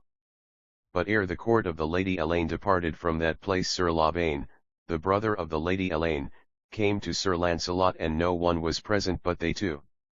And Sir Lavaine said to Sir Launcelot, "Messire, do you not go hence with your lady?" And Sir Launcelot said, "Nay, but maybe I shall follow her anon." Then Sir Lavaine said, "Sir, see you not that your lady, my sister, is in exceeding tender health?" And Sir Launcelot said, "Yea, I see it." Then Sir Lavaine said, speaking very fiercely, "What honor hath a man who will leave his own lady for the smiles of another woman? If you do such a thing you are dishonored as a knight and are a traitor to your troth." Then Sir Launcelot looked very steadily at Sir Lavaine, and his face was exceedingly white and his eyes were like to coals of fire. Anon he said, "Messire, you speak bitter words, but you are safe from mine anger." Then Sir Lavaine laughed, though not with mirth, and immediately he went away from Sir Launcelot and left him where he was. That same hour the Lady Elaine quitted the court of King Arthur, riding thence in a closed litter, so that few, saving those immediately in attendance upon her, could know aught of what she thought or said or did. And yet the whole world might have seen her countenance, for it was very calm and steadfast and without any mark of passion. And all the world might have heard her words, for those words were also without passion of any sort. Yea, I believe that at that time her soul itself was altogether cheerful and well content and without any shadow of sorrow upon it. For once, when Sir Lavaine spoke with great anger and indignation, she chid him for his heat, saying, "My brother, let be. What matters it? Could you but see into the future as I gaze thereinto, you would know that it mattereth but very little indeed that such things as this befall a poor wayfarer in this brief valley of tears." And at another time she said, "My poor lord, Sir Launcelot. Him do I pity indeed, for God is like to chasten him before long, and to bend him and to bruise him as though he were a reed that was bent and bruised, so that it may never be able to stand fully erect again. Yet even this mattereth but little, for the span of life is but very short, and all is in the hands of God." So spake the Lady Elaine, very calmly and without passion or sorrow of any sort. For, as aforesaid, I believe that even at that time her eyes penetrated into the future, and that she beheld therein what was to befall all of them. Thus they journeyed by easy stages for 2 days, what time they came out from the mazes of the forest and into an open plain, where they beheld a fair priory of the forest set in the midst of fair and fertile fields of corn and of rye. And the walls of the priory gleamed as white as snow in the sunlight, and the red roofs thereof shone like flames of fire against the deep blue sky against which they stood. And the road whereon they travelled went down beside the banks of a smooth and placid river, very bright and shining like to polished silver, and there were willows and aspens upon the one hand and smooth fields of ripening grain upon the other. Now at that time the Lady Elaine was suffering great pangs of sickness, wherefore she said to those in attendance upon her, "Dear friends, it is well that we have come hither to this place. For this is a house of peace, and I am very sick. Wherefore I pray you let me rest here till God shall have dealt with me in my travails in such a manner as he shall see fit. So spake the Lady Elaine, and upon that command they bare her to the gates of the priory. And they bare her into the priory and laid her upon a soft couch, and there she had such ease in her sickness as they could bring to her at that time. Asterisk. Meantime Sir Launcelot abided at the court of the king, very heavy of heart and very sorrowful of spirit. For his soul was dragged this way and that way. And whether he had gone away from the court or whether he had stayed as he did, in either case he would have been most unhappy. Yet to his present unhappiness was added many pangs like to the pangs of remorse. For he could not tell whether he did altogether ill or somewhat well in remaining at the king's court as he did. Yet ever his thoughts went out after the Lady Elaine, and he said to himself, so soon as I can escape from this place with courtesy to the queen, I will follow after her. Wherefore had he wist that even then she was lying so sick at the priory in the forest, it may well be believed that he would not have tarried a single moment longer, but would have flown to her upon the wings of the wind. But Sir Launcelot knew not how it was with his lady, and so God was even then preparing a great punishment for him, for which he might never hope to escape for as long as he should live. Part 7, The Nativity of Galahad. Here followeth the story of the nativity of Sir Galahad, and of how Sir Gawain heard a miraculous prophecy concerning the achievement of the Holy Grail, and of how it was prophesied that Sir Galahad should achieve that holy chalice. Also it shall be told how the infant Galahad was confided to the care of Sir Bors de Ganis, who alone knew what then became of him, until in due time he was manifested to the world as the greatest and the most puissant knight who ever lived. Chapter 1. How Sir Bors de Ganis and Sir Gawain went forth in search of Sir Launcelot. How they parted company, and what befell Sir Gawain thereafter. Now the history hath been told of those things that happened to several of the knights who went forth in quest of Sir Launcelot after that he went mad as aforetold, to wit, the history hath been told of Sir Percival and of Sir Wayne and of Sir Sagramore and of Sir Ector de Maris. Here followeth an account of that which befell Sir Gawain, when he, together with Sir Bors de Ganis, also went forth in search of Sir Launcelot. After they two had left the court of King Arthur they joined company for a while.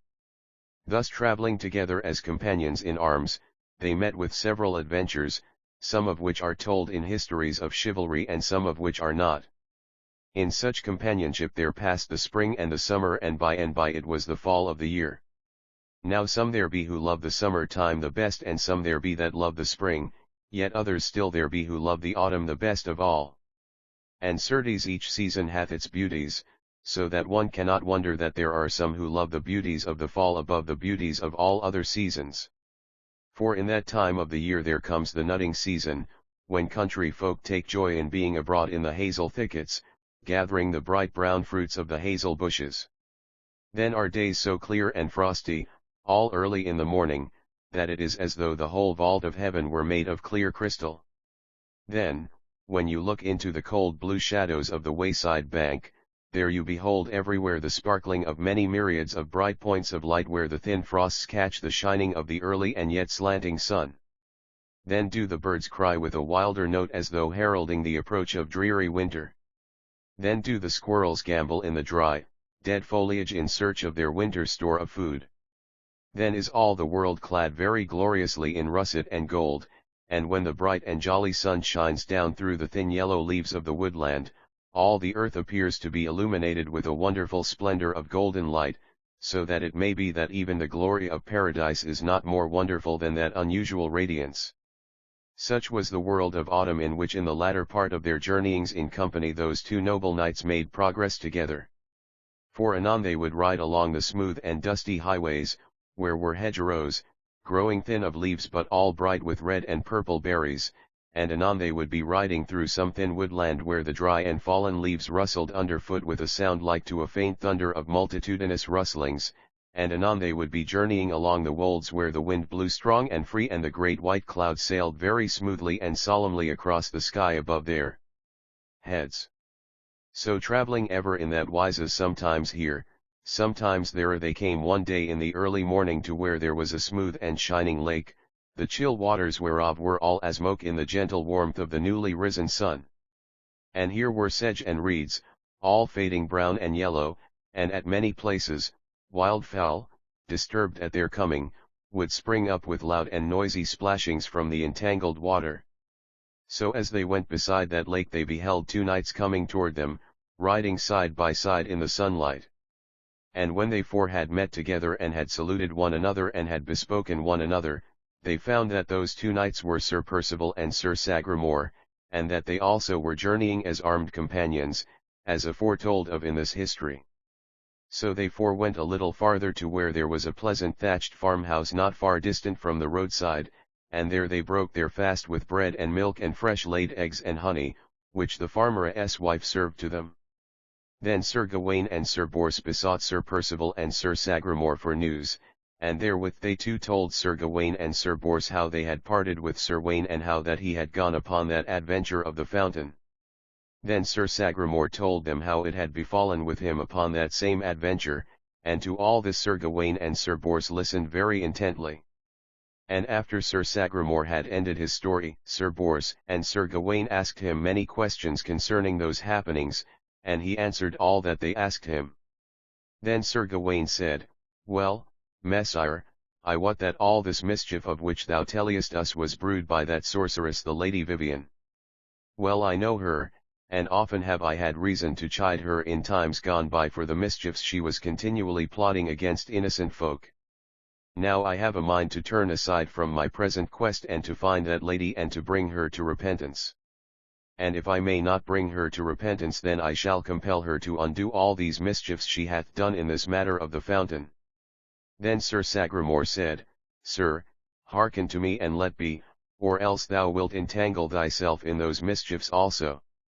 So spake Sir Sagramore very wisely, but Sir Gawain would not listen to what he said, otherwise he declared and affirmed that he would go and find the Lady Vivian and have speech with her so that he would either persuade or else compel her to better conduct. So ere Sir Percival and Sir Sagramore had departed from that farmhouse, Sir Gawain had diligently inquired the way in which he should go so as to be likely to find the Lady Vivian, and after that he bade Sir Sagramore and Sir Percival farewell, and he bade Sir Bors farewell, and so took horse and rode away in quest of the Lady Vivian. Now after Sir Gawain had thus parted company with those other knights, he travelled all alone upon his way for the entire day, and that night he lodged in the woodland, near to where there was a fountain of clear pure water.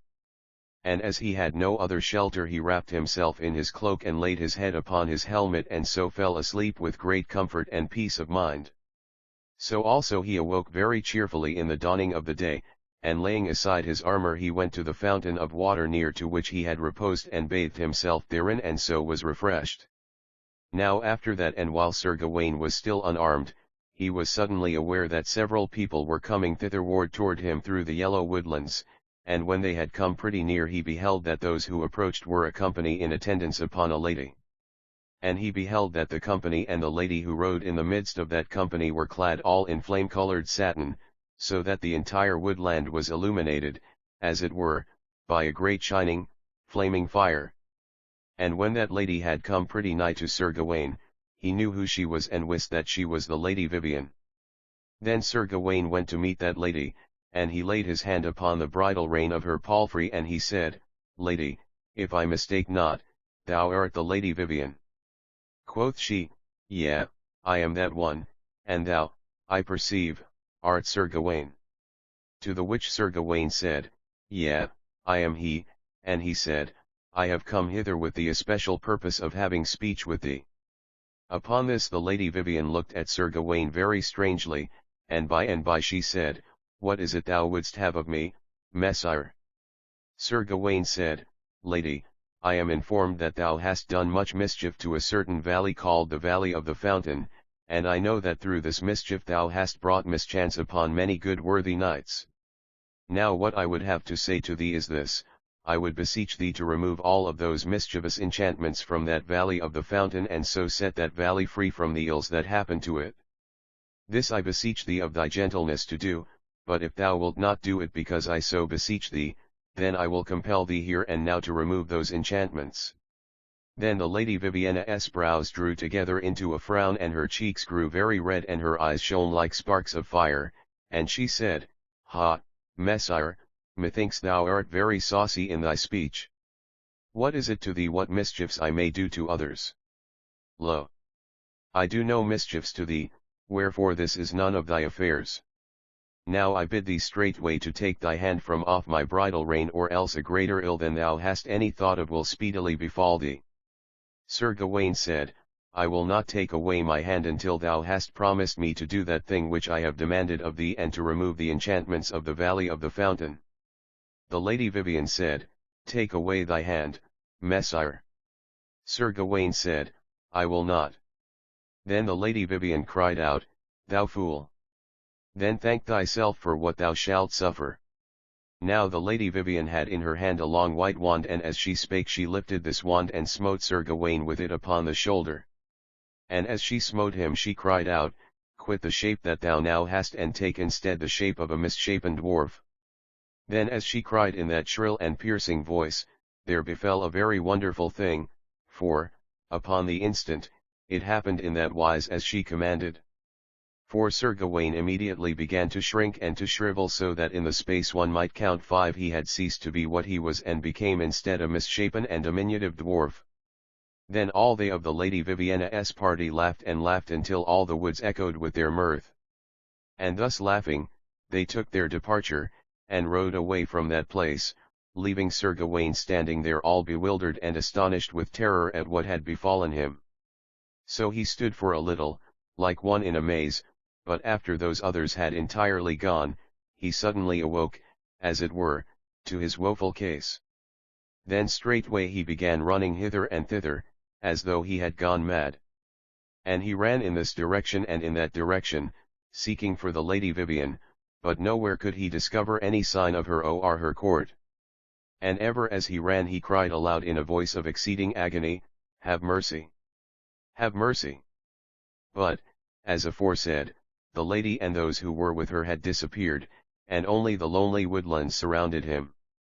Yet it appeared to him that he heard the sound of mocking laughter echoing through the forest, though whether that was really so or whether he was cheated by his fancy he could not certainly tell. So after a while Sir Gawain flung himself down upon the earth and wept with despair. Then after another while he bestirred himself and prayed God for help and wiped his eyes. And after that he gathered together the pieces of his armor which he could not now wear upon his shrunken and misshapen body, and he carried these pieces of armor away and hid them in a cave which he had observed not far distant from that place. Then he mounted upon his horse and rode away, not knowing whither to turn or what to do in the direful trouble that had fallen upon him. Now after he had ridden for a while in that way, perched high upon his horse like some diminutive and withered ape, being still in the woodlands, he was aware of the sound of voices and of horses' hoofs coming toward him, and then he was further aware of a company approaching from a distance through the half-naked forest. Then Sir Gawain was filled with a great panic of shame, and he thought of naught but how he might hide himself and his misshapen body from those who were coming. But ere he was able to hide himself, those others had catched sight of him. And they saw how singularly small and deformed and withered was his shape, wherefore they shouted aloud and gave chase to him as though he had been a wild creature. So they pursued him for a long distance, and at last they came up with him and surrounded him. Then, finding that he could not escape, Sir Gawain leaped down from his horse's back, and flinging himself upon the ground he covered his face with his hands and sought to bury it, as it were, under the earth, so that they who had caught him might not behold the shame of his misshapen countenance. But they dragged him to his feet, and they pulled his hands away from his face and beheld it what it was. Then, when they beheld that his face was like the face of an ape, they all shouted aloud again and again with laughter. Then he who was the chief of that party said, Who are you, and how is it that a misshapen dwarf such as you should be riding about here in the forest upon a noble and knightly war horse? To the which Sir Gawain said, Sir, a great misfortune hath befallen me, and I am not he whom I was a little while ago. So said Sir Gawain, and when they heard his speech they thought he jested, wherefore they laughed again and again with a great uproar of laughter. Then he who had spoken to Sir Gawain turned to those others and said, This poor creature is mad, but Sir Gawain cried out, Nay, I am not mad, but very miserable and unfortunate. For this morning I was a noble knight of royal lineage, and now I am what you behold me. At this speech they who heard laughed more than ever, for they thought no otherwise than that this poor dwarf was mad and was making sport for them. Then he who had before spoken to Sir Gawain spake still again, saying, Sirrah, you are to know that the pet dwarf of the lady of the castle at which we dwell hath died only a few days ago. Now I will that you shall go with us to her, and that you shall serve her instead of the other creature who is dead. For certes you are the smallest and the most misshapen elf that ever I beheld in all of my life. What think you of this? If you go with us you shall have meat and drink in plenty, and you shall have good clothes and lodging, and 50 bright silver pennies a year for your hire. Then Sir Gawain cried out in a voice of great anguish, I will not go with you for such a service. For if you did but know who I am and what it is that hath befallen me, you would know that such as I are not they to take such service upon them, nor am I one to make sport for a lady by exhibiting the miserable condition into which I have fallen from an one time high estate. Thus said Sir Gawain in a great agony of spirit, but still those that heard him did but laugh. Then seeing that he was of no mind to go with them, they bound his hands and his feet together so that he could not escape, and so they constrained him to go whether he would or not. After that they departed out of that forest and away therefrom, and by Sir Gawain beheld that they were approaching a castle, and that the castle was a very noble, stately, and lordly dwelling place. So they came to the castle and entered into the courtyard thereof, and after they had so arrived, he who was the leader of that party took Sir Gawain up to a certain place where the lady of the castle was, and he said to her, Lady, behold this dwarf, we have caught him in the woodlands and have brought him to you to serve you instead of that creature who died a while since. Saw ye ever such a wonderful dwarf as this? Then the lady of the castle looked upon Sir Gawain and beheld how exceedingly diminutive he was and how exceedingly misshapen. And she was astonished at his appearance, and she said to him, Who art thou, and whence comest thou? She spake with such kindness and gentleness that Sir Gawain was emboldened to tell her of his misfortune, wherefore he cried out, Lady, if I would tell you you would not believe me, for I am not what I appear to be, but am something altogether different. This morning I was a noble knight, but I have been enchanted, and now I am what you behold me. At this the lady of the castle also thought that Sir Gawain was certainly mad, wherefore she said, This poor creature is not in his senses. Take him hence and treat him very kindly. Let him be fed and clothed, and then chain him with a very light chain of silver, so that he may not escape until he hath become used to this place, and yet so that he may not be burdened with these chains. So spoke the lady very kindly and gently, but Sir Gawain was filled full of an utter despair at her words. So he was taken away and fed like to some pet creature, and he was chained as the lady had said, and ever he wept for pure despair. Now the lady of that castle was very tender of heart, wherefore she pitied Sir Gawain because he appeared to be so misshapen and deformed. So ever she spoke kindly and gently to him, and she would not suffer that any of the people of the castle should torment him.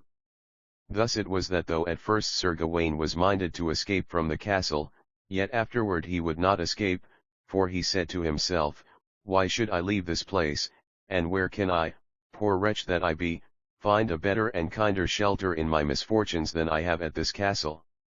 So he became gentle and tractable, and would not have quitted that place even if he could have done so.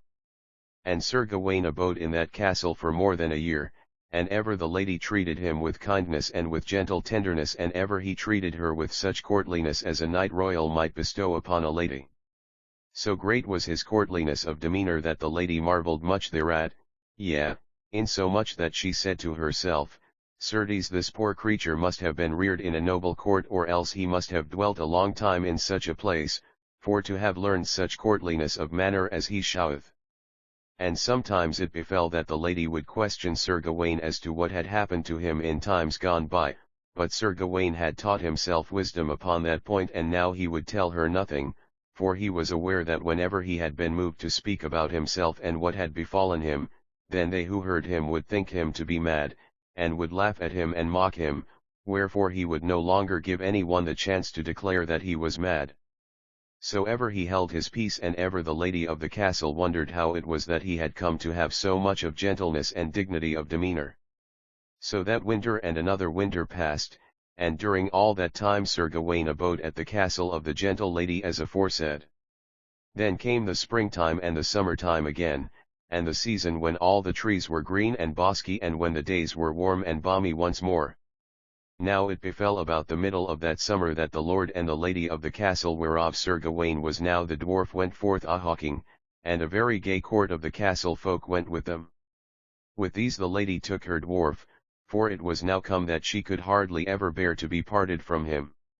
And it befell that when the heat of the day had come, the lord of the castle gave orders that a pavilion should be pitched in a pleasant shady place, and there he and his lady took their midday meal and rested until the sun should shed a less fervid heat.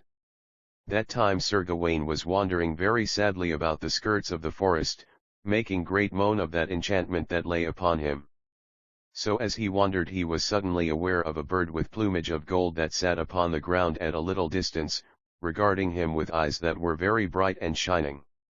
Now when Sir Gawain beheld that bird, his heart leaped very strangely in his breast, for he bethought him that this was that same golden bird of the Lady Nymue of the lake which she had sent to him one time before to guide him to the valley where Sir Pelleas was abiding.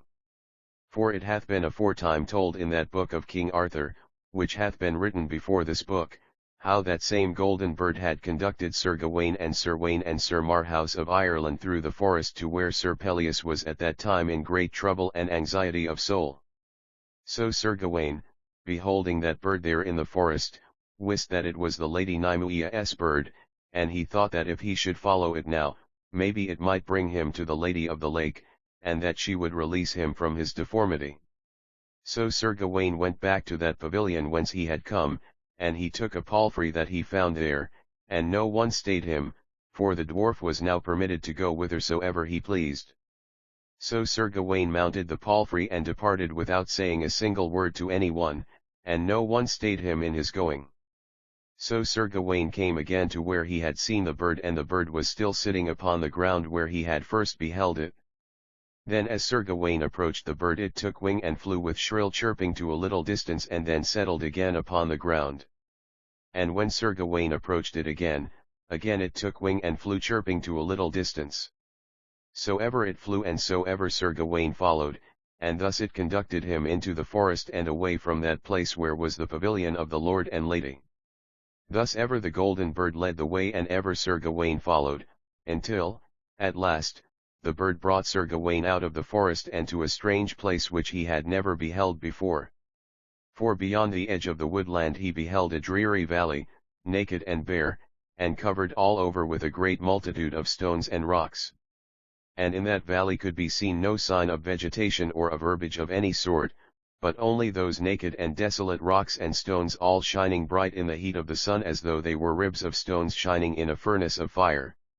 And Sir Gawain beheld that in the centre of the valley there was a cloud of thick mist in the shape of a solid pillar of smoke. And he beheld that that cloud of mist moved not in any way, but remained fixed in its place as it were a pillar of stone. Then Sir Gawain looked for that golden bird, and he beheld it perched upon the high branches of a tree near by. And he saw that the bird had folded its wings as though to rest, wherefore he knew that there must be somewhat at this place for him to undertake, and that the bird must have conducted him to this place for that purpose. So Sir Gawain, in that enchanted appearance of a dwarf, went down into the valley and drew near to that pillar of mist. And he came close to the cloud, and he stood and looked upon it. Then as he so stood, a voice issued of a sudden out of the midst of the cloud, saying, Gawain! Gawain! Is it thou who art there? And Sir Gawain was astonished beyond all measure that a voice should thus address him from out of the midst of the pillar of cloud, for he had long since ceased to think that any creature, mortal or otherwise, would know him in the guise into which the Lady Vivien had bewitched him. But though he was so astonished, yet he answered in the voice of the dwarf, saying, Who art thou who callest upon the name of Gawain, the son of Lot of Orkney? Then the voice replied, I who speak to thee am Merlin. Here for 12 years have I been lying asleep, enclosed in a coffer of stone, yet once in every 6 years I awake for 1 hour of life, and at the end of that hour I relapse into sleep again. This is my time for waking, and so hast thou been brought hither that thou mightest hear that prophecy that I have to utter. And this is my prophecy. The sacred grail that has been lost to the earth for so long shall be brought back to that earth again. Yea, the time draweth nigh, and now is when he who shall achieve the quest of that holy chalice is about to be born into the world. And the voice from out of the cloud continued, saying, When that babe is born into the world he shall be taken away by that knight who is most worthy to handle him, and after he hath been taken away he shall be hidden by that knight from the eyes of man until his time hath come. You, who are a sinful man, may not have that babe in your keeping, but there is one who hath but little of sin, and he may do so. So do you according to the ordination of this command. Follow that golden-winged thing that hath conducted you hither, and it will lead you to where you may become purified of your enchantment. After that you shall follow that golden bird still farther, and it will lead you to where you shall find Sir Borsteganus. He it is who is most worthy in all of the world at this present for to handle that babe, and so he shall care for him and shall hide him in a place of safety until his time shall be come. Bid Sir Bors to follow that golden bird along with you, and it shall bring you both to where you shall find that wonderful infant aforesaid. Thereafter, when that babe shall have been taken away by Sir Bors, go you forth and proclaim to all men that when 18 years have passed, then shall the knights of the Round Table depart in quest of the Holy Grail. And do you proclaim this prophecy, that when that Grail hath been recovered, then soon after shall come the end of the Round Table, and so shall end the days of all this chivalry that shall forever be remembered to all the world. And this is the prophecy of the Grail which you have been brought hither to hear, so go you forth and declare it abroad, so that all good worthy knights may know that this prophecy hath been uttered. So spake that voice, and then it ceased, and Sir Gawain listened for a while, but still it spake no more. Then Sir Gawain cried out aloud, Merlin, what may I do to free thee from the enchantment that layeth upon thee? And he waited for a reply, but no reply was vouchsafed him. And he cried out again, Merlin, what may I do to free thee from where thou liest? But still no answer was given to him. Then Sir Gawain went forward with intent to enter that cloud of mist, but lo! It was like to a wall of adamant, and he could nowhere enter into it. And he strove at several places, but still there was no place where he might penetrate it. For the enchantment that lay upon that pillar of mist was so potent that it was not possible for anyone to enter it saving only the enchantress Vivian, who herself had created that cloud by her powerful enchantments. And ever Sir Gawain called repeatedly upon the name of Merlin, but at no time did Merlin answer him. Then by and by Sir Gawain was aware that the golden bird that had brought him to that place was flitting hither and thither nearby, as though it were very restless to depart. So Sir Gawain was aware that it behooved him presently to quit that place whither he might never return again. So once more he called aloud upon Merlin, saying, Farewell, Merlin, and it appeared to him that he heard a voice, very faint and distant as though sounding from a dream that is fading, and he seemed that voice said, Farewell. Thereafter Sir Gawain mounted his palfrey and turned him about and departed from that place, still in the guise of a dwarf, and so that prophecy of Merlin was completed. Asterisk. And never more after that time was the voice of Merlin heard again, for no one saving Sir Gawain ever found that valley with its pillar of cloud. Yet it may be that Merlin did but sleep, for it was prophesied of him that at the ending of the age he should come forth again into the world, but whether he should come forth in the spirit or in the flesh, no one knew. Yea, there be many who opine that Merlin hath awakened again and is alive this very day, for such miracles are performed in these times that it is hardly possible to suppose otherwise than that the spirit of Merlin is in the world once more. Wherefore it is that many suppose that he is now again alive, though haply in the spirit. Asterisk. Now followeth the story of the birth of Galahad, who was the most famous knight who ever lived in the world, and who achieved the quest of the Grail as was foretold by Merlin in that prophecy herein recounted. So I pray you to read that story as it shall presently be told. Chapter 2. How Sir Bors and Sir Gawain came to a priory in the forest, and how Galahad was born at that place. So Sir Gawain followed the golden bird away from that valley of enchantment where Merlin lay bound in sleep in the stone coffer, and concerning that stone coffer and the enchantment of Merlin it was aforetold of at length in the book of King Arthur. And ever he followed that winged golden creature both long and far, and ever the bird ceased not to flit before him, but led him onward in a certain direction. So thus it befell that toward the evening of that same day Sir Gawain, still following the golden bird, came out of the forest again and to a wonderful place, lit by a strange golden light that was not like the light of the moon nor like the light of the sun nor like any other kind of light that was to be found in the world of mortal man. For though it was toward evening when Sir Gawain came to that place, yet everywhere there was that golden radiance both upon earth and in the sky.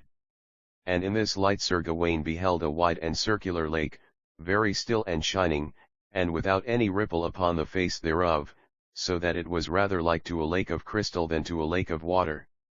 And all about the margin of the lake there bloomed an incredible number of tall flowers, both lily flowers and asphodels.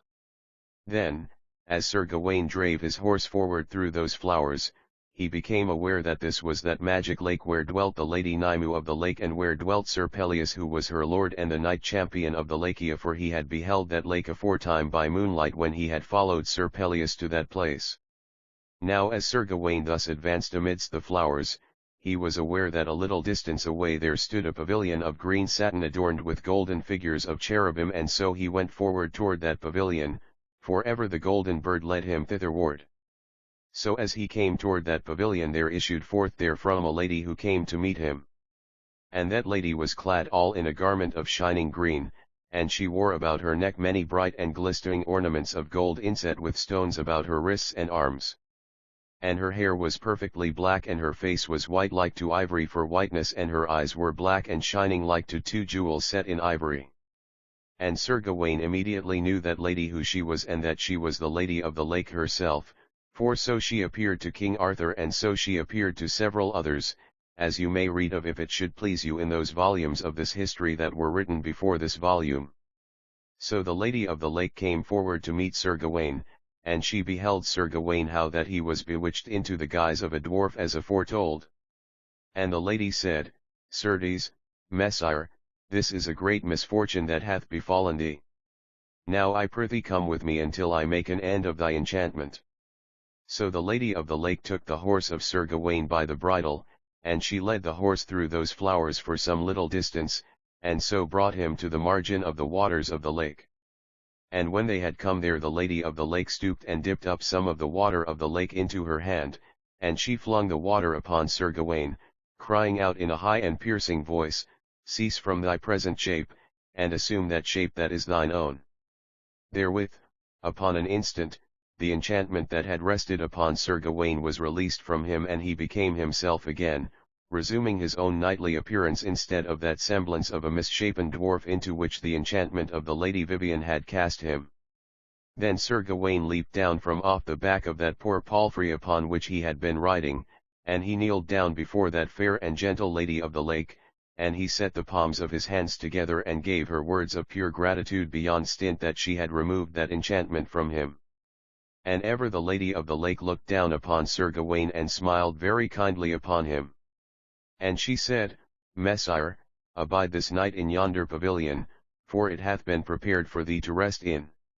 Tomorrow, after thou hast thus rested and refreshed thyself, then thou shalt go forward upon thy way again. Then the Lady of the Lake gave her hand to Sir Gawain and he took it and kissed it.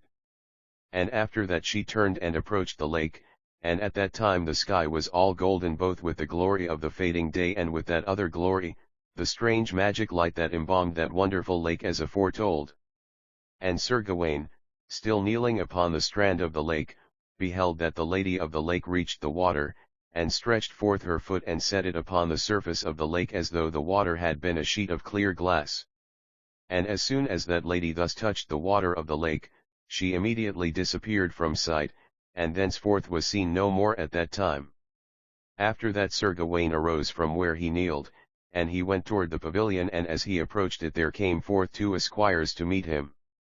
And those esquires were people of the lake, for they also were clad in garments of green like the garments of the Lady of the Lake, and those garments also shone with a singular luster as did her garments. And their hair was perfectly black and each wore a fillet of gold about his head. These came to Sir Gawain and conducted him to the pavilion and into the pavilion. In the pavilion was a couch and Sir Gawain seated himself thereon, and after he had done so the two esquires brought a table of gold and placed it before him. Then they spread a napkin of white linen upon the table and anon they set before Sir Gawain a very bounteous feast of various meats, and of manchets of white bread and of divers wines both red and white. So Sir Gawain ate and drank and refreshed himself, and meantime the two esquires of the lake served him in all ways. After that Sir Gawain laid him down to sleep, and he slept very peacefully and gently and without any anxiety whatsoever. And when the morning had come he bestirred himself and presently there came to him those two esquires and aided him to arise. And they brought new rich garments for him to wear, and they brought him food wherewith to refresh himself, and after that they brought him a suit of splendid armor, polished like a mirror and inlaid with various singular devices in gold. Then those esquires of the lake armed Sir Gawain and brought him forth from the pavilion, and Sir Gawain beheld a noble and lordly war horse caparisoned in all ways, and in all ways fitting for a knight royal to ride upon. And the esquire said to him, Sir, this is your horse, and it hath been purveyed expressly for you. So Sir Gawain viewed the war horse and saw how noble it was, and he mounted upon it with great joy of possession and he gave thanks without measure to those two esquires who had served him. After that he rode away from that place with such lightness of heart and with such peace and happiness of spirit as doth not often come to any man in this life. Then presently there came that golden bird once more and flitted before Sir Gawain as it had aforetime done, chirping very shrilly the while. And Sir Gawain followed the bird once more as aforetime, and it led him as it had before done ever in a certain direction. So it brought him onward in that wise until about the middle of the day, what time he came forth into an open place of the forest and there beheld before him the forest hermitage several times mentioned in these histories. And Sir Gawain saw that a noble black war horse stood beside that forest sanctuary, and he saw that a great spear leaned against a tree beside the hermitage and that a shield hung from the spear. And when Sir Gawain had come close enough he knew by the device upon that shield that it was Sir Bors de Ganis who was there at the hermitage. Now as Sir Gawain approached the cell of the hermit of the forest, the horse of Sir Bors neighed aloud, and the horse of Sir Gawain neighed in answer. Therewith, as though that neighing had been a summons, the door of the hut opened and the hermit appeared in the doorway, shading his eyes with his hand from the glare of the sun. So when he perceived that it was Sir Gawain who approached that lonely place he cried out aloud, Welcome Sir Gawain! Welcome to this place! Sir Bors is here and awaiting thee. For it hath been told him in a dream that thou wouldst meet him here at this time today, and so he is here awaiting thy coming in fulfillment of that dream. So Sir Gawain dismounted from his horse and he entered the cell of the hermit and there he beheld Sir Bors kneeling at prayer at a little altar, and Sir Gawain stood and waited until Sir Bors had finished his orisons. And when Sir Bors had crossed himself and had arisen to his feet, he turned with great joy and took Sir Gawain into his arms, and either embraced the other and either kissed the other upon the cheek. After that they sat down and the hermit brought them food and they ate of the simple fare of the hermit's cell, and meantime Sir Gawain told Sir Bors all that had happened to him since they had parted company. To all that was said Sir Bors listened with deep attention, for he was much astonished at that which had befallen Sir Gawain and at the enchantment he had suffered at the hands of the Lady Vivien. And indeed it was, of a surety, a very wonderful adventure, such as any one might well have marvelled to hear tell of. But when Sir Gawain told Sir Bors concerning the prophecy of Merlin, then Sir Bors became all enrapt as with a certain exaltation of spirit. Wherefore, when Sir Gawain had finished that part of his story, Sir Bors cried out, How wonderful is this miracle that thou tellest me! Know ye that certain things of this sort have been presented before me of late in several dreams, but lo! Now they have been manifested to thee in reality.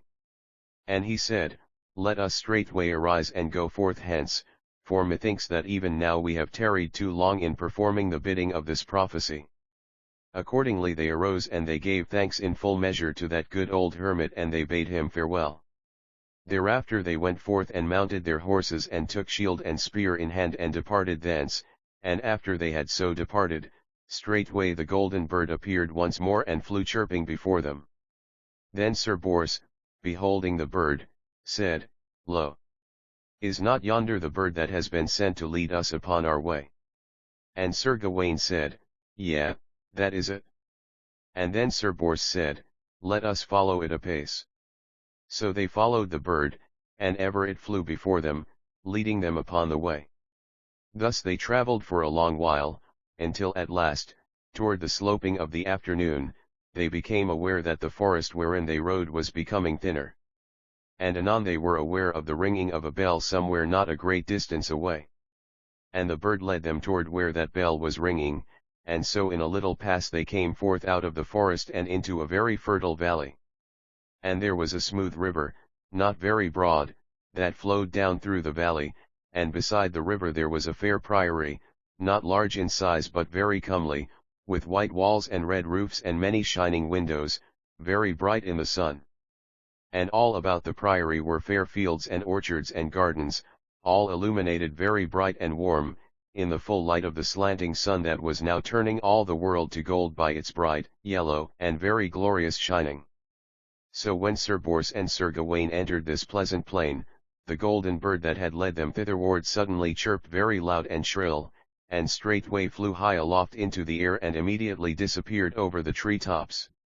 Thereupon those two champions knew with certainty that this must be the place whither they were to come, and they wist that here they should doubtless find that young child of which the prophecy of Merlin had spoken.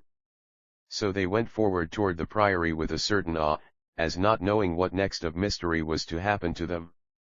So as they approached that holy place, the gateway of the priory was suddenly opened, and there came forth a young knight of a very noble and haughty appearance, and both Sir Gawain and Sir Bors knew that he was Sir Lavaine, the brother of the Lady Elaine, and whilom the companion in arms of Sir Launcelot of the Lake. And as they drew more near they beheld that the face of Sir Lavaine was very sad and that he smiled not at all as he gave them greeting, saying, Ye are welcome, messires, and ye come none too soon, for we have been waiting for you since the morning. And he said, Dismount, and come with me.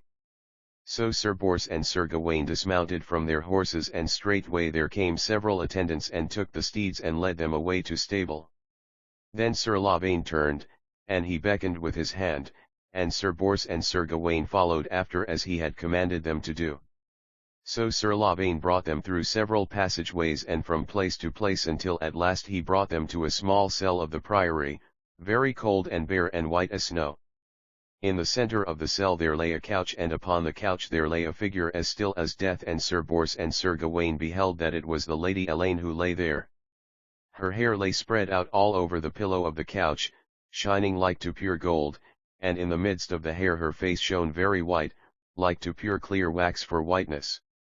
Her eyes looked, as it were, from out of a faint shadow and gazed ever straight before her and she never stirred nor moved her gaze as Sir Bors and Sir Gawain and Sir Lavaine entered her cell, for it was as though her looks were fixed upon something very strange that she beheld a great distance away. Then Sir Lavaine, speaking in a whisper, said, Come near and behold, and thereupon Sir Bors and Sir Gawain came close to the couch upon which the Lady Elaine lay. So when they had come nigh, Sir Lavaine lifted the coverlet very softly and they beheld that a newborn babe lay beside the lady upon that couch. Then they wist that that babe was the child of Sir Launcelot of the Lake and the Lady Elaine, and they wist that this was the babe of whom Merlin had spoken in his prophecy.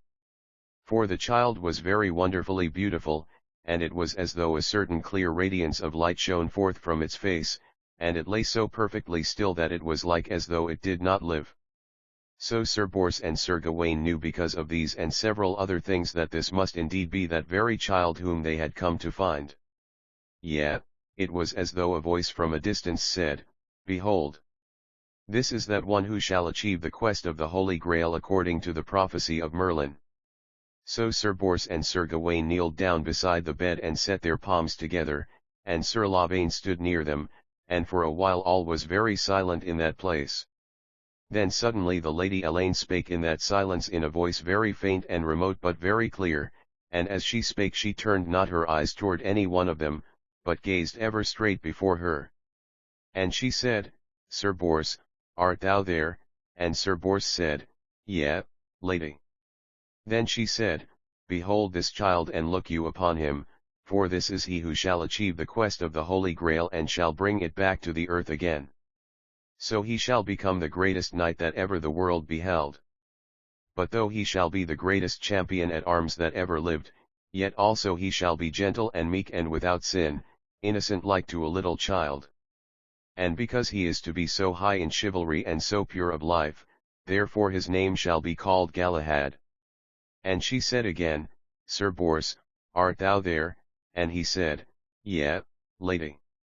She said, My time draweth near, for even now I behold the shining gates of paradise, though it yet is that I behold them faintly, as through a vapour of mist.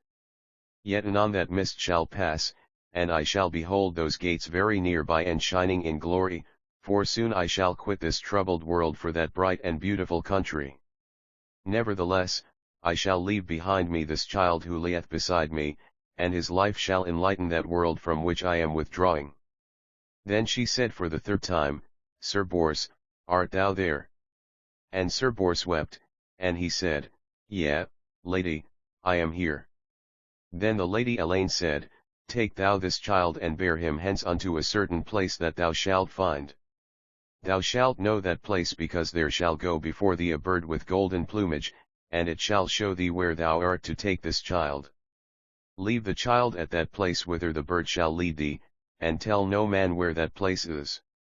For this child must hide in secret until the time shall come when he shall be manifested to the world. And she said, Hearest thou me, Sir Bors? And Sir Bors, still weeping, said, Yea, lady. Then she said, Go and tarry not in thy going, for the ending is very near. Wait not until that end cometh, but go immediately and do as I have asked thee to do. Then, still weeping, Sir Bors arose from where he kneeled, and he took the young child and he wrapped it in his cloak and he went out thence and was gone, taking the babe with him.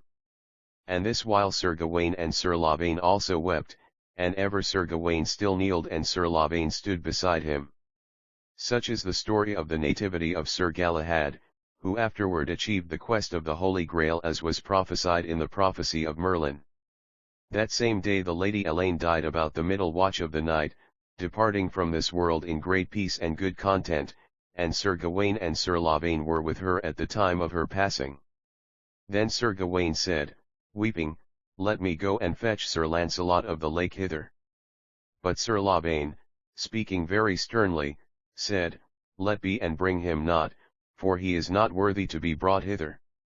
But as for you, do you depart, for I have yet that to do I would do alone. So go you immediately and return unto the court of the king. But when you have come to the king's court, I charge you to say nothing unto any one concerning the birth of the child Galahad, nor of how this sweet, fair lady is no more, for I have a certain thing to do that I would fain perform before those things are declared.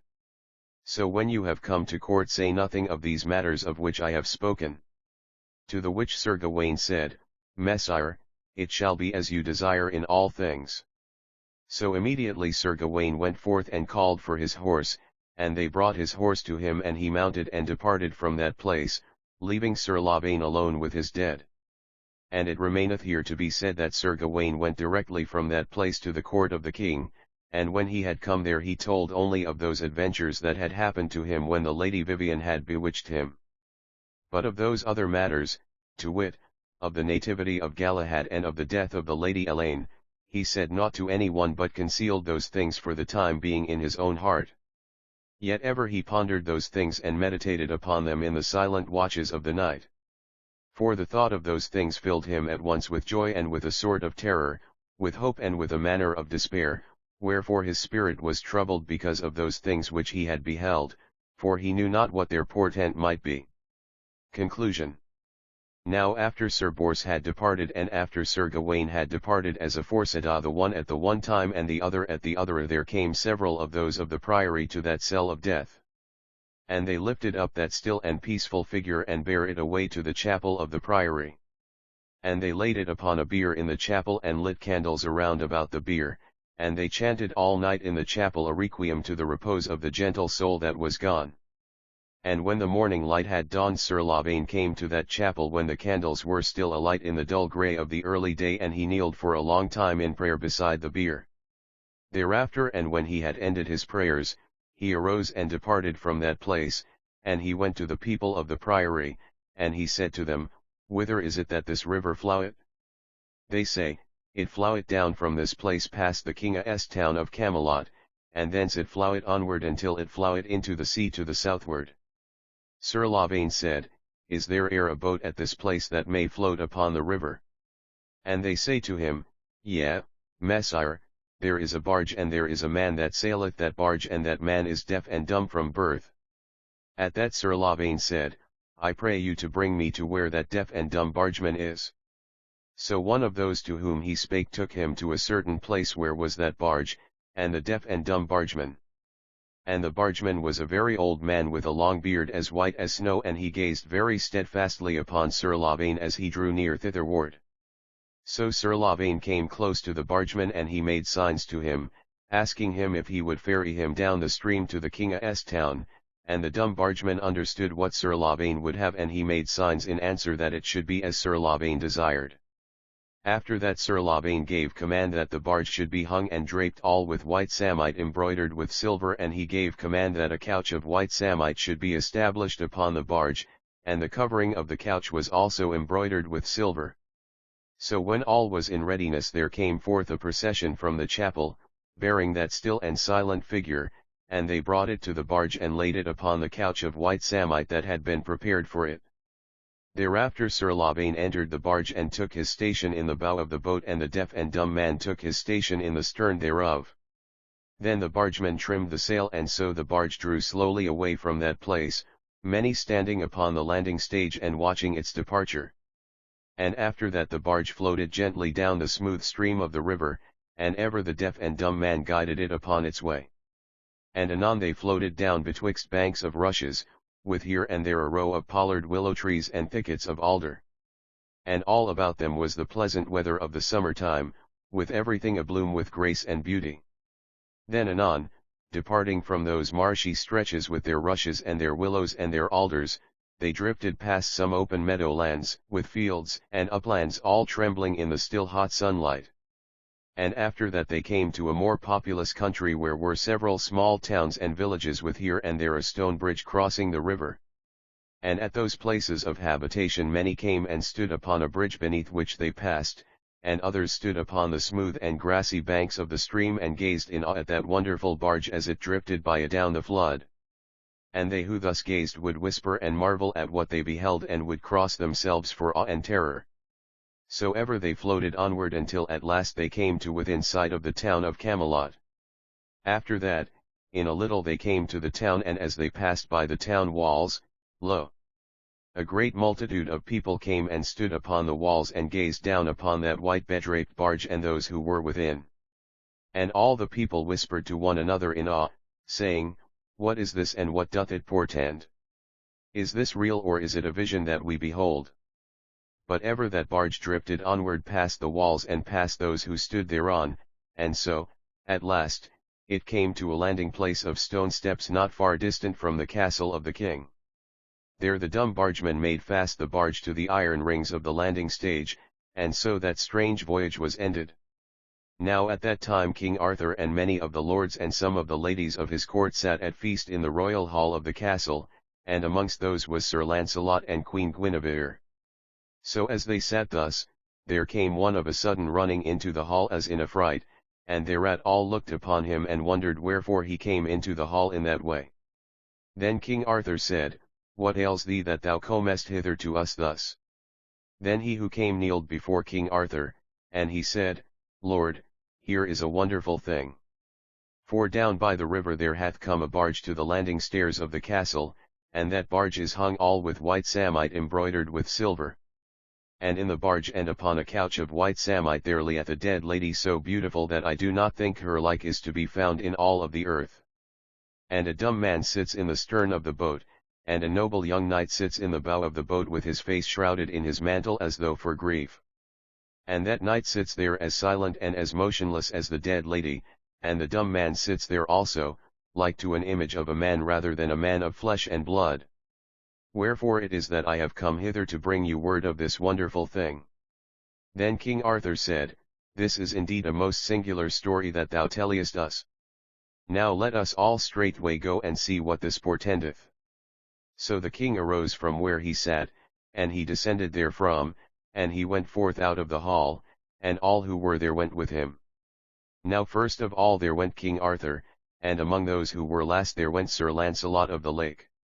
For when he had heard of that dead lady he bethought him of the Lady Elaine and of how she was even then in tender health, wherefore he repented him with great bitterness of heart that he was not with her at that time instead of lingering at court as he did.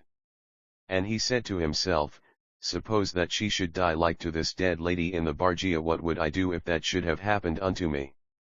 So it was that his feet lagged because of his heavy thoughts, and so it was that he was near the last who came to the riverside where was that barge as aforesaid. Now, there were many of the townsfolk standing there, but upon King Arthur's coming all those made way for him, and so he came and stood upon the upper step of the landing stairs and looked down into the boat.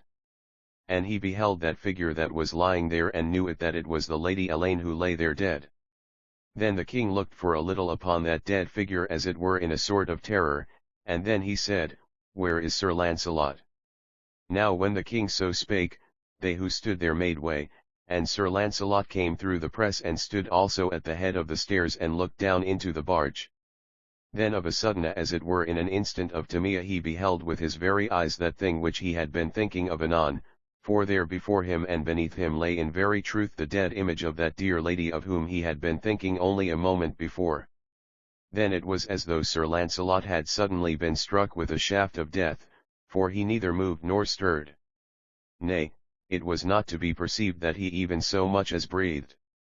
But ever he stood there gazing down into that boat as though he had forgotten for that while that there was anybody else in all of the world saving only himself and that dead lady.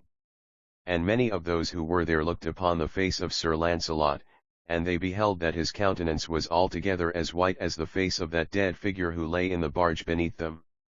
Then a great hush of silence fell over all and every voice was stilled, and at that hush of silence Sir Lavaine lifted the hood from his face and looked up from where he sat in the boat at the feet of the dead lady, and so beheld Sir Launcelot where he stood.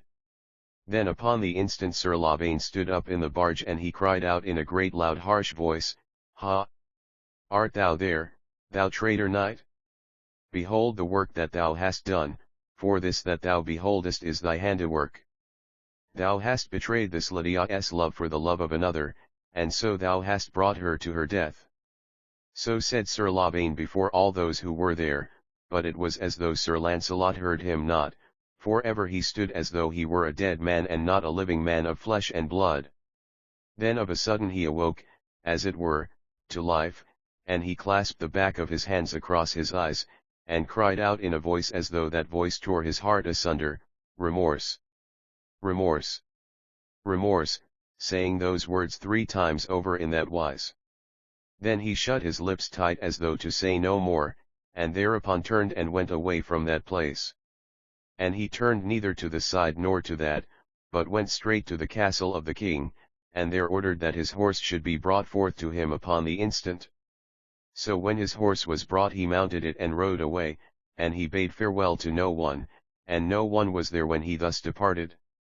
So for a long while Sir Launcelot rode he knew not whither, but after a while he found himself in the forest not far away from the cell of the hermit of the forest.